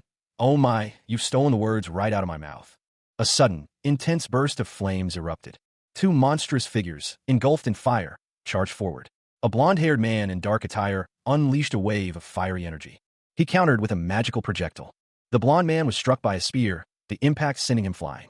A young man, his face partially obscured by a dark, patterned mask, activates an artifact. The effect is immediate. A shimmering, mirror-like armor materializes around him, reflecting the surrounding dim light. The artifact's activation is labeled mirror armor. From a high vantage point, a goblin archer knocks an arrow, aiming carefully. He releases the arrow, which flies towards its target. The arrow is deflected by an unseen force, and the goblin is thrown backward, landing hard on a rock. He cries out in pain and surprise. The young man focuses, his hand glowing with fiery energy. A circular magical sigil appears around him. A fiery, serpentine creature emerges from the sigil, its scales shimmering. A message appears. He has earned the title Hellfire's Vessel, granting a 100% increase to fire-based magic damage and access to the Flame Burst conditional magic. He marvels at his newfound power, commenting on his aptitude for fire magic and the awesomeness of the Flame Burst ability. A large, armored figure appears, questioning his actions, pointing out that he only defeated one opponent. The armored figure charges, but is met with a fiery blast. The resulting explosion engulfs the armored figure, leaving only scorched remains. Two hulking, blue-skinned orcs, clad in dark armor, advanced menacingly. Their guttural threat echoed through the air. "Move, or you'll get crushed." A figure, seemingly caught off guard, was engulfed in a fiery explosion. The intense heat and force of the blast sent debris flying. A young man with blonde hair and piercing blue eyes watched the scene unfold. His expression was one of grim determination. He raised his hand, and a blinding beam of light erupted, striking the ground with devastating force. The impact obliterated the remains of the previous explosion. Meanwhile, another figure, armored in gold, swung a massive wooden mallet with terrifying power. The blonde-haired man was sent flying backward by a powerful blow, a guttural roar escaping his lips. "Grah!" A swift, almost instantaneous movement followed. Another figure, this one in blue, appeared, seemingly teleporting into the fray. The gold-armored figure and the blonde-haired man clashed, their blows shaking the very ground beneath them. The gold-armored figure unleashed a devastating attack, its raw strength evident in the sheer force of the blow. The blonde-haired man braced himself, his resolve unwavering. A blonde-haired man, clad in ornate golden armor, grinned down at his opponent. He commented on the opponent's relative weakness, but found them amusing nonetheless. With a sudden burst of energy, the blonde man unleashed a powerful, fiery blast. The resulting explosion revealed a monstrous, fiery creature, its features vaguely humanoid but undeniably monstrous. Undeterred, the blonde man prepared another attack, a swirling vortex of light forming in his hands. The fiery creature lunged forward, its claws outstretched. The blonde man countered with a massive wall of fire, engulfing the creature. Despite the intense flames, the creature quickly recovered, its resilience evident. The blonde man apologized for the heat generated by his fire magic, promising to cool things down. A blast of icy energy struck the creature, causing it to roar in pain and frustration at the human mage. A colossal, fiery cobra reared its head, scales shimmering with an infernal glow. Before it stood a young man with blonde hair, his hand raised in a gesture of command. The creature responded to his unspoken request, a wave of heat emanating from its body. The young man's power was evident, even to his stunned opponent. A hulking figure in golden armor, its face obscured by a horned helmet, watched in disbelief as the cobra obeyed. The armored figure, its voice filled with awe and fear, questioned the young man's very nature. Are you even human? The blonde-haired man unleashed a devastating attack, a torrent of fiery energy engulfing his opponent. The force of the blow was immense. The armored figure was sent sprawling. The aftermath of the attack was a chaotic display of fiery destruction. Two Orcish warriors watched in horror as the blonde-haired man effortlessly defeated their commander. One urged a hasty retreat. Run, he's not someone we can fight. The blonde-haired man, however, was not finished. He sensed their attempt to escape and blocked their path with a magical barrier. Kine no Jaina, the new student, stood silently, his gaze distant. His expression was unreadable, his posture stiff. He seemed lost in thought, a world away from the bustling classroom. Meanwhile, in a shadowed forest clearing, a group of grotesque creatures huddled together, their forms vaguely humanoid yet monstrous. A faint, ethereal glow emanated from a point in the distance.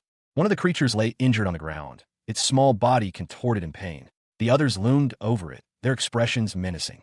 Back in the forest clearing, Kiname stood poised, his hand outstretched towards the swirling vortex of energy. He seemed to be controlling it, his movements precise and deliberate. The vortex pulsed with an otherworldly energy, its colors shifting and changing. Kaname's concentration was absolute. Suddenly, another figure appeared, mirroring Kaname's actions, creating a similar, yet golden, vortex. This individual was blonde, and seemed to be struggling with the power. The blonde figure stumbled, losing control of his golden vortex. He fell to the ground, his face a mask of surprise and pain. He gasped, a question forming on his lips. The interdimensional gate was forced shut? A voice, seemingly from nowhere, answered him. That should be impossible unless you're the Demon King. Are you telling me that he came here himself? A purple gem pulsed with inner light, its surface etched with arcane symbols. A voice, laced with disdain, cut through the air. Are you saying I'm not even worth your time? The gem shattered, releasing a surge of blue energy that rippled across the ground. All that remained was a faint glow.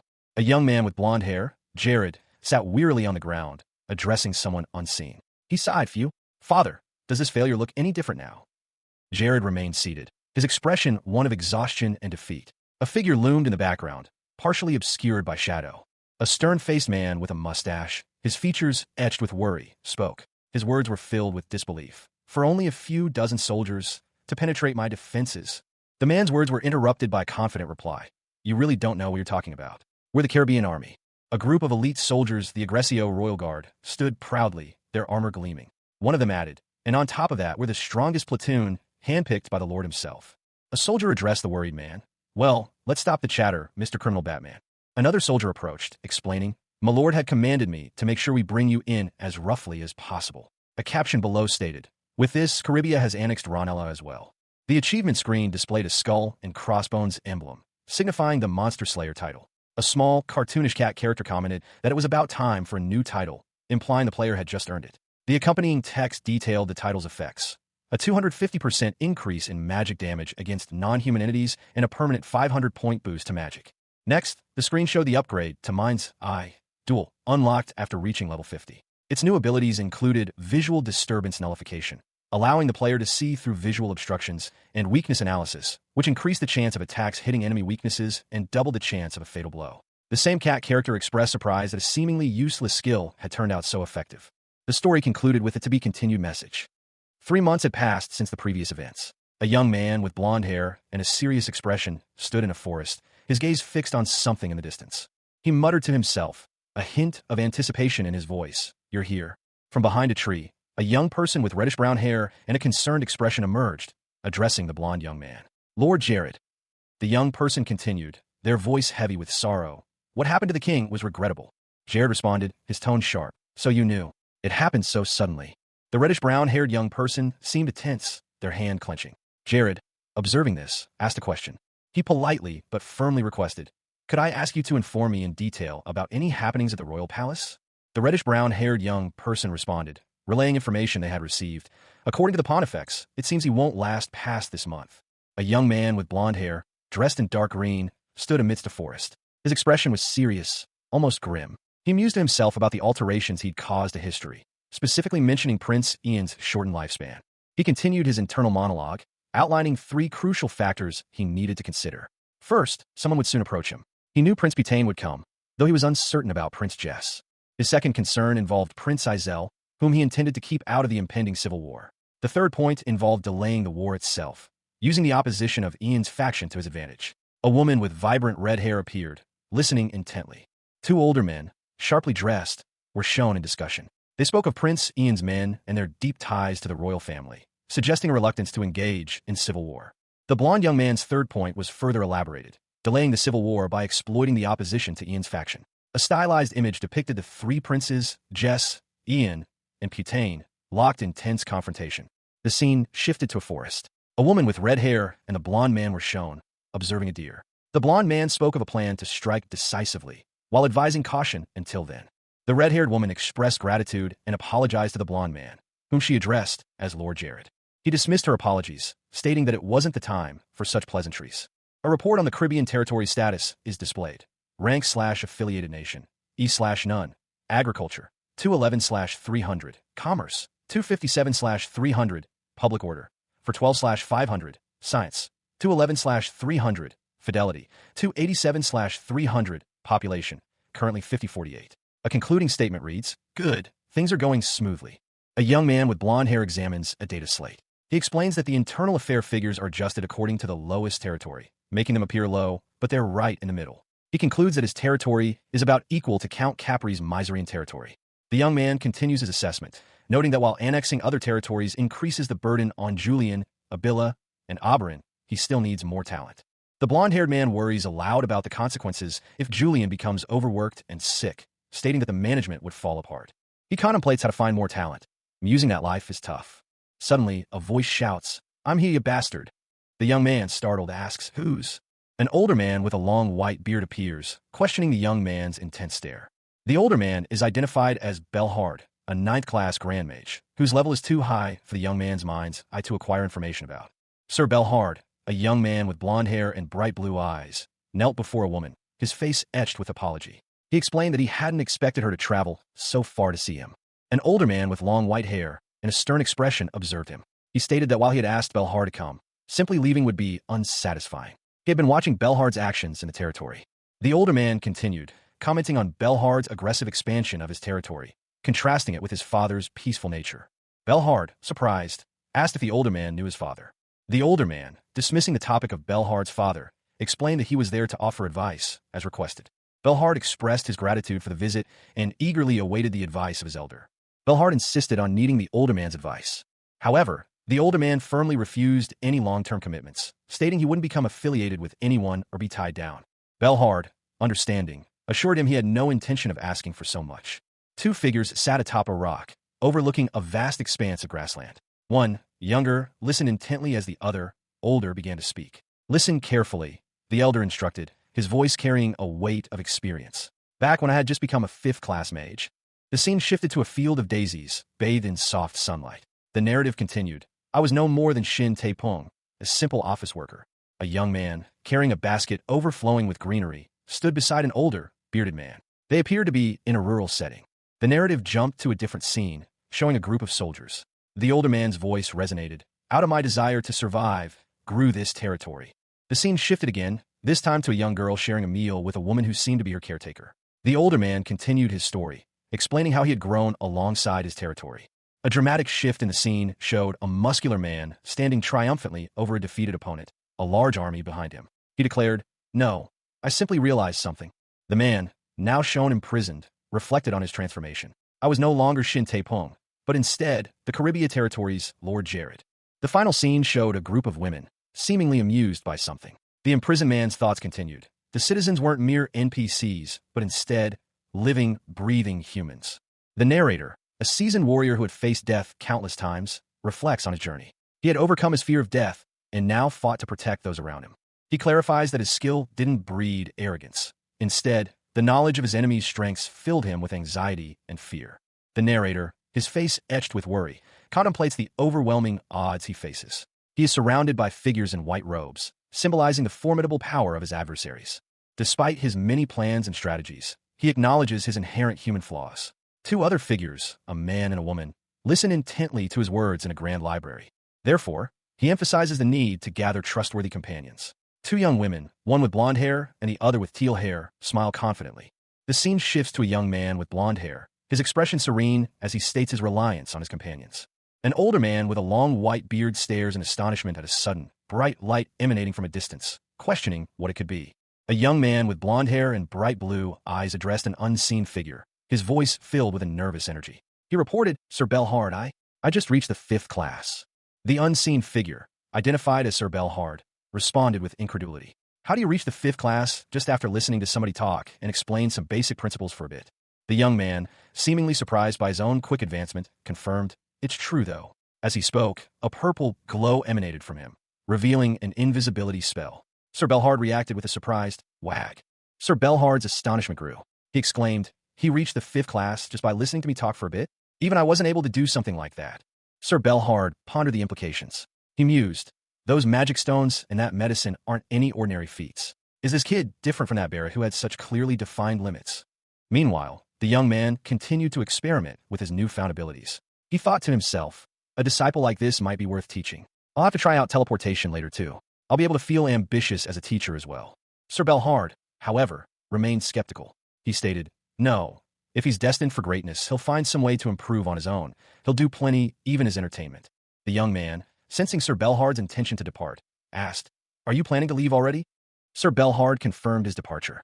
He said, "I've finished what I came here for and completed your request. Of course I'm leaving. Are you planning to take back what you said earlier?" One of the men, his silver hair stark against his dark coat, spoke, "I'll escort you to where you're going." The other, with blonde hair and a lighter coat, responded curtly, "Just leave me be. Don't follow me." The blonde man began to walk away, leaving the other man behind. A thought crossed his mind. "What are you going to do even if I tell you?" He paused, a new thought forming. "I'd at least like to know." The answer came as a distant whisper carried on the wind. The Eastern Continent. The Nas Continent. January 1st, 1415. A new year has begun. A young man examines a pentagram etched onto a piece of parchment, a symbol of the year 1415. The scene shifts to a different setting. A young man with dark hair and a serious expression is shown next to a jovial, overweight man. It had been exactly 1 year since the overweight man, known as Jared, had been reincarnated. Time, it seems, flies by. Jared, now looking more cheerful, holds a green potion. He decides to try it. It's Lifel's potion, an experience potion obtained from a heart, the Third's tomb. He drank it all a year ago. The potion has a unique property. It triggers a bug that resets its effects every year on January 1st, allowing for a yearly stat boost. Jared levels up by 3 points and decides to allocate them all to enhance his magic skills, considering it a necessary investment. Jared, a young man with blonde hair, grinned at his reflection in an ornate mirror. He held a small vial, and a satisfied expression spread across his face as he declared, "Being able to level up just by drinking this is just so sweet." The mirror displayed his stats. Jared, LV, 63, with strength, stamina, and agility at 35, magic at 3969, wisdom at 360, charisma at 205, physical defense at 135, magical defense at 449, and no remaining stat points. He studied his stats again, a slight frown replacing his earlier glee. He muttered to himself, "My level's pretty low, though." Jared explained that he had been delaying leveling up because of Deluxe bracelet, but it seemed he would have to start leveling up slowly now. The image showed the bracelet, which doubled strength and wisdom stats if the opponent's level was lower. Jared contemplated his next move. He stated, "Once we finish up everything regarding the Cinder's Kingdom, I'll have to take my disciples and take a look around in a dungeon." A notification appeared. Disciple Julian had studied Administrative Freak and gained 10 stat points. Jared reacted with delight. For months prior, a narration box explained that in Paradiso, class increases yielded corresponding benefits. As a result of his class increase, Jared had many rewards to choose from. Julian, a young man with blonde hair, stood amidst a shimmering, teal energy field. He reflected on a long-held ambition, but there was something I've set my heart on obtaining from long ago. It was a conclusion I had reached after pondering on how I could get by easily. His thoughts continued, focusing on a specific goal, and that would be, the answer came to him, reinforcing the Nurture Project, a mentor-student initiative. He mused, I'd raise them properly anyway. So what if they took advantage of the fruits of their development? Who would complain about that? Who would anyway, huh? A list of his current disciples was shown. Hayes, Isabel, Lena, and Mia. Each girl was depicted in a small portrait. Further information clarified that once the project was reinforced, the maximum number of disciples would increase from 4 to 8. Instructions followed. Register all 8 disciples immediately, encourage their growth, and take joy in that role as their mentor. The final instruction was a proverb. They do say you should strike while the iron is hot. Julian considered his progress.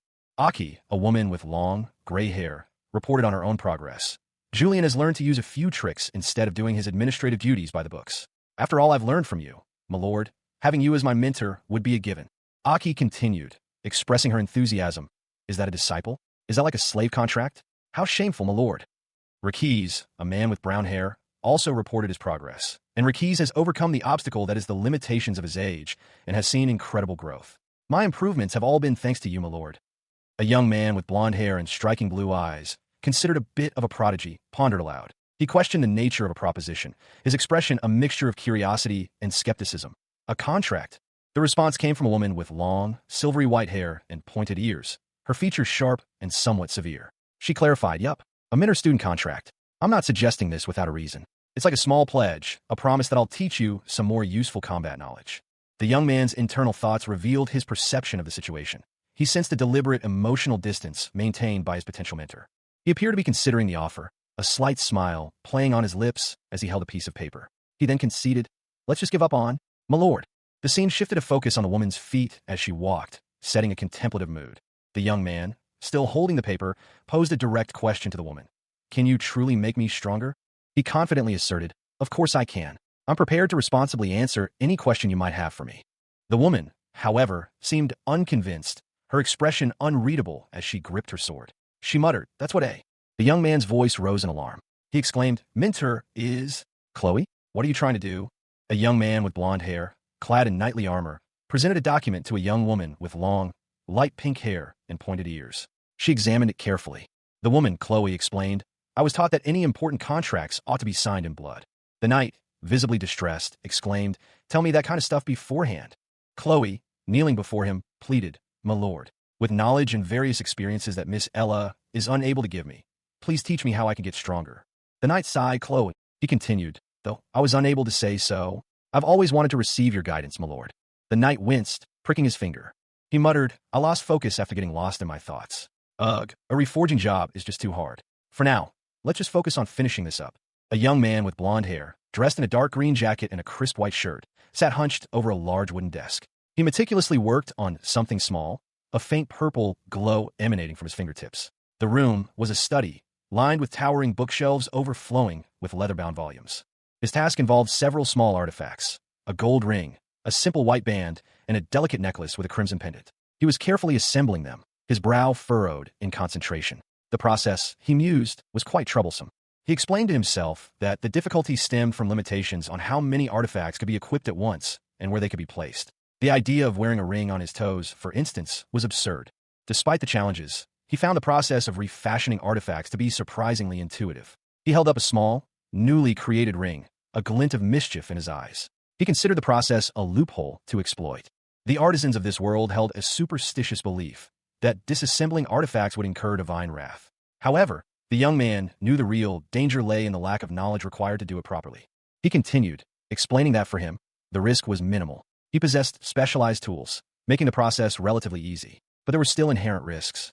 He stretched, a playful grin spreading across his face. He joked about the importance of taking care of his back, given the amount of time he spent hunched over his work. A moment later, he seemed to notice something, his expression shifting to one of mild curiosity. A new character, a man with dark hair and a serious expression, appeared, wielding a sword. He commented on the blonde young man's hard work, stating that he couldn't slack off either. A young man with blonde hair meticulously examines a ring, a thoughtful expression on his face. A vassal's loyalty, he muses, is always right. He smiles, a genuine warmth in his eyes. And it makes him happy, he thinks, this unwavering devotion. Just as all these talented people keep gathering around him, he wants to return the favor, with incredible results.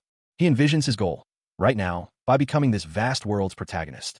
A sweeping view of a quaint town nestled amidst rolling hills is shown. The scene then shifts to the interior of a room. It's finished. A message appears. The fusion process has been completed. 3,000 magic units are needed to finalize the fusion. Once the cores are fused, an artifact with a new name and class rank will be created. He declares he has plenty of magic.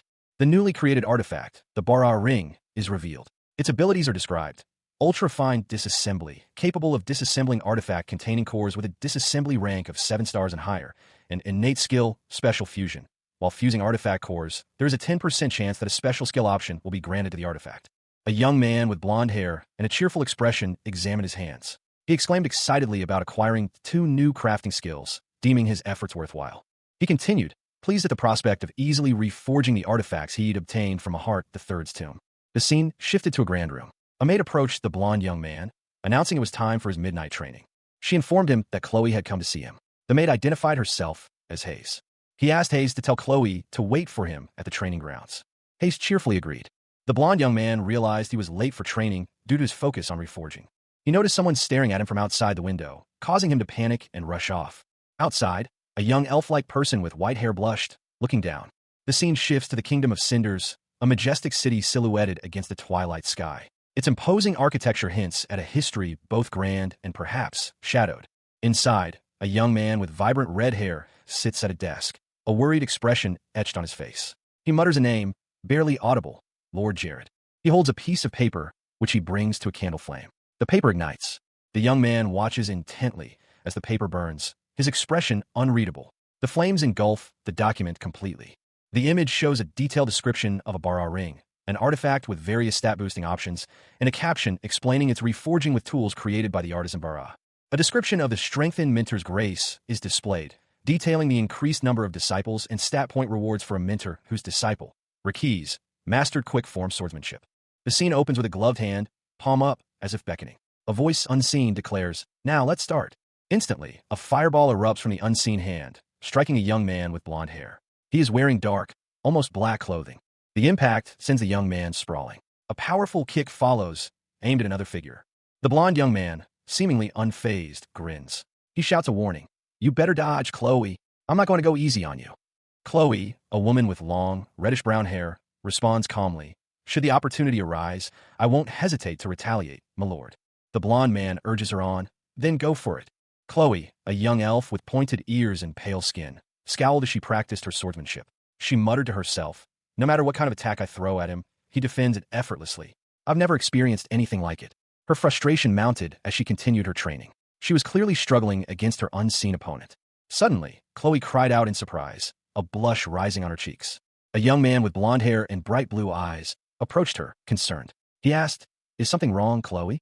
Chloe, startled, stammered in response to his question. He noted her distraction. "It seemed like you were distracted by something." He continued, observing her closely. "You're not as focused as you usually are. We should take a break before we continue." Chloe apologized, turning away from him. He reassured her, "No, it's nothing to be sorry about. Since we're only in training, if you were in the midst of combat, then you'd have been presenting your adversaries with an opening." A gruff voice boomed. Your head would have gone flying. A figure, partially obscured, responded with a simple, "Yes." The voice continued, this time laced with a hint of exasperation. "Have you already forgotten how your hair was burnt to a crisp after saying you wanted to train as if we were in combat?"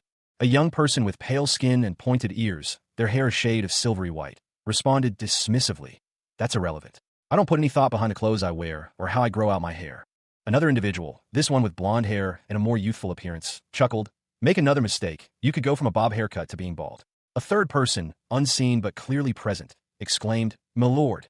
The scene shifted to show the three individuals outside a gate. The blonde-haired youth continued to drink from a bottle. The other two watched. The silver-haired individual observed. "Looks like Sir Keys came just in time." The dark-haired individual, identified as Sir Keys, stated, "I'll go have a chat with him, so take a breather." The silver-haired individual sat alone on a park bench, appearing pensive. A close-up revealed a look of quiet contemplation on their face. Two figures, a woman with striking lilac hair and pointed ears, and a man with dark hair, stood amidst a cobbled street. The woman, her expression tinged with concern, was given instructions to keep an eye on someone of interest. The man assured her they would be spending considerable time in the area. The woman, acknowledging the instructions, was further told to report any significant changes. She responded with a simple, questioning "huh."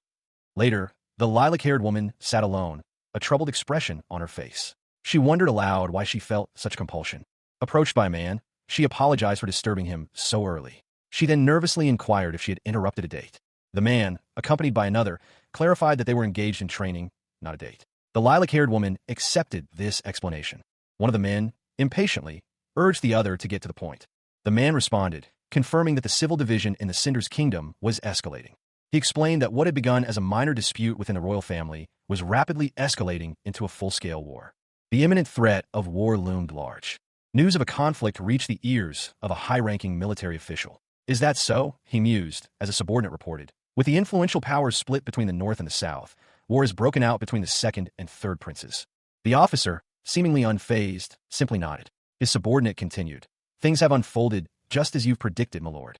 The scene shifted to a young man with blonde hair and striking blue eyes. He addressed someone off-panel, inquiring, "What does the Army's training go? Is it proceeding well?"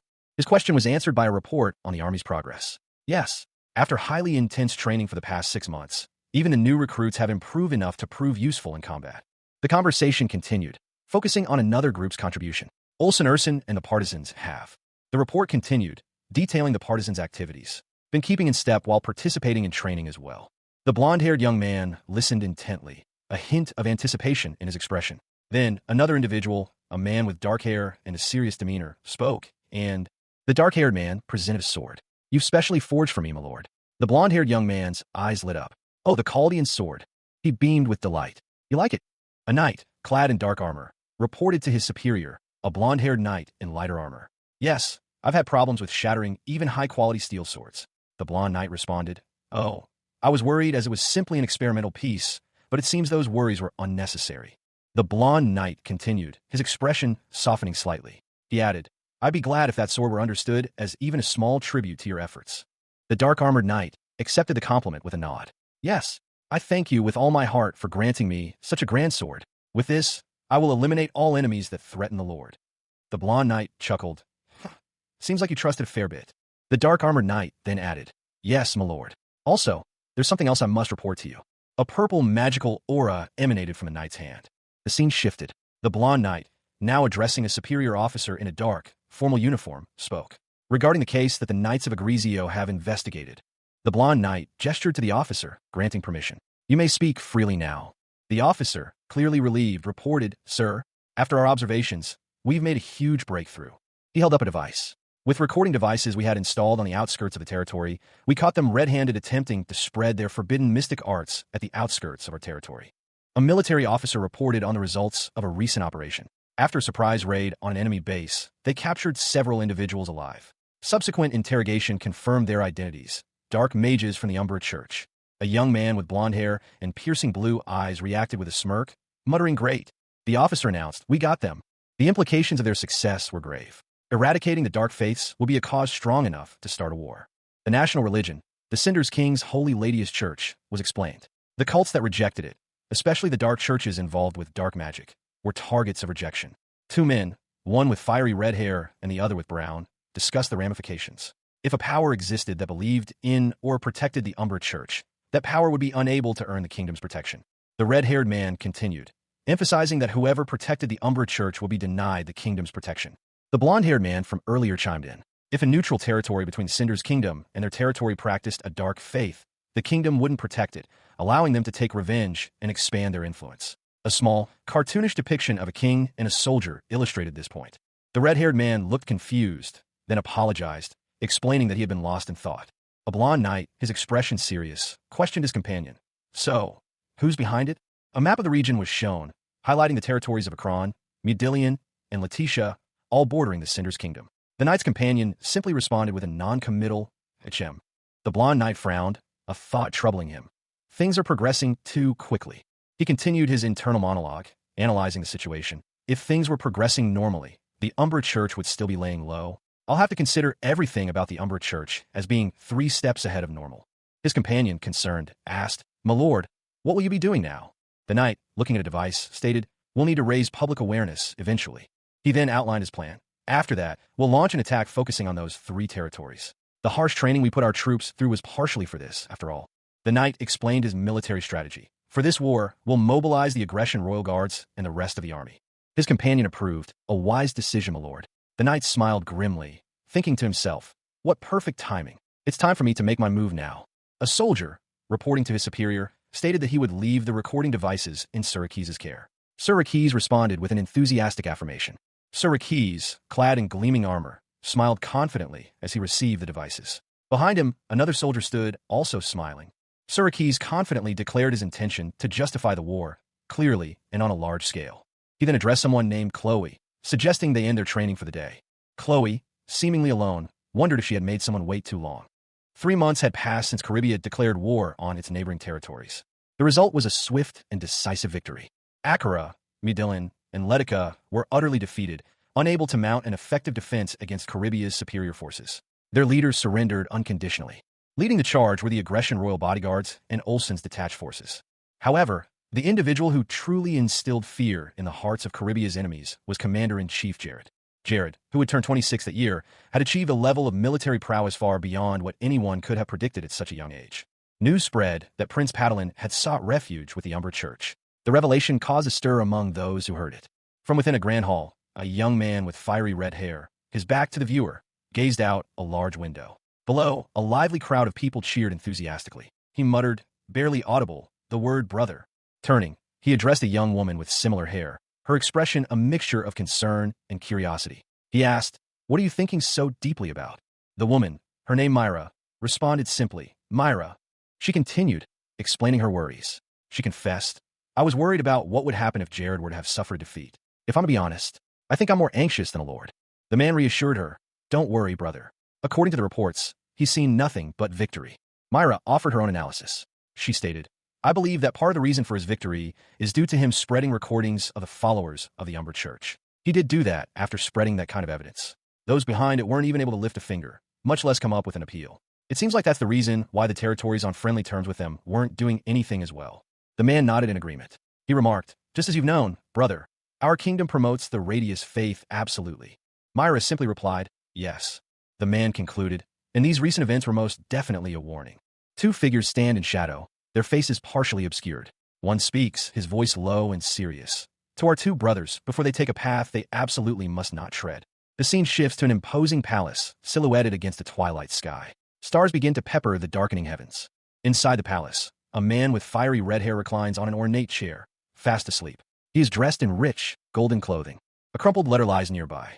Its contents are revealed. "Prince, how do you do? I'd like for you to burn this letter after reading it. The war effort and the expansion have both been proceeding splendidly. Also, I haven't had the slightest inclination to invade the kingdom. As one of holy faith, I am simply raising an iron fist against those around the kingdom practicing a dark faith. You are doing what you must perfectly, with no room for complaint, so that you do not have to spend any unnecessary attention on the circumstances around you. I ask that you not interest yourself with the army until that day comes." The prince awakens, a single candle illuminating his face in the dim room. He thinks to himself, a grim determination etched on his features. "If, and only if, I happen to succeed my father." His expression hardens. He mutters, "Mankind truly is insidious at its core." The scene shifts again, showing a distant town. A voice filled with rage cuts through the air. "Jared, you bastard." A soldier, clad in armor, confronts another figure. He sneers, "Do you really think you'd be able to kill me without any consequences?" A knight, his face obscured by shadow, gripped his sword tightly. He muttered grimly, "Even if I were to die, the innumerable followers of our faith shall." The scene shifted to reveal two knights, one with blonde hair and a cheerful expression, the other in heavier armor, both bloodied but victorious. The blonde knight, Sir Rakes, examined his sword with satisfaction. "Sir Rakes, this Chaldean sword sure does work wonders," he observed, a hint of glee in his voice. A breathless messenger approached the blonde knight, announcing, "My lord, I bring you news from the palace." The messenger continued, his voice filled with urgency. "All the bodyguards have opened the doors and raised white flags. They say that they themselves have never cooperated with the Umber Church, and are begging that we spare their lives." The blonde knight, now identified as the Milord, issued a command. "For now, collect their weapons and take them captive. We shall determine their guilt through due process." His armored companion expressed his admiration. "My lord, you've set your hands on a fourth as well. You truly are unstoppable. Nobody will stand a chance against you, my lord, and the Caribbean army." A close-up showed the Milord's bloodied fists clenched tight. The camera angle shifted to focus on the Milord's face, a look of quiet contemplation on his features. The setting sun cast a warm glow as the Milord addressed Rakes. "You've done well, Rakes." The ground was stained crimson. Two figures knelt, their armor bearing the marks of a fierce battle. One, clad in dark, heavy plate, bowed his head before the other, whose lighter armor was similarly marred. He spoke, his voice trembling slightly. "No, sir, my hands are shaking only from the joy I feel after you've given me my duties. Right now, I stand by your side, my lord, on the battlefield, taking down our enemies. I'm now truly beginning to understand the purpose for which I live and breathe as a soldier." The kneeling soldier's superior, a blonde-haired man in ornate armor, responded, "With the civil war wreaking havoc in the Cinder's kingdom, we now have a golden opportunity before us. Yes, sir. Please allow me to lead our forces in battle." The kneeling soldier looked up at his superior, his face filled with determination. "My king." The blonde-haired man, now addressed as king, reflected on the situation. Being called a king, That wasn't something he'd heard before from any of his retainers, and it felt almost taboo to be referred to with such an appellation. A grand stage upon which the sun sets. That was the stage upon which the Caribbean armed forces continued their inexorable march. A green flag with a stylized starfish emblem fluttered in the wind. 3 months later, the scene shifted to a large, imposing building, likely a palace or fortress. The blonde-haired king studied a map, his brow furrowed in concentration. The map showed the Caribbean territory, Miseria, and a region labeled Cinders. A map of the kingdom is displayed, showing significant territorial expansion. An accompanying text box proclaims that the territory has grown fivefold in the last 3 months, but further expansion is impossible, having reached the maximum limit. The scene shifts to a young man with blonde hair, seated in a grand library. A text box announces that he has earned the title of Great Lord. He beams, delighted at receiving the title of Great Lord. Another text box reveals that the production of a large recording device is complete. The young man's expression shifts to one of anticipation. He thinks to himself, "My time has come." Suddenly, a young woman with bright blue hair bursts into the room, excitedly calling out to him. He calmly tells her to compose herself and explain her urgency. The young woman excitedly explains that she can finally use the holy element, the culmination of 6 months of hard work. The young man congratulates her, expressing his delight at the news.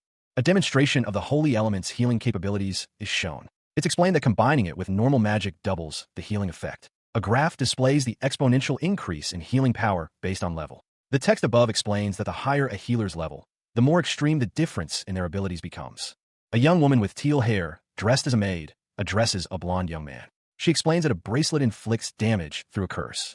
The blonde young man's hand is shown, wearing the cursed bracelet. He comments that he felt incredibly sick just from putting it on.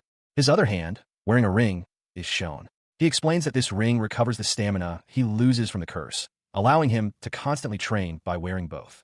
The maid is impressed by his training method, exclaiming how he came up with it. She jokingly suggests it might be an Eastern training method. The blonde young man asks the maid to use intermediate healing arts with the holy element. The maid replies that she could, but expresses concern for the young man's well-being. He explains that this is the fastest way to confirm his accomplishments, and she remarks on his relentless nature. The maid expresses concern over the burn on his arm and offers to treat it, despite his insistence that there are plenty of other ways to test himself without harming himself. Matsuda Erika, a young woman known for her unwavering reliability and care for others, confided in herself. The sight of it pained her deeply, prompting her to train even harder. A young man with blonde hair and striking blue eyes, his expression a mixture of anticipation and slight apprehension, muttered the single word, "Haze." He then declared, "Let's do it now." His companion, however, voiced her concern, questioning if his request wasn't rather strange. He responded simply, "I'm just asking you to heal me. Please show me your wound." A sudden outburst of frustration and anger erupted. "Yeah, HHH." The source of the outburst, a man named Jared, cursed his adversary. "Damn you, you bastard Jared." A worried inquiry was directed at a prince. "Prince, is something wrong?" The prince revealed a grave situation. His brother and father had been poisoned, and Jess was on the verge of losing the civil war. With Azel showing no interest in the crown, the prince lamented his expectation of succeeding his father. Count Capri, a man with vibrant red hair and piercing green eyes, seethed. Victory had been within his grasp, only to be snatched away. He muttered to himself, incredulous at the betrayal. "But then he goes behind my back and spreads those recordings?" He ran a hand through his hair, his face etched with frustration. Everything felt like it was crumbling around him. His voice was strained as he admitted, "It's all because of that bastard's recording devices." Suddenly, a soldier addressed him, his tone sharp and disrespectful. "Hey you, the Caribbean greaser." An older, wizened advisor stepped forward, shaking his head. He responded, expressing his surprise, "I never heard that Caribia was in possession of magicology on the scale of recording devices. You're not going to babble on about how those were all made in a single castle." Capri snapped, silencing the advisor with a furious outburst. He roared, "Shut up." He turned his attention to the soldier, his command curt and direct. "Count Capri." The soldier responded immediately, his voice trembling slightly. "Why, yes." Capri issued his orders, his voice cold and resolute. "Right now, immediately withdraw your troops and move to eliminate Azel." The image shows a portrait of Putalin, level 77. His unique dispositions include Cinder Style, Arcane Sword Arts, and Umbral Faith. His normal dispositions are Ambition, the Crown, and Counter. A large army of armored soldiers marched in formation, their metallic armor gleaming under the sunlight. The rhythmic thud of their boots on the ground echoed through the forest. From the rear, a command was shouted, "Giddy up!" 2 figures on horseback rode at the head of the column, their mounts moving with a powerful grace. One rider, clad in red armor, appeared to be a commander, his posture radiating authority. The red-armored commander, and his companion exchanged worried glances. I could not have prepared for this, nor caused any of this, the commander exclaimed, his voice tight with frustration. His companion responded with a sharp, quiet. The second rider, his face etched with worry, continued. Everything I've worked toward is falling apart. How can I possibly be calm? I'm simply saying that Prince Azel is working under Jared. The commander scoffed. Prince Azel's forces don't stand a chance against us. We can annihilate them at any time. His face contorted in a grimace of barely suppressed fury. His eyes narrowed, radiating intense anger. The second rider argued back. We should not be focusing on Prince Azel, but Jared. Jared is the one behind all of this. The commander, still seething, muttered, There's no reason for Jared to be so deeply involved in our kingdom's affairs. Damn it. He's lost himself in rage. This was pointless. In a lavishly decorated room, a man in a sharp suit stood before two others. One was casually dressed, the other wore a striking, helmet-like mask. The suited man declared that everything had been a farce, a damnable trick orchestrated by traitors. He vowed to see this through to the end. Meanwhile, outside, a red-haired warrior urged his troops towards the capital, emphasizing the need for speed. He rode at the forefront of a cavalry charge, his determination evident. His men roared their agreement, their battle cry echoing the name of the traitor, Azel. The cavalry thundered across the landscape, their hooves drumming a relentless rhythm. Suddenly, a series of beeping sounds alerted them to something unusual on the ground. The red-haired warrior, noticing the danger, shouted a warning to his men, but it was too late. A massive explosion rocked the ground, sending a shockwave through the ranks. The force of the blast was immense, engulfing the area in fire and chaos. A large recording device captured the scene unfolding in the city square. Two individuals, engaged in hushed conversation, reacted with shock to the news. How vulgar, one exclaimed, while the other whispered, Prince Jess and Prince Putain are practicing black magic. The first speaker continued, their voice laced with disbelief. That means the second and third princes are followers of the dark faith, right? To think they were acting so valiant while having ties with the Umber Church. What a pair! Nearby, a crowd gathered, their murmurs growing louder. One voice cut through the collective anxiety. At this rate, the only person who could throne would be Prince Azel of the Kingdom of Cinders. Suddenly, Prince Azel appeared, riding a horse at the head of a troop of soldiers. He addressed the crowd with a commanding voice. We will be taking control of all entrances to the capital. He continued, his words carrying both resolve and sorrow. To cleanse the kingdom of any and all conspirators, to put an end to the royal family disgraces, to kill Prince Putain and Prince Jess on sight would be wonderful. Fear not, for I'll protect all of you so you can continue on with your lives. The crowd erupted in cheers, their voices a wave of relief and hope. Praise His Majesty King Azel and Princess Myra. The cheers continued, a testament to the people's faith in their new leader. Cheer for the Kingdom of Cinders. A soldier, his face etched with worry, cried out, desperately calling for Prince Putain. The prince, however, was met not with rescue, but with a chilling challenge. Count Capri, his adversary, emerged from the shadows, a cruel smile playing on his lips. Who are you? The prince demanded, but Capri merely replied, You'll be facing me. Capri's cold words hung in the air. You'll never see Prince Putain again. From a distance, a figure watched, a sinister glint in his eyes. The unseen figure chuckled, a cruel amusement in his tone. He observed, It seems you've leapt right into my landmines, Prince Putain. His eyes glowed with an unnatural red light as he explained, Because you've lost all reason, you made a grave mistake at a vital time. Meanwhile, Prince Putain, gravely injured, wondered aloud if his companions had perished. His status was revealed. Level 77, wielding Cinder-style arcane sword arts and possessing the Umbra Faith B1 disposition. He braced himself, muttering, I'll meet you. Prince Putalin, with a smirk, addressed Jared. Jared, you bastard. Jared, seething, retorted, You've dared to intervene in our kingdom's matters. You sly bastard. Jared's expression hardened. Do you think you'll walk away with your head still resting on your shoulders? Jared's confident reply. I'm no prophet, but I don't feel that my fate is to die here today. However, Jared continued, I do believe that henceforth, Prince Putalin, you'll no longer have any duties to attend to. Enraged, Jared roared, I'll rip you apart, you bastard, and I'll cut down that traitor that's working with you, Azel. Jared responded calmly, That's nice. Then, how about you try and get past me first? Prince Putalin, furious, shouted, You insolent bastard. Jared unleashed a fiery blast of energy. Prince Putalin, clad in ornate silver armor, unleashed a powerful blow. His arcane sword arts sent a wave of magical energy rippling outwards, a bright flash accompanying the sharp cook sound of impact. The force of the attack was immense. The technique, labeled Arcane Sword Arts, Magic Dispersion, created a small explosion of light and energy. His opponent, a figure in dark green robes, reacted swiftly. Employing a technique called Quick Sword, he moved with blinding speed, narrowly avoiding the full brunt of the attack. A flash of light, a blur of motion. The dark-robed figure countered with a swift strike of his own. The prince cried out in pain. He glared at his attacker, his voice laced with anger. "You ruined my robe. Prince Putalin," he seethed. The dark-robed figure smirked, a hint of amusement in his eyes. "No, should I call you the Umber Church's dog?" Prince Putalin's grip tightened on his sword hilt. His face contorted with rage. He roared a single word, "Shut it!"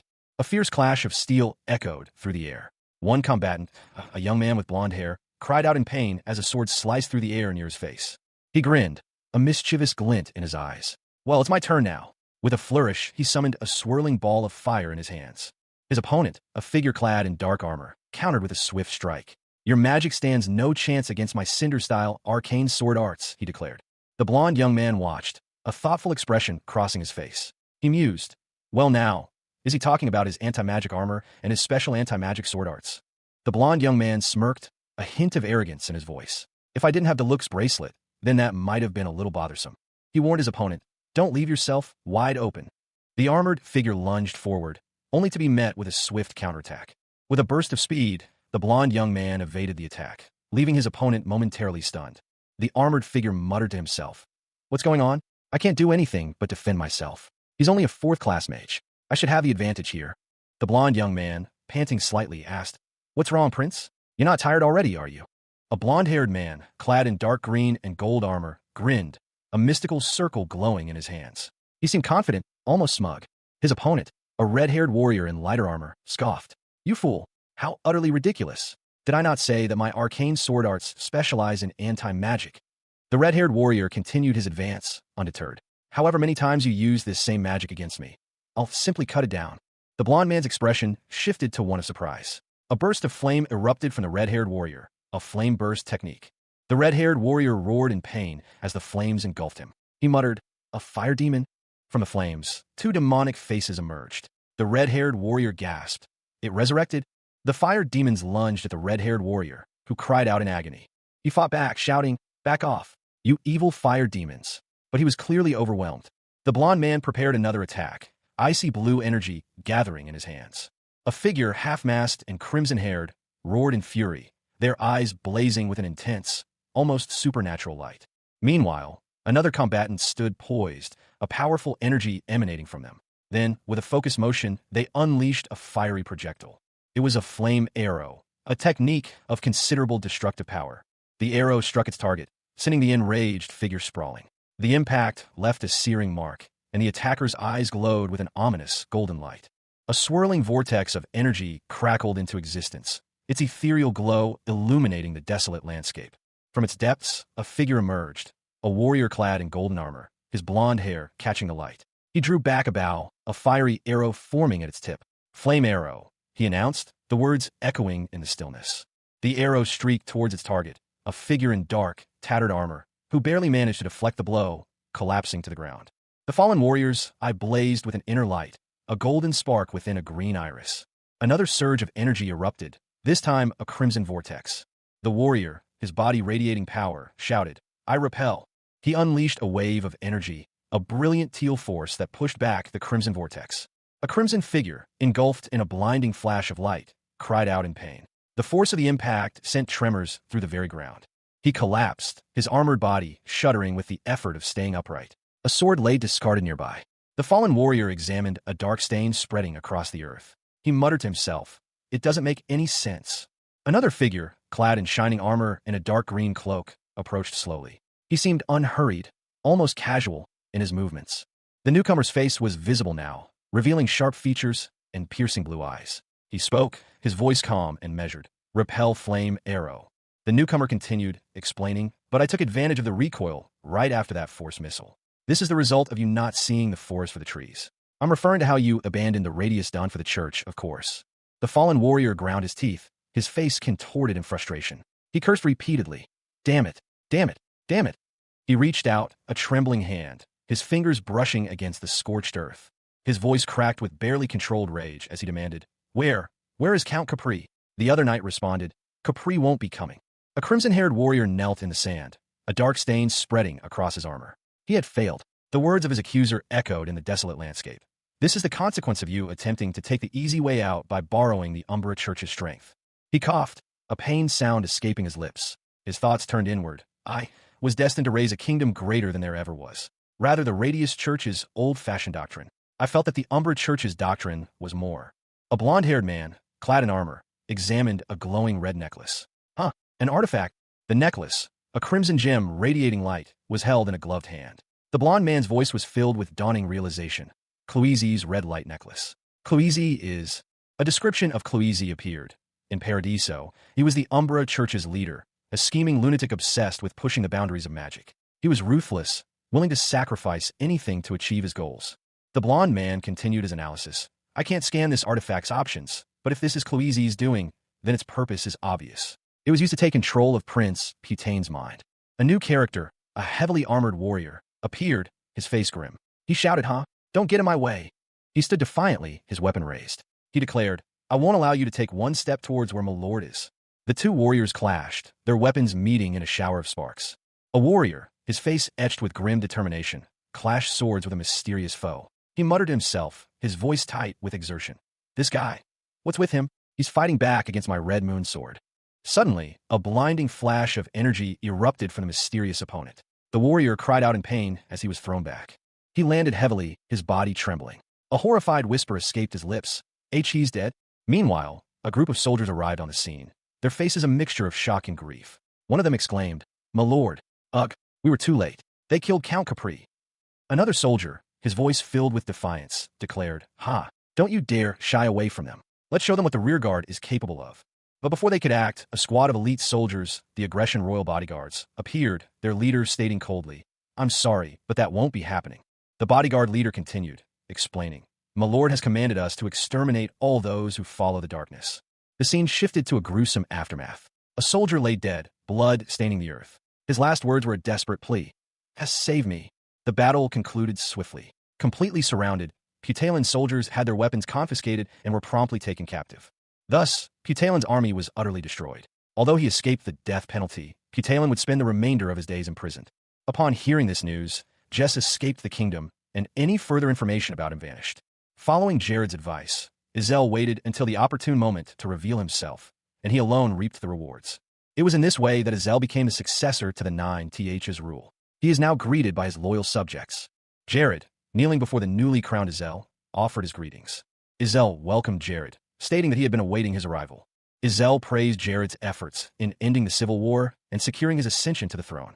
In a grand throne room, King Theron, resplendent in his crimson robes and golden crown, addressed a kneeling Lord Jared. He offered Jared a dukedom and vassalage to the kingdom as a reward for his service. Jared, however, politely but firmly declined the king's generous offer, stating that his actions were not motivated by a desire for personal gain or titles. The king's expression shifted, and a princess, along with a concerned-looking priest and several guards, watched the unfolding exchange with bated breath. The priest, attempting to intervene, raised his hand, but the king sharply commanded him to stop. The king, his face unreadable, turned his back to Jared, seemingly lost in thought. He then announced that Jared's territory would be elevated to a dukedom, regardless of Jared's wishes, and that he would be granted the title of duke. The king clarified that this elevation would not require any oath of allegiance or bond between them. He further emphasized that any objections would be considered a direct challenge to his authority, thus ending the discussion. Finally, the king, with a warm smile, thanked Jared for saving the kingdom from ruin, officially bestowing upon him the title of duke. The court of King Izel erupted in praise for Duke Jared. Their voices rang out, expressing gratitude for his unwavering loyalty and service to the kingdom. Duke Jared, the subject of such fervent praise, stood amidst the celebratory flurry of petals, a smile playing on his lips. He reflected on his past, a life once burdened by the bleak prospect of ruling a small, insignificant territory. Now, however, his future seemed bright and full of promise, a stark contrast to the gloomy past he had left behind. The scene shifted to the backwoods of the Cinder's kingdom, under the watchful eye of a full moon. A soldier, awestruck, examined a piece of armor. He marveled at the artifact, a gift from Duke Jared, the red mood sword and Judith's armor. Duke Jared chuckled, casually mentioning that the armor was, in fact, pilfered from Count Capriro. He asked the soldier for his honest opinion on the feel of the armor. The soldier, while acknowledging the questionable origin, commented on the armor's reliable feel and the clear resonance between the magic and the sword itself. The Duke then posed a question to the soldier. The soldier expressed his astonishment at the unprecedented unity among the soldiers, a level of loyalty he had never witnessed before. He He noted their unwavering dedication and their shared dream of a prosperous future under the Duke's rule. A kneeling figure, clad in ornate armor, addressed a man in a simple suit. Though others may worship a god in the heavens above, the god I worship stands before my very eyes. The man in the suit looked down at the kneeling figure, his expression unreadable. Close up on the faces of the two men, the armored figure's eyes welled with tears. He was overcome with emotion. A notification appeared. Rikiz's loyalty had drastically increased, reaching 800. He had reached the third awakening. The armored man, Rikiz, spoke. I understand. Your words have left a deep impression on me, Sir Rikiz. Rikiz wiped his nose, leaving a long string of snot hanging from his nose. The man in the suit grimaced, "My lord, yours not." The scene shifted to a lavish room. Rikiz addressed a regal-looking woman with fiery red hair. Your Majesty, the king. The woman, Izel, smiled gently. It's fine. You may call me brother. Go ahead. Izel continued. Unrelated to the meeting with Duke Jared, right? That's right. Speak. I'd like to hear your opinion. A brother and sister, engaged in serious conversation, sat across the table. The woman, with vibrant red hair, held a book, her expression thoughtful. She explained the Caribbean territory's rapid development in agriculture, commerce, printing, and dungeon-related activities was almost unbelievable. Her brother agreed, but cautioned her about Duke Jared's reluctance to cooperate with their king. He then addressed her simply as brother, as he held a steaming cup. The woman, whose name is Myra, considered what she could do for her kingdom and her brother. She reached a conclusion. She proposed a political marriage as a means to strengthen their kingdom. A caption box revealed that Chloezi's red light necklace was sealed, with 2 days and 12 hours remaining until the seal was undone. A cat-like character commented that the reason the artifact's information wasn't shown was because it was sealed. In an ornate sitting room, a tense conversation unfolds. A woman, her crimson dress a stark contrast to the room's gold accents, confesses, I had thoughts of betraying you and reaping all the rewards for myself. She explains that she almost succumbed to temptation. Despite this admission, she continues, however, even if I were to become enemies with you, Duke Jared, I still believe that now is the time to repay you with my gratitude for all you've done for me. The woman, her expression softening, adds, it's thanks to you, Duke Jared, that this kingdom will live to see another day. I can't thank you enough. We will continue to purge our kingdom of the Umbra Church's remains. A man, Duke Jared, listens intently, a thoughtful expression on his face. The woman continues, and she pauses before stating, Duke Jared. He replies respectfully, yes, your majesty. The scene shifts. A man, seemingly younger and more casually dressed, proposes, what do you think about taking my sister, Princess Myra, as your spouse? A narration box summarizes the situation, a sudden political marriage. In an opulent chamber, bathed in the warm glow of a massive chandelier, a woman addressed a man. She expressed her desire to maintain a friendly relationship with him, revealing that she had long admired Duke Jared. The woman, her crimson hair a striking contrast to her cream-colored dress, was identified as possessing normal tendencies, decisiveness, and a sacrificial nature. Meanwhile, she continued her address to the Duke. She referred to him as your majesty, and he, in turn, politely but firmly rejected her proposal. His expression was one of polite refusal. Duke Jared explained that even if he were inclined to change his mind, the volatile state of the weakened northern region made such a decision impossible. He acknowledged their concerns. However, he pledged his unwavering support in eradicating the remnants of the Umbra Church, clarifying that he wouldn't tie himself to any specific power. This, he noted, was a policy he inherited from his late father. He paused, a thoughtful expression on his face. His thoughts drifted to his father, a playful smile touching his lips as he imagined his father's understanding of his current actions, despite the fact that his father never actually said anything of the sort. The woman summarized his position, a strategic bond, but no further commitments. The Duke confirmed this, adding that it was in keeping with his father's traditions. The woman, her expression unreadable, seemed to contemplate his words. A young man with blonde hair and striking blue eyes addressed someone unseen, his expression a mixture of confidence and disdain. He stated that his actions weren't born of superiority, but rather from the insignificance of the other person in comparison. Princess Myra, her fiery red hair a stark contrast to her agitated expression, vehemently declared her refusal to enter a politically arranged marriage. The blonde young man countered, suggesting that maintaining their ties without marriage was acceptable, ensuring a future free from fear for both parties. However, he warned, any aggression directed towards him would be met with the full force of his army. The scene shifted to show Princess Myra and another individual in a richly decorated room. Princess Myra quietly acknowledged his terms. Outside, the blonde young man and his companion found themselves caught in a sudden downpour. He suggested using a form of teleportation to avoid the rain. He explained that the rain provided an opportunity to survey the kingdom, thus justifying a slower pace. His companion urged him to return quickly. The blond young man, noting the onset of the rainy season, pointed towards a building in the distance, seemingly contemplating his next move. A map of the region is shown, highlighting the Optatio River and the kingdoms surrounding it. Last year, the northernmost regions were unaffected by the heavy rains, but this year, the rain has caused widespread flooding near the rivers. Two cloaked figures discuss the situation. One expresses relief that their territory should be fine, but points out that they are located next to a river, making them vulnerable to the floods. The scene shifts to show three individuals walking in the rain. One recalls a massive flood from the previous year, expressing concern about the possibility of an epidemic. Another reassures them that His Majesty will protect them. One of the figures, a blonde-haired man in a dark cloak, looks downcast. He considers the implications of the flooding for the neighboring kingdoms. He suggests they seek shelter from the rain. They enter a building, seeking refuge from the downpour. Inside, the blonde-haired man sits at a table, relieved to be out of the rain. Another person approaches, asking if he heard about a certain event. The conversation continues. One person mentions a powerful individual who defeated a group of enemies with a devastating attack. The other person asks if they're talking about Viscount Jared. The boisterous laughter of patrons filled the tavern. A group of men, mugs in hand, recounted a recent transformation. Just a few months ago, he was some fat, countryside hick. One of them chuckled, but then he got all successful all of a sudden. A young man with blonde hair, dressed in simple, dark clothing, sat at the bar. A barmaid approached him politely. "Sir, what will be your order?" she asked. He replied, "1 glass of beer, please." The barmaid nodded. "Yes, sir, we'll prepare it for you right away," she said, hurrying off. The young man sighed, looking out the window. "Man, the weather's just nasty today." He scanned the tavern, noticing a lack of available seating. "There's no seats," he muttered to himself. He began to survey the room for a possible solution. His eyes fell upon a lone figure sitting at a table by the back wall. Hesitantly, he approached the secluded individual. The lone figure looked up, startled. A moment of silence hung in the air before the blond young man spoke. A sudden, unexpected narration box appeared, revealing a cryptic message. Special tendencies. Possesses the blessings of the deity Lunaticus. Analyzing the subject's special tendencies is impossible. The young man, undeterred, approached the hooded figure. "Any seats? Would you mind sharing a table with me?"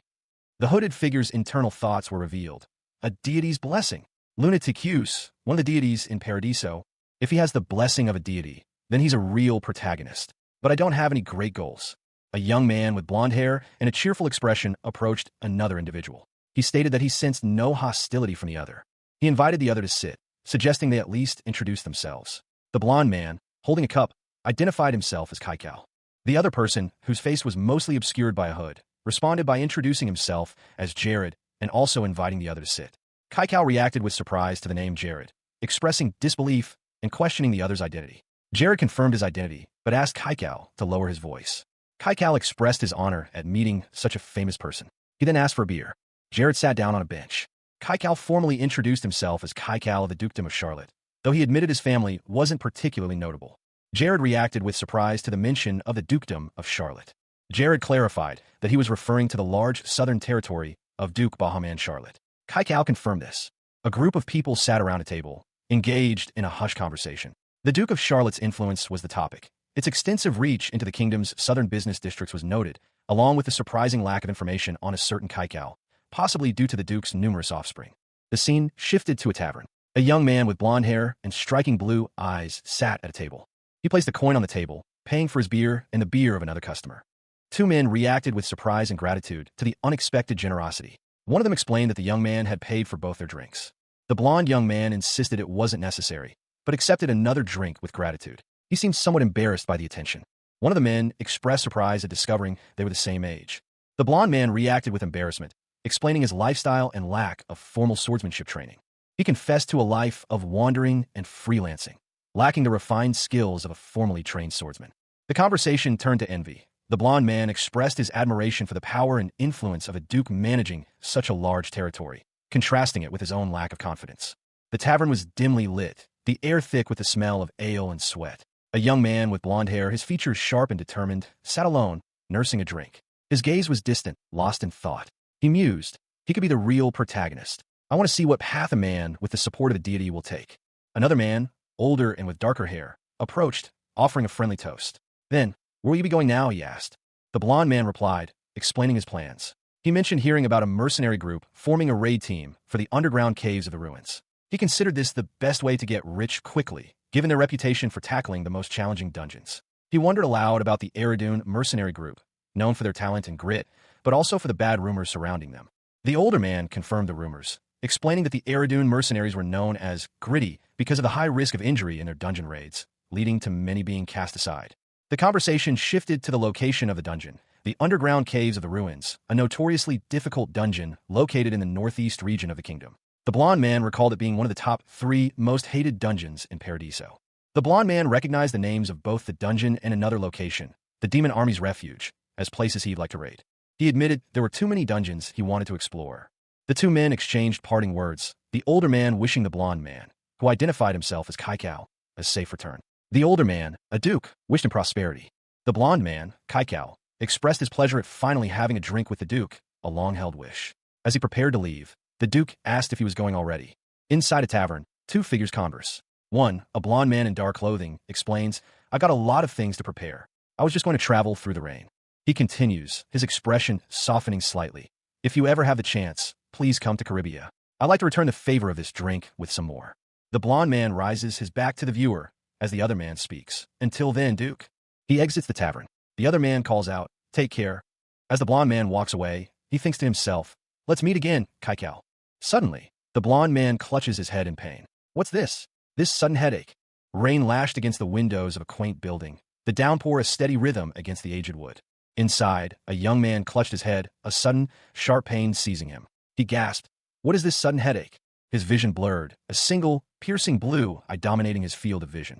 He strained to focus, whispering, "Where?" The source of the pain seemed to be external, a growing sense of unease washing over him. He muttered urgently, "Where's it coming from?" His gaze snapped to a woman in a tavern, her leg kicking out with surprising force. Someone nearby exclaimed, "It's that girl." The woman, known as the Red Queen, was described as being blessed by the evil deity Helasis, making her abilities impossible to predict. The young man's eyes glowed, a new realization dawning on him. Another divine blessing? He wondered, am I supposed to search for the hidden protagonist? A stabbing pain, far worse than a normal headache, pulsed in the man's temples. He suspected foul play, muttering to himself that the Red Queen must have cast some kind of mental debuff or charm spell. He felt the effects, but only mildly. A normal person would have already succumbed to such a spell, he mused, but his immunity was thanks to Grazia's ring, a 4-star artifact. Meanwhile, a woman with dark hair, pale skin, and dark lipstick sat at a table, sipping a cocktail. She looked up, a slight smirk playing on her lips. A close-up showed the woman's face, almost comically exaggerated, with her eyes wide and a playful expression. She seemed to be making a playful gesture.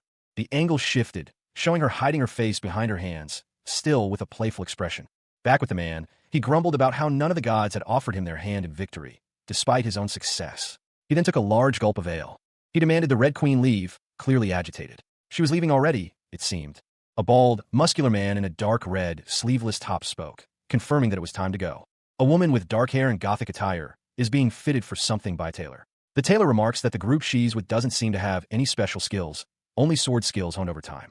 The woman, along with 3 other individuals in dash, 2 men and another woman in dash, stand in a line, their expressions serious. They appear to be a team of warriors.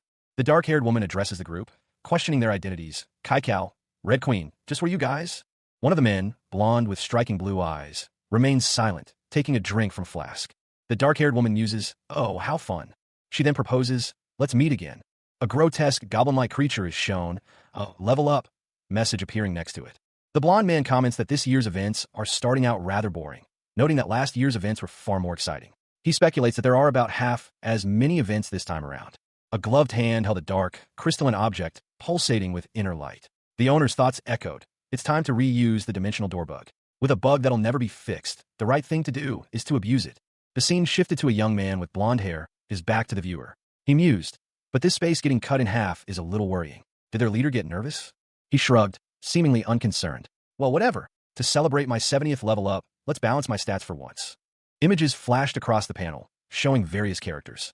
The young man explained, with the extra magic stats from the incredibly ample training rewards, and along with the increased magic defense stat from training with Isabel. A detailed stat sheet appeared, displaying the name Jared LV, 70, and various numerical values for strength, stamina, magic, wisdom, agility, charm, and physical and magic defense. The young man looked surprised. This magic defense stat, is this for real? He confirmed, yeah, it's for real. The narration continued. If we divide up ranks and compare them according to Paradiso's systems, it comes out like this. The young man studied his stats. It seems like I'm at a point where I can just ignore third-class magic with magic immunity. My physical defense is a little low, but I could just make up for that. A monstrous figure grumbled nearby, growling, grr. The young man reacted, huh? What? A monstrous ogre, its features obscured by shadow and grime, rasped out a guttural vow. I must avenge Lord Agrat. Cook. A young man with blonde hair, his expression a mixture of shock and concern, interrupted. He addressed the ogre, his voice sharp. Hey, ogre, did you just say Agrat? The scene shifted. 3 figures, cloaked and hooded, stood in a dimly lit space. One spoke, their voice calm, yet ominous. The Umbra Church isn't the only dark faith, so I figured I'd have to cross paths with them one day, but the blonde-haired young man, still visibly shaken, pondered aloud, his gaze fixed on the ogre. Is there some kind of connection between this outbreak and the Keiko Church? His eyes narrowed, a grim determination settling upon his features.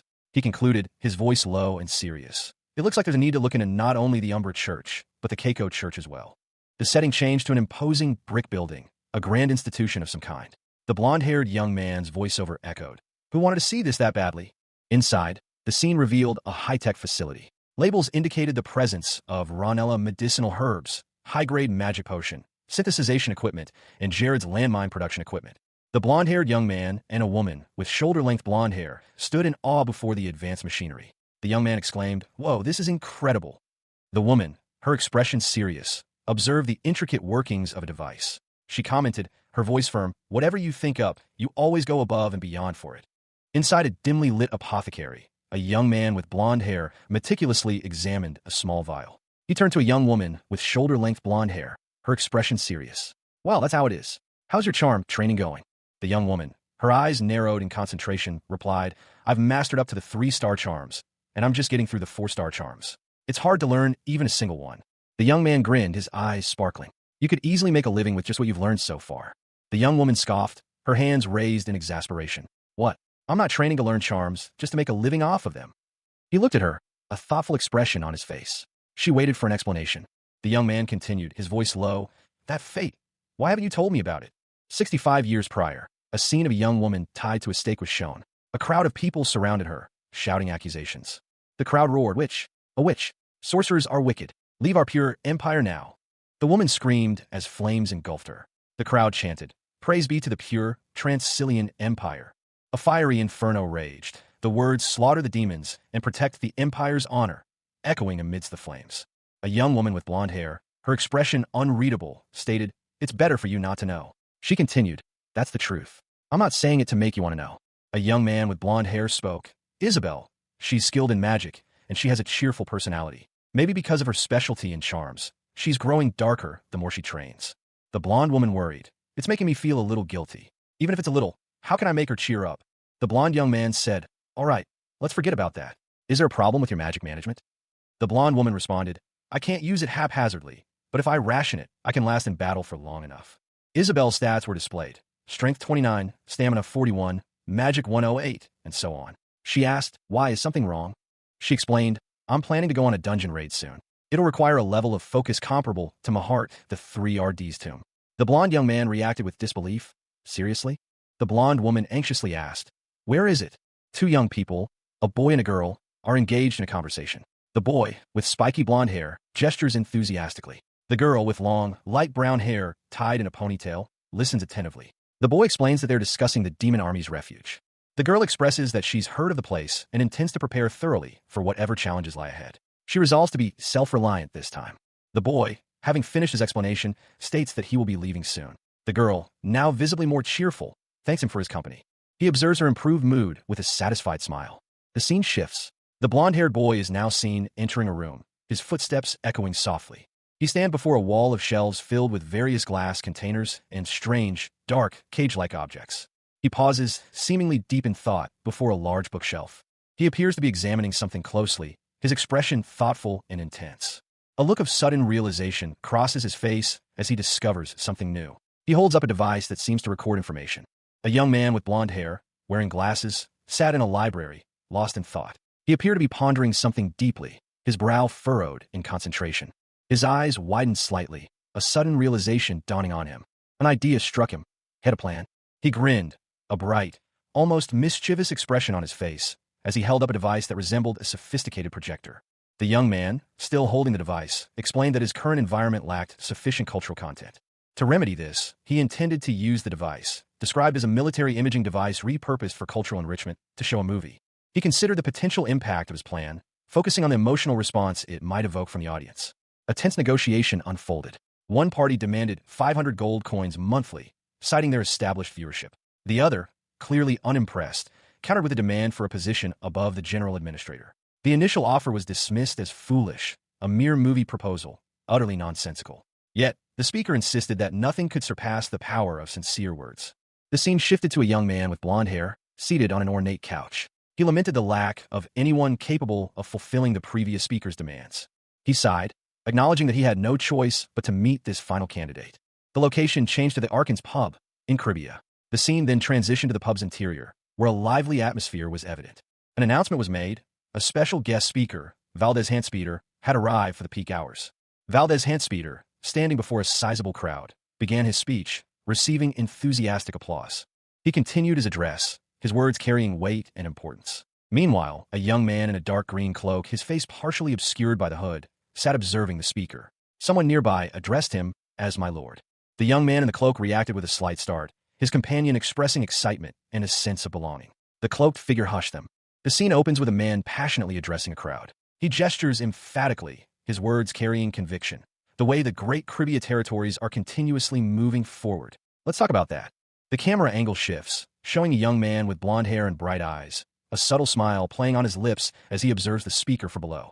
Nearby, two other individuals exchange impressed murmurs. One comments, "Wow, that was such a good speech." He suggested to expand our power through sea and not land. The blonde young man speaks again, his tone thoughtful. "It seems that we need to build a real estate in Cribia. Let's wait and see if we're walking in the path of prosperity or downfall." A dramatic shift in tone and imagery. A fiery red background explodes behind the speaker, who is now identified as Valdez Handspeeder.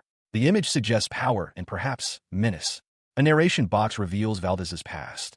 In Paradiso, he was notorious for being a propagandist representing the demon army, a villain with a criminal record of scamming countless numbers of people.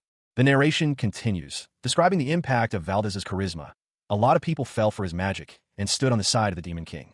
The blonde young man reflects on Valdez's actions, contrasting him with someone named Lena. He explains that unlike Lena, Valdez voluntarily became a propagandist for the Demon Army. He concludes, "That's why I didn't want to see him." A young man with blonde hair, clad in dark green and brown robes, approached a girl with dark hair. He stated his purpose. He was there to see someone. The girl, Aki, inquired if he meant Valdez. The young man confirmed, and Aki explained that Valdez, being an important speaker, was in a separate VIP room. Aki then guided the young man, her expression shifting to one of anticipation. Aki reminded the young man about Tatar Island, an island known for its dark elves and its connection to the Red Goblin. He confirmed her recollection, explaining that their next business expansion involved the dark elves of Tatar Island. The image showed a dark elf woman, armed and armored, standing with another dark elf behind her. The young man expressed that this would be a good experience for Aki's growth. Aki expressed her gratitude, and the young man's face turned red as he playfully swatted her. The scene shifted to a dimly lit room. Aki and the young man entered, greeting someone unseen. They stood before a figure whose face was obscured, awaiting their response. A man with shoulder-length brown hair and a neatly trimmed beard addressed the audience. He was dressed in a dark suit and tie, his expression serious yet somehow admiring. "You were the only person in the audience who was shining," he stated, his voice carrying a note of genuine appreciation. "I couldn't help but recognize you." The scene shifted. A young man with blonde hair, dressed in dark green and gold, bowed slightly. He spoke to a dark-haired attendant, his tone respectful. "Thank you for listening to my speech. I'll bring you the Caracas petal tea, my lord." The blonde young man, now alone, seemed troubled. He spoke to himself, his voice laced with self-reproach. "I'm sorry. I didn't mean to enjoy the privilege I have." He looked up, his expression hardening slightly. His eyes glowed with an inner fire. "Sir Arkans took care of me. There's nothing to be sorry about. I gave Arkans the liberty of everything that is done here." Meanwhile, the man from the earlier scene reappeared, a thoughtful expression on his face. His eyes were narrowed in contemplation. "Here's the talent I've been looking for." A formal placard displayed information about a person named Valdez, detailing his special inclinations: elegant speech, promotional speech, a fanatic following, popular culture, and collective hypnosis. The man in the suit presented this information. The blonde young man, Arkans, spoke again, his voice filled with concern. "He's still suspicious, but I can't take care of all the operations regarding the territory. It's true that there's no one who can replace Valdez." A different individual, with horns and a fierce expression, appeared. Their words reflected worry about the narrative flow of a story called Paradiso. I'm worried about the flow of the story with Paradiso, but the horned individual continued, expressing a belief in the ability of someone to change their future, referencing a person named Lena. Like Lena, I believe that he can change his future. A humble servant, bowing low before his master, offered a simple, respectful affirmation. Yes, my lord. The master, a young man with blonde hair and bright eyes, extended a hand adorned with rings. He proposed, would you perhaps like to serve under me as Great Caribbea's Minister of Public Affairs? The master continued, outlining further responsibilities. He would not only be a spokesperson, but also entrusted him with the development and promotion of the cultural industry. The servant, taken aback, simply uttered, what? The servant, still bewildered, questioned the proposal. Minister of Public Affairs, what are you talking about? He asked. The master explained that the Lord's Valdez Handspeeder had pressured him to speak about the good things he had done, intentionally hiding news of disasters in their territory. The master described those lords as low-life people who elude others of the truth, greedy devils concerned only with their own interests. A pile of gold coins symbolized their avarice. He continued, painting a picture of these individuals as people who engage in ugly schemes without guilt or hesitation. The image of three demonic figures reinforced this description. However, the master contrasted this with the character of Jared, a lord who prioritizes the welfare of his land. He is different. The master's thoughts revealed his assessment. This person is reliable. The blond young man responded to Jared's condition. A condition? Go ahead. Jared stated that he didn't want to be in charge of the publicity of a leader who will turn out to be a devil. He explained that the propaganda hall states that unity must be perfect, and he doesn't want to be associated with a devil. A young man with blonde hair and striking blue eyes addressed another, older man with brown hair. You're well spoken, he observed, his tone a mixture of assessment and mild surprise. The older man responded, I'm not lying. I'm telling you the truth. The older man continued, his expression hardening. He stated firmly, for me to sign an agreement with a leader, he has to have good virtue. His gaze intense, he pressed further. Could you please promise me that you will become a leader with such virtue? The younger man responded with a burst of laughter. I'll give you the pay rate you want, he declared, his amusement evident. The blond young man clarified his position. I'm not greedy for money. Just a desire to raise the man I serve to the highest place in the world. I just have that ambition. A great value cannot be exchanged with just a few pennies. The narrative shifted to Valdez's perspective, revealing his true feelings, previously unheard. The narration stated plainly, it was a kingmaker. The scene showed the two men standing on a wooden platform. A thought crossed the older man's mind. I wondered if it was because he wanted the demon king, who he had served as his master, to succeed. The younger man, his expression sincere, made a promise. I promise you, Valdez. I will make sure to become the leader you want me to be. Valdez responded with gratitude and a hint of determination. Thank you, my lord. And if I lose my motivation, you can leave me without hesitation. I'm lacking in terms of ability, but I'll give everything to accomplish big dreams with the Lord. A man, his face partially obscured, leans forward, a thoughtful expression etched onto his features. He speaks, his voice carrying a hint of quiet determination. He has a suggestion he wishes to make, one he's considered for a long time, but no one seems willing to engage with. Across from him sits a young man with vibrant blonde hair and bright blue eyes. A playful smirk graces his lips as he responds, his tone open and inviting. He assures the other that his ears are open to anything. The blonde young man takes a sip from a cup, his expression thoughtful. He suggests an autobiography. His smile widens, a mischievous glint in his eyes. He inquires about how the other would like to begin. The scene shifts to a clear sky. The narration continues, explaining that the introduction of the autobiography was unexpected. The speaker didn't think their conversation would end. The narration continues, describing how they spent the entire night exchanging stories so personal and profound that they couldn't be shared with just anyone, even over a lifetime. The blond young man, now seen in a more formal setting, holds a small, sharp object. He reflects on the night, concluding that he gained a good friend. The story of Valdez was already well known amongst the people. His reputation preceded him. Two men discussed Valdez's suitability for a position of power. One, younger and bespectacled, confidently asserted that Valdez was the perfect speaker for their territory, emphasizing his trustworthiness. The smooth appointment process, free of interruptions, further solidified Valdez's standing. He had been welcomed quite easily into the position of Minister of Public Affairs and immediately began working on two projects. These projects were ambitious: the creation of a promotional movie and the production of Valdez's autobiography. Both projects progressed smoothly, sailing along effortlessly. Early in the morning of July 5th, Valdez studied a map of the Demon Refuge dungeon, muttering to himself about its complexity. He found the dungeon map far more complicated than he initially anticipated. A woman with pointed ears, standing beside him, shared his assessment, her expression one of disbelief. Matsuda Erika, a young woman known for her reliability and care for others, found herself startled. A voice, unexpected and slightly jarring, broke the quiet of her study. You scared me. How did you get in here? Erica, though surprised, responded with a touch of exasperation. Shouldn't you knock first before coming in? The newcomer, a young man with pointed ears and pale skin, simply replied, Open. Erica, after a moment of consideration, replied, Oh, was it? I see. By the way, I'll brief you later. Do you really need to see it now? The young man countered, There's nothing wrong with seeing it in advance. She conceded, Well, that's also true. He then explained, The demon refuge is a kind of underground tomb created by demon worshippers. It's darker and gloomier than the tomb of Mahit III, who we've been to before. He continued his explanation, but Erica interrupted, No, you can't just kill the atmosphere like that. Let's just continue the explanation at my own pace. He agreed, Okay. The young man then elaborated, It wasn't originally a dungeon. It was just like a hideout for the fallen. However, as numerous altars were built on the shelter and human sacrifices began to be made, the people started to call it dungeon. He concluded, Yep, that's it. The Magnus completely rooted over there. He added, Now it's become a dungeon that regularly releases monsters. Erica responded with concern, I heard that the monsters there are very strong. Inside a grand library, a young man with blonde hair and a dark green tunic addressed a woman with pointed ears and pale skin, clad in dark robes. He explained, If you swing your sword with even a tiny amount of power, you can cut through them like tofu. A golden scale sat on a rich, dark red table, its empty pans a stark contrast to the ornate setting. The young man continued his explanation, emphasizing a key weakness of their foes. He stated, But on the other hand, they have tremendous attack power. And most of all, they're terrified of dying. The woman, whose name is Chloe, offered a counterpoint. Since the opponents are monsters stained with evil, I think holy magic will work against them. The young man firmly disagreed. No, you should never use holy magic against them. Chloe, intrigued by his assertion, questioned him, May I know why? The young man smiled enigmatically. He confidently replied, I have a way to deal with them, so don't worry too much. Chloe, you just have to worry about using your ability to the fullest. The young man's expression turned playful as he asked, Kek, what else do you want to add? Chloe's face reddened, as she appeared confused. A caption appeared, Chloe LV, 83. The narrative begins with a character profile, special inclination, absolute stealth SS/camouflage S/weakness analysis B, general inclination, like confusion, determination. A young woman with pointed ears and pale skin ponders, are her good feelings towards somebody causing a disturbance in her mind?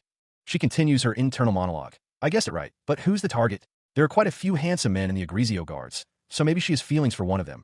The scene shifts to a different location. A man and a woman are discussing an artifact, the boots of Tranquillus. The man remarks that he's never seen this artifact before. The woman, remembering that Tranquillus was Chloe's brother, informs him that his training begins soon.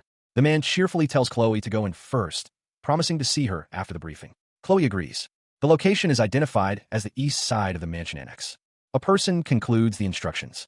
The scene shifts to a group of people, Hayes, Isabel, and Raquise. Raquise is speaking.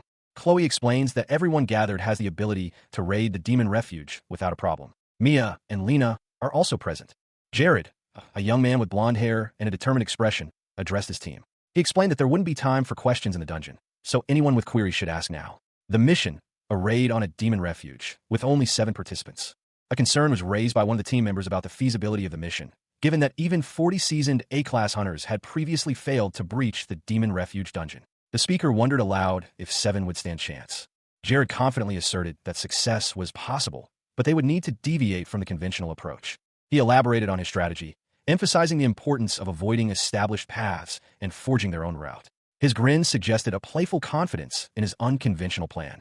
As the team neared their destination, Jared announced that they were almost there. The location was a mountainous region outside Cribia territory. They had reached their final campsite before the dungeon raid. Jared instructed everyone to rest up before the dangerous mission ahead. The team responded with a collective affirmative. The scene shifted to a nighttime view of the campsite, showing several tents pitched under a starry sky. The moon illuminated the scene.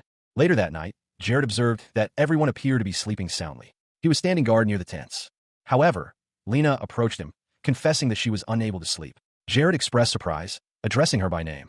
Lena and her lord walked side by side through a lush forest. The lord commented on Lena's improved skills, recalling her less capable state a year prior when he rescued her from the Alami underground mine. Lena humbly attributed her growth to divine intervention, expressing gratitude for the opportunity to improve. Continuing their walk, Lena expressed her desire to showcase a different side of herself to her lord after a long time apart. The lord responded that he was pleased to see her exceeding his expectations. Lena expressed her happiness at her lord's approval, reaffirming her loyalty with a respectful address. The pair continued their journey. Lena noted the widespread respect and admiration for her lord, citing the significant improvements in governance since his rule began. Lena further emphasized the widespread praise for her lord's benevolent rule. Lena thanked her lord and expressed her determination to succeed in the upcoming raid, ensuring the survival and growth of everyone involved. Lena pledged her unwavering loyalty and commitment to both her lord and their team. A notification appeared, indicating a significant increase in Lena's loyalty towards her lord. A golden inscription appeared, proclaiming, "Loyalty reached 200, entering the first awakening state." The scene shifted to a young woman with blonde hair and red eyes. Her name, Lena, was displayed above her. She wore light armor and smiled faintly. Her stats were shown. Lena, LV, 69, special inclination. Lena's stats were detailed, high endurance and fighting spirit, but a weakness in analysis and anomalous defense. Her general inclination was towards training, persistence, and concentration. The text went on to explain that Lena, having opened up her feelings and exceeded the maximum level of loyalty, had entered the first awakening state. The final line pondered if this was due to her sincerity, suggesting Kribia's future would only get brighter. The scene changed. Two young women, one with teal hair and the other with brown hair, reacted with disgust to a strong smell, exclaiming about the unpleasant odor. Meanwhile, two men, one with dark hair and a beard, the other blonde, discussed the unusual smell emanating from the entrance. The group of 4 characters was shown, standing above a large pile of bones and skulls in a dark cavern. The blonde man suggested using clean magic to lessen the odor, to which the teal-haired woman excitedly agreed. The teal-haired girl smiled brightly at the blonde man, seemingly pleased with the solution. The instructor explained the risks of using holy magic against the monsters. He stated that while it would double their damage output, it would also double the damage they received in return. Following this explanation, he advised against using holy magic in future encounters. A young woman with teal hair watched with a knowing expression as a blonde-haired knight was tended to by his companions. A female warrior reassured her team that there was no need to worry about the lack of holy magic. They would fight under equal conditions. A gust of wind suddenly appeared. Another woman, Mia, explained that she would use magic wind to eliminate their scent, making it easier to approach their target. The blonde knight then proposed a swift advance to the first floor, reasoning that the strong hunter presence there would deter monsters. The group agreed and set off. The air hung heavy with the damp chill of a cavern. Water dripped steadily from the stalactites above, each drop echoing in the oppressive silence. A small group of adventurers moved cautiously through the narrow passage. Their leader, a young man with blonde hair and a determined expression, addressed them. Everyone understood, right? He continued, his gaze sharp. Lena, help cover our backs. And I don't want anyone getting ahead of me until I say otherwise. Lena, a young woman with equally blonde hair, responded immediately. Yes, my lord. Suddenly, a loud cracking sound echoed through the cavern, followed by a bone-jarring thud. Dust and debris rained down. The blonde-haired leader peered into the newly revealed space, his eyes widening in surprise as he spotted a small, glowing object. It was a ring, inscribed with strange symbols. A description of the ring appeared before the leader's eyes. Lucky ring. Fleer's curse. The inscription continued. This ring will give infinite eternal life and wealth to the first person to discover it. However, the moment the owner loses the ring for the second time, they will automatically get killed by the ring. This ring will also disintegrate the minds of those who hold or wear it, causing them to die within 60 seconds. A young man with blonde hair and striking blue eyes peered intently at a glowing, translucent tablet. His expression was one of intense curiosity, bordering on suspicion. Beside him, a girl with vibrant turquoise hair watched with wide, apprehensive eyes. What's that? She whispered, her voice barely audible above the low hum emanating from the device. The young man, equally perplexed, muttered, What the hell is this? The blonde young man examined a ring, his face grim. He declared, It's not a lucky ring, it's a horrible one. Those spiteful Paradiso developers, putting something like this in an artifact. He then stated the grim conclusion. So this is the cause of those dead bodies at the entrance. The turquoise-haired girl gasped, clearly alarmed. My lord, what's wrong? She asked, her voice laced with concern. The young man covered his face with a hand, clearly distressed. He waved her concerns away, saying, I'm okay, it's just a headache. Because the curse in the ring was invoked, the target to be sacrificed will be removed. He then explained, if it weren't for Gracia's ring, I would have been dead by now. Thanks to the artifact, I'm immune to the curse in Fleer's ring. The same thing happened with the Red Queen. My encounter with the various ways it really is useful.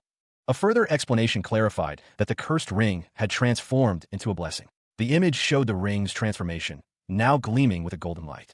The blonde young man addressed his companions, a confident smile playing on his lips. You're really a lucky ring. The signs I'm getting are good from the beginning. The group stood before a fallen skeleton, the young man's words suggesting they were white skeleton hunters. He expressed his determination, stating, I'll fulfill your roles well and conquer the dungeon. His gaze was resolute, his confidence unwavering. The location was identified. First underground floor, fifth stone chamber. Two figures, clad in dark green cloaks and what appears to be light armor, tumbled head over heels through the air, landing with a thud against a rough stone wall. Their movements were clumsy, yet somehow controlled, as if they were deliberately avoiding something. One of the figures, a young woman with short, blonde hair, groaned in pain. A nearby hunter observed, the other hunters often die on their way to this stone chamber. Despite the hunter's grim warning, the group of adventurers, including the two who had just fallen, stood calmly in the center of a large stone chamber. The blonde woman spoke, but we were able to walk in with ease. A young woman with vibrant teal hair, her face alight with excitement, exclaimed, "You're so amazing." She continued, explaining, "The Lord passed by the red demons with extremely explosive speed, using magic to lure them in. Those demons were gathering like flies on a sticky trap." The image showed a series of small, red, demonic creatures being drawn towards a central point before a blinding flash of light. The teal-haired woman gasped, "You made them self-destruct, right? Against almost 20 red demons." Her expression was one of pure awe and admiration. Another adventurer, a woman with short blonde hair and intense red eyes, commented, "Seeing you dribbling monsters with a high level of difficulty was pretty impressive. I'm surprised, only heard about this theoretically, but this is the first time I'm seeing it in person." The blonde woman's gaze sharpened. "What is the Lord?" A young blonde knight, his face alight with triumph, exclaimed, "I found it." Behind him, a group of adventurers stood, their expressions a mixture of curiosity and apprehension. One, a stern-looking man in armor, tilted his head in question. The knight's hand shot out, commanding, "Everyone, turn your heads." With a grunt, "Huap!" The knight strained against a stone wall, his body tense with exertion. A blue-haired woman watched from a short distance, her expression unreadable. Dust settled as the knight finished his work. The blue-haired woman, along with a pale-skinned elf and the stern-faced man, watched silently. Finally, the man simply stated, "Okay then." The blonde knight emerged from a newly opened passage, gesturing for the others to follow. The group, now clearly visible, consisted of the knight, the blue-haired woman, the elf, and the man in armor. A map appeared, detailing a hidden passage, a side road that leads directly from the fifth stone chamber on the first underground floor of the demon refuge to the eighth stone chamber on the fourth underground floor. The map further explained that the developers of Paradiso had created shortcuts, but left only traces of them. The reason for this was that the high pass offered more benefits. The blonde knight explained, "I left it as it is because it was a waste of time." The group continued down a dark passage, their path illuminated by the knight's lantern. The trail was intact. The knight voiced his concerns, "But if later I meet with other Paradiso users, that probably won't happen. I'm worried about the Eastern continent," Ver had mentioned before. An older man, his face etched with worry, replied, "Well, it's not something to worry about right now, but..." A group of adventurers stood before a blocked path. The road ahead was impassable. One of them, a blonde-haired adventurer, addressed the group, instructing them to pay attention. They would need to dig. Another adventurer explained that they would be digging near a time bomb, unlike the instant exploding mines they were used to. This one would detonate after a set time. A young woman with brown hair expressed concern. The detonation would cause red demons to appear. The blonde adventurer began the process, carefully placing 3 devices into the ground. A powerful explosion rocked the area. From the blast emerged several small, angry red demons. One of the demons lunged at the group, but was quickly met with resistance. The blonde adventurer deflected the demon's attack with her shield. A young woman with blonde hair, her eyes wide with alarm, recoiled as a small, crimson creature emerged from the shadows. She cried out, a mixture of fear and surprise escaping her lips. The creature let out a guttural sound, its menacing features clearly visible. The creature lunged forward, a flash of light erupting as it vanished in a small explosion. The young woman reacted instinctively, her hands raised defensively. Following the explosion, 2 other figures appeared. One, a person with pale skin and pointed ears, declared they would handle the immediate threats. The other, a young woman with teal hair, stated her intention to provide support from a distance using healing magic. A blonde young man in armor clapped his hands together, pleased with the unfolding events. He expressed his satisfaction with the situation. The young man's thoughts revealed his meticulous planning, emphasizing the precise skills of his team and the accuracy of his predictions. He felt confident that everything was proceeding as intended. The location shifted to the 4th underground floor, 8th stone chamber. A group of figures could be seen in the distance, addressing a superior. One of the figures inquired if this was the chamber of the middle boss Fleer, mentioned in a previous briefing. The blonde young man explained that many hunters had perished while attempting to attack Fleer due to numerous traps within the chamber, making a casualty-free assault extremely difficult. The blonde-haired woman from earlier commented on a morbid saying about taking photos of the deceased before their demise. The scene opens on a hulking figure, wielding spiked maces, emerging from stone doorway. At first glance, he appears to be a powerful monster, radiating strength, but lacking any discernible intelligence. A party of adventurers observes the creature from a distance. Their assessment is that the monster is a wizard type, skilled in black magic, making a direct assault difficult. One of the adventurers, a young man with blonde hair, suggests a shortcut, bypassing the need to engage the creature directly. The group agrees that ignoring the monster and proceeding to the next chamber is the best course of action. Another adventurer, a girl with teal hair, expresses confidence in their leader's knowledge and strategy. The blonde adventurer smiles confidently. A serious-looking man inquires about the layout of the dungeon, specifically whether access to lower levels is possible only through a particular chamber. The blonde adventurer confirms that a door in the 8th chamber leads to the 5th underground floor. An adventurer warns of the dangers of opening the door, mentioning demons. The blonde adventurer, Rakis, reassures them. A group of adventurers stood before a massive crystal formation. One, with blonde hair and a confident expression, explained, demons don't exist in the 8th stone chambers of each floor. As you can see, the crystal that spews out divine power is embedded into the center. That's why the demons can never access that area. It's obvious that there are no signs of any camps. The blonde adventurer continued, pointing toward a lower level. So we'll be the first ones to attack the 5th underground floor. It's amazing how this dungeon isn't stained by hunters. His face lit up with avarice. It's an opportunity from the heavens. Starting from the 5th underground floor, each monster will become a valuable asset. He declared, let's wipe them all out without leaving anything behind. Before they could proceed, a more cautious member of the group warned, wait. Before you go in, enhanced strength and fast mobility are essential in dungeons. The adventurers felt a surge of power. One exclaimed, oh, Ivet Goten Fester. Another, less enthusiastically, muttered, just ignore the stupid, roaring fleer. The blonde adventurer, now radiating confidence, shouted, let's go, to the 5th underground floor. His companions responded in unison, yes, my lord. A 5-star rated ring, crafted from silver and adorned with a stylized, sun-like emblem of reddish-brown petals, is displayed in an ornate, golden frame against a warm, orange background. The ring, identified as Lucky Ring, Fleer's Blessing, offers 4 options: a 100% experience increase for nearby allies, health and mana regeneration for allies within a 69-meter radius, and, most importantly, an extra life in case of a fatal attack, usable only once. After use, this final option disappears. A horde of earth demons, round and seemingly innocuous, descended from the sky. Their physical resilience was noted. 2 figures, a fair-skinned elf and a blonde woman in armor, observed the approaching demons. The elf stated that the earth demons were a poor match for them. The demons attacked, their movements surprisingly swift and aggressive. A brown-haired girl, seemingly unfazed, confronted a demon. She taunted it, boasting of her training before launching a swift attack. A man, Sir Rakis, intervened, warning a woman named Mia that the white demons were resistant to magic. His words were punctuated by a powerful spell that failed to affect the demons. The blonde woman, accepting the challenge, declared she would face the red demons alone, ensuring no one else would interfere. Sir Rakis then instructed Lena to handle the white demons on the right, while he would take the left. He also ordered her to lure any red demons towards him. Finally, Sir Rakis ordered Chloe to eliminate the white demons by striking their backs, ensuring a swift and fatal blow. A young woman with determined eyes, Mia, braced herself against an unseen force. Her superior barked orders. Mia, keep your distance. You only have to push away the demons that are attacking you. Another warrior, her vibrant blue hair a stark contrast to the grim scene, focused on a different threat. She responded, okay, I got it, as she prepared to engage. Meanwhile, a man with a fierce expression, wielding a glowing red blade, surveyed the battlefield. He declared, good, now I'm the only one left who has to do their job. A blonde-haired warrior, Rakis, stepped forward, requesting, Lord, leave this side to me. Please take care of the red demons. His superior, unimpressed, chided him. You're performing yourself as sub-leader, Rakis. Rakis's confident demeanor quickly faltered as he was overwhelmed by a sudden surge in the demon's power. He exclaimed, HHHH. Did the monsters in level 5 receive a haste boost, or something? The ensuing explosion rocked the battlefield, leaving Rakis struggling to survive. Moments later, Rakis, battered but alive, reflected on his near-death experience. He thought, if I got hit by their self-destructing move, even my bones would have melted.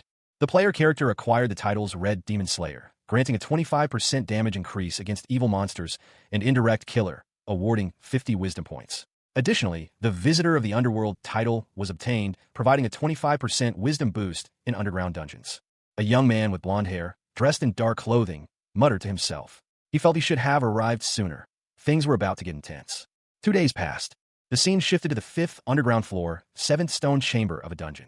A group, including a pale elf, a young woman with blue hair, and a man with dark hair and armor, were resting. The woman coughed weakly. The blue-haired woman groaned softly. The group was clearly exhausted. One of them commented that it was a particularly difficult dungeon. The blond young man spoke again, stating that there was another team following them, so there was no need to rush. 3 figures slept soundly in an unassuming location. Their slumber was deep, even considering their surroundings. One of the sleeping figures, a young man with blonde hair, stirred. He smiled, a mischievous glint in his eyes, and spoke of making efficient use of their time. With a swift movement, he retrieved a small, glittering object from beneath one of his sleeping companions. The object appeared to be a ring. He then produced a large, rough-hewn sack from the same hiding place. The contents spilled out, revealing a collection of vibrant, pink gemstones. The young man examined the gems, noting their immense value in his previous life. He mused that in his past life, these stones would have been worth 1,000,000,000. However, he dismissed their monetary worth, focusing instead on their practical application. He revealed a specialized artisan's tool, capable of creating runestones. He began to work on a particularly large and valuable spirit stone, his demeanor surprisingly calm despite the stone's worth. He reflected on his desensitization to such treasures from his past experiences. He contrasted his current calm with the reaction he would have had in his previous life, admitting that his past self would have likely fainted. He resolved to die with glory in this life, acknowledging that he still had a long way to go. The young man's expression hardened. He declared his intention to achieve something significant in this world. 3 purple crystals emerged from the ground, pulsing with magical energy. A group of adventurers stood before the crystals. One of them, cloaked in shadow, announced that they had created 3 buff zones using the crystals. The cloaked figure asked who wanted to test the buff zones first, and a blonde-haired adventurer named Chloe volunteered. The cloaked figure instructed Chloe to approach one of the zones. Chloe, an elf with silver hair, obeyed. Chloe entered the zone and asked how it felt. The cloaked figure explained that the zone provided continuous healing, haste, and strength buffs until the crystal's power depleted. Chloe confirmed that she could feel the buffs working as described. Another adventurer expressed amazement at the effectiveness of the buff zones. The cloaked figure then instructed everyone to get comfortable, as the boss phase was about to begin. The cloaked figure explained that when the boss phase began, demons would emerge from the stone chamber, and 5 adventurers would be assigned to defend 3 directions. The adventurers took their positions within the buff zones, preparing for the upcoming battle. Lena, a young woman with fiery blonde hair and intense red eyes, addressed her companions. Her instructions were clear. One would block the left flank, while Mia provided support. Meanwhile, a tactical briefing continued. Rakiz would cover the right flank, completing the 3-person formation. A man in armor, his face etched with determination, declared his readiness. Isabel, a woman with long blonde hair, was assigned to provide magical support to the trio. A young woman with bright blue hair, Hayes, protested her exclusion from the main fighting force, feeling she was being treated like a child. A man with blonde hair explained that Hayes would be fighting alongside him against the boss. He then revealed that their previous collaboration held the key to victory. A top-down view showed the team's planned formation, with the boss positioned below them. The boss suddenly lunged forward. The boss's attack impacted with a loud shriek. Gapages, the ruler of the demon's abode, slumbered on his throne. A deep, heavy sleep, it seemed. His heavy breathing filled the throne room, a low, guttural sound that echoed in the cavernous space. The air crackled with barely contained power. Meanwhile, elsewhere in the palace, a young woman with teal hair clung to a blonde-haired man in shining armor. She looked anxious.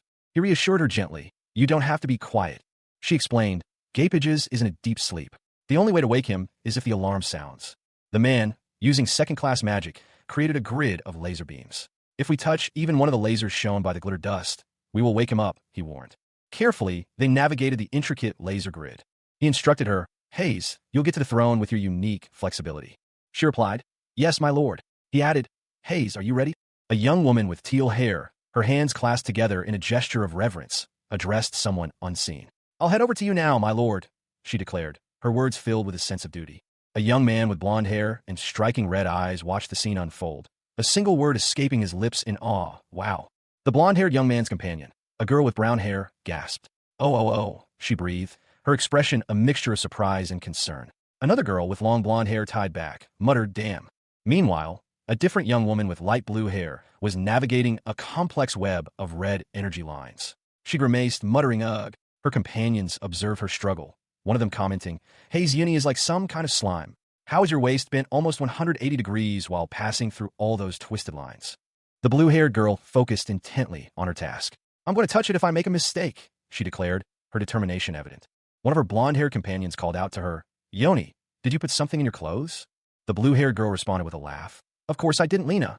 With renewed vigor, the blue-haired girl pushed forward. "I'm going. Let's go," she exclaimed. The blonde-haired young man and his companions watched her progress with a mixture of amazement and apprehension. Wow, one of them whispered. The blue-haired girl continued her daring maneuver, successfully navigating the energy field. From a distance, a voice called out encouragement.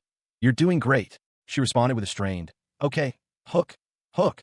Matsuda Erika, known as Eri to her classmates, found herself reacting instinctively. A sudden, sharp sound pierced the air, causing her to flinch. She braced herself, her teal hair whipping around her face as she anticipated the next attack. A blond young man in shining armor, Hayes, shouted a warning, desperately trying to shield someone from danger. His eyes blazing, Hayes reacted with intense urgency, while another girl, nearby, cried out in alarm. Eri, having deflected the attack, questioned the effectiveness of her own actions. Hayes, though surprised by her intervention, smirked, pleased with the unexpected assistance. He praised her efforts and proposed a combined assault. Eri, now seated beside him, readily agreed, addressing him with a respectful title. An ancient proverb stated, slow and steady wins the race. The accompanying illustration depicted a single drop of water slowly eroding a stone. The text then explained that this proverb held the key to defeating the Gapages. Two figures, a young man with blonde hair and a young woman with teal hair, were shown in discussion. The woman, Hayes, inquired about the duration of a particular healing effect. Hayes was informed that the effect lasted for 30 seconds. She expressed surprise at this improvement. The blonde young man chuckled, pointing out that only a few months prior, the effect had lasted a mere 10 seconds. The young man, seemingly using a noise-canceling spell, instructed Hayes to follow him. He took her hand. They arrived atop a large, throne-like structure. Hayes expressed her astonishment at the sight. A young man with blonde hair addressed another individual, his voice calm and measured. Hayes, this is where my magic and your healing will come into play. The scene shifted to show a second individual, a girl with light blue hair, looking surprised. She questioned the plan. Using magic in this state. The blonde young man explained, emphasizing the importance of a combined approach. He stated that a combination of attack and healing would be key to their strategy. The blue-haired girl seemed uncertain. The blonde-haired man continued, his expression grim. He warned that demons would attack as soon as they attacked the boss, and lamented the seemingly endless supply of enemies. Despite the overwhelming odds, the blue-haired girl remained resolute. She pointed out that the spirit stone buffs provided by the Lord would allow them to fight without excessive worry. The scene showed the effects of the buffs in action. Muscle strengthening and mobility enhancements were clearly visible as they engaged in combat. The enhanced speed and strength allowed them to effectively counter the demon's attacks. A powerful blow landed, sending a demon reeling. Another character, a woman with blonde hair, watched from short distance.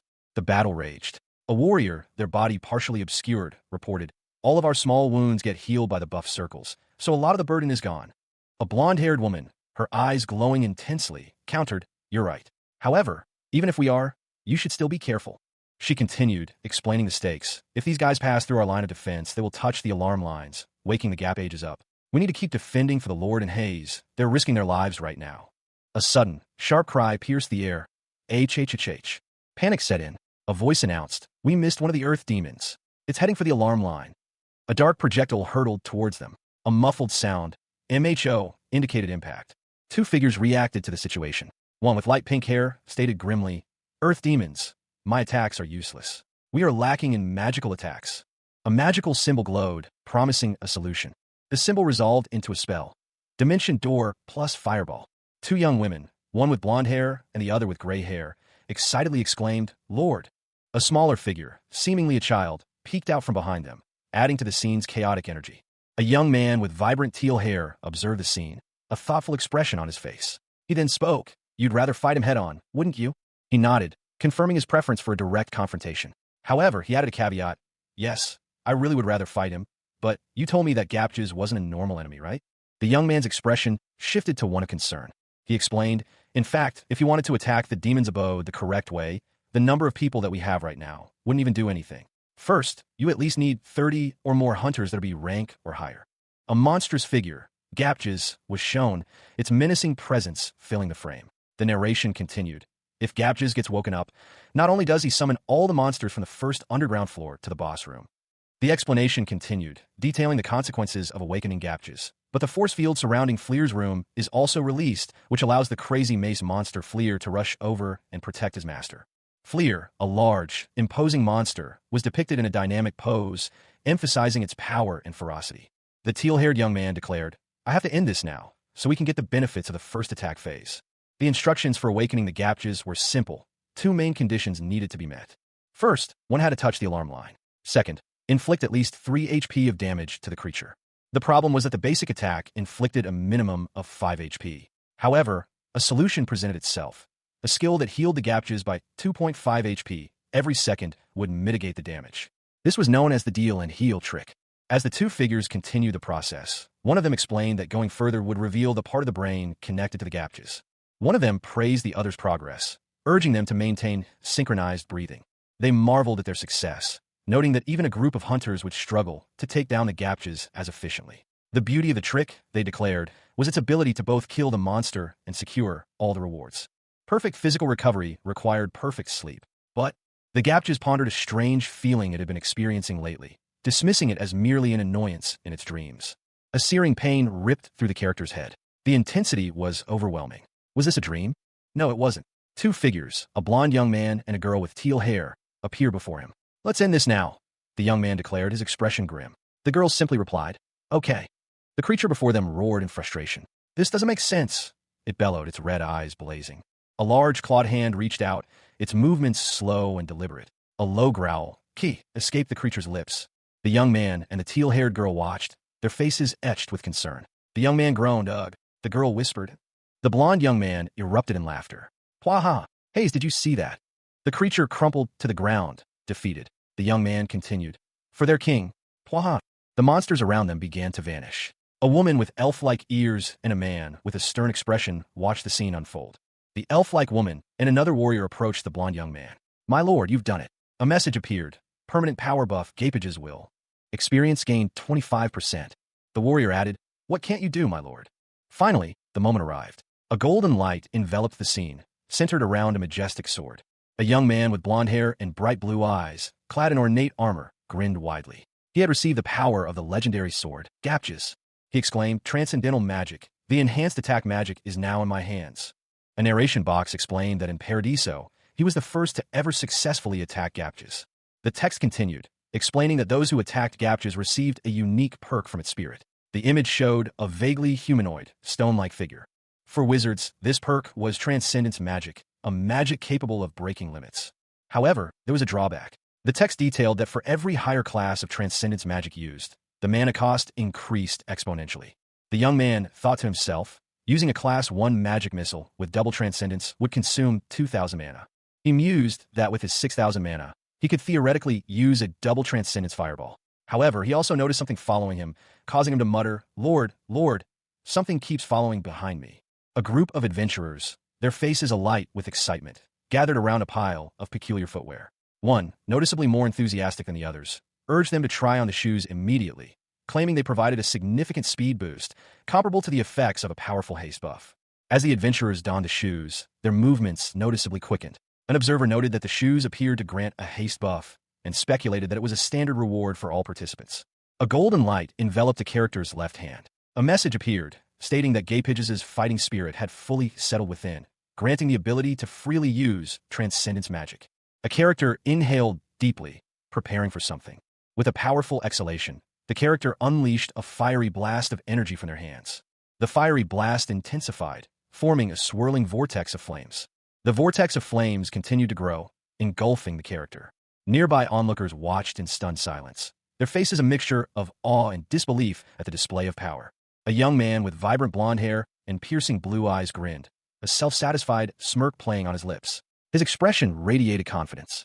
He declared that he had used a unique magic, one that only he could wield in this world. The implication was clear. His actions were unprecedented and unparalleled. The scene shifted. A group of adventurers, their faces mostly obscured by shadows, navigated a dark, rocky passage within a cave. One of them, a blonde-haired man, pointed out a shortcut on their return journey.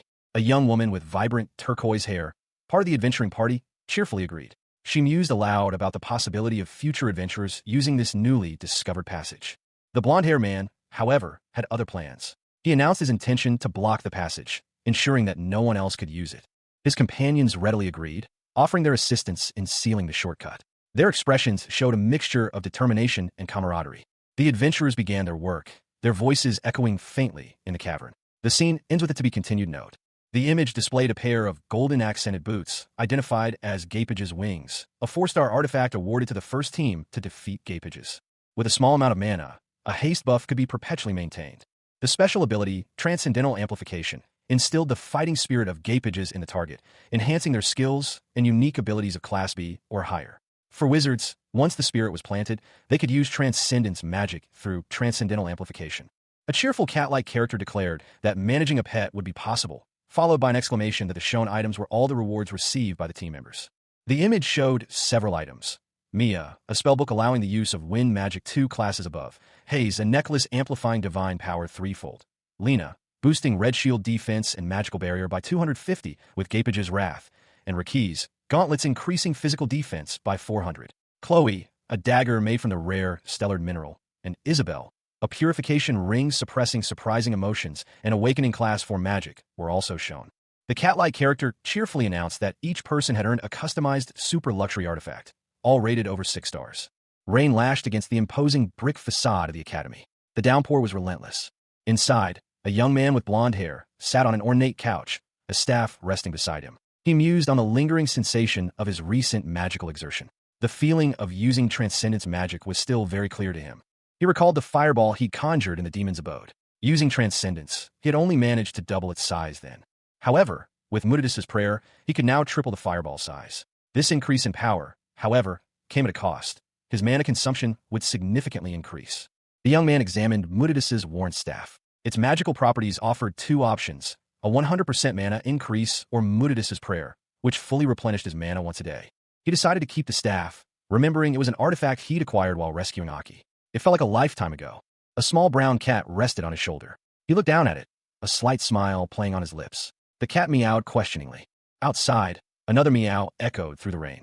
Someone exclaimed in surprise, "Oh my god, cat."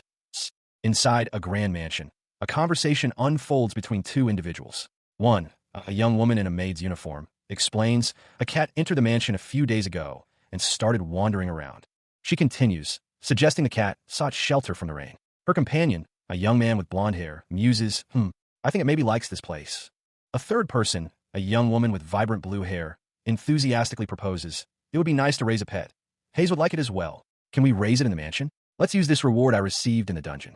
The reward is a glowing orb. A caption explains, Gapage's purified spirit. It is the pure energy left after the spirit of Gapages has been purified. Animals implanted with this will exert a special energy and inherent extraordinary communication skills. The orb is used on the cat. Text indicates the spirit has settled in, granting the cat guardian characteristics, the ability to exert transcendent powers to protect its master and detect dark energy. Further text clarifies that the cat is a growing pet, capable of developing new abilities immediately. The cat meows loudly.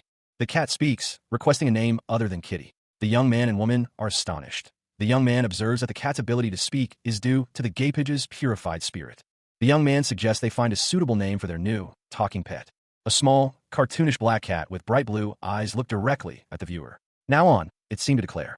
A young woman with shoulder-length orange hair, wearing a maid's uniform, giggled. Beside her, a young man with blonde hair grinned widely.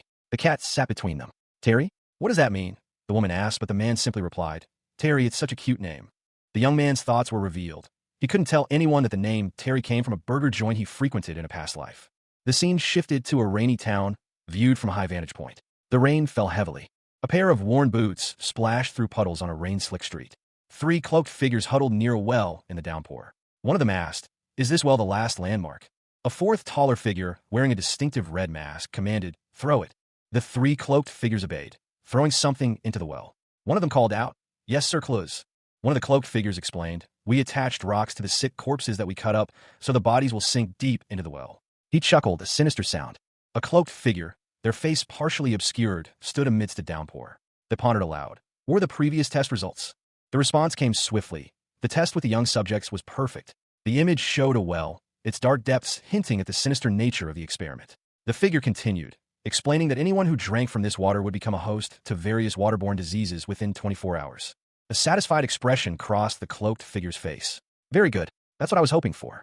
The figure declared, Now, all we have left is to see how the Malice, Bonus, and Cinderth Kingdom responds to this hellish, cursed water. The scene shifted. The narration clarified that this was a simultaneous event in Cribia territory. Meanwhile, in Cribia, rain fell on a grand building. Someone inside simply stated, Of course. A hand held a crimson necklace. The narration explained that it was a necklace given to Thalin with malicious intent. The text box detailed its effects. It could disturb the wearer's mind, erase memories, or even compel suicide.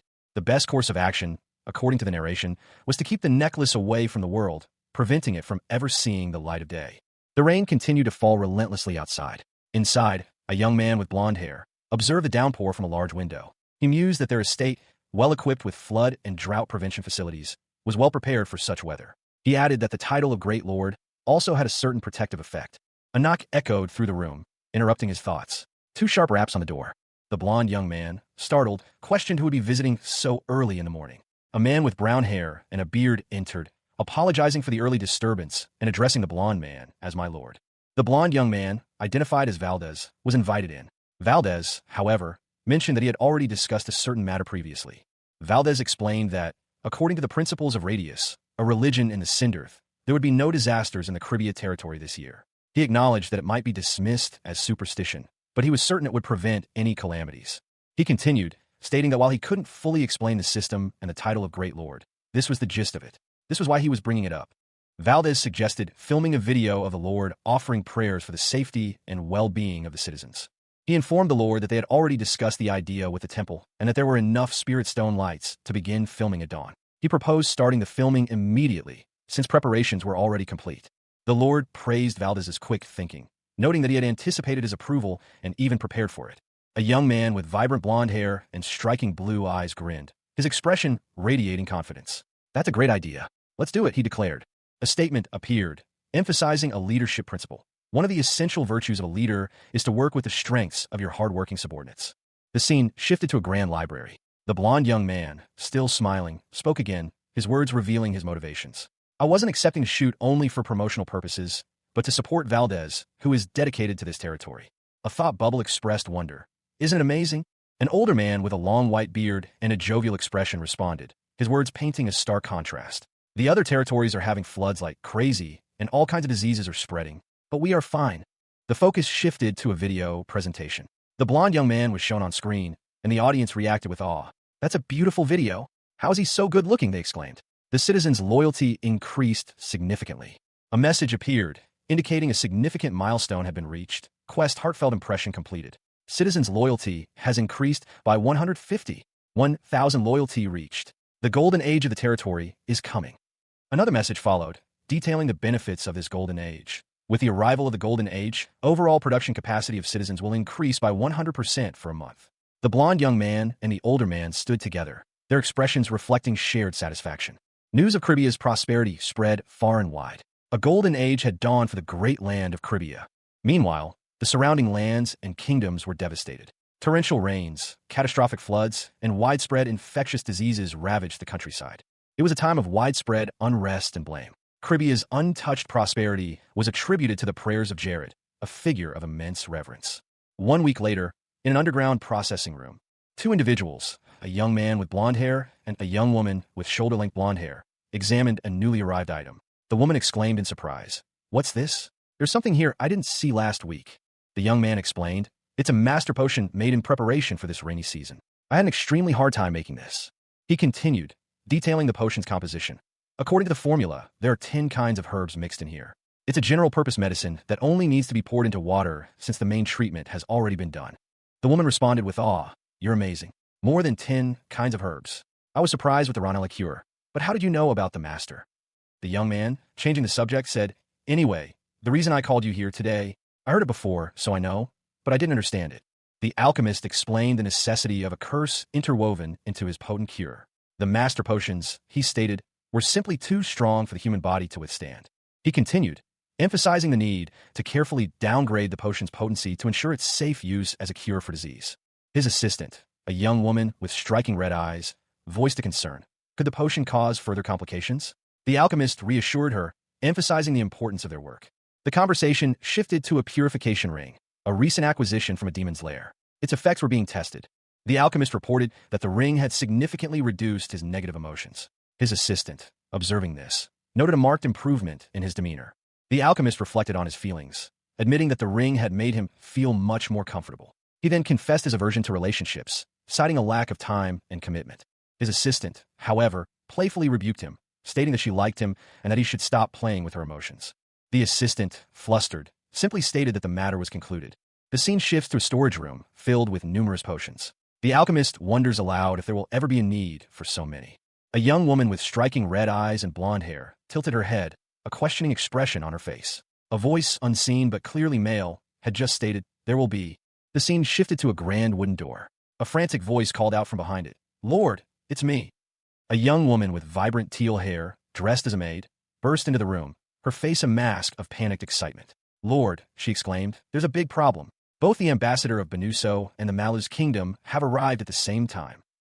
The scene opens in a lavishly decorated VIP private room. The high ceilings are adorned with intricate gold detailing, and a large, ornate chandelier hangs from the center.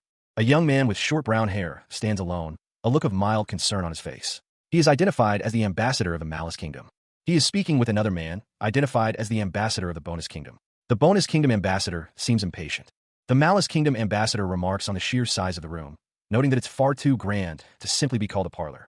The Bonus kingdom ambassador agrees, stating that if he were told the room was attached to a royal or imperial palace, he would have believed it. The Malus kingdom ambassador sighs, clearly weary. The Bonus kingdom ambassador then offers a curt welcome. A third individual enters the room. He has blonde hair and is dressed in more casual attire. He expresses surprise at the meeting between the two ambassadors, noting that he's never seen such a collaboration between their kingdoms before. The Malus kingdom ambassador reacts with alarm, his expression shifting to one of fear. He utters a single, short exclamation. In a lavishly decorated room, two figures engaged in a conversation.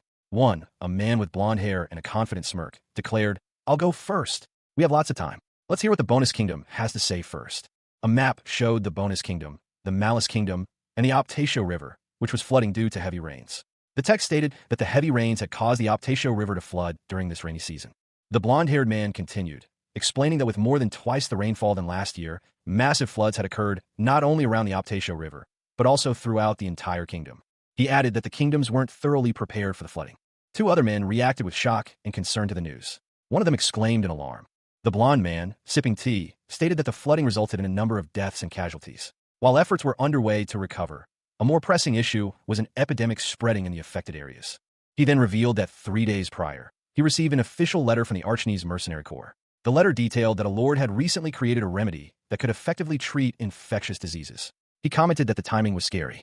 The blonde man explained that the lord had tactfully leaked information about the master potion to the two kingdoms. He then stated that their discussion would be brief, clarifying that they weren't seeking rescue personnel, but to buy the cure. In a lavishly decorated room, two figures engaged in a serious discussion. One, with vibrant blonde hair, confidently asserted, "I'm assuming the Malus kingdom has come to suggest the same thing."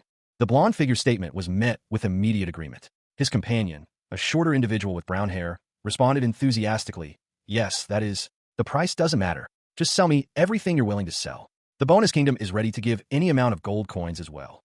The blonde-haired figure, pleased with the response, declared, "Very well. We will prepare them immediately. The promised quantity will be transferred to the border promptly. Depending on the severity of the symptoms, a potion can be divided to 5 people and still be effective." Two men in formal attire approached the blonde-haired figure. One of them politely requested, "Please give us the supplies at once." The other added, "His Highness will be very pleased." The blonde-haired figure turned, seemingly startled by something he saw. A guard stood silently nearby, spear at the ready. He let out a soft, almost inaudible, "Who?" The guard then announced, "My lord." A maid with striking teal hair appeared, her expression one of concern.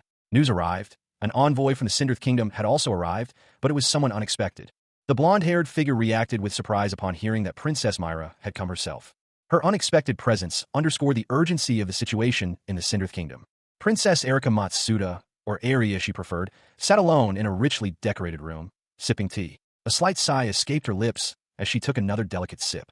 Eri frowned, her thoughts turning to a more pressing matter. She mused that even amidst this moment of quiet luxury, many suffered at the flood site. A young man with blonde hair and striking blue eyes entered the room, also enjoying a cup of tea. He commented on her indulgence, suggesting it was inappropriate given the circumstances. He continued, suggesting that the tea could be used to help those in need, offering positive energy. The conversation shifted to the princess's efforts in dealing with the flood and a spreading epidemic. She explained that, despite her preparations, the situation had deteriorated faster than anticipated. The blonde young man asked for more details. Eri explained that the flood and the epidemic were intertwined, necessitating a comprehensive response. Initial preparations, including sufficient medicine, had seemed adequate, but the spread proved too rapid. She detailed the measures taken, relocating flood victims, and isolating high-risk individuals. Despite these efforts, the blonde young man questioned the continued spread of the epidemic. Eri admitted that while they couldn't stop the outbreak, their focus had been on containment. A woman with vibrant red hair, her expression a mixture of concern and determination, examines something closely. Simultaneously, a narrator's voice explains that epidemics unrelated to recent floods have broken out, particularly affecting the town's main water source. The camera focuses on the grim discovery. Several corpses, their condition clearly indicating the source of the outbreak. The woman confirms her suspicions, stating that these bodies are indeed the cause of the epidemic. A man, his face partially obscured, reflects on the situation. He admits to anticipating such events, but expresses surprise at the ruthlessness of the methods employed alongside the natural disaster. His thoughts lead him to a conclusion. The Umbra Church is responsible for this act of terror. The scene shifts to reveal a cloaked figure, their face hidden behind a plague doctor's mask. He explains that unlike Lynx, a more restrained figure, Clues, the veiled priest, was known for his merciless actions. The narrator explains that the Umbra Church's plan for revenge stemmed from the protagonist's interference in the Sindrith Kingdom's civil war, which thwarted their previous schemes. Inside a lavish room, two individuals discuss the situation. They confirm the Umbra Church's involvement, highlighting the organization's unique capabilities for such large-scale attacks. The conversation turns to the specifics of the Sindrith Kingdom's internal affairs. One of the individuals, a blonde man, reveals that he possesses a cure for the epidemic, a potion capable of stopping all waterborne diseases. The red-haired woman reacts with astonishment to this revelation, questioning the origin of such a powerful cure and expressing disbelief at its existence. A young man with blonde hair and a cheerful expression chuckled, addressing a young woman with vibrant red hair. I've been studying herbal medicine since I was a kid, and now it's starting to be of use. The red-haired woman, her expression serious, replied. She urgently requested, if so, then please sell the cure to our kingdom. I'm ready to pay the price of your hard work. I'm in a hurry. Even now, people are dying. The scene shifted slightly. The blonde-haired man looked surprised. A single word escaped his lips. Two other individuals, their faces etched with concern, entered the conversation. One of them questioned, didn't you decide to sell it to the ambassadors who had visited before I arrived? The blonde-haired man, now looking thoughtful, explained, the two kingdoms only bought 70%. They probably aren't going to use the cure on everybody. It means that only the upper classes like the nobles and aristocrats will be selectively treated. Does that even make sense? The blonde-haired man addressed the red-haired woman, his tone slightly condescending. There are a lot more unusual people in this world than you think, princess. The red-haired woman sighed, admitting, I know, but I'm embarrassed that the Lord is looking out for me. The blonde-haired man made a request. Please intensively manage the wells throughout the affected area and dispatch an envoy to transport the cure. The red-haired woman responded with gratitude. Thank you. Thank you very much on behalf of the people of our Sindrith Kingdom, myself, and the king. The blonde-haired man, ever cheerful, added, then, can we look at the gold coins? He declared, with absolute certainty, of course. I have prepared enough money. Following that day, he dedicated all his time to crafting master potions. However, he realized that selling master potions wasn't the most efficient way to amass wealth. He discovered that manual production yielded over 5 times more potions than automated methods.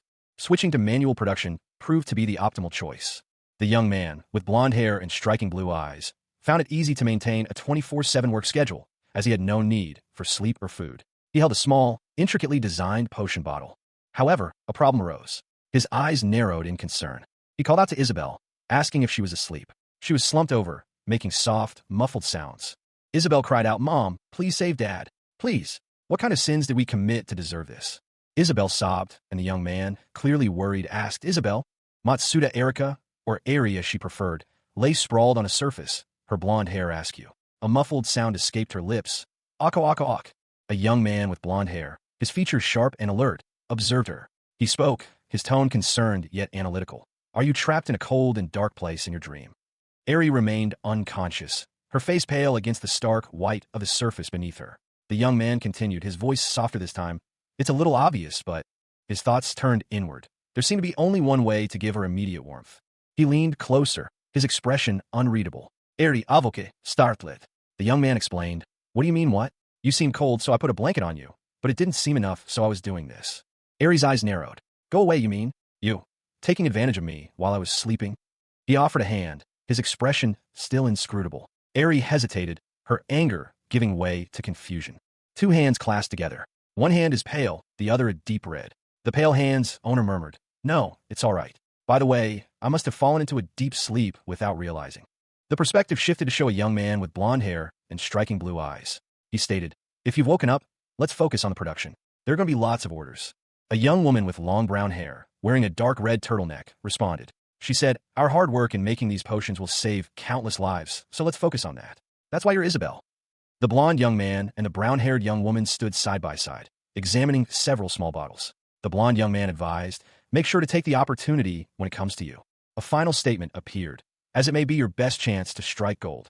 A young man, his face alight with excitement, reported to his superior, my lord, we are receiving a crazy amount of inquiries for the master potion. He continued, breathlessly detailing the extent of the demand. Even the dark elves of Tatar Island and the red goblin lord, Ivaniva, has also asked to buy it. The lord, a calm figure in contrast to his subordinate's enthusiasm, simply replied, of course it's my job. His subordinate, still awestruck, expressed his admiration. By the way, my lord, you really are amazing. I can't believe you've created a processing plant in such a short time. The lord, however, downplayed his achievement. He explained, the reason I worked on this brewery for an entire month is because of the Dark Spirit Stone. The Master Potion Brewery must be level 100 in order to use the Dark Spirit Stone for automatic purposes. A self-satisfied smile played on his lips as he declared, from now on, I won't have to bother Isabel. Turning to his subordinate, he instructed, the demand for this potion is increasing, so I think we should raise the prices a little. The subordinate, Aki, readily agreed. All right, I'll leave you in charge of that. I will be able to make so much money, thanks to you. A group of travelers, weary and coughing, trudged through a relentless downpour. Their leader, a woman with a determined set to her jaw, spoke, her voice raspy with exhaustion. The only way for us to survive is to reach the Caribbean kingdom. Despite the downpour, they pressed on, their resolve unwavering. One of them muttered, just a little bit more. Inside a grand, opulent library, a young woman, Isabel, knocked softly on a closed door. A voice called from within, Jared, it's me, Isabel. Come in. The door opened to reveal a young man seated at a grand piano, surrounded by towering bookshelves. Isabel entered, her expression a mixture of curiosity and apprehension. So suddenly? What's the request? Let's hear it. Jared explained. You said you would share 9% of the profits made from selling potions. He continued, his tone softening slightly. You don't have to give it to me. To give you this, in exchange for you helping me. Isabel responded thoughtfully. I know. That's why I'm asking for a request instead of the profits. Jared, a young man with blonde hair, leaned forward, his brow furrowed in thought. He murmured to himself, questioning whether a further discussion was necessary. His eyes fixed on something unseen, Jared revealed his ambition, to establish a sorcerer's guild. He envisioned a haven where scattered sorcerers from across the continent could unite. A woman with similar blonde hair, her eyes blazing with intensity, agreed, pointing out the unique mechanics of sorcerers compared to black wizards. She explained that sorcerers specialized in debuffs and possessed utility in various situations, from dungeon assaults to warfare. A hooded figure, partially visible, listened intently. However, she cautioned that uncontrolled sorcerers posed a significant risk. The blonde woman countered this concern, stating that she would only recruit disciplined sorcerers. She displayed a ring, a subtle hint of magical power emanating from it. Jared questioned her strategy, inquiring about her plan to find such disciplined sorcerers. She revealed her intention to gather all the sorcerers scattered by the Transilia massacre, specifically those from the Holy Transilia Empire. The image showed a flashback to the event, highlighting the devastation. She declared her plan to Jared, aiming to create a force to aid her in her endeavor. Jared, a young man with vibrant blonde hair and piercing blue eyes, spoke with unwavering conviction. I'm not joking around, he insisted, his tone serious. It's an idea I've had ever since I got my new body. The scene shifted to a grand library, where Jared addressed a woman with similarly blonde hair, but a more subdued demeanor. He expressed his surprise at her earlier words. Isabel, what you said today was totally unexpected. Isabel, her eyes now glowing with a fierce determination, responded with a promise. Jared, I will bet my honor in my past. I'll also make sure to control the sorcerers. I promise, I won't let anything bother you. Isabel continued, her voice softening slightly. It's all right. I just want to be a little more help to your kingdom. I want my existence to be enough of a value to you. Jared considered her words, then replied, all right, I will fully support the establishment of a sorcerer's guild. However, you'll have to take responsibility and manage it well. The moment the sorcerers touch forbidden black magic, or hold hands with the dark church and turn evil. A close-up on Jared's eye showed his intense focus. Isabel's expression turned serious as she posed a critical question. What will you do if they turn evil? Jared's response was firm. Power. There will be no cooperation with the dark church. Isabel smiled, a glint of malice in her eyes. Don't worry. I hate them more than you do. The scene opens with a rather forceful offer of assistance. Good. Then take your pants off, and I'll clean you fresh, one person declared. Another responded with a bewildered, what? Take what off? News of Isabel's establishment of the Sorcerers' Guild spread rapidly. This was particularly significant given the recent decline in the number of sorcerers following a massacre. The image shows a hand, adorned with a ring, resting on a book. This was especially important to those who understood the significance of sorcerers, particularly given their dwindling numbers after the recent massacre. However, Jared, focused on the unique breakthrough powers that sorcerers in Paradiso possessed, knew that with proper training, these individuals could provide a significant advantage in future conflicts. The Nas Continental Calendar date is given, year 1415, month 8, day 19.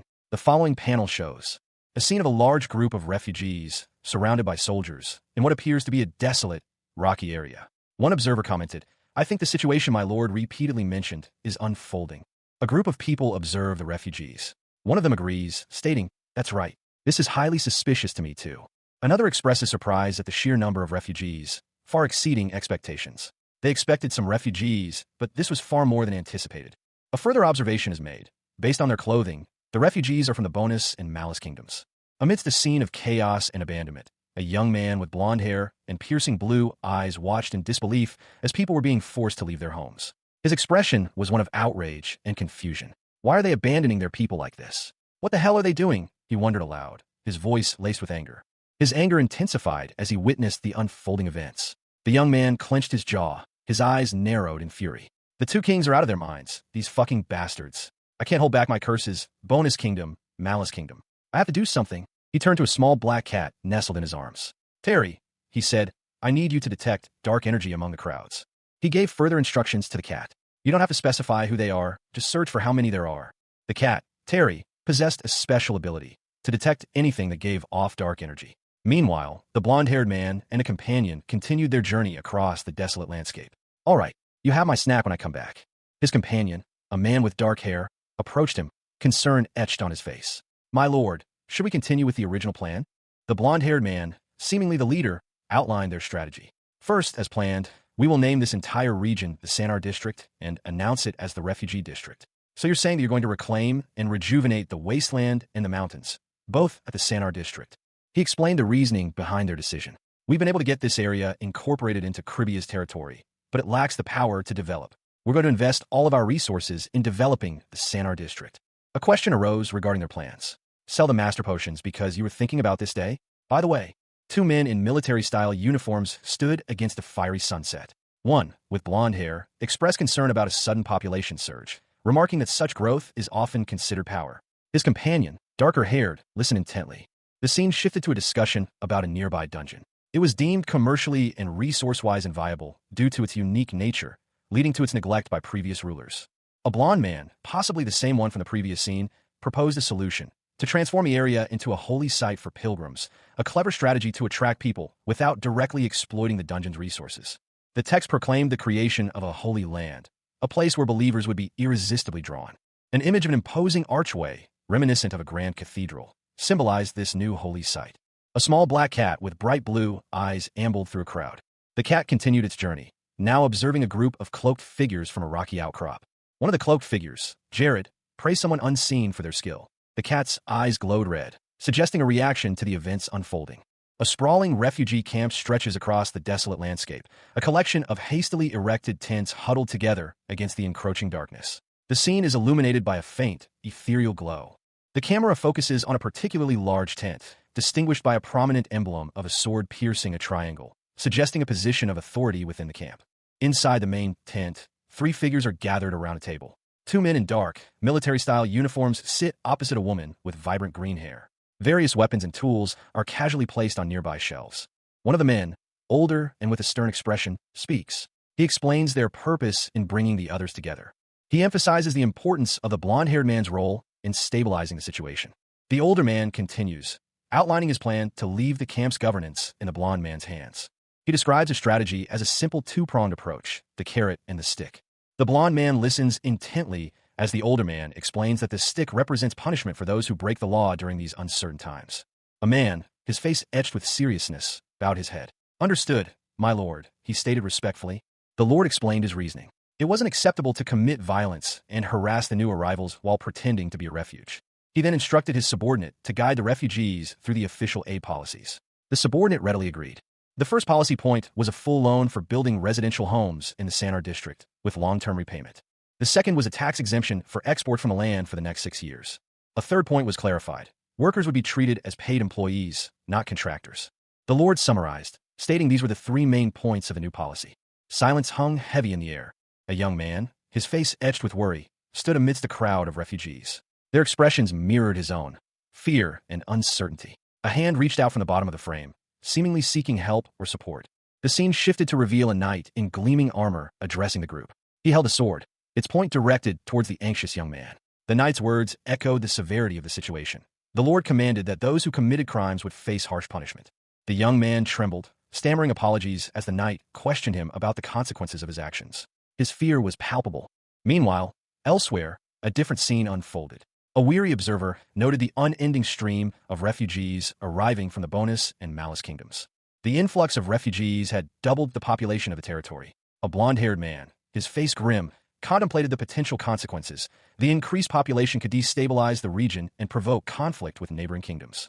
The blonde man, identified as Jared, vowed revenge against the Bonus and Malice kingdoms for their role in the crisis. He stood silhouetted against the dramatic sunset, a black cat watching him from a distance. Jared explained that he had arrived quickly because he noticed suspicious movements from a particular individual he was monitoring. Another individual, Terry, inquired about the man with white hair and a red mask covering his eyes. They discussed the man's escape with his subordinates. Terry confirmed the description and added that the man had slipped away with his followers. The scene ended with a hand feeding a treat to the black cat. A blonde-haired man, Jared, stood vigil, his gaze fixed on a dark cave entrance. He muttered to himself, "He's a stubborn eel of a bastard. He should have come deeper into the camp, but he finally slipped out after we were watching him." A small, dark-furred cat with bright blue eyes perched on his shoulder, seemingly agreeing with Jared's assessment. Jared's expression hardened, a single exclamation point escaping his lips. The narration shifted to a flashback, depicting a colossal skeletal beast, Clues, wreaking havoc amidst a chaotic battlefield. The text explained, during the Battle of Armageddon, Clues was a powerful name that was unmatched. 2 figures, a woman with long blonde hair and piercing red eyes, and a man in a plague doctor's mask, discussed Clues. The woman stated, "But he must be weaker right now, since that is 9 years in the future." The man's hand glowed with golden energy. He confidently declared, "On the other hand, I've recently learned transcendent magic, so my self-confidence has gone up." Jared, still accompanied by his feline companion, declared, "Let's search as much as we can." He pointed towards the cave, stating, "The cave right there is that guy's temporary hideout." Jared approached the cave entrance cautiously. He addressed his cat, "Terry, I'm going in on 3, Terry." A shadowy figure, wielding a staff, lunged forward. A countdown echoed, 2, 3. The figure and a small black cat stood over a chasm, gazing down at a scene of devastation. A barely audible gasp escaped them. A young man with blonde hair and striking blue eyes let out a short, humorless laugh. He glared at a reflection, muttering, "I hate male stalkers, seriously." The young man sighed, continuing his thoughts aloud. "Anyways," he looked grim, adding, "Looks like I have a very bad stalker, who's going to chase me around very." The scene shifted to a campsite. A young woman coughed violently. 2 other individuals, a man and a girl with vibrant blue hair, approached her with concern. The man asked, "How is it? Do you feel your energy coming back to your body after drinking it?" The blue-haired girl responded weakly, My lord, why are you showing respect to commoners like me?" The man interrupted, "Now is not the time to think about that. Tell me, are you all right?" The blue-haired girl continued, "I do feel energy quickly returning to my body, but my head feels so dizzy that I can faint any second." The man explained, "It's because of the lack of stamina. Hayes, help me apply low-level healing magic on her. We'll link our healing magic together so you can save your mana. We have a long way to go."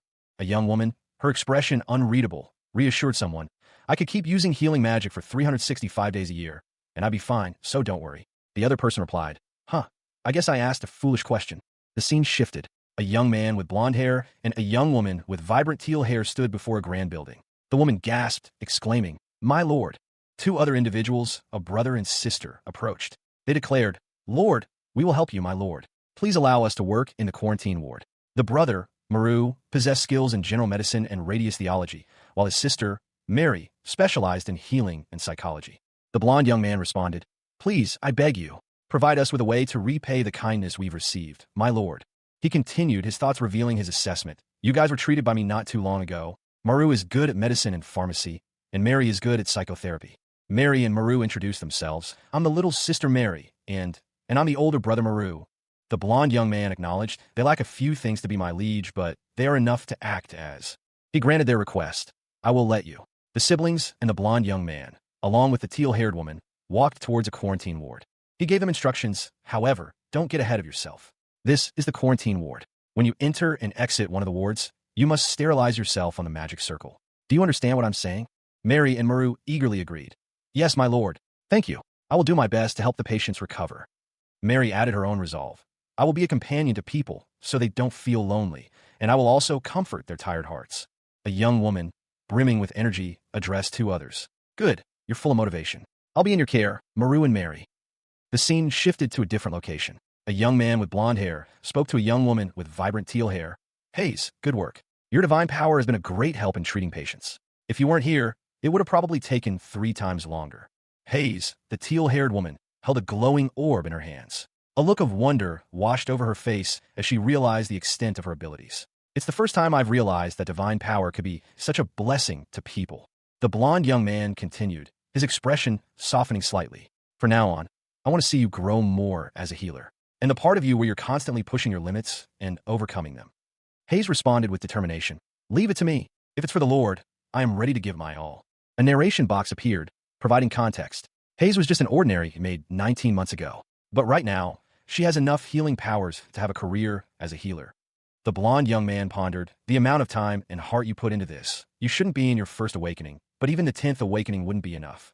Hayes tilted her head, a question forming in her mind. Is there a defense mechanism in my heart that I don't know about? The blond young man mused. Perhaps the answer is simple. Humph. Hayes, Airy, ever the dutiful caretaker, reflected on her tireless efforts. She had worked ceaselessly, without rest, and now pondered how best to express her gratitude to her benefactor. Unsure if her actions were appropriate, Airy questioned the nature of her reward, wondering if she was overstepping her bounds. However, her benefactor reassured her, stating that everything she did was right and that her heart was wonderful. With renewed resolve, Airy expressed her desire to thank him wholeheartedly. The scene shows Airy and her benefactor standing close, their expressions soft. Airy's face softened further, a blush rising on her cheeks as she whispered the word Hayes. The two leaned in, sharing a tender kiss. Airy's eyes fluttered closed. A close-up on Airy's eyes, reflecting the intensity of the moment. A similar close-up on her benefactor's eyes, mirroring Airy's emotional state. The pair stood together, hand in hand, against a backdrop of a serene landscape. A sense of peace and contentment settled between them. Matsuda Erika's eyes, a striking shade of teal, widened. A blush crept on her cheeks. Across from her, Nojin Academy's light blue eyes held a subtle hint of pink. The two stood facing each other, a picturesque landscape forming a serene backdrop to their silent exchange. Airy's heart pounded. Airy's hands fidgeted as she and Kiname stood close, their arms brushing lightly. A soft sigh escaped Airy's lips, a barely audible huh. Suddenly, a surge of energy enveloped her. The narration box detailed a significant increase in her loyalty, reaching its maximum level. This was accompanied by the revelation that Kaname had triggered her third awakening. A young man with blonde hair and striking blue eyes stared in disbelief, his mouth agape. What is this? He exclaimed, his voice filled with a mixture of shock and wonder. A young woman with vibrant blue hair tilted her head, her expression a mixture of curiosity and confusion. She questioned what is the title she acquired, and what is the third level of awakening. Kisses have titles. The blond young man, still clearly bewildered, explained, well, I was alone even in reality, so what's the chance I kissed a girl in Paradiso? He suddenly felt drowsy. The blue-haired girl, leaning against him, murmured, I suddenly feel drowsy. Ha Hayes. The blue-haired girl's eyes swirled as she processed the events. How could something so great happen with just one kiss? She wondered aloud. She fell asleep, her face pale and serene, a slight cut visible on her cheek. A woman with brown hair approached the sleeping girl, tending to her. The blond young man instructed, good care of Hayes. I don't think she needs any treatment, just some rest. The woman replied, yes, my lord. The blond young man continued, I want to be by your side, but there is something I need to find as soon as possible. To make the Sanar district into a holy place for the Radius Church. An image of a platinum holy grail is shown, accompanied by text, Platinum Holy Grail of Radius. It is one of the 5 holy relics of the Radius Church. Hidden far up north on Tatar Island lies the territory of the Dark Elves. A gloved hand pulls back a curtain. There's a long way to go. A young man in armor looks out at the sea. He asks, is this my first trip across the sea? Another figure, unseen except for a gloved fist, declares, all right, now that the Sanar district is in order, it's time to put in the last piece of the puzzle. The unseen figure continues, explaining, By using this artifact trick, we can give a Sanar district a divine blessing. The scene shifts to a night sky. The Dark Elves' territory. Alright, let's keep going further north. Kribia's palace is shown. Inside, High Priest Neode and Saint Luna stand together. Neode seems troubled. Saint Luna speaks to Neode, concerned. You seem deeply troubled all day, are you alright? Neode replies, I'm fine. A young woman, her expression etched with concern, posed a question. Do you have anything that's disturbing you? 2 days prior, a significant event unfolded. Outside a grand building, a woman addressed a man, Lord Jared. Lord Jared, for what reason have you come all the way here? Lord Jared responded, requesting discretion. He revealed that they had received information about the Platinum Holy Grail's location within the Sanar district. He then asked if the Sanar district would be recognized as an official holy place upon discovery of the Grail. The woman explained that the Holy Grail was one of 5 highly sought-after relics of the Radius Church, lost to war, looting, and theft. Lord Jared confidently declared his intention to find the relic. Returning to the present, the woman reflected on the events of 2 days prior. She mused that finding a holy relic would be a great blessing for their church. The woman questioned how Lord Jared, despite his talents and status, could possibly locate a relic that had eluded them for so long. She further pondered the implications of the discovery, noting that the location where the relic was found would automatically become a holy place. The scene opens with a grand, imposing structure, a palace or temple of some kind, bathed in the warm glow of the setting sun. A discussion unfolds regarding the sanctity of a particular location. 2 individuals are shown in conversation. One explains that the discovery of holy relics would automatically consecrate the area. The other, clearly excited, expresses a desire to see this platinum grail with mysterious healing properties. A young woman, her face alight with anticipation, excitedly wonders what will happen if the relic is truly found. Her enthusiasm is palpable. The conversation continues. One person questions the possibility of seeing the relic they've longed for, while another suggests preparing for the eventuality. Orders are given to gather all available archives on the Platinum Holy Grail. A subordinate acknowledges the High Priest's instructions. The scene shifts to an exterior view of a church or cathedral at night. A lone figure travels across the sea at dawn, noting the fearsome darkness of the ocean under the moonlight. Meanwhile, another individual speculates on the Radius Church's desperate desire for the holy relics, particularly if they are found in the Sanar district.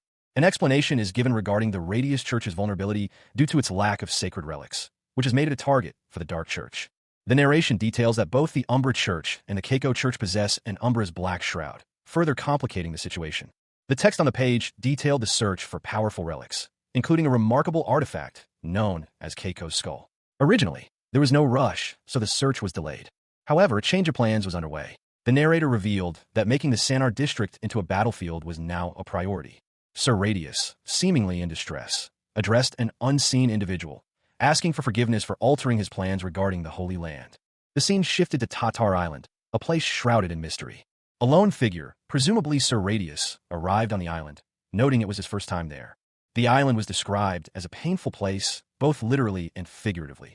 The narrator then explained the history of the Dark Elves' alliance with the demons against humanity after Armageddon. The narrator highlighted the demon army's power and the resulting negative perception of the Dark Elves.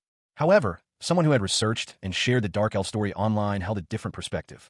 The narration then jumped forward approximately 4 years, showing images of what appeared to be advanced weaponry. The Dark Elves initiated full-fledged trade with humans after releasing the decades-old territorial sea law, prohibiting ships from other countries from entering or fishing along their coast. This allowed for the exchange of goods, enabling the countries involved to acquire magical weapons and devices. However, the greed of the kings proved to be a significant problem. The kings believed it was advantageous to subjugate the Dark Elves and steal their knowledge. This decision led to the Dark Elves losing faith in humanity and allying with the demon army during the Battle of Armageddon. He reflected that he had arrived at the burial site of the Holy Grail, a tree with a high concentration of a particular extract, where the Grail was buried in front of it. Finally, he unearthed the Platinum Holy Grail of Radius. He held the Grail, marveling at his discovery. He then proceeded to check the title message and options. A young man with blonde hair and striking blue eyes, his face marred by cuts, gasped in shock, his eyes wide with disbelief. He stared, speechless, at a colossal object in the distance. His thoughts echoed his surprise. Huh? What? What is that object? A horrifying realization dawned on him. Don't tell me. The object resolved itself into a massive, imposing war machine. He whispered, a Titanex? It's the weapon used by the Dark Elves in the Battle of Armageddon, and is the peak of magic engineering. The young man watched, his face a mask of fear, as the Titanex moved with terrifying grace. He explained his actions, his voice barely a breath. The transcendental body Titanex, nicknamed Tanex, I hid because I don't want to be caught by the dark elves. A diagram appeared, illustrating the Tanex and its effect on a human pilot. The text read, Tanex, regardless of the wearer's physical abilities, the moment you wear the Tanex, you gain tremendous mobility as well as adaptations to various pressures. The young man pondered, but it's weird. Is on a test flight? He continued his internal monologue. If this were the game, there would need to be a pilot to maximize the combat ability. But no one is currently riding it, which means a young man with blonde hair and striking blue eyes, a smirk playing on his lips, pondered aloud. The question hung in the air, unspoken but palpable. Was this a chance he couldn't afford to miss? His thoughts shifted to a more resolute tone. He reminded himself of a crucial principle. Past opportunities must be seized, and future ones must never be let slip. The blond young man's eyes gleamed with determination. He saw a path forward, a chance to take the Tanex and conduct his own research. This, he declared, was a golden opportunity, and he would seize it. With a burst of speed, he launched himself forward, a blur of motion. His sudden movement was met with resistance. A large, imposing mechanical figure, a robot of some kind, blocked his path, its foot descending menacingly. The blond young man reacted instantly, bracing himself for impact. A look of shock and alarm crossed his face. The robot, its face obscured by a dark helmet, spoke in a chilling monotone. The words, translated, were a stark command. Kill. Kill. A young man with blonde hair, clad in shining armor, stood amidst a verdant forest. His expression was one of intense concentration, his lips moving silently, as if repeating a word to himself. Morse, Morse, Morse. Suddenly, a small, metallic automaton hurtled towards him from the sky, its movements surprisingly agile. The young man's eyes widened slightly in surprise. He reacted instantly, his body moving with practiced ease. A sharp intake of breath escaped him as he braced for impact. The automaton collided with him, but the force of the blow was absorbed by his armor. He was thrown back, his cape billowing behind him. More automatons appeared, descending from the sky like metallic birds of prey. The young man, unfazed, prepared for battle. He moved with incredible speed, dodging and weaving through the aerial assault. The word Morse echoed again in his mind, a mantra guiding his actions. He landed heavily, the impact jarring his body. He looked up, his eyes narrowed in determination. Two figures emerged from the trees, their faces grim. One was the blond young man, slightly battered but still standing. The other was a large, imposing automaton. A fierce battle raged. One combatant, clad in dark, heavy armor, was clearly losing ground to his opponent, a blonde-haired warrior in lighter, more agile-looking armor. The blonde warrior shouted, "It's time." The blonde warrior, his face grim, urged his ally. "Get into the storage ring, Tanex." Tanex, seemingly complying, reacted with a triumphant, "Nice." He was enveloped in a brilliant, turquoise energy, a wave of power washing over him as he vanished. The blonde warrior gasped, "More." Moments later, leaves drifted peacefully on a gentle breeze. The blonde warrior, now seemingly unharmed, reported, "Nice, I got Tanex safely. Let's keep the Holy Grail safe in the ring." He examined the ring, a detailed description of its contents appearing before him. The Tanex, a 7-star item, offered several options. Increased maneuverability, overload pressure, high strengthening, magic bullet cannons, stamina reinforcement, and the ability to be sealed immediately. However, if the core is damaged, an engineer is required to fix it. Approval is required to open it. A figure, clad in dark armor, stood amidst a swirling, ethereal blue light. Their blonde hair partially obscured their face, but a determined expression was visible. They muttered to themselves, "As expected, everything is as I remember." The figure continued their internal monologue, recalling a past event. Tanex was Sabio's work. He was known as the Dark Elf Magic Engineer. A new character appeared, a dark elf with striking features and a small, ornate box in their hands. They held a brush, seemingly preparing something. Their thoughts were revealed. He will be very angry when he finds out that the first transcendental body has disappeared. The armored figure's legs were shown, standing on what appeared to be barren earth. Their self-satisfied voice echoed in their mind. "I got the Holy Grail and the transcendental body. I achieved 200% of my goal." The figure looked up, a smirk playing on their lips. They declared, "Nothing good will come from meeting the Dark Elves." Suddenly, a long, white object shot upwards into the sky, leaving a bright trail behind it. From a high-angle perspective, the object appeared to be a spear, plunging into a body of water and creating a small crater. The scene shifted to a dark elf observing the crater from the forest's edge. Another dark elf, with pink hair and glowing eyes, emerged from the trees. A mischievous grin spread across their face as they said, "That sounds fun." A dark elf, her gray skin contrasting with her white hair, observed a scene unfolding before her. Her thoughts raced. He didn't panic after seeing the Tanex, and he used a loophole to put him in the storage ring? He's not an ordinary human. The elf's gaze followed the subject of her musings. He was a figure with pale skin and white hair, moving through a wooded area. She continued her internal monologue. It's odd enough that he came into our territory. The elf, her expression a mixture of curiosity and suspicion, pondered the scene. I didn't see what he dug out. Was it hidden treasure? Well, that doesn't matter. She turned, a mischievous glint in her eyes, and began to use a small, green device. The device displayed the words Tanex-1. A voiceover explained. From this moment, all the pilot's maneuver information patterns and synchronization rates are analyzed in real time. The elf declared, "Okay, that's enough." She then mused. None of the dark elves are qualified, so maybe there are humans who can use it? Her eyes widened in excitement. You're even at least a Class 5 magician, isn't that right? The elf beamed. It's been a while. An interesting research subject has come. A sound effect suggests a dismissive chuckle. Having reached their destination, a group decided to relax and check a message. One member of the group, a young person with blonde hair, emerged from the water, seemingly having just surfaced.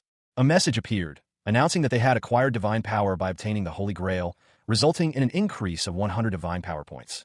The young person, their divine power having surged to 100, reflected on the challenges ahead, acknowledging the need to face numerous monsters and the Dark Church, thus necessitating an increase in their divine power. Further details on the divine power emerged. It amplifies damage against enemies or curses, with the additional damage directly proportional to the amount of divine power added to the magic or weapon. An example was given. Using 100 divine power would amplify the damage by 100%, effectively doubling it. The young person marveled at their rapid growth, noting that the damage is nearly 10 times higher. With their newfound power and the Transcendental Tanex, they felt confident in their ability to easily handle even a Class 7 magician. A map showed their next targets, the Bonus and Malice Kingdoms. A young man with blonde hair and a confident smirk addressed someone off-panel. He declared, "For now, let's just focus on the refugee district. I can think about the other details later." The scene shifted to a tranquil ocean view, the only prominent feature being a long, flowing white braid trailing across the water. Then, a building with a dome-like structure came into view. A voice filled with urgency called out, "High Priest." Inside a dimly lit room, a high priest, surrounded by stacks of books and candles, looked up from his work. A young woman, Luna, rushed in, her face a mask of worry. "High Priest," she cried. The priest calmly asked, "What's wrong, Luna?" Luna, breathless, exclaimed, "He said he's finally here." She continued, her eyes wide with excitement. "He said he's found the Holy Grail." The high priest, his expression a mixture of disbelief and hope, questioned, "Is that true?" Luna, still beaming, nodded slightly. The high priest paused, lost in thought. Two figures, one appearing to be a priestess, are shown in a cluttered office. One is frantically searching through piles of papers, while the other coughs violently, a cloud of foam escaping their mouth. The priestess cries out, "High Priest." The scene shifts to Lake Margarita in the Sanar district. A group of people, including several priests and a man in armor, stand in awe before the lake. One of the priests remarks on the Duke of Jared's discovery of the Holy Grail, suggesting his connection to the Radius Church. A woman expresses her joy and awe, questioning if the light she sees is from the god's representative. The Duke of Jared, surrounded by the group, appears slightly embarrassed by their reverence, preferring to be seen as a discoverer rather than a representative. He explains that he found the Holy Grail buried in Lake Margarita. The scene focuses on the Duke, confirming the location of the Holy Grail and his discovery. A voice, calm and resolute, confirmed the successful retrieval of an item. The speaker emphasized the importance of returning it to its rightful owner. The speaker, a person with a serious expression, stressed the need for secrecy regarding the item's location. They addressed another individual, whose face was partially obscured. Continuing the conversation, the speaker reiterated the importance of keeping the location of the Holy Grail a secret. A second person, seemingly a high priest, questioned the reasoning behind this secrecy. The high priest explained that at dawn, the Transilia Empire would officially approve the item status. The high priest continued, explaining that Lake Margarita and its surroundings would become a holy place. He declared the item to be the perfect relic. The item was identified as a great relic left by Radius for the Child of Light. The high priest and others reacted with awe and reverence to the confirmation of the relic's authenticity. The high priest expressed his profound emotion. The assembled group voiced their praise and loyalty to their lord. The high priest expressed his belief that their lord would be pleased. He further stated that the lord desired eternal praise and glory. A blonde-haired man, clad in shining armor, beamed. He declared, "Just listening to these words, I really feel like my body is full of blessings." A message appeared, proclaiming that through the prayer of the supreme priest, he had received a blessing from Pope Arminius 17, resulting in a 50-point increase to his divine power. Another man, this one with silver hair, watched in astonishment. He exclaimed, "What? I can't believe he's able to send divine power with a single word. You can't raise divine power with stat boosts." The silver-haired man, his expression softening, offered a hopeful remark. "I hope you visit this holy place again in the future." The armored man responded with equal enthusiasm, Then, I will wait for you to build the second great temple in the continent. With a final farewell, the armored man said, "Please take care. And thank you again, Duke." The scene shifted to a group of priests and the silver-haired man, who blessed the armored man. The silver-haired man declared, "Yes, High Priest. May God bless Sanar. I will make this place where praise and blessing flow endlessly." The scene opens on a tranquil body of water at dusk, framed by lush, dark green foliage. Mountains rise in the distance, silhouetted against the twilight sky.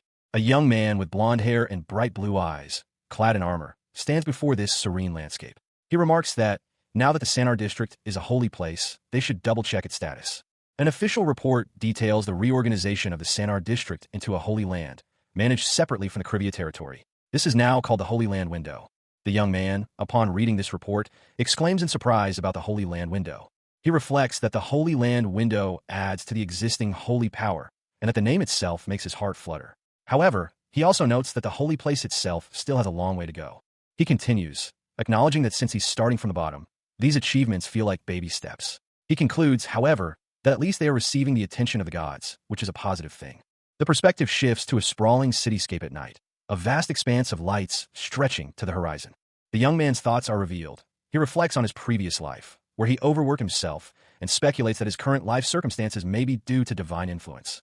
A robed figure, arms outstretched, declared, "There are 4 categories of gods: the low, intermediate, high, and transcendence. But I will never know which category they are from." Another individual, with vibrant blonde hair and striking blue eyes, exclaimed in disbelief, "I can't believe that it's the #1 strongest holy place of the Radius Church in the Naz continent." The blonde-haired individual continued, "If we develop it well from now on, we'll be able to rake in the money. I think this is enough to prepare a bigger project." He then reflected on the situation. They call this a blessing in disguise. This crisis has become an opportunity. Of course, it was an anticipated crisis, so he dealt with it wisely and turned it into a bigger opportunity. He paused and added just one thing. His expression turned serious as he said, "If there's anything that concerns me." The scene shifted to another individual, with pink hair and red-tinted glasses, who appeared troubled. The blonde-haired man answered his own question. "It's probably the guy who just won't let things go." The scene opens with an aerial view of a nighttime encampment. A single, glowing green tent stands out amidst several others, nestled within a walled district. The location is identified as the Sanar district. Inside a dimly lit room, 2 figures are shown. One of them muses about the strangeness of their private meeting at night. The other, a woman with vibrant red hair, round glasses, and dark lipstick, offers sarcastic congratulations on their recent success, referring to it as finding the Holy Grail. The woman, identified as Mercenary Ella, an instructor at the Agresian Royal Training, wonders aloud if anything could make them happier than finding the Grail. Her companion, a blond young man, suggests that her devout nature makes this a particularly significant event for her. The blond man expresses his disdain for the Dark Church, citing this private meeting as a prime example of why. He pauses, his expression unreadable. Ella, surprised, accepts the invitation to a private meeting with the Duke, emphasizing the rarity of such an opportunity. A young man with blonde hair, partially obscured by a bandage, sits at a table, thoughtfully swirling a glass of wine. He contemplates a question: what will his relationship with Chloe be in the future? The scene shifts to a woman with fiery red hair, also drinking wine.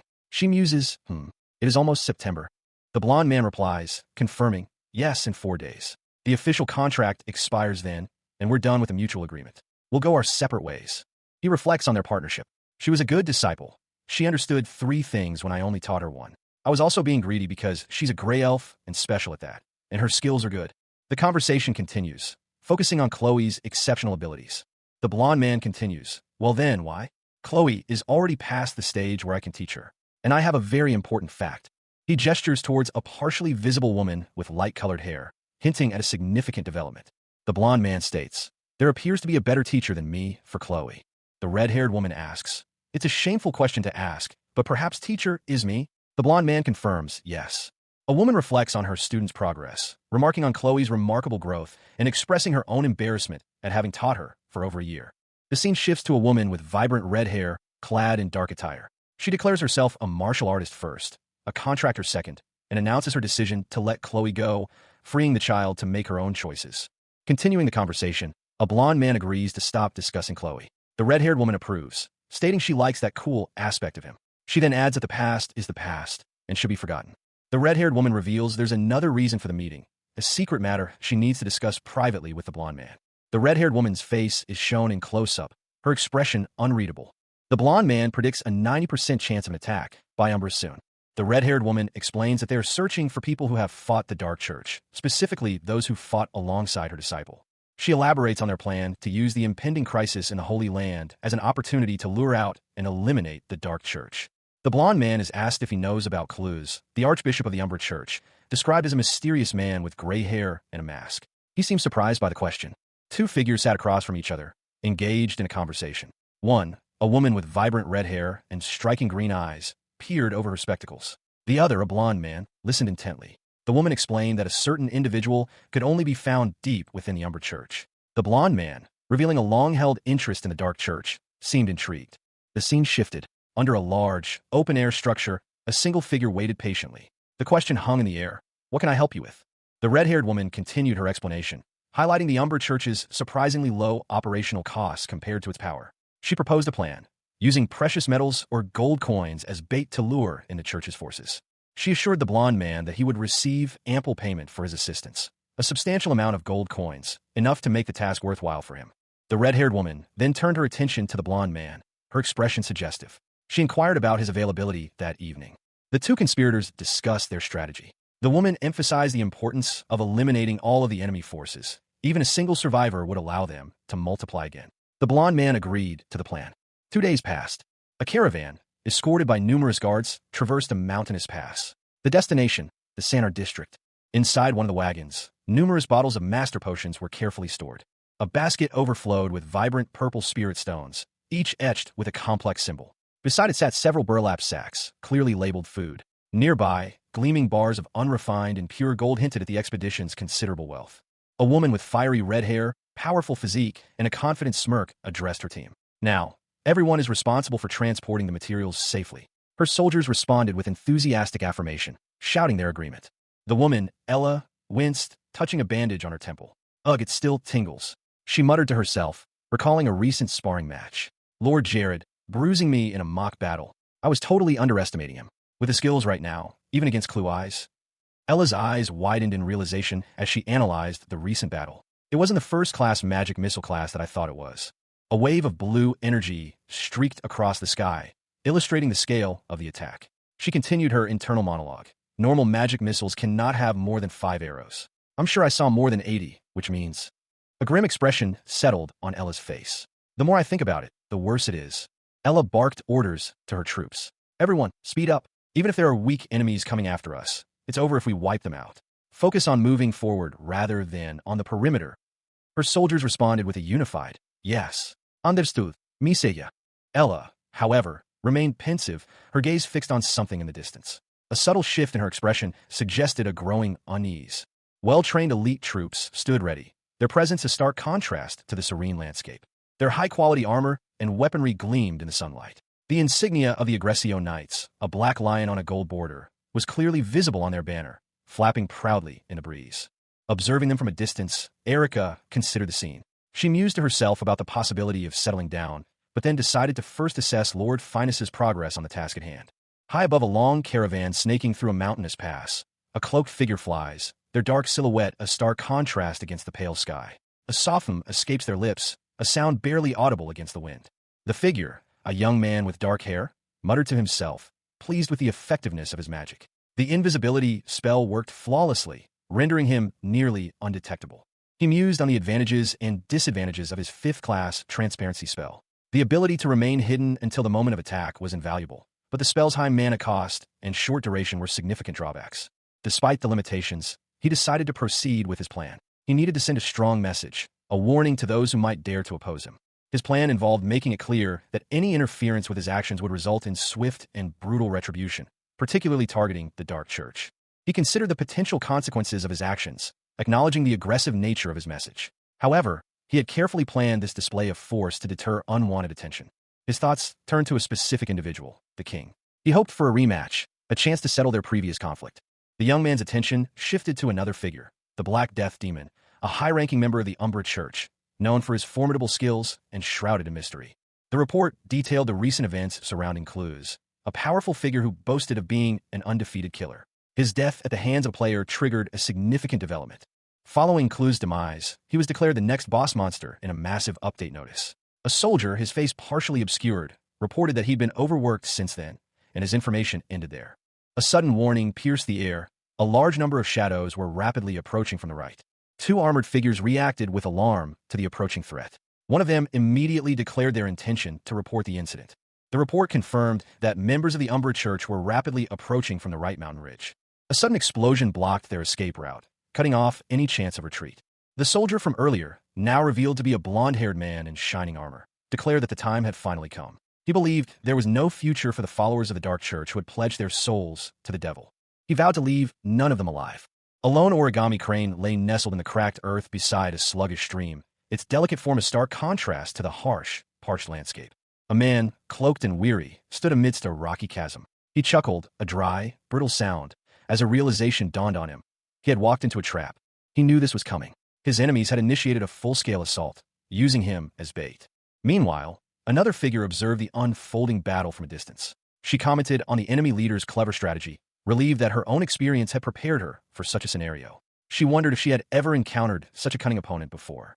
The cloaked man felt the full force of the attack, his body racked with pain. He cursed his predicament. His opponent, enraged, vowed to send him to hell for the annihilation of his 500 men. The reason for the opponent's fury was made clear. The cloaked man had decimated a massive force. His soldiers urged him to kill the cloaked man, referring to him as a dumbass leader who followed the Radius Church. They declared that the fake light would fade into true darkness.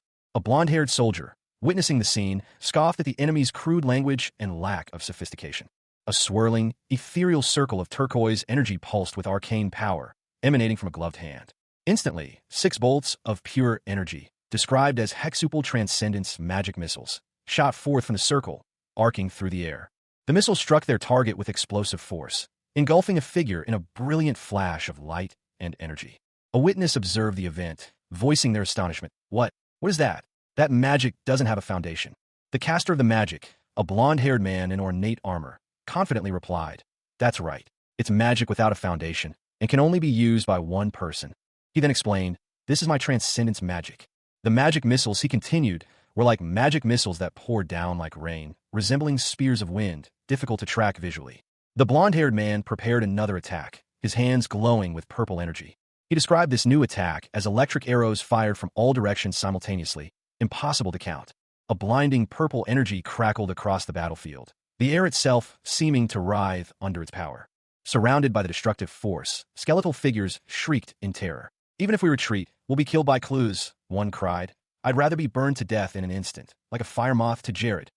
A lone figure, his face contorted in agony, slumped to the ground. He muttered, This bastard, this land that had a wizard like this, is crazy. Another figure, watching from a distance, shook their head. This was no fight in the first place. Jared, a blonde-haired man in shining armor, grinned, his eyes gleaming with malicious intent. He was addressed by name by companion. His smile widened, revealing a predatory glint. From above, the aftermath of the battle was clear, a scene of devastation and fallen soldiers. Jared's eyes glowed with a crimson light, his expression shifting to one of intense focus. Clues, a figure in dark armor, appeared, a wicked smile playing on his lips. His stats were displayed. Clues, LV, 235. Special ability, Transcendent Shadow Clones / Extreme Ability. Propagation, Terrorism. Murder / Normal Ability. Transcendent Shadow Clones. He chuckled, Kikik. The image depicts a dagger that maximizes the power of critical hits and a ring that stops buffs and reduces defense. A truly potent combination. A young man with blonde hair and red eyes grinned, commenting on the crazy combination of the dagger and ring. The blonde-haired young man, whose name is Jared, asked if his opponent had time to leisurely look around. Jared prepared himself, readying his weapon. Jared's opponent scoffed, stating that Jared was already intimidated and that even if he begged, it would be too late. Jared lunged forward, attacking his opponent. The opponent was caught off guard by Jared's sudden attack and stumbled. The opponent, clearly annoyed, questioned what kind of joke this was before stating that he would teach Jared a lesson. The opponent activated his passive skill, Shadow Clone, creating multiple copies of himself. A fierce struggle unfolds. A figure with long, white hair is being held down, a blade poised menacingly close. The attacker's face is obscured, but their determination is palpable. Meanwhile, a blonde-haired man observes the scene, a smirk playing on his lips. He muses that the Shadow Clone technique is unique, resistant to standard magical dispelling. He concludes that killing the opponent would be ideal, but failing that, he'll settle for the ring the opponent wears. Suddenly, a voice snaps. What are you looking at? The blonde-haired man stands defiantly amidst a circle of opponents, each wielding a blade. The scene is tense, the air thick with anticipation. He effortlessly deflects their attacks, his movements fluid and precise. One of the attackers is sent flying backward. The blonde-haired man comments on the quality of the attack, deeming it pretty good. He then teleports, leaving his opponents momentarily stunned. The white-haired figure from the first panel reappears, surprised by the sudden appearance of the blonde man. Two pairs of hands, clad in black gloves, are shown, one pair slightly overlapping the other. The image focuses on the intricate detail of the gloves, emphasizing the tension between them. The scene shifts to a desert-like landscape. A figure with blonde hair and blue eyes, wearing armor, holds another figure, whose face is obscured by a mask by the throat. The blonde figure speaks, expressing surprise at finding the other's main body. The blonde figure continues, questioning if the masked figure hadn't noticed something. The masked figure responds with a single, questioning syllable. The perspective changes, showing the masked figure sprinkling sand before a battle. They explain that they mixed glitter dust, magic into the sand. The masked figure reveals that they knew of the blonde figure's skill with shadow clones, and their weakness in not being able to reflect with those clones. This is why they were able to locate the blonde figure's main body using the glitter dust. The masked figure explains that this was all done without the blonde figure's knowledge. The masked figure uses transcendence telekinesis. The blonde figure screams in pain as they are attacked. The blonde figure retaliates with a powerful attack. The scene opens with a dramatic sunset backdrop. A young man with spiky blonde hair and striking blue eyes, clad in dark armor, is the focus. He explains, transcendence telekinesis magic. It's a nasty type of magic that uses telekinesis power to cause a tremendous amount of gravity on the body. The narration continues, describing the effects of this magic. With a single transcendence, you feel a gravitational acceleration of 8 gs. Even if you train a lot, it's just the right amount to pass out.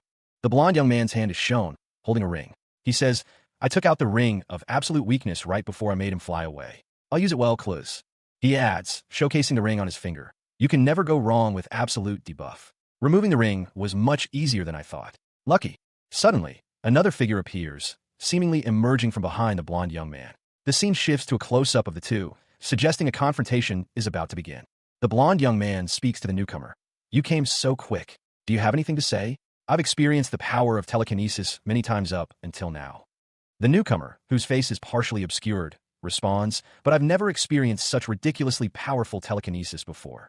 The blonde young man presses further. So, where on earth does your power come from? He continues his line of questioning. Does the Radius Church have an entity that you make contracts with or gives you powers? One combatant scoffed. Just because you guys are cowardly doesn't mean other people will gain strength in a cowardly way. His opponent, however, retorted, the fight is not over yet. Elsewhere, another warrior addressed his comrade. All yours. What do you think? With that many, don't you think you should fight harder? The warrior's gaze sharpened, his hand instinctively reaching for a wickedly curved blade. In the midst of the chaos, a figure was shown to be undergoing a violent transformation. The monstrous figure declared, in the last decade, no one has ever survived after seeing my physical transformation. A monstrous figure, its body a grotesque parody of human anatomy, lay broken on the ground. Its skin was a sickly purple, muscles bulging and contorted, and its eyes burned with a malevolent crimson light. A decade of battles had left its armor shattered, revealing the horrifying truth beneath. The creature hissed, its voice a rasping whisper. No one has ever survived after seeing my physical transformation. Its body began to shift and reform, muscles rippling and reforming into an even more terrifying shape. A young man, seemingly unaffected, watched from a distance. The young man, Jared, narrowed his eyes, his expression hardening with determination. He braced himself for the next stage of the transformation. The creature's transformation was complete. It stood before Jared, a towering figure of immense power, its muscles bulging and a wicked grin splitting its face. A low growl rumbled from its chest. Jared stood his ground, his back to the viewer, a staff clutched firmly in his hand. He seemed calm despite the monstrous creature before him. The creature lunged, roaring, Die, Jared! A hand reached out, its fingers tracing the edge of a shimmering, purple sigil. The words Transcendence Dimension Door materialized above it. The sigil pulsed with energy, expanding into a swirling vortex of light. A figure, cloaked and armed with a sword, stood braced against the powerful magical current. The cloaked figure watched, a question forming on his lips. It's a 10-dimensional door? Another figure, this one with blonde hair and a determined expression, appeared. He declared, I'll kill you here for sure, to break the Dark Church's investment and enthusiasm. The cloaked figure prepared a counterattack, the words double flame arrow appearing above him as he drew back his arm. He unleashed a fiery projectile, two streaks of intense heat hurtling towards his opponent. The blonde-haired figure was struck by the attack. He observed, the flame arrow is a massive sphere. His eyes widened in surprise. He continued, this is a magical variant that I have never seen before. Meanwhile, the cloaked figure prepared another attack, muttering, "Besides, I can't even guess which of the many." A monstrous face, contorted in rage, filled the space. Its eyes glowed with malevolent intensity, and its mouth was pulled back in a terrifying snarl. The words above it confirmed the horrifying truth. Dimension doors are connected to each other. The scene shifted. A figure, cloaked and wielding a staff, stood within a swirling vortex of purple energy. Despite the power emanating from him, a voiceover provided a sobering assessment. However, he's only a Class 5 mage. The monstrous face reappeared, its expression one of grim determination. Its voice echoed with a chilling resolve. "I'll leave everything to my altered body, and I'll die while killing him." A close-up of powerful, muscled legs showed them beginning a furious sprint. The perspective shifted again, focusing on a single, piercing blue eye belonging to a blonde-haired individual. The intensity of the gaze hinted at the power about to be unleashed.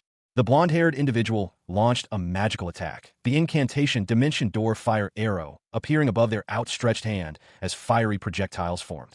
The fiery projectiles streaked across the scene with incredible speed, leaving trails of light in their wake. The fiery projectiles impacted their target, the monstrous face screaming in pain as it was struck repeatedly. The words, "I'll kill you," were a clear indication of the attacker's intent. The attack continued, multiple fiery projectiles impacting the monstrous figure, causing further damage and pain. A wave of purple energy crackles across the page, hinting at an imminent event. The energy intensifies, focusing on a young man with blonde hair and striking blue eyes. He seems to be bracing himself for something. Suddenly, a large, muscular figure with gray hair is seen teleporting away from the blonde young man, who seems to have caused this displacement. Intricate magical symbols glow brightly as beams of light erupt from them, further emphasizing the magical nature of the scene. The large, muscular figure crashes to the ground, coughing violently. He is clearly in pain and distress. He looks down at himself, confused and concerned. He struggles to understand what has happened to him. He mutters that he needs to do something. He tries to move, but finds his foot immobile. Panic sets in as he realizes he is unable to move. The blonde young man reappears, calmly explaining that the large man is affected by telekinesis magic. He smirks, explaining that the magic holds the large man in place, unable to move from his current position.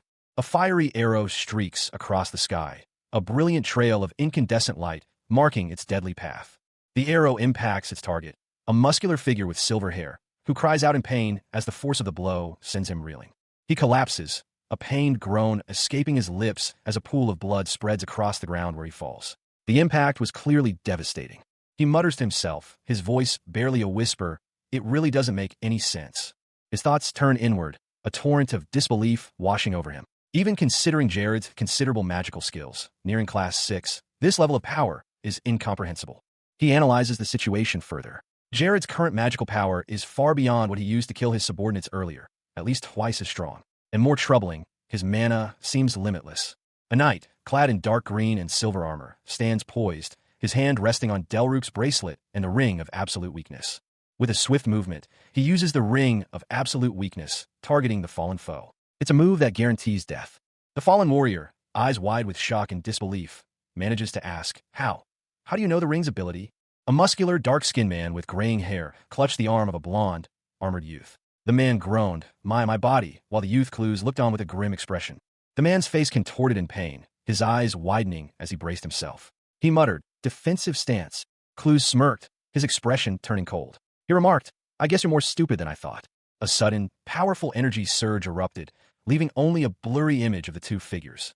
The man's eye, now bloodshot, focused intently. He whispered, "Stella." Clues held up a small, intricate device. A description appeared. Artisan's bullets, magic tool, classification grade. 1 star, a magic tool made of Stella, a rare mineral that is harder than spirit stones. You can cut the spirit stone, engrave a permanent mark or magic circle on it. A dark, swirling energy was visible where the man had been injured. Clues' thoughts echoed. A lethal wound from a magic tool used for spirit stones? Clues looked down at the injured man, his expression thoughtful. He stated, "If your body was reinforced like before, a magic tool made of Stella wouldn't have made a deep cut."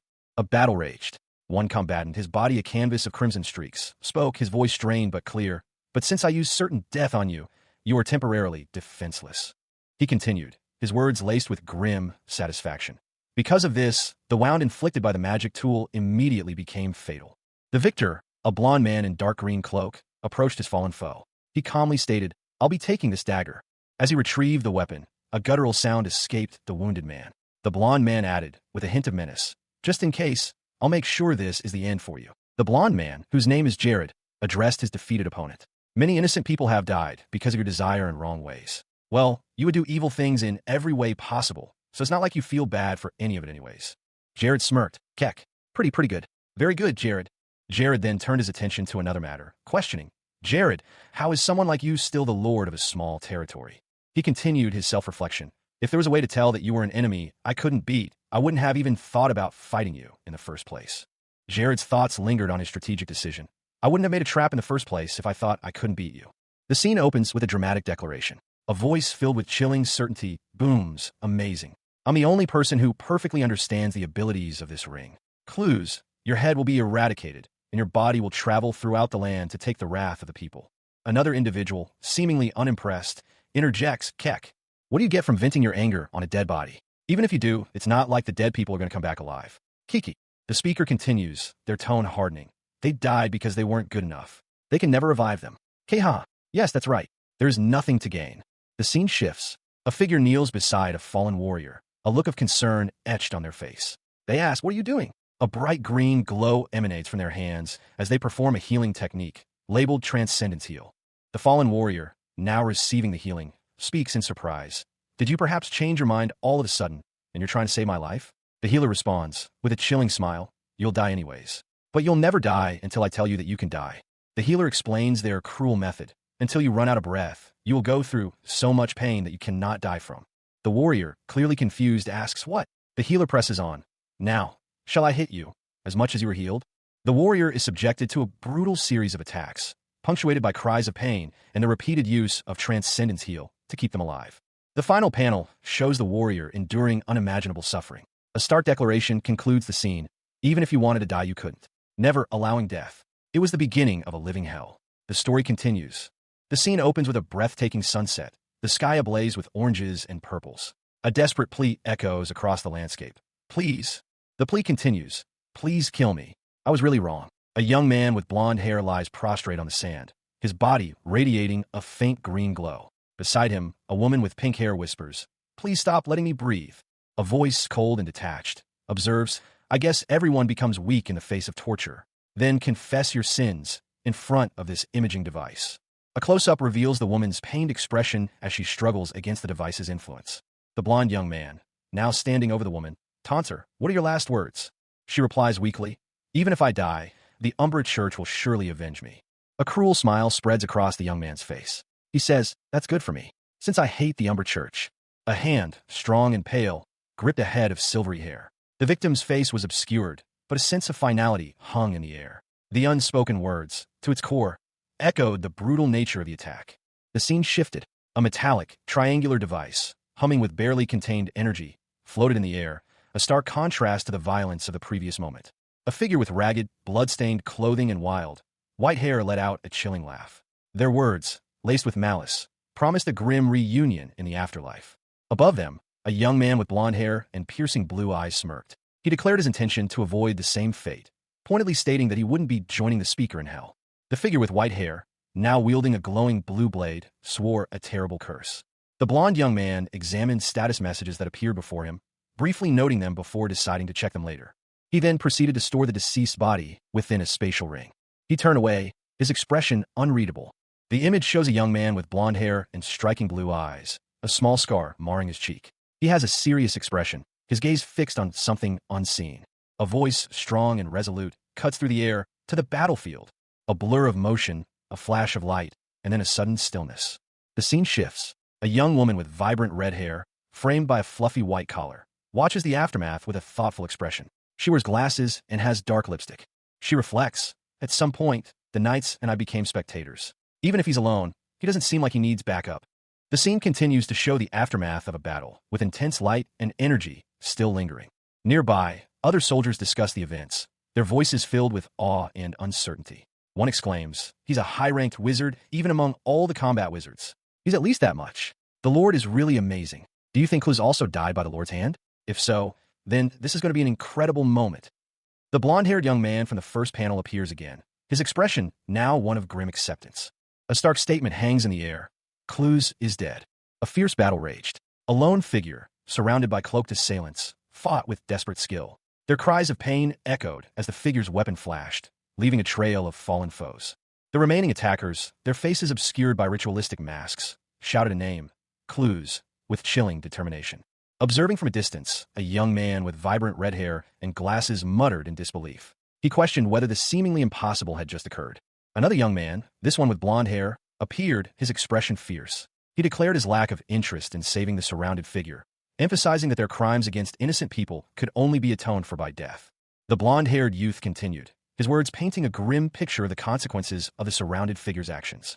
The scene shifted to show desperate figures trapped in a pit. The masked figures, now closer, prepared for a final assault.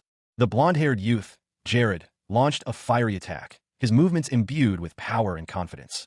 Jared's power was legendary. His speed, magic, and the flamboyant dance of his dagger were unmatched. He moved with impossible grace, his attacks precise and deadly. One of the masked figures recoiled, clearly overwhelmed. The embers of life sputtered and died, extinguished in a chaotic burst of purple energy. With nowhere to run and nowhere to hide, escape was impossible. It was a one-way trip to oblivion. A notification appeared, announcing the achievement of 1000/Dark Hunter, along with the artifact, Demon's Play. Level 100 had been surpassed, allowing the discerning eyes to be upgraded. He examined the artifact, a translucent blue tablet. His eyes widened as he read the description. Demon's Play and triple discerning eyes. He held the Demon's Play in his hand, a ring of dark energy. The artifact's description revealed its acquisition method, killing 1,000 people. Further details emerged. 8 stars for 10,000 kills, 9 for 100,000, 10 for 1 million, and transcendence beyond 10 million. He exclaimed, Lord! He couldn't believe it. He looked at the soldiers surrounding him, utterly shocked. Ella, a woman with vibrant red hair and striking green eyes, framed by glasses, confronted a man. Her question hung sharp in the air. Where did you kill my lifelong enemy, Clues? The man with blonde hair and bright blue eyes responded calmly. My skills, Ella. Ella, her expression grim, insisted. It's as I said. I, who have gained transcendent magic compared to Clues, there was a huge power gap that couldn't be overcome. The blonde man nodded, his eyes gleaming. He explained that this victory marked a significant turning point. He stated that the first inflection point had been created, capable of causing a significant future change. A diagram clarified the term inflection point as a point on a smooth plane curve where the curvature changes sign. Surrounded by his associates, the blonde man received praise from Ella and others for his work, which the Radius Church would greatly commend. He humbly accepted Ella's thanks. He then expressed his honor in eliminating Clues, a long-standing enemy of the Radius Church. The scene shifted to an antique shop in a quaint town. A cloaked figure, their face obscured by shadow, moved through a dimly lit hall. The architecture suggested a place of power, perhaps a manor or a high-ranking official's residence. Heavy wooden beams supported the ceiling, and large ceramic pots lined the walls. The cloaked figure entered a room where a woman with striking red hair sat comfortably on a plush chair. She gestured towards a nearby fireplace, indicating a private space for conversation. Speak comfortably, she said. It's a private space. The cloaked figure remained silent, their hood obscuring their features. The silence hung heavy in the air. The woman, clearly impatient, leaned forward. You say my name all the time, she said, a hint of annoyance in her voice. But why can't I say yours? The cloaked figure responded simply, Black Demon. That is my name. The woman scoffed. How is it your real name? It's a nickname. Why not make a plausible name while we're on this topic? I'll listen if it's an order, but I'll refuse if it's a request. The woman chuckled. Ho ho ho, you're very consistent. Never mind, I've been calling you Black Demon for years, so I'm used to it. The cloaked figure then dropped a bombshell. Clues is dead. The woman's expression shifted. I know. I heard the news. It's that bastard Jared again, right? A crowd watched a holographic display showing a man's body being paraded around. One woman commented that losing the artifacts wasn't punishment enough. His body was passed around, and a video of him repenting his sins was made public. A woman with vibrant red hair scoffed, blaming the incident on Jared's failure to report his movements in advance. She called it the karma of a stupid, hasty decision. Someone asked about the Oath of Allegiance. The response was that the Clues faction surrendered, symbolized by their white flag. The red-haired woman explained that the Clues faction had disliked Jared from the start and had no choice but to follow him. She attributed their surrender to the loss of the church's main pillar of power, finding the situation ironic. The conversation shifted to the position of vice president. The red-haired woman was offered the position. She refused, stating her preference for working in the shadows. She was pressed again about her refusal to take the vice president position. She explained her dislike for the Citadel and that leading the Black Division was already overwhelming. Therefore, she decided to leave the vice president position to someone unknown. She agreed to this plan. A new plan was put in motion. All outside activities would cease, and a full investigation into Jared's actions would commence. A young person, hunched over and alone in a dimly lit room, contemplates a journey from the past to the present, leaving nothing behind. The weight of this transition is palpable. The air itself seems heavy with unspoken burdens. News spread through the Sanar district. The Radius Church had officially declared it a holy land. This announcement prompted a warning from an unseen individual. There would be increased attention in the area, so caution was advised. Two women, one with vibrant red hair and the other with dark hair, conversed. The red-haired woman, seemingly annoyed, stated that their involvement wasn't necessary. The dark-haired woman, however, expressed concern for the red-haired woman's well-being, urging her not to overexert herself. The red-haired woman responded with a melancholic reflection on the meaninglessness of her life. The red-haired woman pondered the existence of God, questioning it in light of the suffering caused by the dark church. A violent scene flashed in the background, hinting at the devastation wrought by the church. Her companion offered a nuanced perspective, suggesting that belief in God is subjective. The dark-haired woman then declared her own faith, stating that her God was right before her. The red-haired woman dismissed the conversation, calling an old thought and stating that she doesn't believe in empty compliments.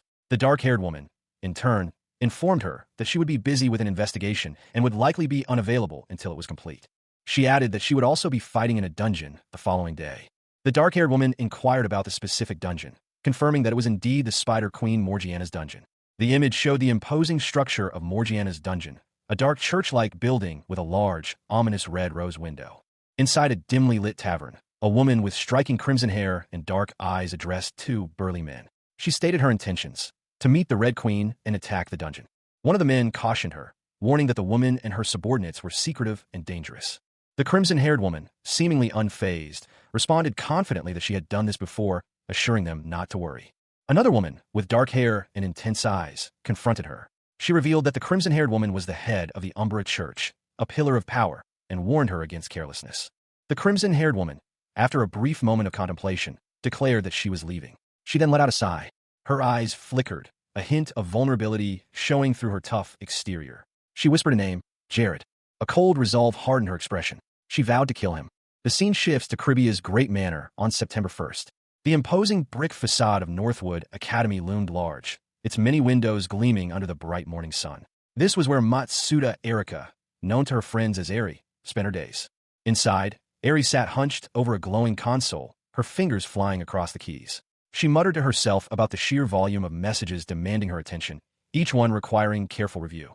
Suddenly, a celebratory message flashed across the screen. She had earned a new title: the one who overcomes the first crisis. Eri recognized this as a system notification, indicating a significant change in her player status. As a reward, she received a partial map of Tristis Island. Intrigued, she examined the crudely drawn map, her brow furrowing in concentration. The map showed Tristis Island, a small landmass located near several larger kingdoms. A small annotation indicated the location of a massive dungeon. The island was home to the continent's largest dungeon, known as the Grand Labyrinth of Nas. Eri realized that what she held wasn't just a map. It was a key, a partial map to a dungeon that could potentially be destroyed. In the world of Paradiso, a place known to attract the attention of every player, Tristis Island stands out. Its allure? The Grand Labyrinth of Nas, a notorious dungeon. The island's reputation precedes it. The Grand Labyrinth is a challenge that endlessly excites adventurers. The labyrinth structure is unique, extending far underground to suit the developer's preferences. At the entrance to this subterranean world lies a dimensional door, its color shifting every minute. This means that the labyrinth the player enters changes every minute, creating a constantly evolving challenge. The difficulty lies in the unpredictability. Matching the color and type of the dimensional gate to the labyrinth's type is impossible to predict. Even with preparation, a player might encounter a completely different labyrinth than anticipated, highlighting the element of chance. However, a solution to navigating this ever-changing labyrinth has been discovered. A document detailing the correlation between the portal's color and the labyrinth's type has surfaced, labeled as top-secret information. The document's author is revealed to be the one who made the announcement about the Grand Labyrinth of Nas. A document detailing the rules of the Grand Labyrinth was presented. It stated that the labyrinth belongs to all the people of the Nas continent and is not subject to any particular force or country. Any forces or countries violating this rule and occupying the labyrinth will be expelled by the united forces of the entire Nas continent. The document continued, declaring that those who violate the rules will be deemed greedy and evil, thus justifying any merciless attack against them without compromising honor. A young man with blonde hair reviewed the document. He muttered that it contained very important information, but that he couldn't attack yet and would have to wait for the right moment. He then added, as an afterthought, a question: "Isn't it time for Chloe to return?" The young man's question hung in the air.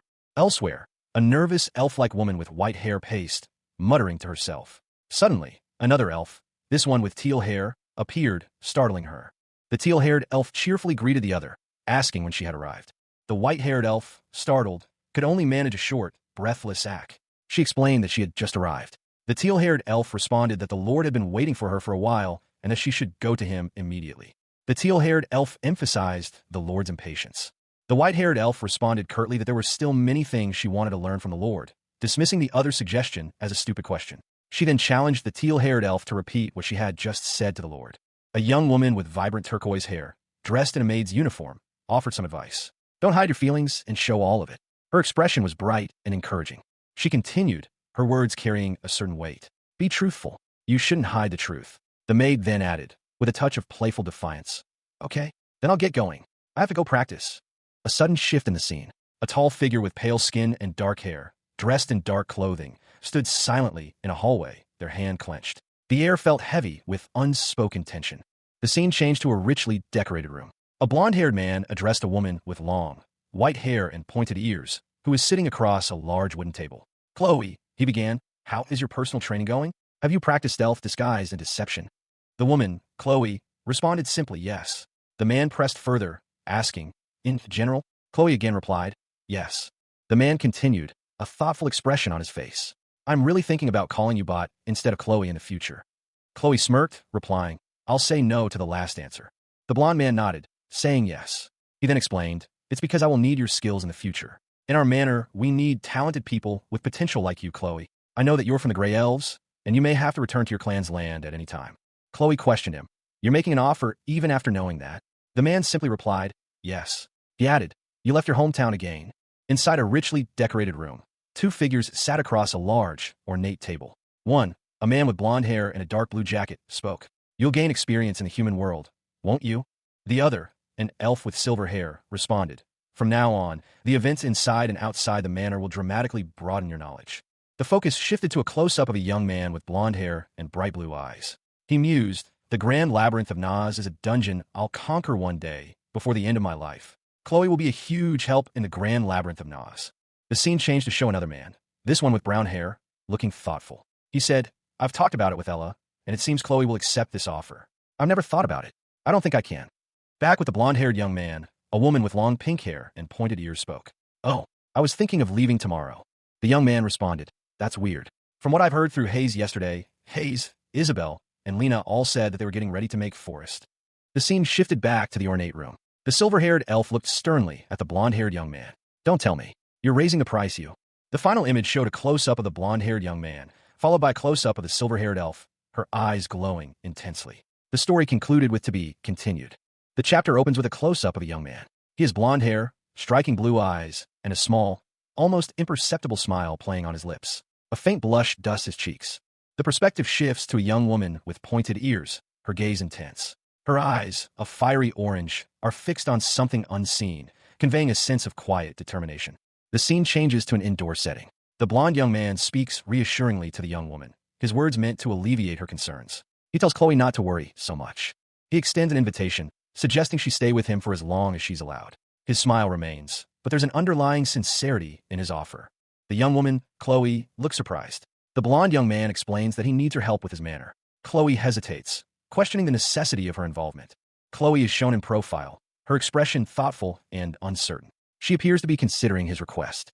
Her pensive expression continues, highlighting her internal conflict as she weighs the implications of his proposition. A young woman with striking elf-like ears, her expression tight with worry, spoke to a man with fiery orange hair. Yes, I really need you, she insisted, the weight of her words heavy in the air. The man, his blue eyes sharp, explained, there's no one by my side who specializes in stealth, assassination, and camouflage like you. He raised a finger, indicating there was more to say. The elf tilted her head, a question forming on her face. One more thing. The man continued, his tone confident. He promised to find her a better teacher within a year, someone who could provide even more valuable instruction. He added, with a subtle smirk, I don't lie. A woman with dark hair and glasses appeared, her words adding another layer to the conversation. She spoke of a teacher who could surpass even the current instructor. The scene shifted to an elderly man, his face etched with the weight of years and experience. He was described as a 70-year-old who had dedicated his life to the path of an assassin. pursuing a singular, ultimate goal. Sadly, he was not present during the Battle of Armageddon in 1424, having passed away at the age of 79 due to illness. An image of a fierce battle, and then the man's deathbed, flashed before the viewers.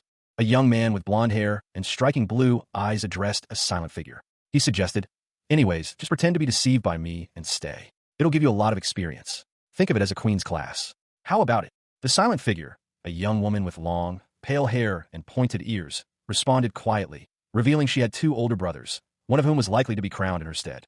The blond young man's expression hardened. His gaze was intense, focused on something beyond the immediate situation.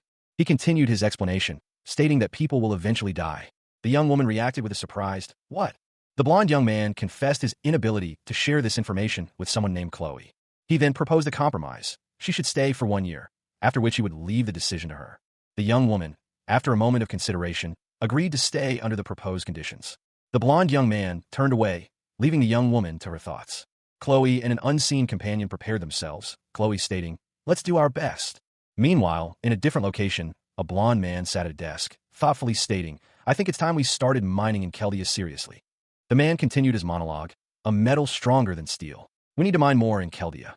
He then added, "I need to calculate this well if I want to compete against the bonus and the Malice Kingdom. Ice-free ports are essential if we want to expand the size of the estate in the future."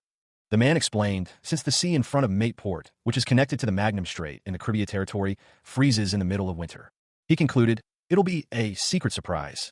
The best gain is acquired when you use your exclusive knowledge and not just some bugs and tricks." A determined young man declared, "Even at this moment, I am re-establishing my resolve, recalling the main characters who will be growing up under God's protection and support." A woman with dark hair and a serious expression added, "In order to create their own splendid future somewhere." The text on the page read, "In order to create their own splendid future somewhere." Difficult times may be opportunities for some, but one individual, whose identity remains unknown at this point, reflects on their own perspective, stating that they do not share this sentiment. The individual continues their internal monologue, pondering that what most people desire is not a hero in turbulent times, but rather a saint in peaceful times. The scene shifts. A discussion unfolds between two figures. One, whose identity is currently unknown, declares that for the sake of stability, the order of the continent must be stabilized. The other, a subordinate, responds with agreement, urging their superior to continue. The superior continues, expressing their belief that people should not be sacrificed unconditionally for war. The subordinate again agrees, adding that as leaders, they can instruct people to add to their workforce and power. The subordinate, once more, assures their superior to continue speaking. The superior, whose name is revealed to be Valdez, is questioned by the other figure about the continuous praise. Valdez assures them that it is not mere flattery.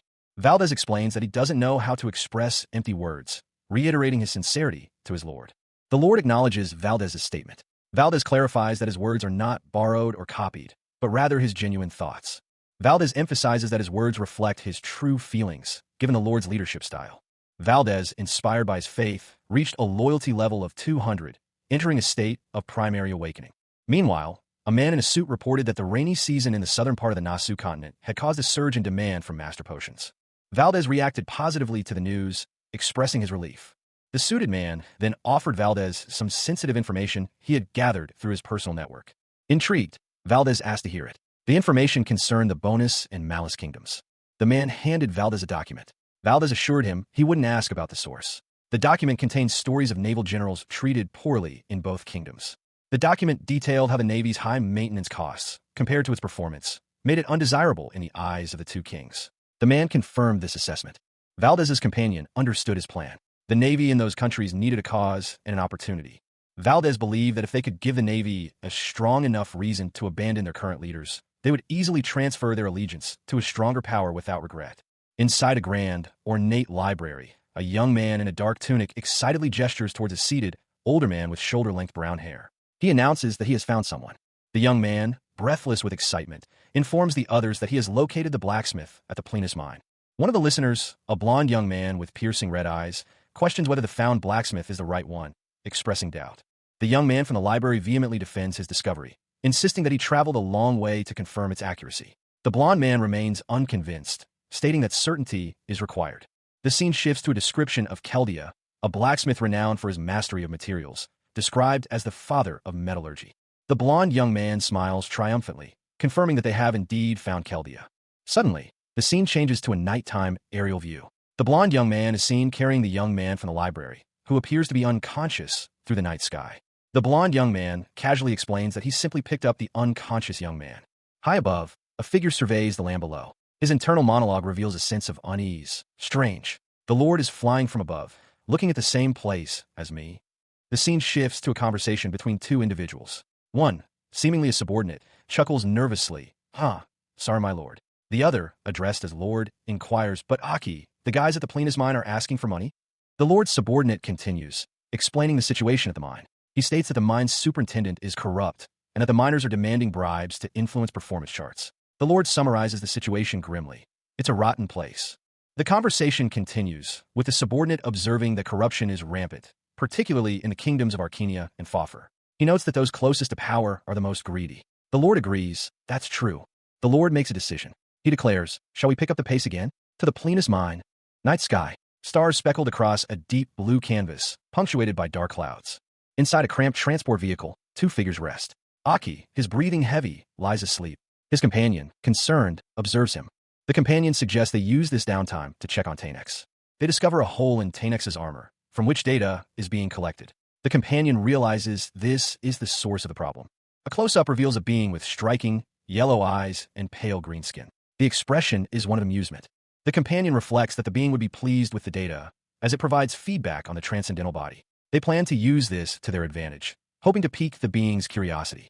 Back in the vehicle, Aki is shown to be falling out of his seat. His companion reacts. Aki's companion notes that Aki has gained weight and wonders if they overworked him with chant work. They resolve to add exercise to his routine. The final moments of a grueling exercise period are shown, the rain falling heavily outside. The scene shifts to a desolate, yet strangely beautiful landscape. A lone figure is visible in the distance. Inside a forge, three individuals work diligently. Sparks fly as they hammer glowing metal. A powerful, glowing hammer materializes, its energy radiating outwards. A man, a Sero, is shown, his face etched with weariness, clutching a spear. 3 years after the War of Armageddon, a Sero accidentally discovers a new material while examining ore. The discovery of this new material, Keldia, provided a significant advantage to the Allied forces in their fight against the Demon King's army, who were still using iron weapons. The year is 12 years ahead of the original timeline. A figure, clad in advanced, glowing blue armor, moves swiftly across a desolate landscape. Their internal monologue confirmed their calculations. They had arrived. They reached a rocky outcrop, where another individual, smaller and seemingly unarmed, awaited. Yes. We're already here. The armored figure turned, revealing a blond youth in a similar suit. His expression was one of confusion. What do you mean already? The smaller figure, a young woman with dark hair, spoke, her tone slightly exasperated. Lose some weight. I unintentionally touched your fat earlier and was. The blond youth reacted with shock. What did you say? The armored figure silenced him. Be quiet and get ready. Now it's time to start feeding them money, starting with the gatekeepers. The scene shifted to a dark cavern entrance. Two figures in armor stood guard. A heavy hammer fell, sparks flying. A sound of exertion escaped the person wielding it. A voice called out, Asero, Superintendent Buku. In a dimly lit workshop, a tense scene unfolds. A burly man, his face etched with anger, stands before a shorter, wiry figure. The shorter man fidgets nervously, his hands trembling slightly. The burly man's voice booms. Didn't you personally tell me never to use iron? The shorter man shrinks further, his face a mask of fear and desperation. He stammers, Who are you to waste the kingdom's wealth like this? Suddenly, the burly man lunges forward. A sound of impact echoes through the workshop. He roars, If I total the number of times I've warned you before, it'd be as much as your mother's age. You son of a bitch. The shorter man cries out in pain, clutching his side. He gasps, Because you don't listen to the supervisors and ignore them, the others are trying to take my spot. The burly man cracks his knuckles, a cruel smile spreading across his face. He picks up a whip. He sneers, I'll make an example out of you this morning. A blacksmith's workshop, filled with the clang of metal on metal, is suddenly interrupted by a sharp, high-pitched sound. The air crackles with tension as thick, dark ropes whip through the air. A man, his face contorted in pain, collapses onto a wooden workbench. He groans, his body trembling from the impact. Another man, also a blacksmith, lies prostrate on the ground, his face buried in the dirt. He mutters an apology. I didn't use the iron without permission. A large, imposing figure stands over them, a cruel smile playing on his lips. He holds a whip, its leather thongs gleaming menacingly. He explains, Using impurities I received from other blacksmiths, I was just doing research during off hours. His voice drips with menace. You keep ignoring me, and you dare to talk back? I'm going to kill you today. The blacksmith on the ground looks up, his eyes wide with terror. He thinks, even if a blacksmith like you dies. The large man laughs, a cruel, guttural sound. He says, you can just write a random reason and submit it. The first blacksmith groans in pain, clutching his side. He whimpers, ah. The large man lunges at him, his face contorted in rage. He screams, die. A hand reached out, attempting to grab something. A sharp voice cut through the air, stop. The owner of the hand recoiled, eyes wide with surprise and a gasp escaping their lips. What? The scene shifted. A stout, older individual with a weathered face and an axe in hand glared at a younger, blonde-haired person who had grabbed their arm. The older person demanded, who are you to grab my arm? The younger person, seemingly unfazed, retorted, looks like you're new. Are you out of your mind? I'm asking you, what are you doing? The younger person explained, I'm a relative of Acero. I just want to talk to him for a bit, so please move out of the way. The scene changed again. The older person, still clutching their axe, stood over a figure lying on the ground. A woman stood nearby, observing the scene. The older person groaned. The older person, clearly angered, declared, a relative, a bastard, this is my territory. The older person continued, and Acero is a blacksmith under my supervision. Even if Acero's mother or father comes, they can't do as they please. Do you know that? A burlap sack was presented. The younger person stated, this is a gift for you to let me talk to Acero comfortably. Acero, a stout man with a red vest and an axe, knelt beside a rock, muttering to himself. He grumbled about someone playing games before attempting to open the rock. The rock split open, revealing a treasure trove of gold coins. A nearby observer gasped, exclaiming that the amount was equivalent to 3 years' worth of their salary. A young man with blonde hair and striking blue eyes, wearing a hooded cloak, appeared, shocked by the sight of so much gold. He questioned how this could have happened. Acero, still kneeling, looked up, startled. He asked the young man who he was. A young woman with dark hair approached, carrying more bags of gold. She explained that if the young man listened to her, he would receive 3 more bags. Acero, visibly nervous, asked what he had to do. The young woman instructed Acero to create a document stating that he had been fired from the Plenus mine. She added that the document needed to be stamped with the general manager's seal. In return, she would give him 9 years' worth of his salary. Acero readily agreed, stating that he understood and would comply with her request. A man's torso, partially visible, is shown. A hand reaches towards him, glowing orbs floating between them. The question, you are a sorcerer, hangs in the air. The man, seemingly uninjured, responds that he doesn't have any sorcerer relatives. It was something he made up. He is shown alongside a younger, blonde individual, both emitting faint green energy. The scene shifts. A supervisor is tending to a wounded man, Acero. The supervisor explains that repeated assaults are not uncommon in the Plenus mine. A close-up on Acero's eye reveals a bright red glow. Acero's status is displayed. Level 25, with skills in metallurgy, alchemy, and artifact production. His personality is described as calm, with a focus on research and family. The blonde individual from the previous scene, now slightly injured, simply says, oh. The blonde individual reflects that future greats are different from the start. He is addressed as Sir Acero, a title he finds excessive. Despite his humble beginnings, he is treated with respect. Acero explains that few recognize him because he is not yet famous. He is shown in a workshop setting with a man from the first scene and a woman holding a stuffed animal. He concludes that this anonymity is preferable. The woman nods in agreement. Acero states that's all right. A young man with vibrant blonde hair and striking blue eyes grinned, a mischievous glint in his gaze. He was clad in a dark green hooded sweatshirt. I can be this courteous to anyone, he stated. The scene shifted to a bustling workshop. A man, Sir Acero, knelt, his muscular frame tense. Another figure, cloaked and hooded, stood nearby. Sir Acero, the cloaked figure began, I'll get right to the point. Will you leave this mine and move to a new place with us? Sir Acero's face was etched with concern. He muttered to himself, the thought of leaving the Plenus mine weighing heavily on his mind. The idea of dismissal loomed large.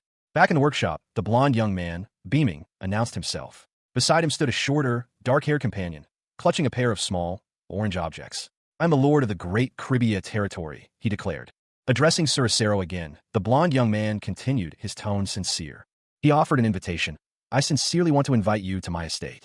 The dark-haired companion smiled warmly, seemingly pleased with the offer. Sir Acero remained silent, his expression unreadable, considering the unexpected proposal. To be continued. The credits for this work appear on the page, indicating the involvement of various individuals and entities in its creation. The text is in Korean, and the English translation is not provided. A young man with vibrant blonde hair and striking blue eyes addressed someone unseen. His expression was confident, almost playful, as he declared his intention. I want to escort you to my domain. The camera shifted to reveal a girl with short, dark hair, a gentle smile gracing her features. She held 2 orange, pillow-like objects close to her chest. The scene changed. A man with reddish-brown hair, partially obscured by a bandana, looked pensive. His expression was one of quiet contemplation, his thoughts unspoken. The blonde young man and the dark-haired girl were now engaged in conversation. He explained, "The feudal lord from the larger domain asked me, why?" The man with the bandana, identified as Suricero, responded with a self-deprecating statement. "I'm just an ordinary blacksmith you can find anywhere near mine." The blonde young man, undeterred, outlined his proposal. First, he promised to create the best smithy equipment, at least within the northern area. He couldn't guarantee continent-wide superiority, but he was confident in his abilities. He continued, adding a second point to his offer. He would also supply any necessary magical equipment. A young man with vibrant blonde hair and striking blue eyes meticulously crafted a magic stone. He muttered to himself, "If it's something that I can fabricate, then I'll see to it that I create it myself. I might not look the part, but I am a magician, and I also happen to be pretty confident when it comes to the fine-grained details of producing a magic stone." Observing him was a man with a bandana, his expression one of impressed awe. He commented, "The fine-grained details should be pretty difficult. That's impressive. Really?" The blonde young man smiled, a confident and almost mischievous glint in his eyes. He then addressed the bandana-wearing man, making a generous offer. "I'll be sure to provide you with an estate that you, Suricero, and your family can stay in." Suricero was speechless, his jaw dropping in surprise. He stammered, The blonde young man continued, clarifying his offer. "I'm not suggesting that you create everything out of thin air. Think of it as a form of investment for you to research and produce a certain kind of metal, Suricero. Although I can't tell you ahead of time what kind of metal you would be working with, I can say with certainty that it will be stronger." He elaborated further. "The amount of raw material we have is enough to produce anything at a large scale." The blonde young man presented a gleaming sword. "Why don't you take a look?" Suricero, eyes wide with wonder, carefully examined the blade. He then asked, "If it's fine with you, may I please try a simple test on it?" A muscular man, clad in simple dark garb, stood in a dimly lit workshop, a sword in hand. Two onlookers, one with blonde hair and a hooded green robe, the other in dark robes, observed him intently. "Let's see," one of them murmured. The man, flexing his powerful arms, explained, "Just a while ago, my friends presented me with this great blade as a celebration of my 10 years in the field." He then proceeded to test the sword's sharpness against a sturdy workbench. With a mighty swing, he cleaved a chunk of metal with ease, letting out a triumphant laugh. He continued his demonstration, the blade moving with lethal precision. The impact shattered the metal test piece into fragments. The man, slightly winded but pleased, looked at his handiwork. The onlookers, however, were speechless, one of them finally managing a bewildered, "But how?" One of the onlookers, addressing the man, exclaimed, "How did you find such a metal like this?" "My lord, this could be revolutionary, if we can produce it at a large scale. The amount we currently have is about the same as iron." The man, holding the broken pieces of the test metal, simply stated, "The strength of it is on another level." A muscular man, his torso bare except for a dark bandana and wrist wraps, examined a sword with intense focus. He muttered to himself, "This is revolutionary." The scene shifted to a young man with blonde hair, a cheerful expression on his face. He addressed someone unseen, saying, "I won't be petty when it comes to support, Suricero. Please come with me. You're someone that I need." The muscular man from the previous scene simply replied, "Ah." The muscular man, now kneeling on the ground, responded to the blonde young man's offer. He declared, "I'll take you up on your offer." The blonde young man and the muscular man walked away together. The blonde man added, "Although I am weak, if my abilities can offer some assistance to you, I'll follow you wherever you go." The blonde young man's face held a subtle, knowing smile. Elsewhere, a large man in a red vest announced, "We're finished with all of the work. I truly don't understand why you're so interested in a matter like this, but..." The blonde young man and the muscular man stood before the large man in the red vest, who was overseeing some workers. The blonde young man spoke, "Supervisor." The large man responded, "Yes." The blonde young man continued, "I'll give you another satchel of gold just like the one I just gave you. Will you please answer my request?" A portly man in a red vest looked up, his expression a mixture of confusion and slight alarm. "What does that happen to be?" His question was answered by a young man with blonde hair, a confident smirk playing on his lips. He declared, "Nothing more, nothing less. I just want to punch you just one time with my own fist." The portly man responded, arms outstretched in a gesture of mock helplessness. "You must be stressed as well." He chuckled, a sound like rocks tumbling down a hill. "Can't you tell that the only thing that I have going for me is my size? Go ahead with your best shot. I'll be sure to be on the receiving end." "Ha ha ha." The blonde young man clenched his fist, his knuckles white. He launched a swift, powerful punch. The blow connected, sending the portly man sprawling. He followed up with another strike. Nearby, a young woman watched with wide eyes, a gasp escaping her lips as she witnessed the transcendent power of the blonde young man's strikes. The scene opens on a warehouse-like setting. A large, overweight man lies on the ground, seemingly unconscious. Two other individuals stand over him, one appearing to be a young woman, the other a man with his back to the viewer. The young woman states that violence is not the solution to everything, adding that one reaps what one sows. The focus shifts to a closer view of the fallen man. He is covered by a cloth sack over his head. The young woman warns against attacking innocent people again. The setting changes. Two men and a young woman are shown in what appears to be a more relaxed environment. One of the men, with blonde hair, smiles confidently. Meanwhile, elsewhere, the blonde man speaks to someone off-panel, asking if they completed a task as instructed. He is informed that information has been gathered and sent to the authorities, and a trial is imminent. The blonde man expresses satisfaction with the outcome. The unconscious man from the warehouse is shown again, still lying on the ground. The scene shifts to the exterior of a luxurious spa, the Plenus Spa. Inside the spa, the blonde man and the young woman from the previous scene are present. The blonde man comments on the lack of other patrons, attributing it to the high entrance fee. He then tells the young woman to wash before they enter. The young woman politely suggests that the blonde man should wash first. She then expresses surprise at finding herself in such a luxurious spa. The blonde man questions the young woman's unusual reaction to the spa, and she confirms her surprise. Kaname no Jina, the new transfer student, sat alone, his expression unreadable. A wave of concern washed over Matsuda Erika, prompting her to approach him. Another student, addressing Kaname, commented on his physique, noting its resemblance to that of royalty. Kaname responded that he possessed only what he should and nothing more. He reassured the student that he had no intention of being examined, stating that he would be the one to initiate any such interaction. Erika, observing the exchange from a distance, simply replied, "All right, sure." The scene shifted to show an ornate, fish-shaped decoration, prompting a brief, almost dismissive, "Ha, that's nice," from an unseen character. Kaname, now seen relaxing in a pool, mused about the Forest of Nightmares or the Grave of Mahit, suggesting a potential expansion of the industrial district. He continued his internal monologue, outlining plans to expand the industrial district to include lodging, alcohol sales, and night entertainment, aiming to enrich the cultural lives of its inhabitants. Another individual, seemingly surprised by Kaname's quiet contemplation, uttered a simple, "Huh?"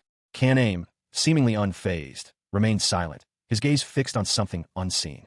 Matsuda Erika, known as Eri to her classmates, watched as the new student, Nojina Kaname, hesitated at the edge of the hot spring. "What are you doing? You're not getting in?" she asked, a hint of concern in her voice. Kaname's response was immediate and unexpected.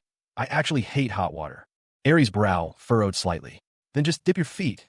Why did you have to wrap yourself with a towel?" she questioned, her tone still gentle, but laced with curiosity. Kaname's explanation was unusual, to say the least. "I have a lot of hair on my body. I didn't want to show you the fur that was growing and decided to cover myself in response." Eri chuckled at Kaname's explanation, finding his unusual behavior endearing. His lack of expression made the situation even more amusing to her. Kaname, seemingly unfazed by her reaction, simply stated, "All right, do as you please." He seemed resigned to Eri's care. He added, with a hint of weariness, "I'll close my eyes while I'm here. It feels like I'll fall asleep since my body has been tired for a while now." Later that night, Kaname slept soundly in his bed. Meanwhile, Eri, observing him from outside his room, felt a sense of unease. "It seems like there's something wrong," she thought, her expression serious. Matsuda Erika, known as Eri to her friends, reflected on her classmate, Nojina Kaname. She mused that his demeanor shifted dramatically depending on the context. Only when they were alone, or when a close relationship was involved, did his usual stoicism melt away. A correction was issued regarding a previous inaccuracy in referring to Aki as male. Meanwhile, another student observed Kaname, questioning his nature with a hint of suspicion. Kaname lay asleep in his bed, his face partially obscured by the covers. He stirred slightly in his sleep, letting out a soft murmur. The other student, still seated on the couch, watched him.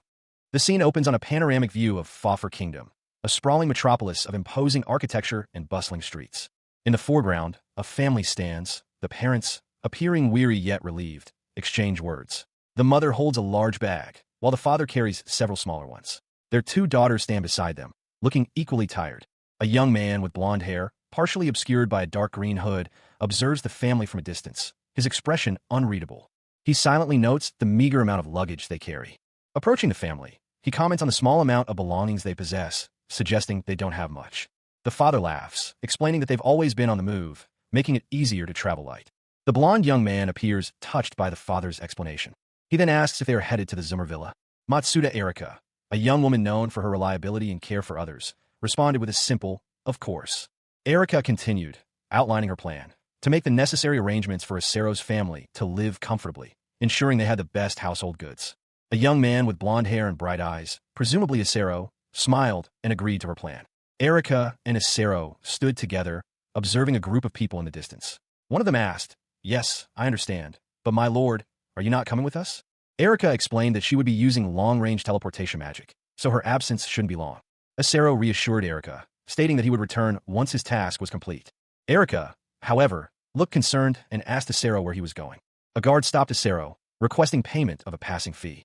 A gold coin changed hands. One, clad in dark, armored gloves, passed it to another whose attire was less defined, but clearly of a different station. The recipient, a young person in a hooded green cloak, sheathed a long sword. Thank you for your hard work, they said, their tone polite but lacking warmth. They paused, a sudden thought striking them. Wait! A helmeted guard, spear at the ready, approached. He gestured towards the cloaked figure. I must search you, the guard stated, his voice firm. The cloaked figure smiled, a surprisingly bright expression on their face. Go ahead, they replied. You must be tired from work. The coin was offered again, this time with a more open and casual gesture. The cloaked figure continued walking, seemingly unconcerned by the guard's presence. Suddenly, they were stopped by more guards. Huh, wait right there. You dare try to pass without paying the necessary fees? One of them shouted, revealing a harsh truth about the kingdom. The cloaked figure sighed, their expression falling.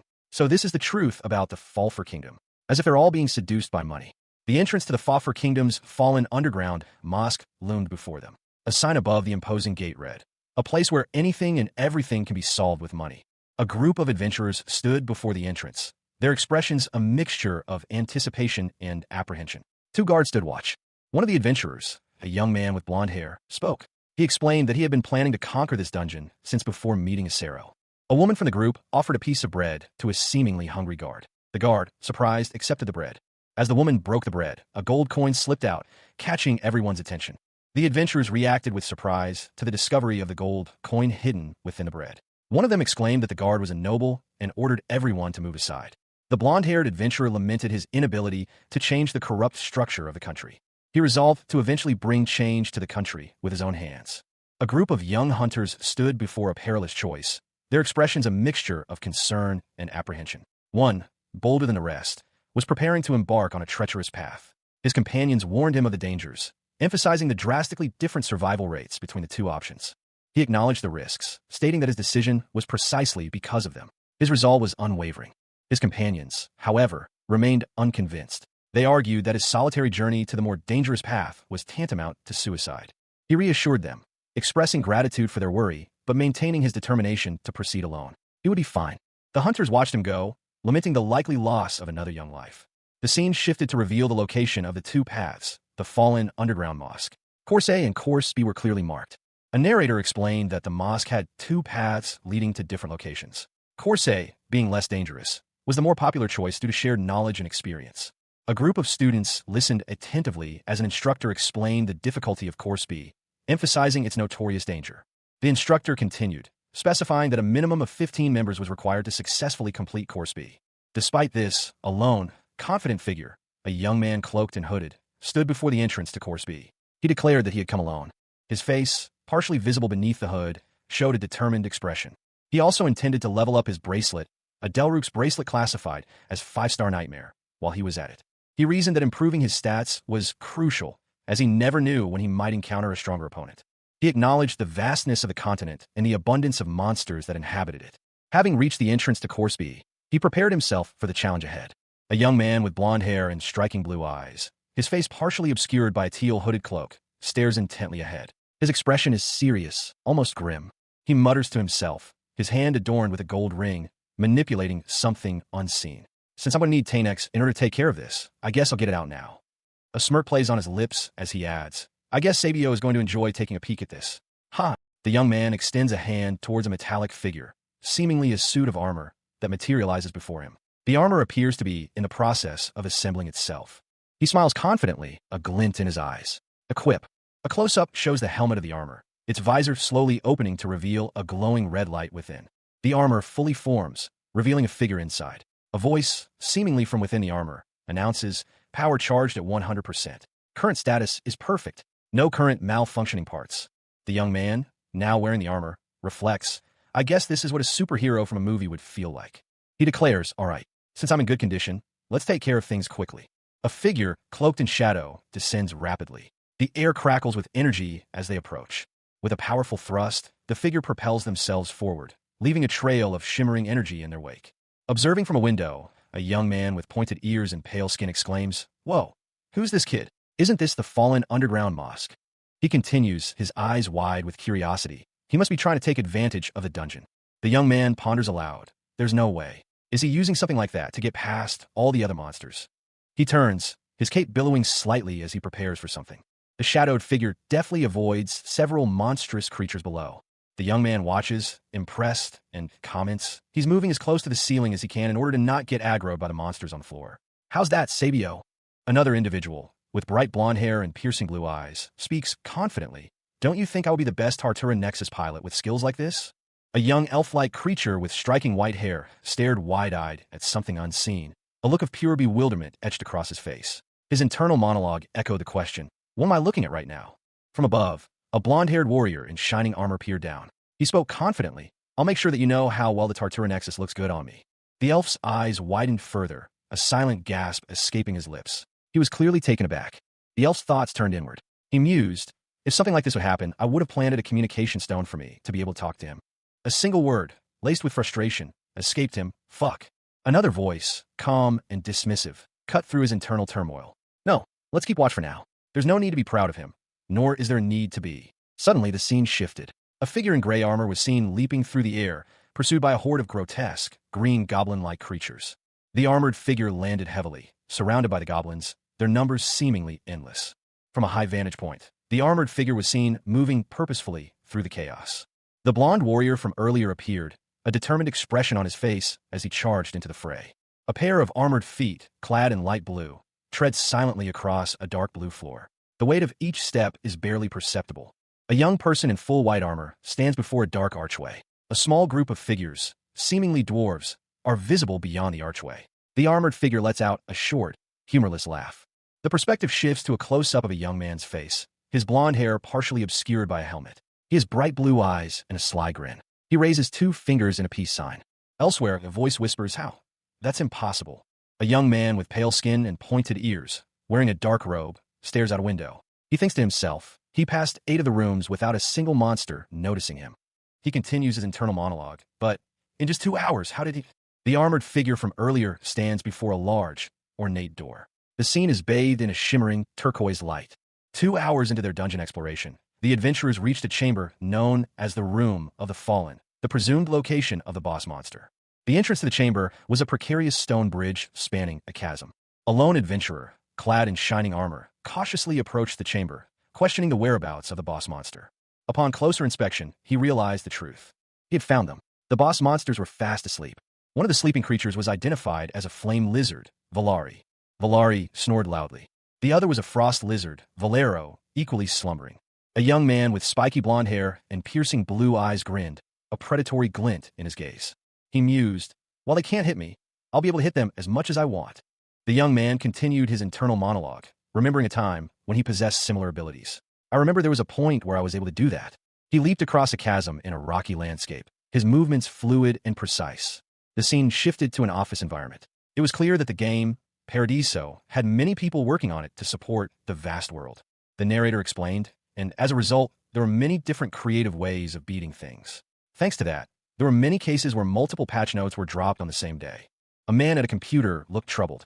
He thought that was because while Paradiso wasn't created perfectly, another person in the office commented that it was a game that tried to be the best version of itself. However, the man reflected that the point he was reborn in was 10 years ago in the main story. A lone figure in metallic armor navigated a treacherous landscape of floating rock platforms. The character muttered to themselves, concluding that this area was a particularly dangerous section of the game, one where the developer's tricks hadn't been patched yet. The armored figure, a young man with blonde hair, continued his assessment. He stated that he had no intention of facing Valari and Valero in a fair fight. His gaze fell upon a small, isolated platform. He identified it as the safe zone. He reflected on the cost of finding this seemingly safe location, acknowledging the immense sacrifice required to secure it as a viable tactic. He pointed out that all other nearby areas were likely traps, and that the apparent safe zone was, in fact, a decoy. He continued his analysis, concluding that all the platforms were fake. He considered attacking from a specific vantage point. A monstrous, lizard-like creature lunged from the shadows. The young man braced himself for the inevitable. He grimly acknowledged his likely fate, being crushed or eaten alive by the creature. A figure in armored boots stood on a metallic floor, muttering to themselves, "I'll die if I get caught." Another voice, calm and almost dismissive, responded, "That's what everyone says about them." The scene shifted to reveal a lone, armored figure standing on a small, raised platform within a larger, cavernous space. A voiceover explained, "Luckily, the walls around the dungeon wouldn't be destroyed by the fire and ice skills." The armored figure, now visible from the waist up, had blonde hair peeking out from under a helmet. Their blue eyes were visible, and they spoke, "Let's see." A triumphant grin spread across the blonde-haired figure's face as they declared, "Okay, now I can apply the perfect technique to beat them using attacks buffed with divine power." They confidently stated, "Then, let's get going." The figure raised a glowing disc, initiating a magical attack. The attack, labeled Magic Missile, was launched. A bolt of energy streaked across the rocky landscape, targeting unseen foes. A monstrous roar echoed through the air, shaking the very ground beneath the feet of those who heard it. From the depths of shadowed crevice emerged a creature of nightmare, its reptilian form contorted in a silent scream, its eyes glowing with malevolent intent. Its clawed feet pounded the earth, sending tremors that rippled outwards.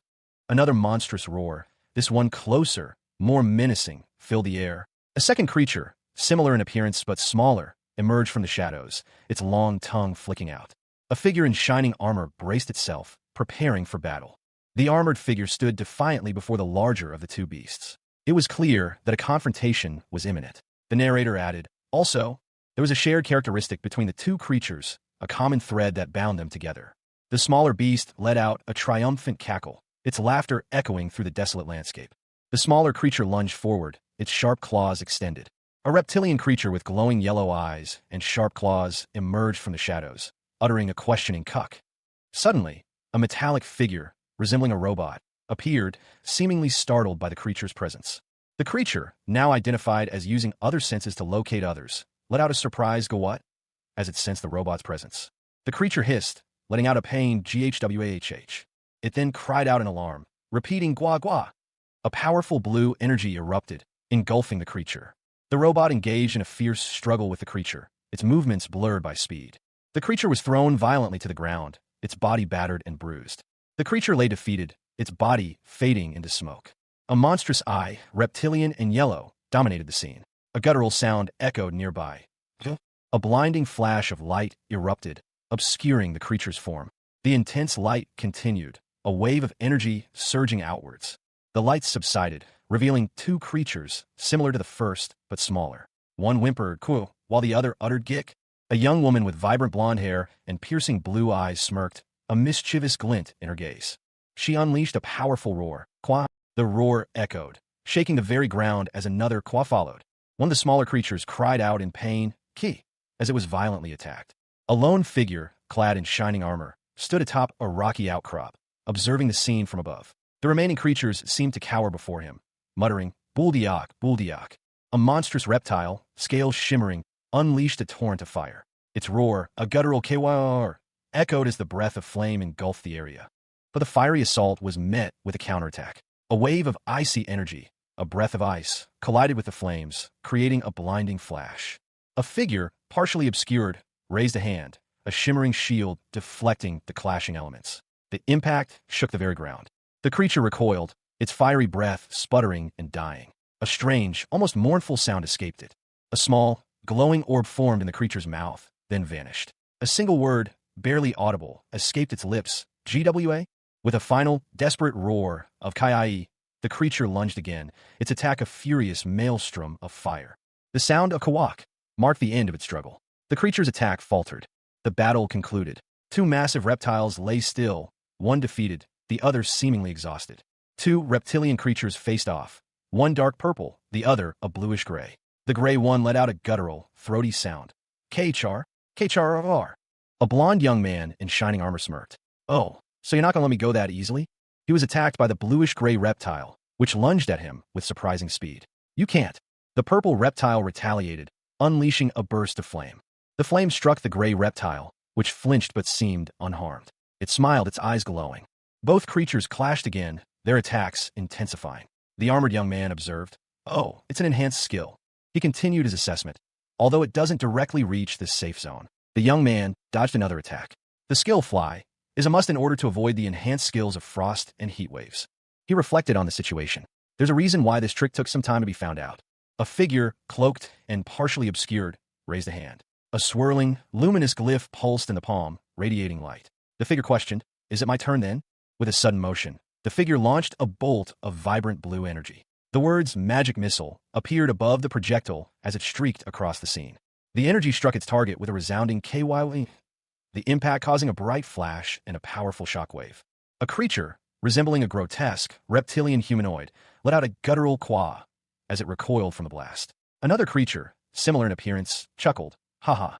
A new character, a young person with blonde hair, wearing futuristic armor, appeared. They grinned, stating, "It's pretty fun to beat them up, since they have some meat to them. It's almost like the target is too big, so you get a bullseye no matter how you shoot it." The armored figure continued, explaining, "And even during the fight, I can get in between to taunt them like this." They then added, "If I use a magic buffing spell that could be applied in a broad area on both sides." The armored figure shouted, "KUU," as they unleashed another attack, accompanied by a sound effect of WOHHH. The blonde-haired figure smiled confidently, stating, "And that you could take advantage of the divine power that hunters use to be able to determine where they are located." 30 minutes of intense battle had passed. A young man in advanced powered armor, his blonde hair visible beneath his helmet, grinned. He mused that having the Tanex system online significantly improved his stability during combat. He continued his internal monologue, pleased that he could still cast the fly spell while retaining the advantages offered by his suit. The young man further reflected on the ease of using transcendental linkage without removing his suit, a significant advantage in the heat of battle. The scene shifted to show two monstrous creatures lurking in the background. The first creature, a massive serpent, was identified as Valir with a health status of 00134/10,000. The second, a monstrous fish-like beast, was identified as Valero with a health status of 00201/10,000. A close-up showed Valero's sharp teeth and scales. Valero lunged, its claws extended. A small, reptilian creature, seemingly humanoid in its posture, clung precariously to a wall in the midst of a torrential downpour. Its movements were frantic, small claws scrabbling for purchase against the slick surface. From a safe distance, an observer watched the creature struggle. "Huh, is he trying to climb the wall to get to the safe zone?" They wondered aloud, their voice laced with a hint of disbelief. The creature slipped, tumbling to the ground with a soft thud. The rain continued to fall. A young man with blonde hair, his face partially obscured by a hooded garment, watched the scene unfold with a gleeful expression. A silent chuckle escaped his lips. The creature's eye, large and reptilian, opened, revealing a fiery red iris. A single word, barely audible, escaped its lips, "Buduck." The creature began to transform, its body contorting and shifting. A low hiss escaped its jaws. Two reptilian heads emerged, one spewing a torrent of fire, the other unleashing a blast of ice. A deafening roar echoed through the air. K-H-H-H-H-H-H-H. The blond young man watched the spectacle, a knowing smirk playing on his lips. The combined attacks of fire and ice created a blinding spectacle. He spoke, his voice calm and resolute. "Let's end this." The action begins with a close-up of two figures locked in combat. One, clad in a futuristic suit, unleashes a powerful energy blast. The other figure is partially obscured, but their movements suggest a desperate defense. The suited figure, seemingly unfazed, declares their ability to easily repair their suit using magic stones. With a swift motion, they gather energy, readying a magic bullet for launch. The concentration of 13,466 units of magic energy is complete. They resolve to use all remaining energy in a finishing strike. The target is revealed, two reptilian creatures, their menacing forms filling the frame. A targeting reticule appears over them. The magic bullet is aimed at the targets. The magic bullet streaks towards its target, a vibrant trail of energy marking its path. A blinding flash of light erupted, accompanied by a guttural sound, "Gah." The source, a powerful magic bullet, aimed with deadly precision. The impact was devastating. A shockwave rippled outwards, obliterating everything in its path. A triumphant message appeared. Both Valir and Valero of the fallen underground temple have been defeated. You have gained 25 levels. Further accolades followed. You have earned the title Dignity of a Solo Clearer, and you have earned the title A Song of Fire and Ice. A figure in futuristic armor exclaimed, "All right, that's what I'm talking about." He mused, "I thought this title could only be earned by reaching around the 10th floor of the Great Labyrinth of Nas. But now I guess these guys fulfill the requirements too." The armored figure continued, "When it comes to fire and ice elements, as he demonstrated mastery over both, conjuring flames and ice shards. He observed, it's pretty uncommon for people to have high defense against both of them." A display showed his upgraded stats, confirming his newly leveled elemental magic skills. A lone figure, clad in metallic armor, stood atop a rocky outcrop overlooking a vast chasm. He murmured to himself, "It's great, really." The scene shifted to an interior chamber, bathed in ethereal light. Two objects rested on separate pedestals, a purplish, amorphous mass and a neatly folded blue cloth. Both glowed faintly. Suddenly, the chamber was filled with shimmering light, as if a powerful energy surged through it. The objects on the pedestals vanished, leaving behind only scattered debris. A young man in similar armor, but with a more rounded helmet, appeared, his eyes wide with astonishment. Wow, for all of this to drop, they're all at least 5-star artifacts. 3 items materialized in the air, a panpipes, a book, and a small measuring cup. Each glowed with the same ethereal light as before. The armored man from the first panel approached, his expression serious. He began to speak. First, let's put these into the subspace. A hand with long, sharp nails appeared from the darkness, observing the scene. A thought crossed its owner's mind. This guy's crazy. Matsuda Erika, known as Eri to her classmates, observed the new transfer student, Nojina Kaname, with a mixture of curiosity and concern. She had already noted his unusual speech patterns and lack of expression. Now, she was witnessing something truly extraordinary. I knew he was special compared to others, but this is beyond my expectations, she thought, her eyes wide with astonishment. The scene shifted to a dungeon where Kaname, seemingly effortlessly, navigated a perilous landscape. He demonstrated an uncanny awareness of his surroundings. He knew exactly where the safe point in the dungeon was, and pretty much just played around with 2 boss monsters. Eri's internal monologue continued, her awe deepening. A display showcasing Kaname's battle statistics appeared. The damage he sustained was minimal. On top of that, all of his received damage totals to only about 2% of his total health. Eri muttered, still processing the incredible feat. The narration clarified the context of Kaname's impressive display. This was no ordinary encounter. He had faced Valir and Valero, infamous boss monsters of the fallen underground temple. Back in the present, Eri's excitement was palpable. I'm really getting excited now, she admitted, a thrill coursing through her. She continued her internal monologue, comparing Kaname to a gifted pilot. It's as if I'm looking at the best pilot with a gift from God. Her fascination with him grew. Kaname, in his powered armor, flew through the air, a determined expression on his face. He spoke, his voice resolute. I'll make sure to pay you a visit. The promise hung in the air. The scene shifted. The time and location were established. The morning of September 5th, at the estate of the feudal lord of Cribia. At the Cribia estate, individuals approached, their words polite but inquisitive. Did you call us, sir? A group of individuals stood in a well-lit room, their attire suggesting a formal gathering. Among them, a man with silver hair and a woman with long brown hair were particularly noticeable. The camera angle shifted, focusing on their legs and feet, highlighting the elegant style of their shoes and clothing. A young man with blonde hair, his expression apologetic, spoke. He admitted to having summoned them without explanation. He continued, commenting on how well-dressed they all looked, with a slight exception for one. A person wearing a hat, identified as Aki, was singled out for their attire, deemed slightly excessive. Aki, in response, explained that their style reflected current trends among the nobility. Another person questioned the current fashion trends, specifically mentioning earrings and eyeliner. The blonde young man was then defended, his fashion sense being described as old-fashioned by the other. A woman explained that Sir Acero had expressed gratitude for his new life, and his wife, Kerman, wished to show her appreciation. The woman wearing the hat listened attentively as the explanation was given. Chef Mary, a woman of surprising initiative, had decided to personally invite her staff for a meal. The news was met with enthusiasm by one of her chefs, a blonde man with bright blue eyes. He expressed his delight, clearly pleased by the unexpected invitation. However, another individual, a young man with long silver hair, seemed more apprehensive. He voiced his unease at being summoned so unexpectedly. The blonde chef, undeterred, stated his intention to continue working with the people he'd chosen for as long as possible. The silver-haired man, still hesitant, pressed for an explanation for this sudden gathering. The blonde chef acknowledged the other's nervousness, noting that everyone present was anxious about the reason for the summons. He then called for another person, a man named Yulian, to approach. Yulian, surprised by the sudden call, questioned the reason for his summons. The blonde chef simply presented Yulian with a gift, a small object tied with a string. A young man with silver hair examines a delicate, dark necklace. He wonders aloud, a necklace? Another man, this one with blonde hair, encourages him to try it on. The silver-haired man hesitates before putting it on. A look of surprise crosses his face as he exclaims, My lord, I have a sense of refreshing freedom inside my head, and with it, I can do anything. The blonde-haired man observes, pleased. Oh, looks like it's working. Please be sure to wear this artifact when doing your assigned tasks. The silver-haired man replies, Thank you very much. The blonde-haired man turns to another individual, saying, All right, next is Aki. Come fort.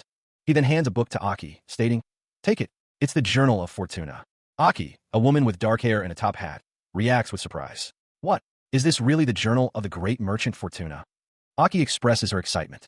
She explains, I always wanted to read this book, but it was impossible to find a copy anywhere. Overwhelmed with emotion, Aki exclaims, my lord, this is incredible. The blonde-haired man instructs Aki, you're now the owner of the original. Make sure to protect it with your life. Aki responds enthusiastically, yes, of course. The blonde-haired man then turns his attention to another person, Valdez, offering him an item. Valdez examines it curiously, commenting, next is Valdez, please take this. What is this? It seems to be an ocarina at first glance. A hand, adorned with a simple ring, presented a curious artifact. It was teal, shaped like a stylized bird, and identified as the Ocarina of Truth. The accompanying text explained that the abilities could be accessed simply by possessing it. No playing was required. The scene shifted to a conversation between two individuals. One, a blonde young man, explained that the more truthful one's speech, the more the ocarina would enhance communication and negotiation skills. The other, a woman with brown hair, expressed gratitude, calling it the perfect artifact for public speaking. The woman, addressing someone off-panel, instructed everyone except for one person, Mary, to leave. She then suggested that the others try the artifact's effects themselves. A grateful individual, presumably the recipient of the ocarina, thanked the giver profusely, promising to use it only to speak the truth. The blonde young man and a brown-haired woman remained in the room, alone. He began to speak, addressing her as chef. He indicated he wanted to discuss something specific with her. Suddenly, an urgent message arrived. Old man Laquias was looking for the woman. Another person, identified as Mia, informed the woman that her boyfriend, the feudal lord, had arrived. The blonde young man smiled knowingly. A single thought echoed her mind. Mary and Laquias. Did she say boyfriend? The weight of that question pressed down on her, leaving her to wonder, what does all of this mean? A young woman, her face etched with worry, frantically searched a room. Mom, are you here? Your boyfriend is looking for you. A blonde young man, a smirk playing on his lips, responded with a nonchalant, oh. His thoughts turned inward. Mary and Laquias. Did she say boyfriend? What does all of this mean? The young man continued his internal monologue. So you're saying that? He reflected on the past. Laquias, having spent his youth in rigorous training, had little opportunity to socialize. Meanwhile, Mary, while pregnant with Mia, had lost her husband to an illness. She opened her heart to him after witnessing his determination to win her hand. Yes, my lord. I am Sore.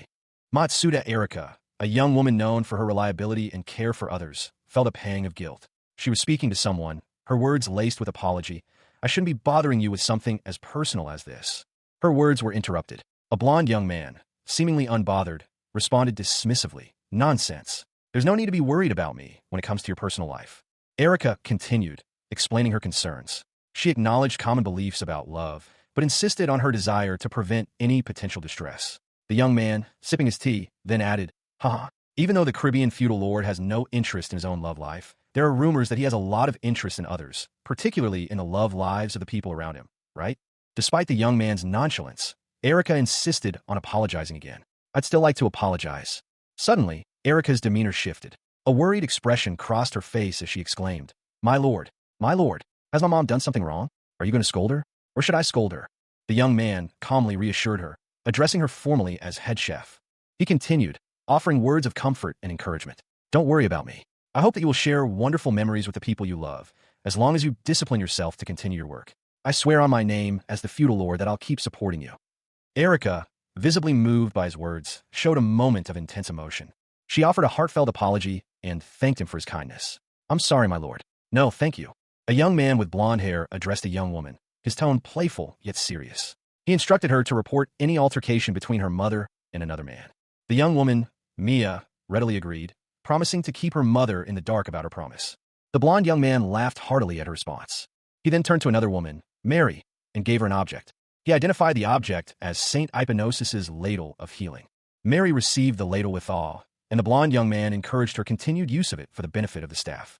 Mary, holding the ladle, felt a comforting warmth spread through her body. She expressed her gratitude to the blonde young man, whom she addressed as head chef. Mary promised to call for his help when needed. A young woman, her expression earnest, addressed the girl with a gentle touch. My lord, she stated, I'll do my best no matter what you ask me to do. The scene shifted to a young man with blonde hair, his gaze sharp and focused. He spoke thoughtfully. If we manage to produce and supply her dishes in larger quantities, it will be useful whether we are on a battlefield or anywhere else. He continued, explaining, given that, unlike the ordinary potions that we usually use, she can make food that can buff the healing and recovering ability of those who eat it. A large pot of stew bubbled invitingly. Later, the blonde young man and the girl from the previous scene walked along a park path.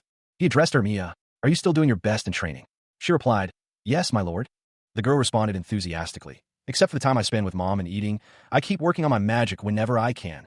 He asked, a hint of amusement in his tone. Practicing just wind magic? She confirmed, yep.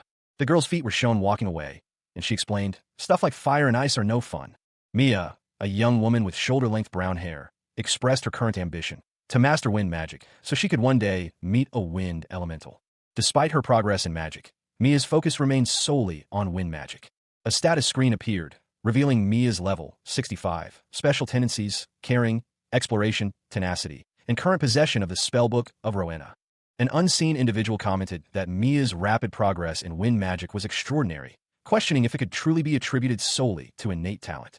The speaker continued, noting Mia's low mana stats, which would normally hinder her progress. However, her magical ability was still impressive, allowing her to defend against a 5th-class magic attack. This assessment highlighted Mia's exceptional skill despite her limitations. A man called out to Mia. He proposed a trip to the Anemoise Plateau before next spring, explaining that the plateau's winds were ideal for wind magic practice, and the scenery was beautiful. The man confirmed his intention to teach Mia techniques to maximize her wind magic efficiency during their trip, exciting Mia greatly. A conversation unfolds, the words hanging in the air. One voice suggests a date. Well, around March? The suggestion is met with immediate protest. Huh, what? But it's still September. That's in like half a year. A counter-proposal is made. How about January, my lord? My birthday is in January, so let's go then, please. A hearty laugh follows. Ha, all right, fine. The scene shifts. Night has fallen, and a grand manor stands silhouetted against the starlit sky. Inside, a man with blonde hair sits at a desk, a troubled expression on his face. He mutters to himself, magical division. And their navy, this is a dilemma. His thoughts turn to strategic matters. He considers the creation of a personal army of sorcerers, similar to the swordsman army of Agresia, and a large navy to protect the shores from attackers. He considers the geographical advantages. Since we have the Cinderth Kingdom protecting us from the south like a barrier, it shouldn't be an issue for us to take advantage of the Bonus or Malice kingdoms. He begins to sketch on a map, his quill moving swiftly across the parchment. A sudden declaration. In the year of 1416, the first target of our territory shall be you. A map of the Naz continent is shown, highlighting 3 kingdoms, Bonus, Malice, and Tatar Island. A projectile, possibly an arrow, is depicted mid-flight, aimed directly at Malice Kingdom from Tatar Island. That night, a meeting took place. A young man with blonde hair and another with white hair spoke with several vassals. Later, the blonde young man, looking surprised, received a book from a man in a dark coat and glasses. The blonde young man is shown in what appears to be a warehouse, speaking with a man in work clothes. The scene then transitions. For months pass. The date is established, January 1st, Naz continent year 1416. It is New Year's Day in a medieval-style town. The blonde young man, now identified as Jared, reflects that this is his 3rd new year in this world. He holds a small bottle labeled Lapper's Potion. Jared drinks Lapper's Potion. Jared's stats are shown to increase by 1 level. He expresses his satisfaction at being able to see his stats and improve himself. A young man with blonde hair, dressed in dark attire, stood before an ornate door. His expression was one of quiet attentiveness as he addressed someone unseen, a respectful my lord escaping his lips. The scene shifted to a woman with short, reddish-brown hair, framed by round glasses. Clad in shining armor, she stood confidently amidst a group of guards, her voice firm as she declared, "We're ready to go."